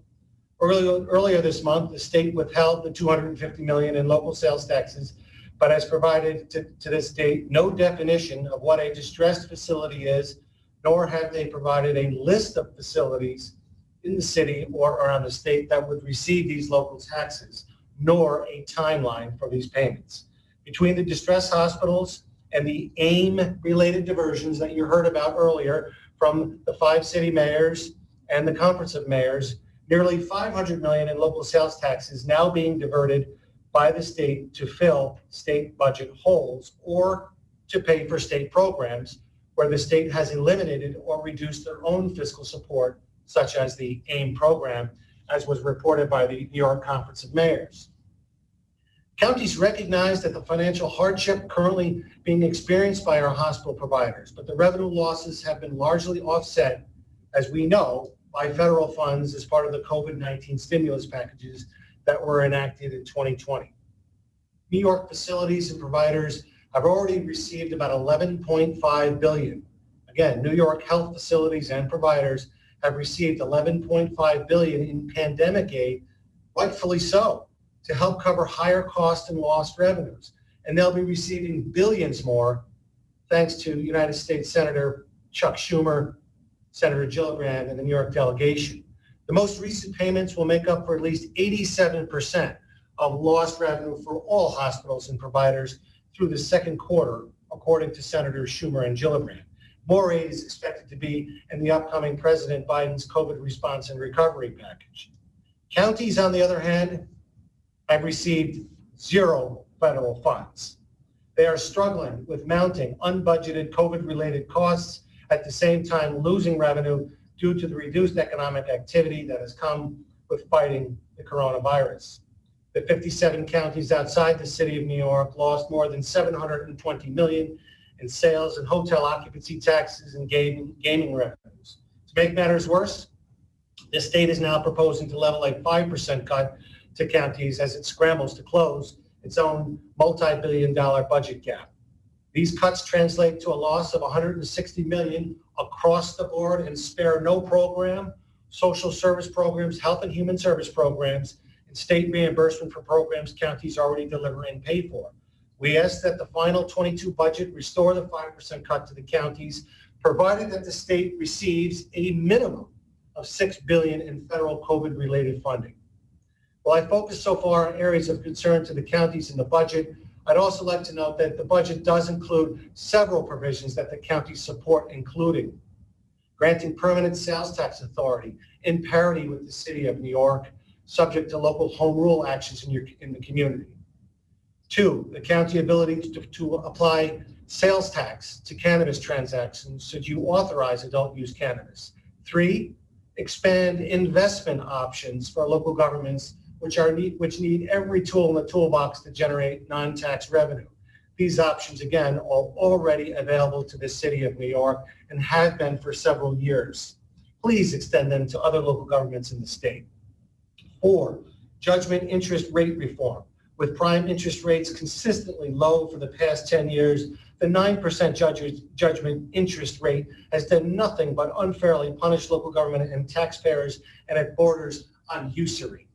5, piggyback extension. Most counties have saved funds or gotten better deals by using bids led by other local governments across the state or even across the nation. We encourage you to extend this best value law for 2 more years. Lastly, I also want to make a note on the proposal in the governor's budget, which we asked for to extend sales tax collection on vacation rental marketplace providers. This bill would require vacation rental marketplace providers to collect sales tax on the vacation rentals that they facilitate. The budget estimates it would generate approximately $9 million in 22 and $17 million in 2023. In the aggregate, counties would see similar increases as the state. We do respectfully request a modification to this language so that the sales tax is collected for the 57 counties outside of the city of New York to avoid any potential negative impact to the New York City economy. I also want to thank and commend the governor for including several other programs in the Health and Human Services, in particular in the Medicaid program, and for continuing the Medicaid cap, which has saved local governments, the counties, and the local taxpayers billions in that program. We are eternally grateful for the governor and to the state legislature for continuing the Medicaid cap. Thank you for your attention. I'll be available to any questions that you might have. Thank you. We're going to go to Assemblyman Thiel, Chair of our Local Governments Committee. Good afternoon, Stephen. Good afternoon, Stephen. Thank you for your testimony. On that interceptive sales tax for distressed hospitals, has any of that money been intercepted yet, or what is the status of that? Is any of it been intercepted yet? It has, Mr. Chairman, and it's nice to see you, and thanks for all you do in the State Assembly and the Local Government Committee. You're a true partner and a friend and are always available to us. We're grateful for that. Yes, about mid-January, that intercept occurred. Okay. February 4th, the intercept occurred. $250 million has now been intercepted from the city of New York and the 57 counties. So the full $250 million has been intercepted. So I believe it's about 9 million or so, give or take, in Suffolk, and a similar amount in Nassau. So you would like to see that reversed and suspended going forward, correct? I think it's worthy, Mr. Chairman, to look at the hospital system. When that was passed, it was done at a time of extreme duress. Last April of 2020, we were under extreme duress. The hospitals were underwater. The federal government has significantly stepped up their efforts, and we think it's worthy of your consideration. Yeah, and again, to me, I'm just not a fan of the concept of the sales tax intercept. With AIM, it puts towns and villages at odds with counties. Here, it puts the counties at odds with hospitals. To me, it's a state responsibility.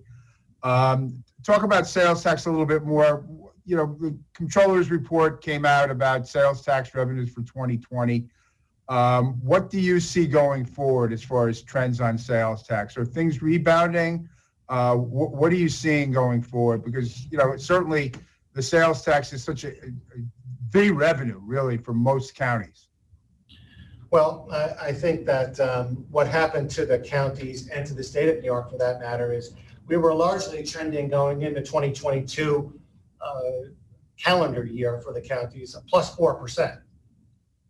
We will finish that year at breaking even, if that. So we lost the growth that we had anticipated in our budgets. I think that the economy will slowly catch up. Hotel motel occupancy tax is gone. That is going to slowly catch up, but it's largely going to take likely the rest of the calendar year 2021 to catch up fully and try to resume to some sort of normal economy. During the harsh year of 2020, the large big box stores kept the sales tax in some manner. Things changed in restaurants, so we lost different categories of spending. Certain automobile transactions, certain industries, apparel changed. People's consumer habits changed. So it realigned itself, and the online sales, thanks to you all for passing the internet sales tax when you did. Thank goodness we did that you did that, because it did afford the state to continue to collect those revenues. Do you have any sense of what the impact of, any numbers as what the impact of the internet sales tax authorization was? They've been hard to come by. Do you have any estimates on that? I think it was pegged at $350 million. Okay, thank you.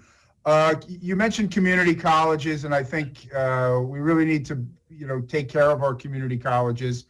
I think as we come out of the pandemic and we go to economic recovery, our community colleges have the potential to be a vital force in retraining and getting the economy going again. Could you be a little bit more specific as to what you'd like to see the legislature do? You mentioned having the floor in there, the 98%, but as far as what we should do with aid full-time equivalent, do you have a sense of what you'd like to see? I think the floor is more important. Ryan, you want to take the question? Sure. Assemblyman, nice to see you. Ryan Gregoire here with the association. Good to see you, Ryan. How are you? Doing well, thanks. I think we really want to preserve that funding floor for community colleges at 98%. That's critical. That floor has been removed in the governor's executive budget proposal. We would ask that the legislature restore that, and I believe that amounts to about an $11 million cut. So in this year, given the current trends, that floor is more important than anything with regard to the FTE. Absolutely. Okay. I'm going to switch topics here again a little bit. And, with the pandemic and all the changes we had to make to election law, early voting was incredibly important and incredibly popular this year. And, there's the prospect of more election reforms.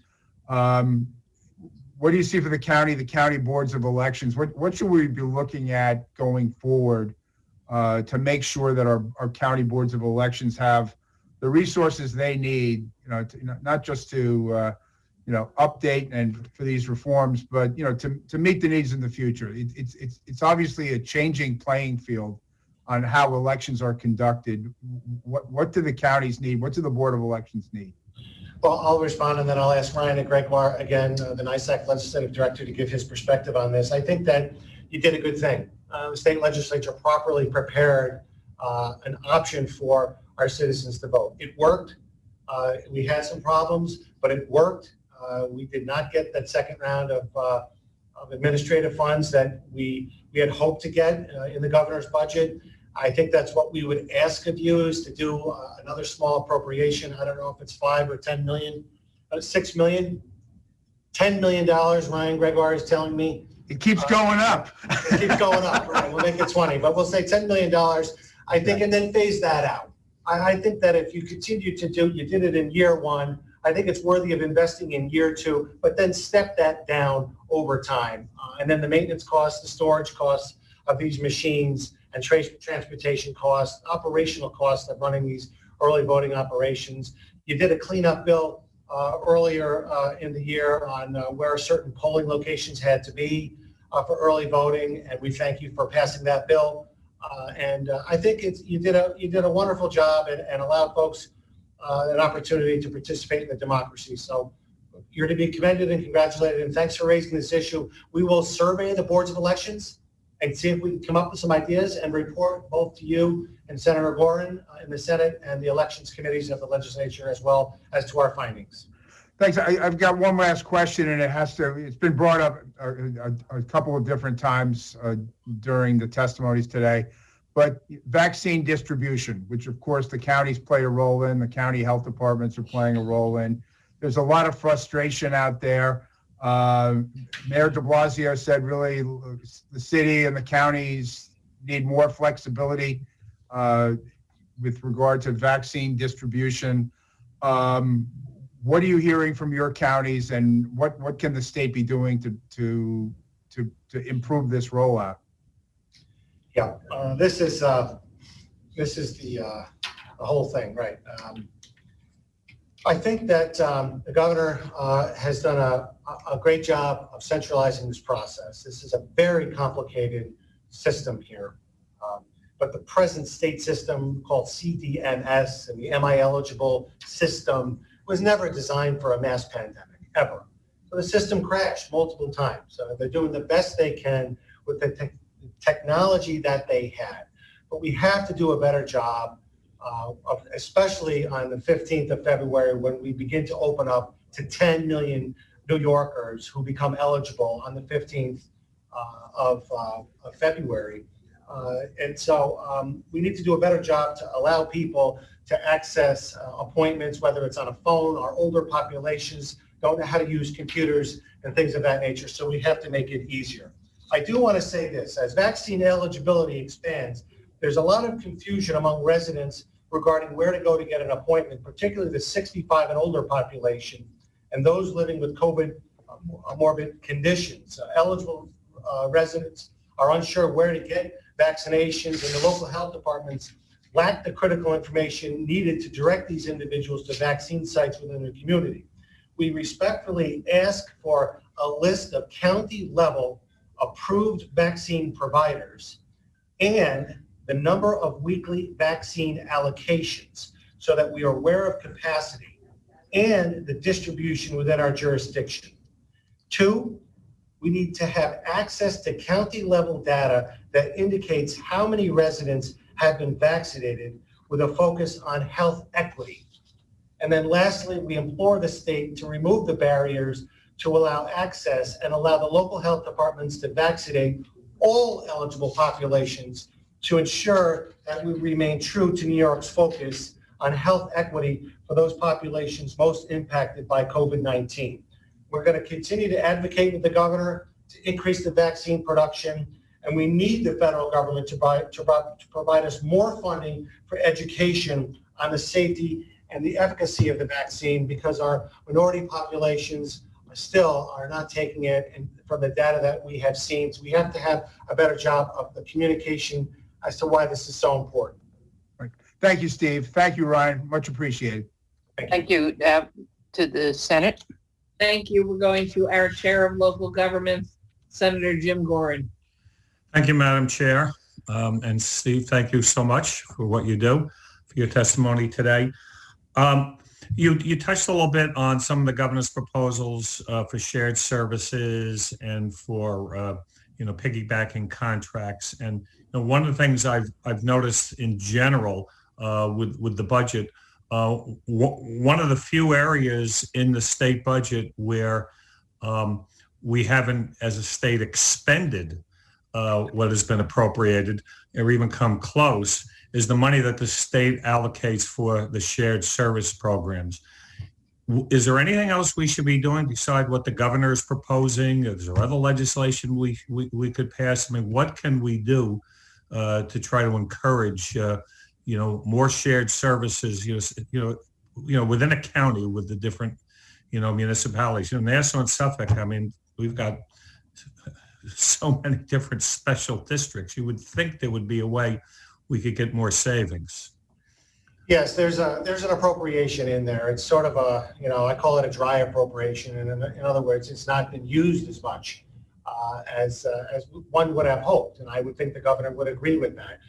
Some flexibility would help, Senator, and thanks for raising this issue, would help the counties to work with local governments and municipalities to develop, implement shared service projects. I'd like to work more with volunteer fire departments.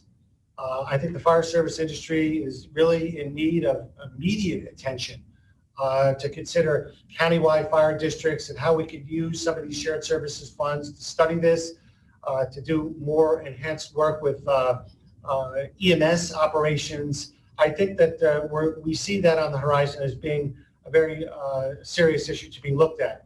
So we request you incorporate some flexibility changes, make the process optional for some counties who can't convene a local government panel in a given year and not make it a mandatory. Let me give you just a couple of quick examples. In Broome County, Broome County created a BOCES pharmacy purchasing coalition. They saved $3.1 million. in Cattaraugus in Western New York. They saved nearly $1 million from establishing a joint equipment materials purchasing program.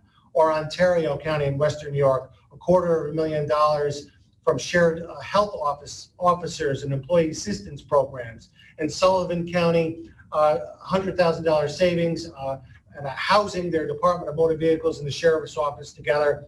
We think the future is ripe with work around health insurance consortia designed to reduce costs, participate in pharmaceutical prescription programs, and consolidate emergency communications, again, fire and ambulance services and dispatch operations, among other things. So those types of categories, I think, are really important as we continue to look at shared services.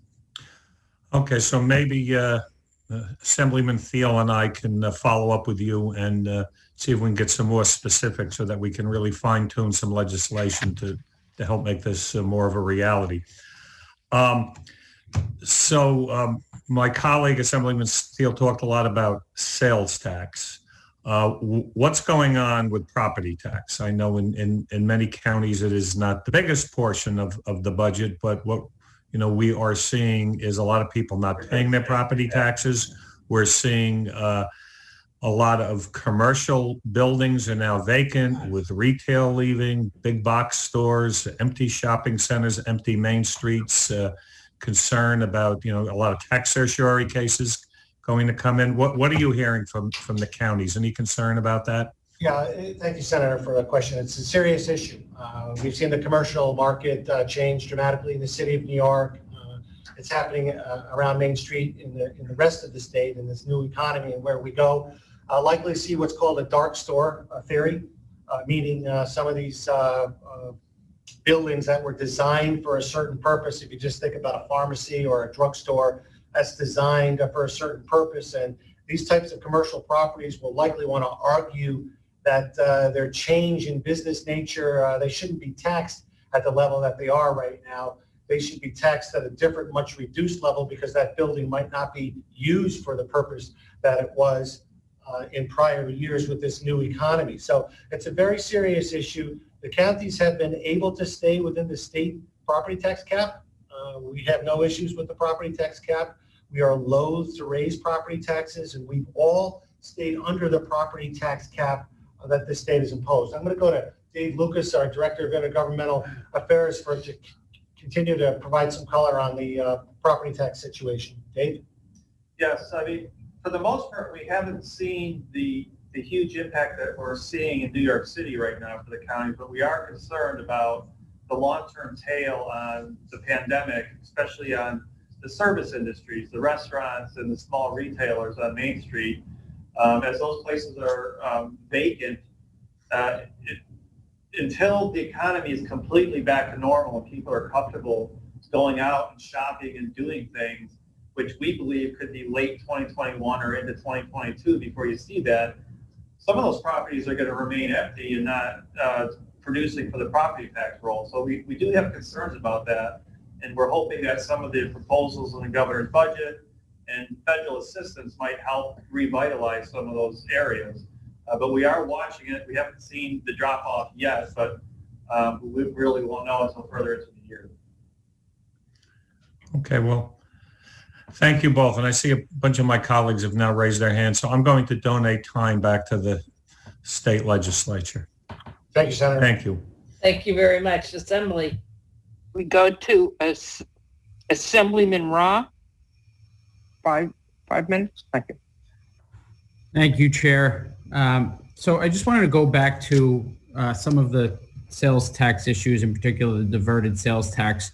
And you have a great chart in your written materials, which I think is helpful. But I just wanted to verify what is included in that. Is that that's the distressed hospitals and the AIM-related payments? Does it include the additional AIM-related payments that would be diverted under this budget proposal? Dave. Yeah,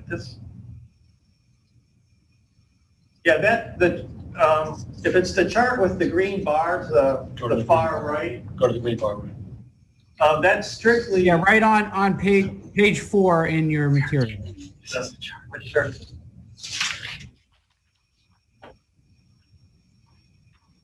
Yes, these are the diversions on a calendar year basis. So this includes both the diversions for the distressed hospital fund and also the AIM-related diversions. It does not include the new ones because they're not law yet. So we have a separate chart in the document for that. Part of the reason it's the state's taking almost 2 full years of diversions in calendar year 2021 because they delayed the hospital fund diversion until early February, but then they're going to do 3 quarterly ones as we go forward in the year. So it really piles up in the 2021 calendar year for counties. We do have the separate chart, as I said, for the AIM related for the new proposal. Okay. I put them all in one chart right now. I can do that if you'd like that. Well, where I didn't see the second one. Is that second line in the testimony? I don't know, I'll send it to them. All right. We could send you a second one that shows the AIM-related versions and the governor's proposal. Okay, that'd be great because this has been definitely a major concern over the last few years to have, 2 years ago it was the shift in AIM, and then the distressed hospitals and now more of it. And it just becomes even more of a problem when you obviously look at the loss, of some sales tax revenue over the last year by closures and things of that nature. And it's, like Chair Thiel said, these are state obligations that are being pushed more and more onto the counties. I wanted to just shift to one other issue. Obviously, we've dealt with, or we've had proposals the last several executive budget proposals with regard to recreational marijuana. And I'm just curious if you have any thoughts on the opt-out provision, in particular, whether that time frame is one that is sufficient for a municipality to really do their full due diligence as to whether or not they would want to opt out, weighing the pros and cons. Assuming this were to become law, they have to, really decide whether they want to have the regulated businesses within their municipality, but they're still obviously going to be dealing with some of the other implications of this coming, even if they don't have legal sales within their county. I think it's a very important public policy issue that you're debating. We have a split family, if you will, at the county government level, strong concerns from the public health departments, mental health departments, the substance abuse provider community, mental health provider community at the county level, sheriff and law enforcement, pretty strongly against this policy issue area. However, the other elected officials, are really largely deferring to the state legislature. This is a matter of state public policy for you to decide. We're going to execute what it is that the state does with this. There are 2 issues I wanted to just raise with this issue. And one for Chair Krueger is to strongly urge Senator Krueger and the Senate body, as well as the Assembly. I know how much work Senator Krueger's put into this, but to consider just a simple sales tax transaction at point of sale. A rising tide floats all boats, and that is shared with all the local governments across the state, and we feel it's an equitable manner. There is an issue with a host county, a host municipal fee that you might want to consider as well for that host. So that was one issue. And to your point, Assemblyman, and thank you for all that you do as the ranking member of the Assembly Local Government Committee in Nassau County, protecting Nassau County, is we didn't ask for the county opt-out, nor do we support it. I think it's a municipal opt-out that it should be done at the municipal level. It seems that for the regional government to make that decision to prohibit the sale, the cultivation, the distribution, the point of dispensary for all the local governments within that county, causing somewhat of a patchwork approach with people driving cross county lines and stuff like that. I think it just causes too much confusion, and I think it should be done on a municipal level. So I apologize for the long answer. Meaning the local zoning entity? Meaning the town, city, or village, okay. not the county. Yep. All right. Thank you very much. Thank you, sir. back to the Senate. Unmuting. And our next questioner is Senator Tom O'Mara, ranker on finance. 5 minutes. Thank you. Thank you. Good evening, Steve. Great to see you. Thank you for your advocacy on behalf of our counties here. I just want to say that I fully agree with your concerns over the sales tax intercept. It's a very bad precedent that we have started, and we need to curtail that as quickly as possible. I'd like to see it curtailed in this budget this year. It's totally unfair to basically stealing the county's collected sales taxes. I also want to thank you for your comments regarding community colleges and the importance of having a floor that they can't go beneath in their funding for this coming year that we had a year ago. I think that's going to be critically important to sustain the framework of our community colleges, because the full-time enrollments are going to be significantly down, I believe. So I thank you for that advocacy there as well. I wanted to follow up a little bit on some of the questioning regarding vaccines.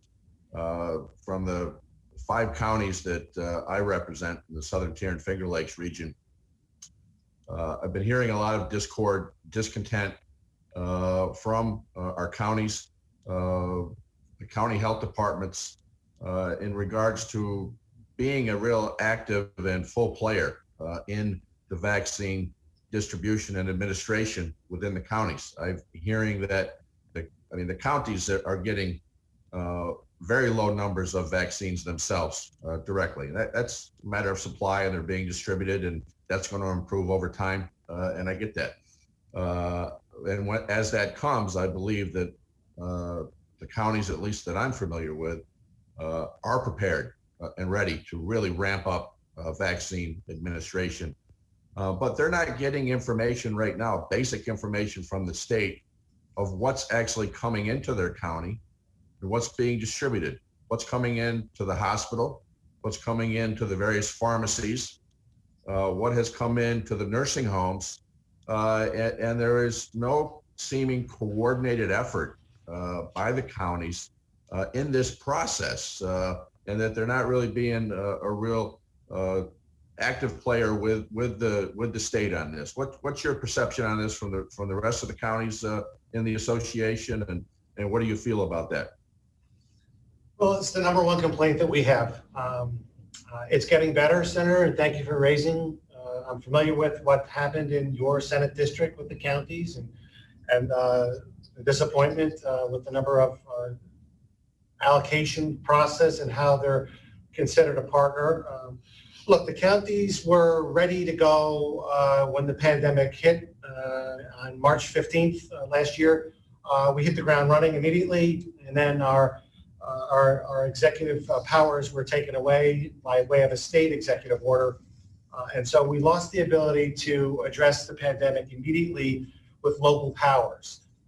At the same time, as we come through this stage of the pandemic, we were prepared fully to vaccinate the entire population. We were surprised that we were not the primary vehicle, and that rather the hospital system, who's not equipped to provide vaccine administration throughout the county, but is rather in charge of caring for those that are sick within the hospital system.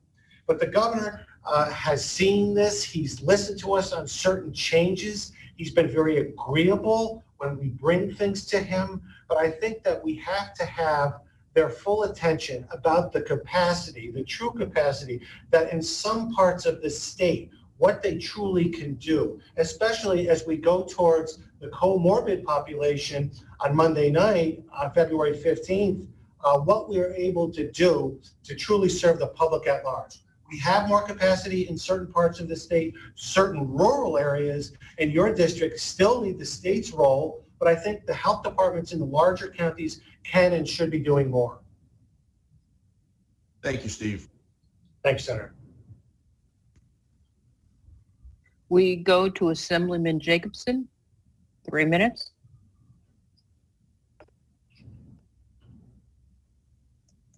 All right, you can hear me now? Yes. Very good. Thank you, Madam Chair. I know that you and the other chairs and rankers have put in a long day. And gentlemen, thank you for your testimony and your advocacy. I don't have much time, so I will limit my concerns to two issues: the inadequate funding for our county boards of elections and the unfair way the governor is funding AIM, aid and incentives to municipalities. We passed many great voting reforms in the past 2 years, from 9 days of early voting to automatic registration and absentee ballot reform, including the ability for voters to secure their ballots. These reforms have been hugely successful, with more registered voters and more people voting than ever before. And we are continuing to pass reforms to make voting simpler and easier. But as laudable as these reforms have been, and I strongly supported all of them, these reforms all mean additional costs for the county's Board of Elections, for more poll staff, more space, and more equipment, including e-poll books, printers, and voting machines. For example, in Orange County, staffing was increased at the board by 30%, and now the voting machines are out of warranty and they all need to be replaced. They also need an increase of e-poll books and printers by 15% due to the increased number of voters. I've been advocating for additional funding, and I hope you will also advocate for additional funding to the county boards of elections. We must do more than just enact legislation. We must fund the requirements rightfully imposed on our boards of elections. Concerning AIM, I strongly disagree with the governor's proposal to partially fund AIM through the use of part of each county sales tax. Not only will this proposal mean less money for the counties to use, the towns, cities, and villages, and in some counties, even school districts will lose money. Most, if not all, counties have a sales tax sharing agreement with their cities, towns, and villages, and some also share with their school districts. They will lose money since the counties will have less to share. I strongly oppose this misguided funding mechanism and hope your organization will join me in this budget battle. Thank you. Thank you, Assemblyman. I'll just add, really appreciate all of your collective efforts, but in particular yours, Assemblyman, bringing this up, that we do need recurring operating aid for the county boards of elections, especially as we add more locations. And I want to also say the impact by the AIM proposal, it's a mixed bag. 35 counties will realize savings from this proposal by our governor, ranging from 7,000 in savings to a high of $1.6 million in savings. But 22 counties will experience increase in costs, ranging from a reduction of $1,100 to a loss of $223,000. It does result in a net savings of $5 million for all of the counties across the state. But the way that it hits different counties, again, as the Conference of Mayors testified earlier, there should be a state obligation to assist its local governments directly with revenue sharing aid. The city of New York lost that revenue sharing aid a decade ago. And similarly with the sales tax, it's a very dangerous precedent to begin this process of diverting local sales tax for state obligations. Thank you again very much. Thank you. We go back to the Senate. Excuse me. Senator Rath, our local government ranker. Thank you, Madam Chair, and good evening, Steve. It's good to see you. It has been a while since we've talked, but it seems like yesterday when I was at the NYSAC County Officials Training and Education, which was 2008, if you can believe that. But I want to thank you for all your leadership and all your advocacy for what you do on behalf of NYSAC, and it's very, very critical, your voice and your leadership advocating for our counties. I want to piggyback a little bit on what's been talked about earlier on with the local aid payments. And this has been really, in many ways, the order of the day when the AIM money and the CHIPS money and the 20% that the governor withheld. And he indicated that between the release of his executive budget and March 31st, 15% would be reimbursed back of that 20% that's been withheld. And I'm curious if there has been any conversations, any discussions, any clarity as to when that money would be released. If the Division of Budget may have shared anything with our municipalities, because I'm getting calls, and I'm sure many others are as well, as to where is this money that's due to us. Thank you, Senator. Let me say that we lived through 2020 in terrible fear as local government officials. We are the direct line response to the pandemic. Nobody worked harder in this pandemic than county government officials. I'll say it again. Nobody worked harder to save the people of the state of New York harder than county government elected officials and public health staff, emergency management staff. We had to face a public health crisis and threat back in March of 2020 and to this day. But we also had that economic uncertainty of the loss of our economy as we knew it, as the businesses closed up, as the revenue streams changed dramatically and swung wildly. We also had this looming threat of a 20% across the board, which meant $600 million being cut to the counties. That's how we governed during 2020, in pure, unadulterated fear. We governed through fear that we would lose that, and we had to lay off 200 employees in Erie County alone. It was a dangerous time in many ways. We're very grateful that Governor Cuomo never had to implement that withhold of 20%, and rather is now stating it's a 5%. He has suggested, and the budget director has confirmed, that it would be made up in the fourth quarter. What that means is sometime before the end of March of 21, that 15% would be returned. Okay, thank you. And I couldn't agree with you more in your comments about the role and the importance and the necessity of what our counties do and the services that they provide. And the clock gave me 5 minutes, but I'm going to be respectful of all of my colleagues' times and only take 3. So thank you very much again for your comments, and look forward to keeping in touch with you. Thank you, Senator. Thank you. And thank you, Senator, for ceding the time back. Assembly. Great. Thank you. Assemblywoman Warner, 3 minutes.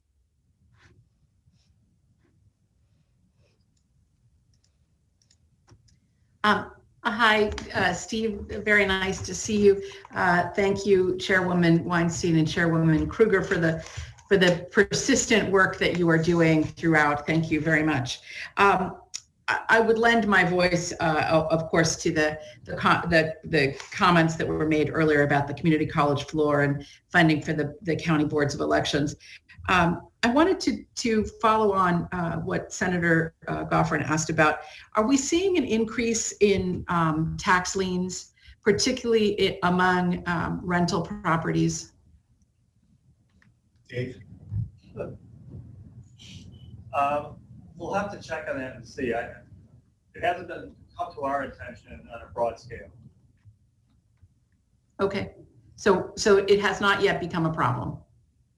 Oh, we don't know. We don't know. Yeah, I appreciate that information if you had it. The VLT cuts. Can you speak to what the impacts of those VLT cuts will be? Yes, I can, and thank you. And again, this was a commitment. When this was an enactment of the legislature, we have constitutional issues at play here. We rely on what you do as a contract. When the state passes a law and it's done for a particular reason, abiding the state's constitutional provisions regarding gaming, it really matters when these deals were made, what it means to the host municipality. In the city of Yonkers, it's 19 million in 2020, 18 million in 2021. The city of Batavia, 441,000. The town of Batavia, 160,000. In Genesee County, 200,000. In Erie County, the town of Hamburg, 866,000. Erie County itself, nearly 300,000. In the Finger Lakes region, the town of Farmington, 1,000,007. In Ontario County alone, 591,000. In Monticello, The village, 291,000. The town of Thompson, 635,000.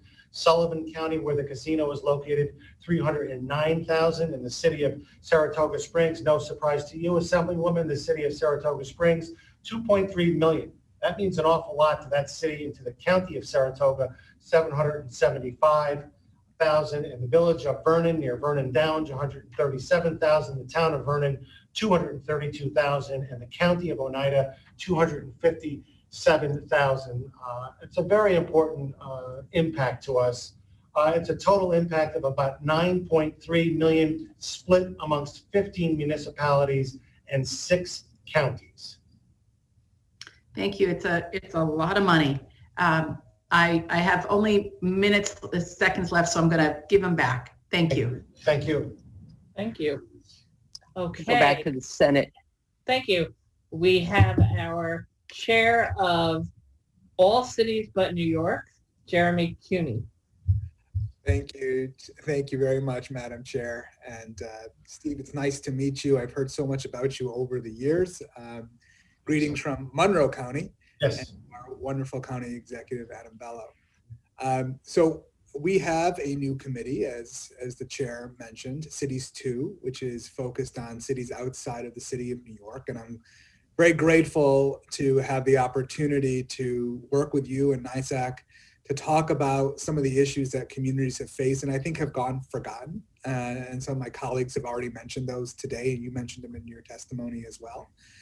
Because I'm a local government guy. I worked at City Hall in Rochester as chief of staff for a number of years, and so worked closely with then County Executive Cheryl D'Onofrio, who I know is close to you, and tried to understand some of the challenges that communities are facing.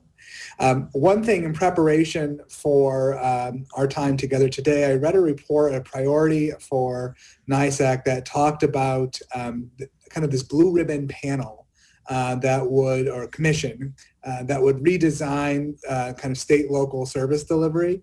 And I was wondering if you could go a little bit into more depth on that, and what is the ideal service delivery model that we're striving for? Is there a model outside of New York that we could be learning from? So I welcome your comments. Well, thank you. And thank you and congratulations on the new committee. Look, I represent work with county governments all the time. We have jurisdiction with town governments, with boards of supervisors. For instance, right below you with Ontario County, that's a board of supervisors form of government. We respect the towns and the county's relationship, but so too, Assemblyman, do we respect the city role. And I'll tell you, I admire lovely Warren, the mayor of Rochester.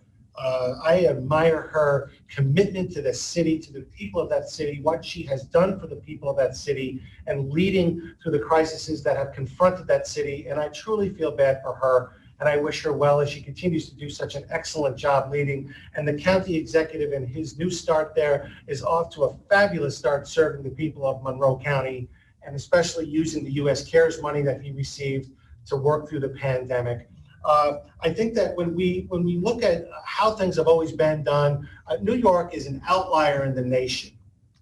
And what we ask of our counties to do. No county, no state in America requires the counties or the local taxpayers to fund $7.5 billion in local taxes for a federal Medicaid program. It's off the chart. New York's local governments pay more than the 3,000 counties of the United States combined. So that's disproportionate. We also have issues with preschool special education. And I know the county executive of Monroe has talked an awful lot about the rates that are given for providers in Monroe County, and how he wants to see if we can increase the rates for the providers of preschool special education, and that no child should ever be on a waiting list to get special education, physical therapy, occupational therapy services. That's shameful that we're in this position where we're driving providers out.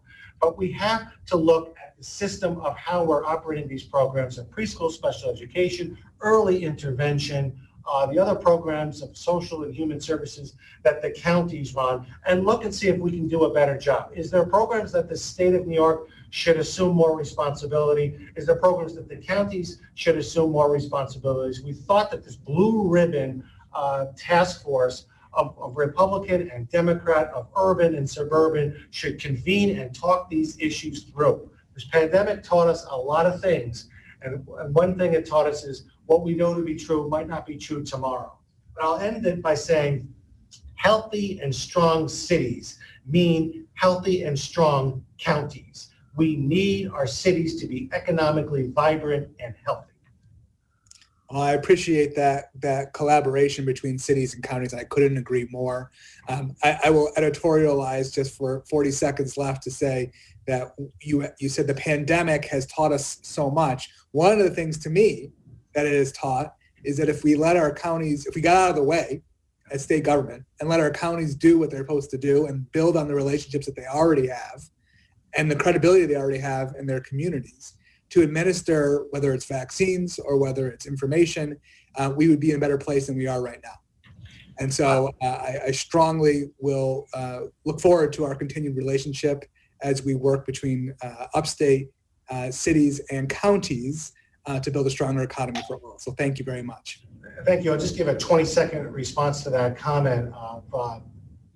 We would all be amazed if we could unharness and unleash the power of the county governments to reorganize and reinvigorate this economy and reestablish our communities. We need to be unleashed and unharnessed to truly innovate and create this new world that we're going to be creating together as a state and a local governments. I am very impressed with their ability, very impressed with the county executive of Erie and Western New York, who received these special U.S. CARES Act funds, and Monroe County, of what they did with that funds and how to stabilize businesses and the unemployed community and job training and skills and public health programs and how to better serve meals to those in need. I was alarmed to realize and understand how many families relied on their school system for meals, for their breakfast and lunch meals, and how the county stood that up. And I was alarmed at the lack of responsibility that the counties had with long-term care facilities and that they had no jurisdiction over these facilities as we went through this pandemic. So there's a lot of things these county governments can do to improve our communities, and I look forward to helping to achieve that. Thank you, Steve. We have to cut you off to let the next person ask you questions. Assembly. We do have two assembly members. First, we go to Assemblywoman Kellis.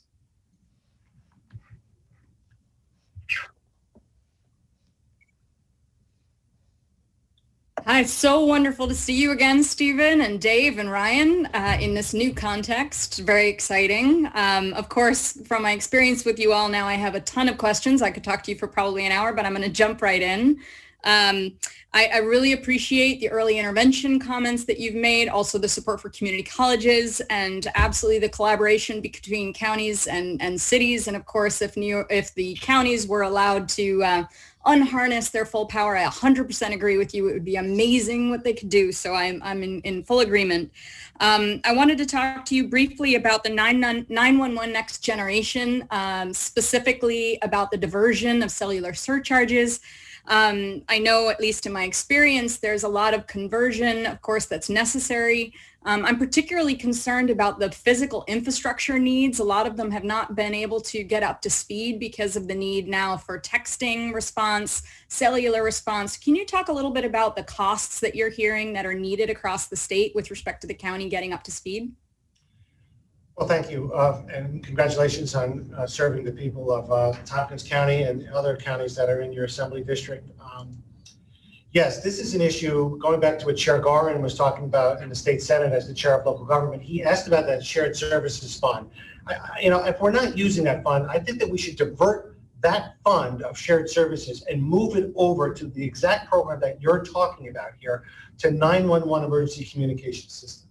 Again, the pandemic taught us a lot of things. 911 dispatch is a disparate program, from Tompkins to Cortland to Broome to Shenango to Nassau to Suffolk. It's a different system. It's not a one-size-fits-all approach. But technology has changed so much, and we have so many smart devices that are not applying a surcharge to it, and some that are. We have landlines with antiquated 30-year-old tax-based or fee-based systems for landlines at 30% or 30 cents or $1. It's disparate for each county. Broome County has a higher rate, and Cortland might have a higher rate, but we should streamline this and do one fee for everything and fix the amount of devices that we can. We probably can lower the fee, but apply it over a broader base and better serve this technology system. It's antiquated in many areas. The state needs to hopefully move the 911 grants, the interoperable grants out. We have been asking the state, there's been a delay on that. I'm going to sneak in one other question for you, Steve, because I'm hearing you and I totally agree. But I also wanted to hear your response to specifically allowing counties to combine their jails and what the response is from NISAC, and also RTA costs. If you could talk a little bit more about the costs and how the state can support. Okay, I'll have Brian do the raise the age costs. What was the first question, Ryan? Jails. Jails. We have a couple of counties, and I applaud the governor for taking this on. Our census in our jails is down, and that's a good thing. To incarcerate someone is an absolute horrible thing unless it's absolutely necessary. And sometimes it is necessary that an individual be incarcerated. But to incarcerate individuals who shouldn't be there was something that we're evolving from and learning from the past. The governor advanced a proposal for regional jails. It's a great question.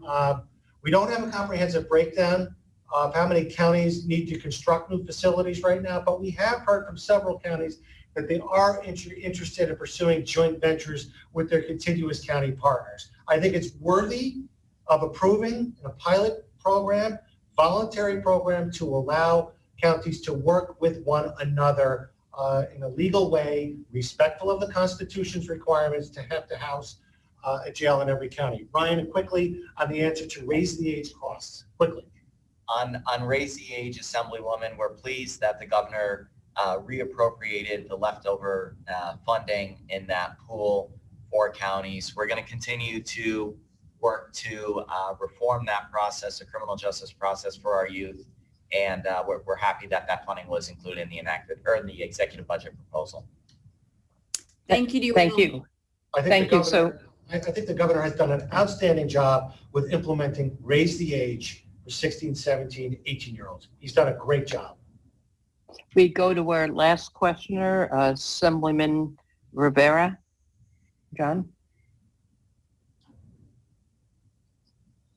There he is. Good evening. Thank you for joining us, Steve. So, I don't have too many tough questions for you. I just want to applaud you for all the work that you do at NISAC. I come from county government like Anna, like Senator Rath, and like a lot of other folks. And, back here in Erie County, being part of the Polling Cards Administration was a first degree education in government. And it's really prepared me for this venture that I'm in now. So I say all that to say, I'm totally aware of the strife that counties have, the sort of complexities with counties and the obligations counties have, and how many people interact with county government. So all that being said, I know a lot of conversations tend to be around dealing with the immediate, dealing with everything going on with COVID, but looking, 3, 4, 5 years down the road, what are some of the things that we could be thinking about in assisting counties with sort of moving communities forward? Part of me thinks about broadband, part of me thinks about infrastructure, and I know it's a bit of everything, but what are your thoughts on sort of long-term things that we can be doing to assist counties in what we do every day?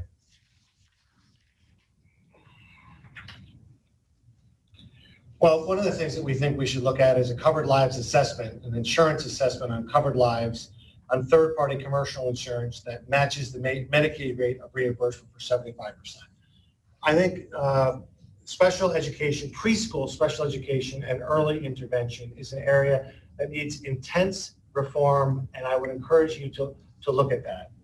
I think as we continue to see stimulus funding and follow with where the federal government is going to put these funds in these buckets in the healthcare industry, long-term care facilities, and the infrastructure that surrounds long-term care facilities. I know you passed a bunch of pieces of legislation this past week, but that's an area that we need to continue to look at. What is the county role of an ombudsman? How are we interacting with long-term care facilities?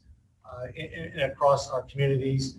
And the community college system and the role of job training and job skills, I think that's what's on the horizon here. We have to follow where the federal dollars will come and try to match those with state and local resources. And that's where I think we're going to be heading over the next 3 years. Thank you. And thank you for all the work you do. Thank you very much. Thank you, Steve, and thank you for being here. And we have no more questions. I'm sure there'll be some follow-ups. Always nice to see you. So next, we're going to the Association of Towns of the State of New York. Jerry Geist, Executive Director. Thank you. Bring him in here in a moment. Good evening. There he is. Yes, go ahead. Okay. Yep, you're on. Yes, good evening, Senator Krueger and Assemblywoman Weinstein, and the other members of the Assembly and the Senate here today. My name is Jerry Geist, and I'm the Executive Director of the Association of Towns. And once again, I want to thank the chairwomen and the committees in the state legislature for their consideration, and they're always listening to the views of towns on the executive budget.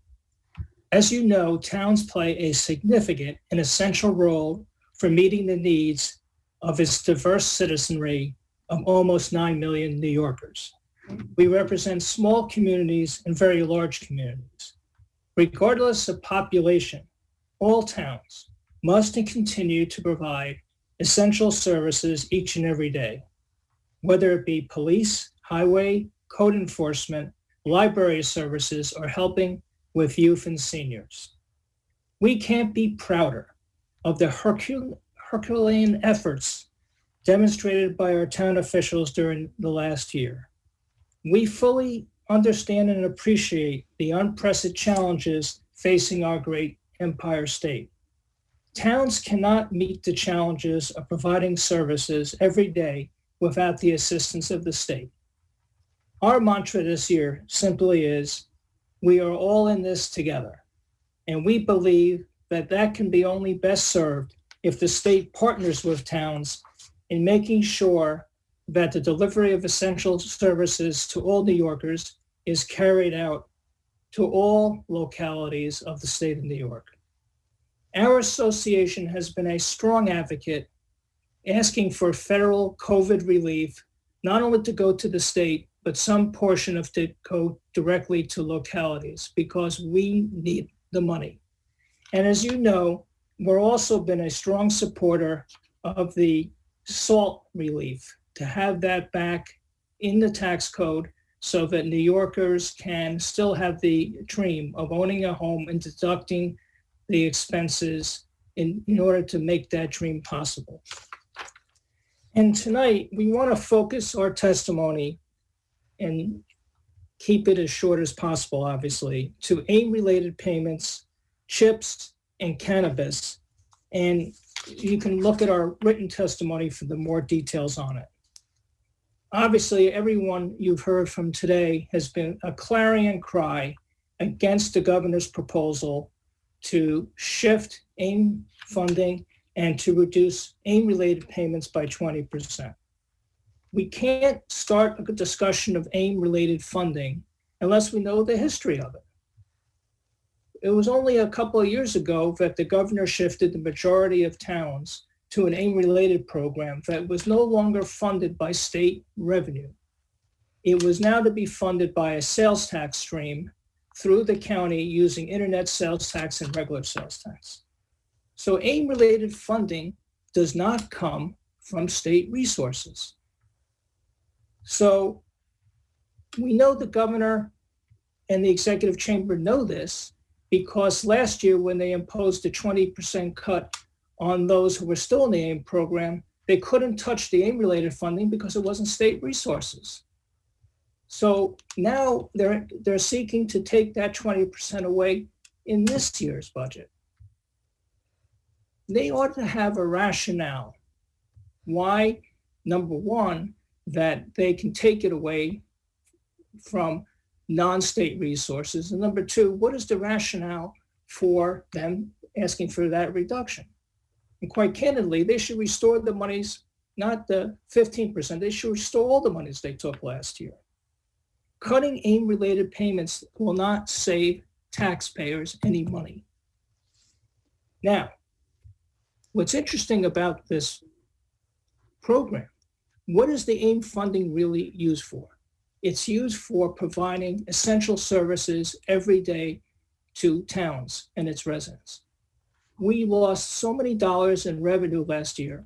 No parks, no courts, no libraries open.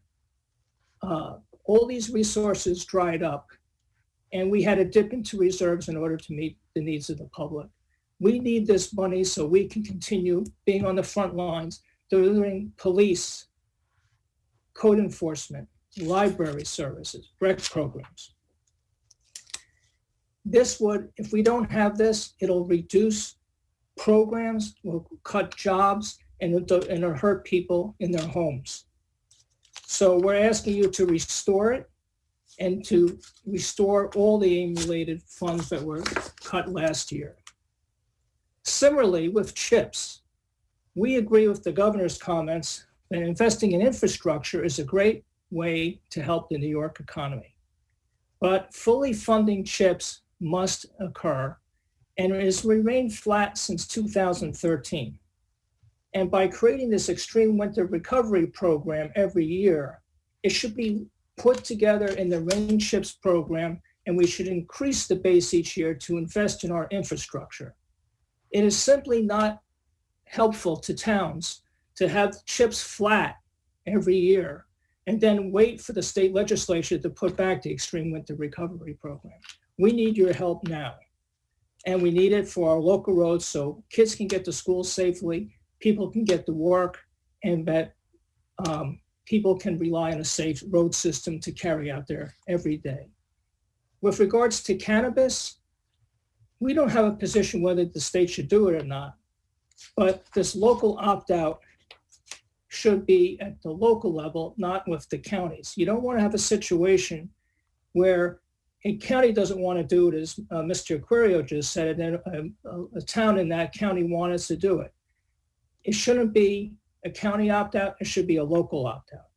And here's the other thing.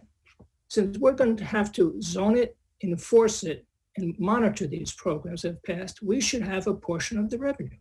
It's only fair. If you're giving us the burden, we should be a partner.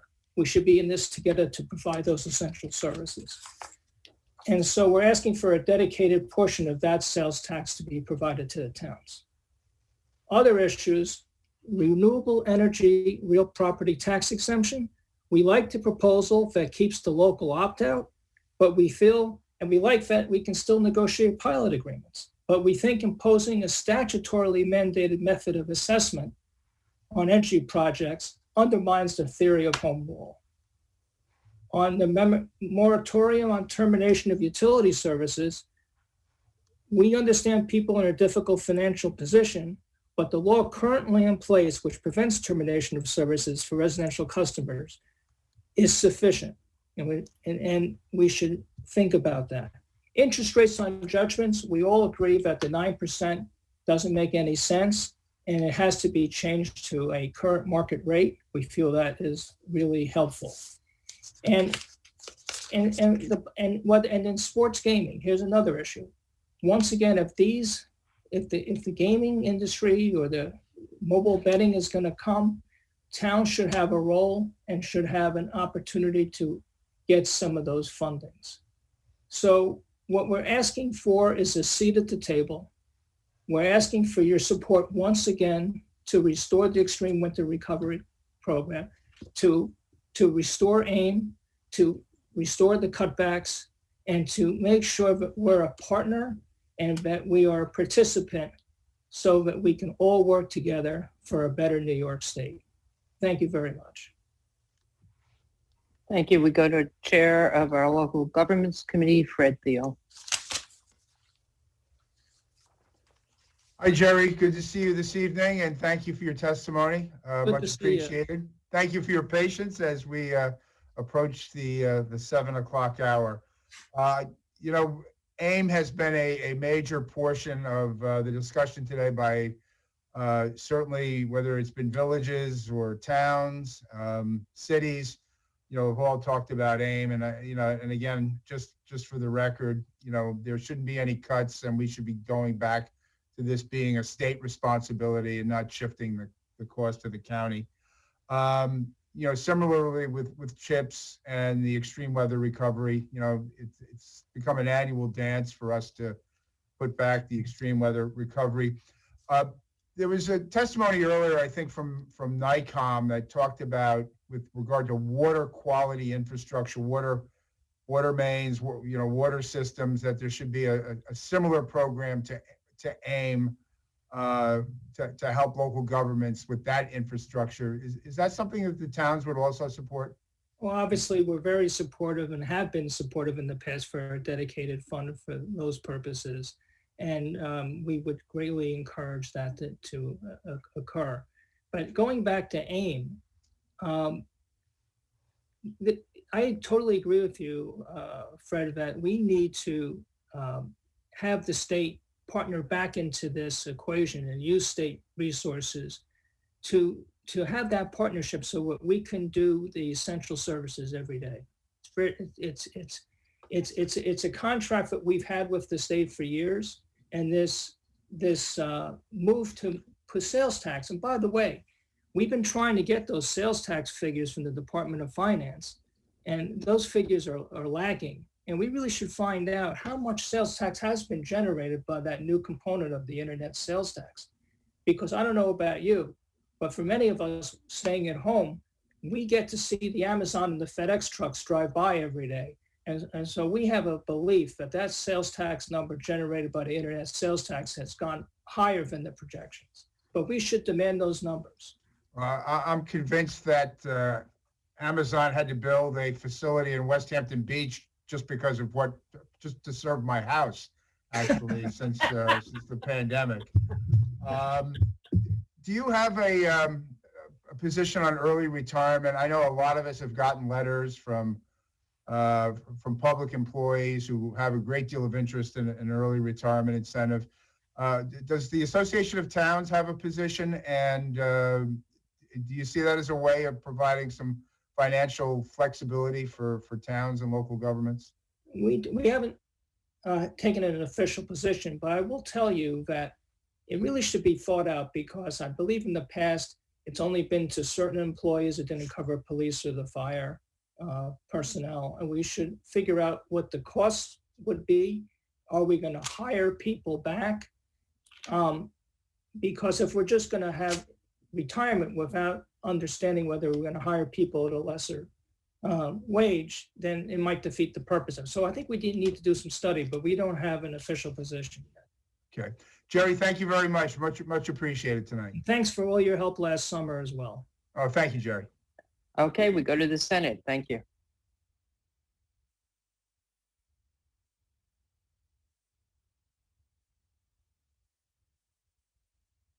You didn't hear me, and I was on mute, and I was so good. Sorry. James Corrin, Local Government Chair. Thank you, Madam Chair, and Jerry, good to see you. I think we've discussed AIM back and forth, and Assemblyman Thiel and I generally agree that we've got to fix this, and I think many of my colleagues do, and I'm hopeful with money coming from the federal government that we will try to figure this out so that we can recognize that our towns and all municipalities need to get something more from the state. I just had a quick question though on that utility cutoff comment that you made. We of course have the moratorium on it because we don't want cutting off people's electricity, water, during this pandemic. So, but don't towns that operate their own utilities, don't they have the ability to take a bill and eventually just attach it to the property so that as a lien, so that when the property is sold at some point, the municipality or the district would be made whole? Senator, thanks again also for your past support last summer when we needed to reach out to you. So much appreciated. Absolutely. And as to your question, I don't know the answer specifically to the point that you raised about it, but we are concerned about towns in that role and how that they what would happen if this law is passed and what options are available. We will get back to you on that, Senator. Okay. I want to throw out another idea to you because I've been talking to some, highway superintendents, some people that are involved in water districts, water authorities. In terms of CHIPS funding, we still seem to have an awful lot of a public works crew, a highway crew will come in and they'll repave a road. And then the next year, they'll bring in the water main. And they're cutting up that same road and then they're spending money to replace it. Do you think it might be valuable if we had legislation to create a program to perhaps give an incentive for additional CHIPS funding to municipalities that may want to coordinate when they are putting in their water mains and then redoing roads at the same time? Because not only would that save the municipalities a lot of money, but it would generate more economic development for contractors as well. That sounds like a great shared service initiative, doesn't it, Senator? We're totally supportive of that, but I would go one step further. The uncertainty of CHIPS funding every year and the fact that it's been flat for so long, I think we can combine your idea with a dedicated 5-year plan to address roads in the state of New York with increased bumps. And then it will allow local governments to plan accordingly to do just the idea that you're talking about. No, I agree because, all our highway departments, public works departments, they have these calendars when they're going to repave roads and some of them are 30, 40 years out. So at least if they knew what they were going to get from the state, even if it is something that they're not happy with, at least they could do better planning for the people that they represent. One of the issues that, I see a lot on Long Island, I don't know if it's occurring as much upstate, but that is we're starting to see vacant storefronts, vacant office buildings, vacant, big box stores that aren't going to be replaced. And then suggestions that there needs to be conversions to mixed development. There was a lot of discussion today about the governor's proposal, for the city, kind of usurping local government rights. And I think, were we to do that across the state, and generally I'm opposed to that. I support my city colleagues, request that, that we maintain local government zoning control.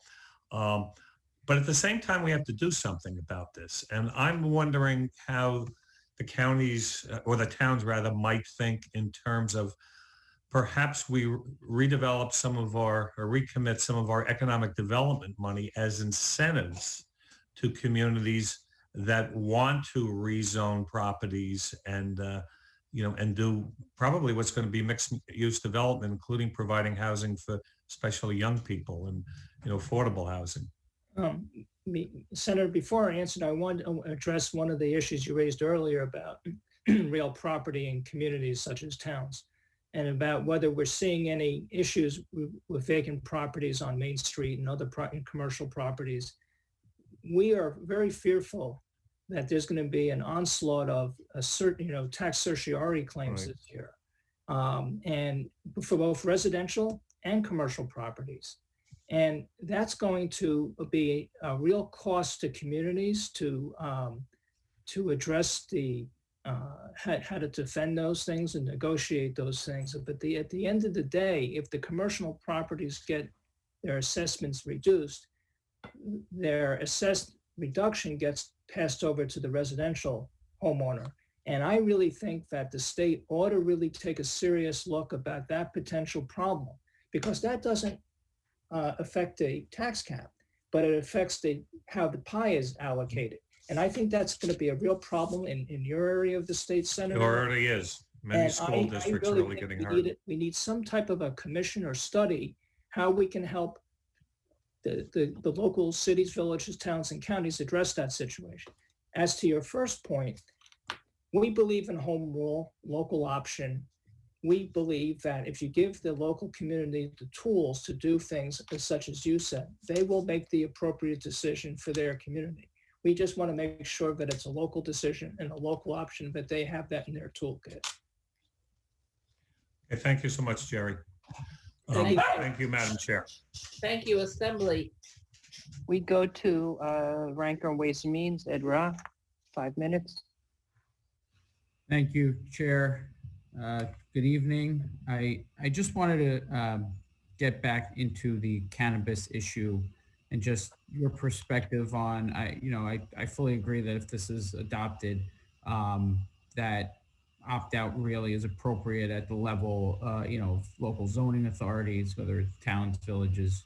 But I was wondering have you and your members looked at the text of the language with regard to, it allows for some local zoning regulation in terms of hours of operation and locations, and whether you think that language is adequate to regulate, or if it's going to make it difficult, because it does put in there obviously the idea that somebody could adopt a restriction without directly making it impossible to have such a business that maybe could, and we know that's something that is always a concern when you get into zoning law. But have you looked at that language, and do you think that is adequate to allow zoning, municipalities, towns to determine where and when these businesses are operated? That's a great question. The way we would answer that, we looked at the statute entirely, the proposed language of the law, but we have problems with all segments of that law. The opt-out, the fact of the revenue stream, and we view any provisions in that proposal that affect zoning as an impingement upon home rule. We really stand for the idea, and it's been proven that local boards that have authority over these types of establishments have the best tools and the best way to meet the needs of the applicant and the community. And we believe that should not be interrupted. Okay, and I would say likewise, and I think your answer is probably similar. There's a provision regarding the agricultural side of it, and making it an allowable use, and whether that language provides for a proper ability for a municipality to exercise their home rule. So you would say that current language is not sufficient to allow a town to properly exercise their local authority. That's correct. Okay. Thank you very much. Thank you, Assemblyman. Back to the Senate. Thank you. Senator Jeremy Cooney, the Other Cities Committee. The later we go in the day, the shorter the title gets. I like it. Well, Jerry, I wanted to introduce myself. I'm Jeremy Cooney. I'm part of a new Senate Cities 2 committee, which is focused on cities outside of the city of New York. And of course, that includes collaborations with counties and towns. So we're looking forward to working closely with you. I had a question about CHIPS dollars, but that was already asked by one of my colleagues. But I didn't want to miss the opportunity to bring greetings from your executive committee member, Supervisor Bill Naley, who is a dear friend of mine. I'm proud to represent the great town of Brighton in the 56th district. And I was just texting him and I said, do you have any tough questions for Jerry? He said, nothing that he couldn't answer better. So I bring greetings, and I look forward to lots of partnership in thinking about economic development strategies of how we can better connect cities, towns, and counties throughout upstate New York. So thanks, Jerry. Well, and congratulations on your election and your new position. And Senator, we're looking forward to working with you. And as you know, working with Bill Naley in Brighton, you'll know how much of a collaborator he is, who wants to work with the county and the city, because he gets it. He understands that you can't go it alone, that you have to be collaborative, work together, because problems just don't end on a border. They cross over, and we all need to work together for a common good. And I would be remiss, Senator, if I didn't thank you for your working with Congresswoman Slaughter all those years. She was a great leader in the country and the state of New York, and I always respected working with her. I appreciate you saying that. I miss her dearly, and we are carrying her spirit of fierce activism for families. So thank you again, Jerry. Be well. Thank you. Thank you, Assembly. We go to Assemblyman Steve Otis, 3 minutes.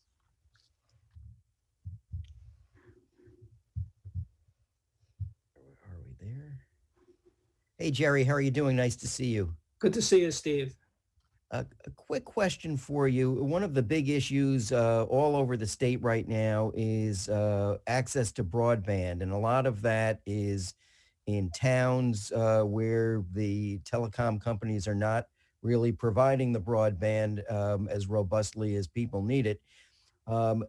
Thoughts from you and from your members about things we can do to encourage municipal broadband or regional broadband done by local governments to try and fill some of this gap? Well, thank you, Steve, for a great question. You know, broadband and internet access for many New Yorkers is not even a reality. And we need to recognize as a state that we need to address this problem. When I travel to the North Country, there are hours I'm driving it and there's no service. And especially during a pandemic when children can't go to school, people can't go to work, broadband, internet, we need to, as a state, come together with a policy to work with the telecommunications industry to work together to solve this problem. And I think if we need to get everybody at the table, all the interested parties, to work together to make it happen. I find here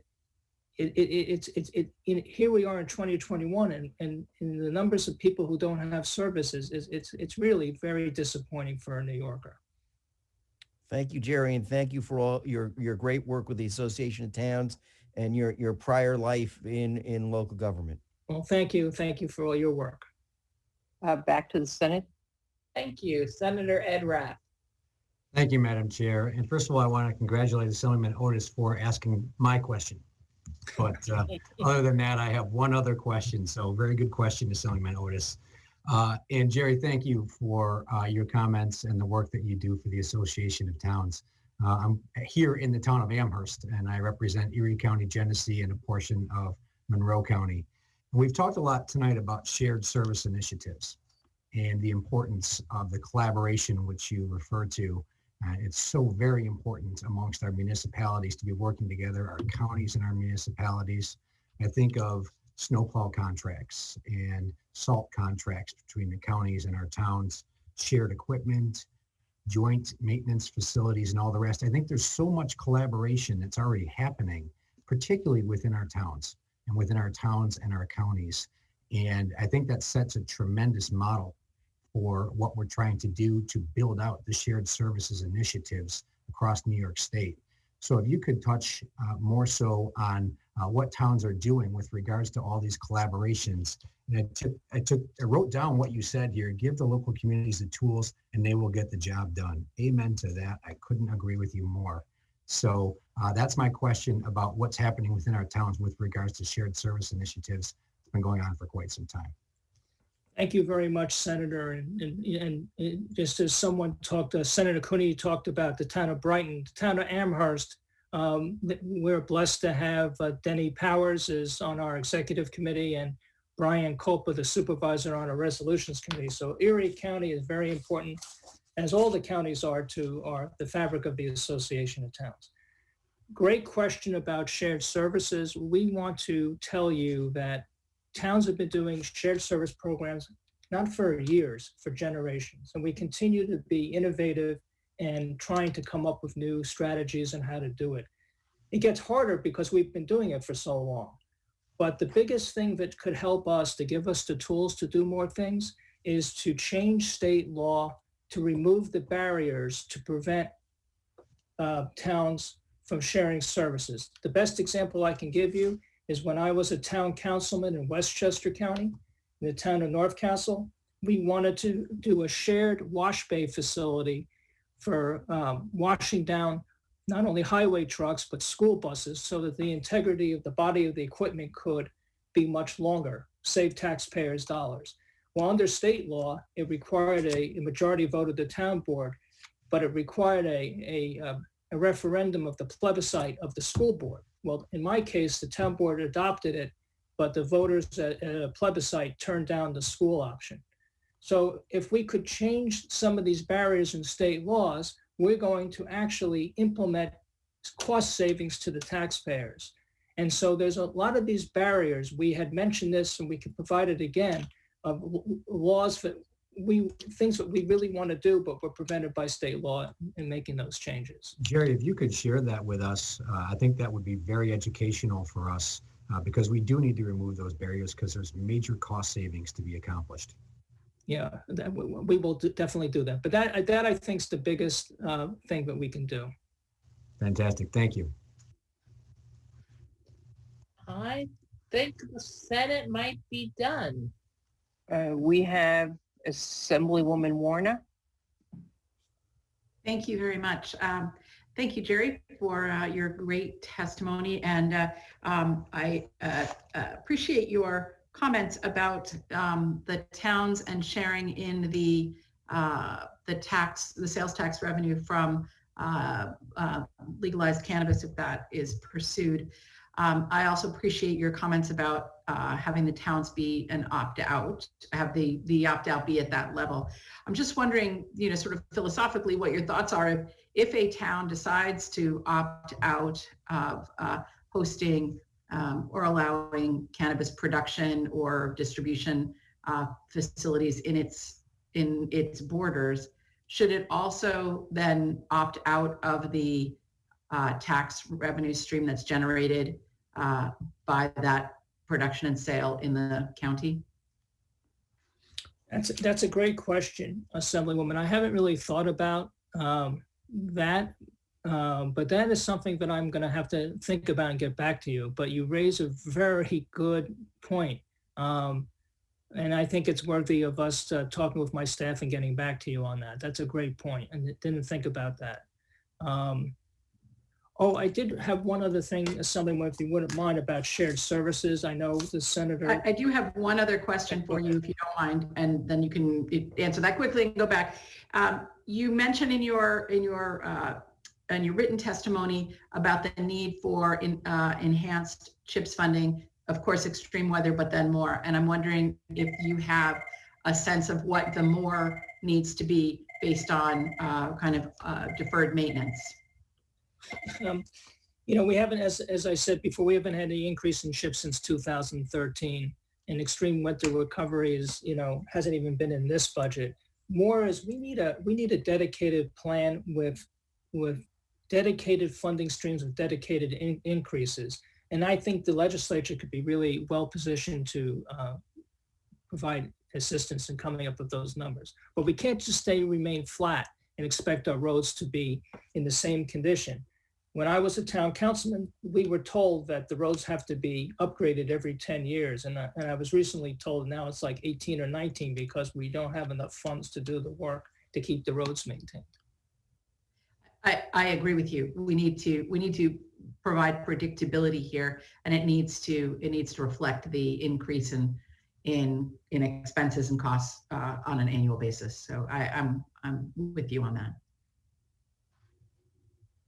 You got 15 seconds to go back to shared services. Yeah, the other comment about shared services, I just thought about it. We think that to help local governments with bonding requirements for projects, that there should be a state clearinghouse for a shared service so that all communities can get the effective power of the state borrowing power and have the same interest rate for their bond indebtedness, as opposed to one community whose fiscal strength may not be as good as another community. This would be a great shared service to allow all communities to benefit from the state having one interest rate for all communities.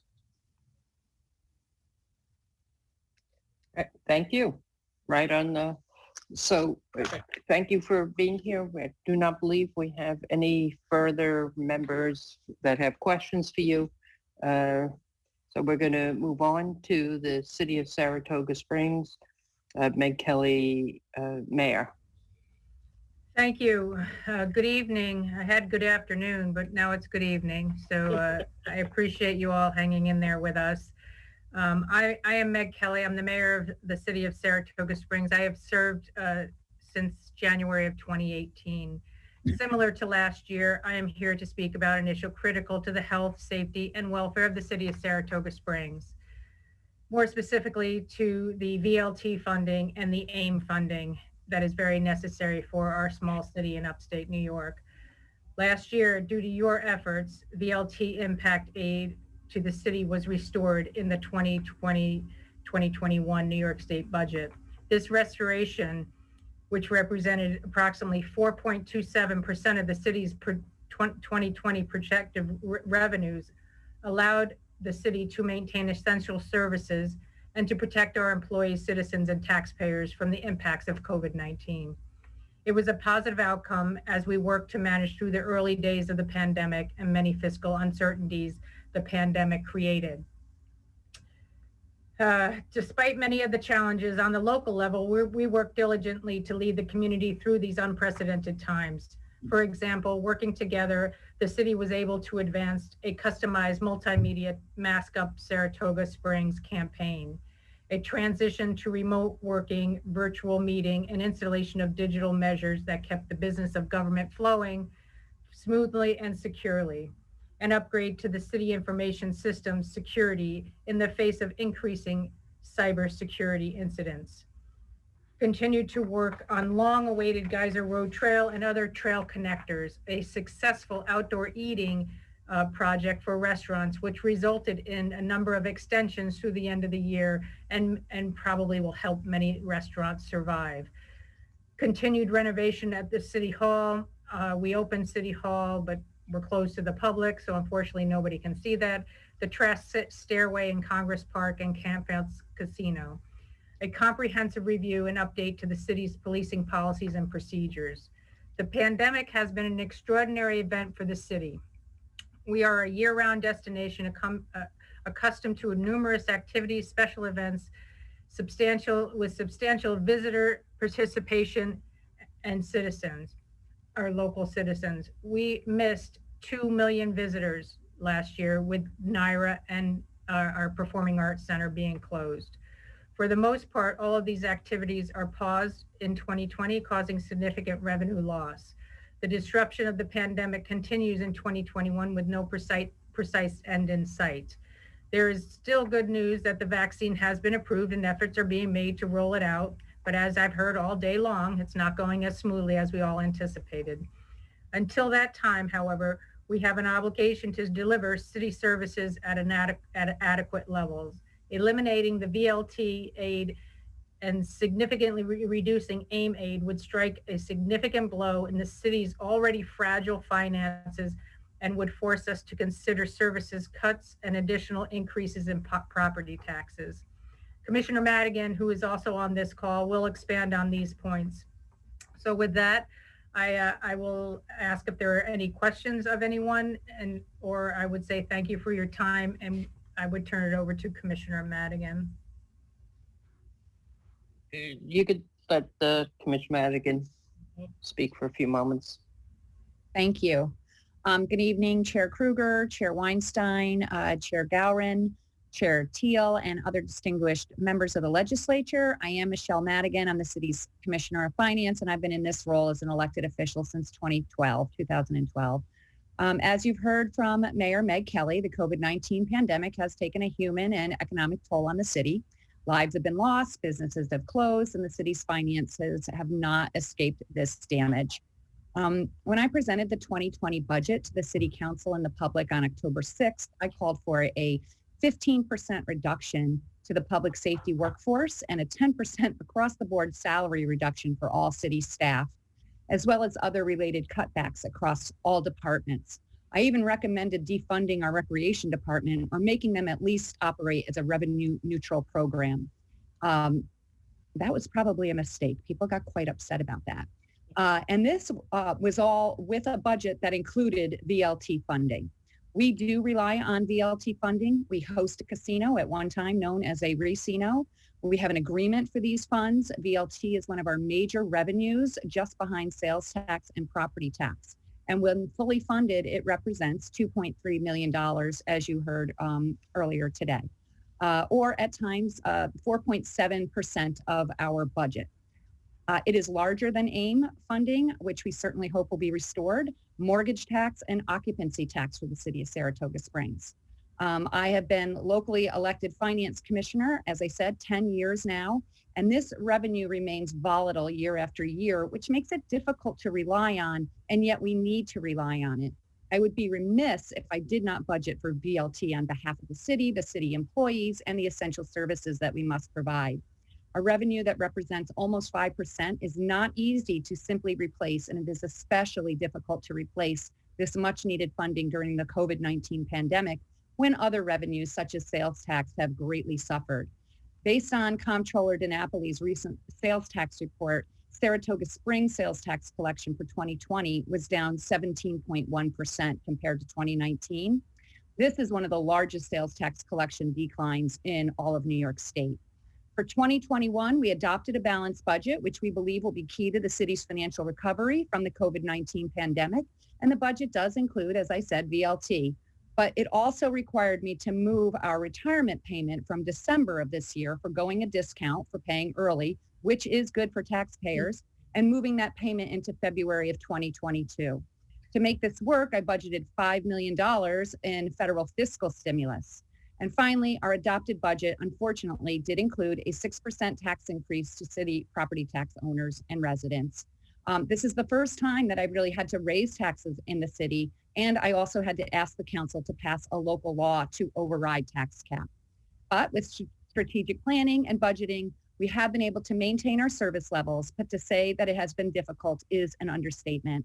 This aid, VLT aid, is more critical than ever now this year.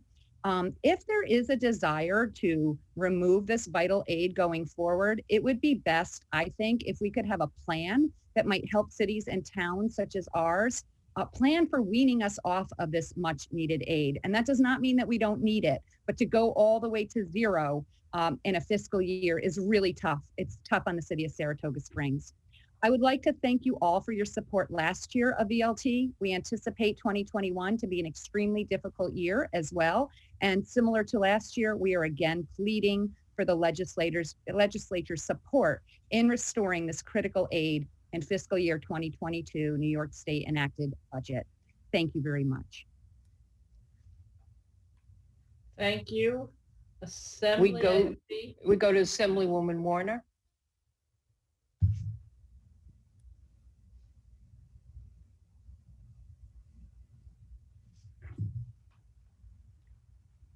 Carrie, are you there? I'm here. Yep. Okay, 3 minutes. So thank you both for being here and for and for speaking about the impact that the loss of VLT aid would have for Saratoga Springs. And I think it's an example of what it would do to the other 16 municipalities that are similarly situated in this budget. I just wanted to clarify. So you have already budgeted for federal aid in this coming budget, even though we don't know what that federal aid might be. And even with that, you have a 15% cut in public safety and a cut in salaries. Is that correct? No, because I decided to budget the $5 million in federal fiscal aid. That's where I started at the beginning of the budget process, was a reduction to public safety at 15%. What we've done now, though, is we've asked everyone to take a 2% salary reduction and forego steps and longevity increases until at least the end of this year. So it was that budgeting of that $5 million, but we still have kicked raises and, as I said, steps and longevity into 2022. Okay, thank you very much. Thank you. I don't see any Senate. I see our city's ranker, Assemblyman Riley.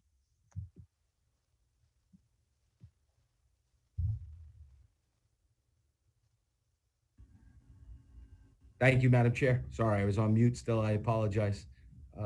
So one of the questions, I guess I've asked this of all the cities and their representatives, specifically about the drug recognition experts with the potential of legalized cannabis.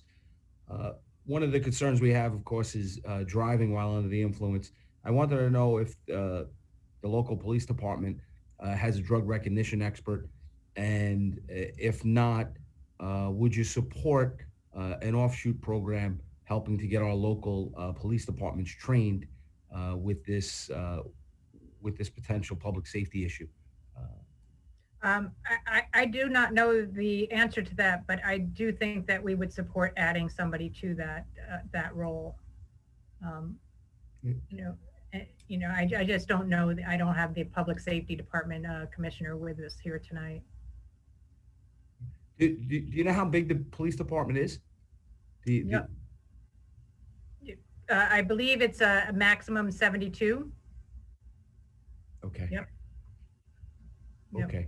I don't think we've been there, but I think we're close, Okay. Mhm. Yeah. I mean, I know that the local state troopers probably have a DRE, a drug recognition expert available. But I think this is more about a smaller offshoot program that would be cost effective and train local officers on patrol. So I'm hoping that if that's a possibility, we can gain your support. Yeah, I would support something like that as mayor, but again, we are a different form of government here. We are the commission form, so I'd have to get the council to get on board. Yeah. Definitely understand. Thank you for your time. Thank I you. appreciate it, Madam Chair. I yield the rest of my time. Thank you. Thank you. I do not believe we have any senators and no other assembly members. So thank you, Mayor and Commissioner, for being here with us. And we're going to move on now, leaving elected officials and moving on to our final three witnesses, panel. Brennan Center for Justice at NYU School of Law, Jonia Zadanis, Counsel, Common Cause New York, Susan Lerner, Executive Director, Jericho Road Community Health Center, Juanita McKinney, DOJ Representative. Good evening. Good evening. Thank you, Chairs Weinstein and Kruger and the members of the legislature. My name is Joanna Denise, and I'm counsel at the Brennan Center for Justice. I appreciate the opportunity to testify in support of funding for the State Board of Elections in this year's budget. A strong democracy requires committing ample resources to our elections infrastructure, and we're grateful to the members of the legislature for showing leadership on important election reforms. I'm here today to stress the importance of ensuring funding for the board to begin the crucial work of implementing the state's new small donor public campaign financing program. The Brennan Center is pleased to see funding for the program in the executive budget and urges the legislature to cement this commitment to ensure that New Yorkers receive the quality public campaign financing program they deserve. We saw in the last election from all parts of the country a common refrain that people feel left out of the political process. As we also saw last year, though, Americans are motivated to participate and make their voices heard in the decisions that affect their lives. We need only look at the record turnout that we saw across the country. New York is leading the way on much needed reform.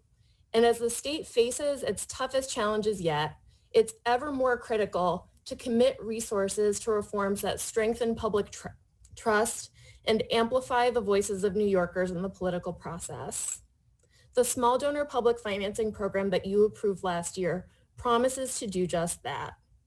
Analyses of the program and our national work on public financing show that the program that you approved, if well implemented, will be the strongest response in the nation to Citizens United and will fundamentally transform fundraising in New York, giving those who can donate only very little a much greater say. The program launches in November 2022, and implementation is already many months behind, but there's still time to catch up. Funding this year will go towards necessary and modest startup expenses, which include hiring staff, consulting with vendors, working out the detailed rules of the program, and creating educational materials and other resources for campaigns and the public to ensure that the program's easy to understand and use. A small investment this year will go a long way toward providing a strong foundation for the program and generating efficiencies down the road. The reform has the potential to strengthen public trust in Albany and engage countless more New Yorkers in civic life, showing the people of the state, but also Americans across the country, what's possible. We stand ready to help implement this important reform. Thank you for your continued leadership on strengthening our democracy, and I would be glad to answer any questions you have. Thank you. We go to Susan Lerner. Thank you very much for allowing me to testify, and thank you very much for your fortitude as we head towards the end of the hearing. Most of what I had to say really is in my written testimony. I was attempting to listen to the NYSEC testimony and was having some internet issues. So I'd like to point out that we agree with NYSEC that there should be support for county boards of elections for this year, but we disagree with the idea that it should be short-term. We think that the state should be making an ongoing investment in supporting boards of elections and a expanded, improved, modernized election administration at the county level. You're all to be commended with the tremendous number of election reforms that have been adopted in the last 2 years and even in this legislative session. But really helping to bring our elections into the 21st century puts a lot of pressure on the counties, many of which are under-resourced, as we learned so startlingly in the lawsuit regarding Congressional District 22's absentee ballots. So I hope that you will consider the need to support our democracy at its most basic and local level, which is at the county boards of elections. And I cede back the rest of my time, and I'm happy to answer questions. And now on to the final panelist, Juanita. Good evening. My name is Kunita. I work for Jericho Road Community Health Center, and I'd like to thank the Senate and Assembly for convening this hearing today and for choosing us to testify. Today, I'm here to urge the increase in legal services funding for the Liberty Defense Project and the Office for New Americans from its present total of $16.4 million to $25 million, as doing so will ensure New Yorkers are provided with critical access to competent legal assistance. Immigration law, as you may already know, is civil, and therefore access to representation is not guaranteed. This leaves thousands of New Yorkers in removal proceedings who lack the resources to hire private counsel with the daunting task of having to represent themselves in immigration court against a government-trained attorney. In 2018, the New York Immigration Family Unity Project in New York City conducted an extensive study on the impact having representation in removal proceedings has on winning and gaining the ability to legally remain in the United States. The increase in chance with an attorney was 1,100%. So that person has 1,100% chance of preserving their life here in the US while maintaining the stability of their family unit. Immigration legal service providers like ourselves not only represent clients before immigration, but also provide crucial outreach to immigrant communities. We conduct Know Your Rights presentations and community education workshops on vital resources so immigrants can not only protect themselves and their families, but also access available services in their communities. Immigration cases, whether it's a deportation proceeding or an affirmative application for an immigration benefit, can take years to be adjudicated. And it's imperative to fund legal service providers so the cases we've already taken on we can continue to assist with, but also to be able to accept new cases with an increase in funding. That's why today we're urging the Assembly and the Senate to increase Liberty Defense Project to get funding from its current $10 million to $15.3 million, and the Office for New Americans funding from its present $6.4 million to $9.1 million. And I also would be happy to answer any questions. I yield back my time, I'm sorry. Any hands up? No. Assembly? No, we do not have anyway. So we have all three of your written testimony in addition to your presentations today, and thank you for being here with us. Thank you very So much. this will conclude, this now concludes our, we'll be concluding our hearing on local governments. Before we officially conclude it, I want to just take a moment on behalf of myself and Senator Krueger to thank our Assembly and Senate staff, both our committee staff and all of our central technical staff who, when we thought we were going to have virtual hearings, Senator and I really freaked out. How is this going to happen? But our staff has really made this a seamless transition, and it's run very smoothly. There's a lot going on behind the scenes, and the Senator and I just have to sit here for hours upon hours along with the chairs, but there's a lot of people making this work, and I just really wanted to take a moment to thank them. Senator Krueger, did you want to say something before I close? No, I think that was a perfect way to close. We still have a couple more hearings, but we've got another week before we are dealing with them. So I was saving the thank staff, but you're absolutely right, Helene. We couldn't do it without an enormous number of people in technical support in our council's offices and our finance offices.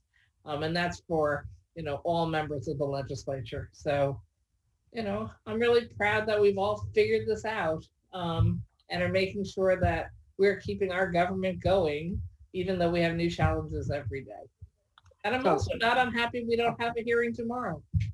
Right. So with that, I want to, for anybody listening and for my colleagues, we are going to have a break during the President's Day week while we work on other budget issues, but the next hearing will be on Tuesday, February 23rd at 9:30, Economic Development, followed later in the day with taxes. So this will conclude this will conclude our hearing today on local governments. And again, thank you also to all of the members who participated today. And I'm glad we activated the chat so you could all say thank you to the Senator and I. Have a good weekend. Thank you, everyone. Thank you, Madam Chair.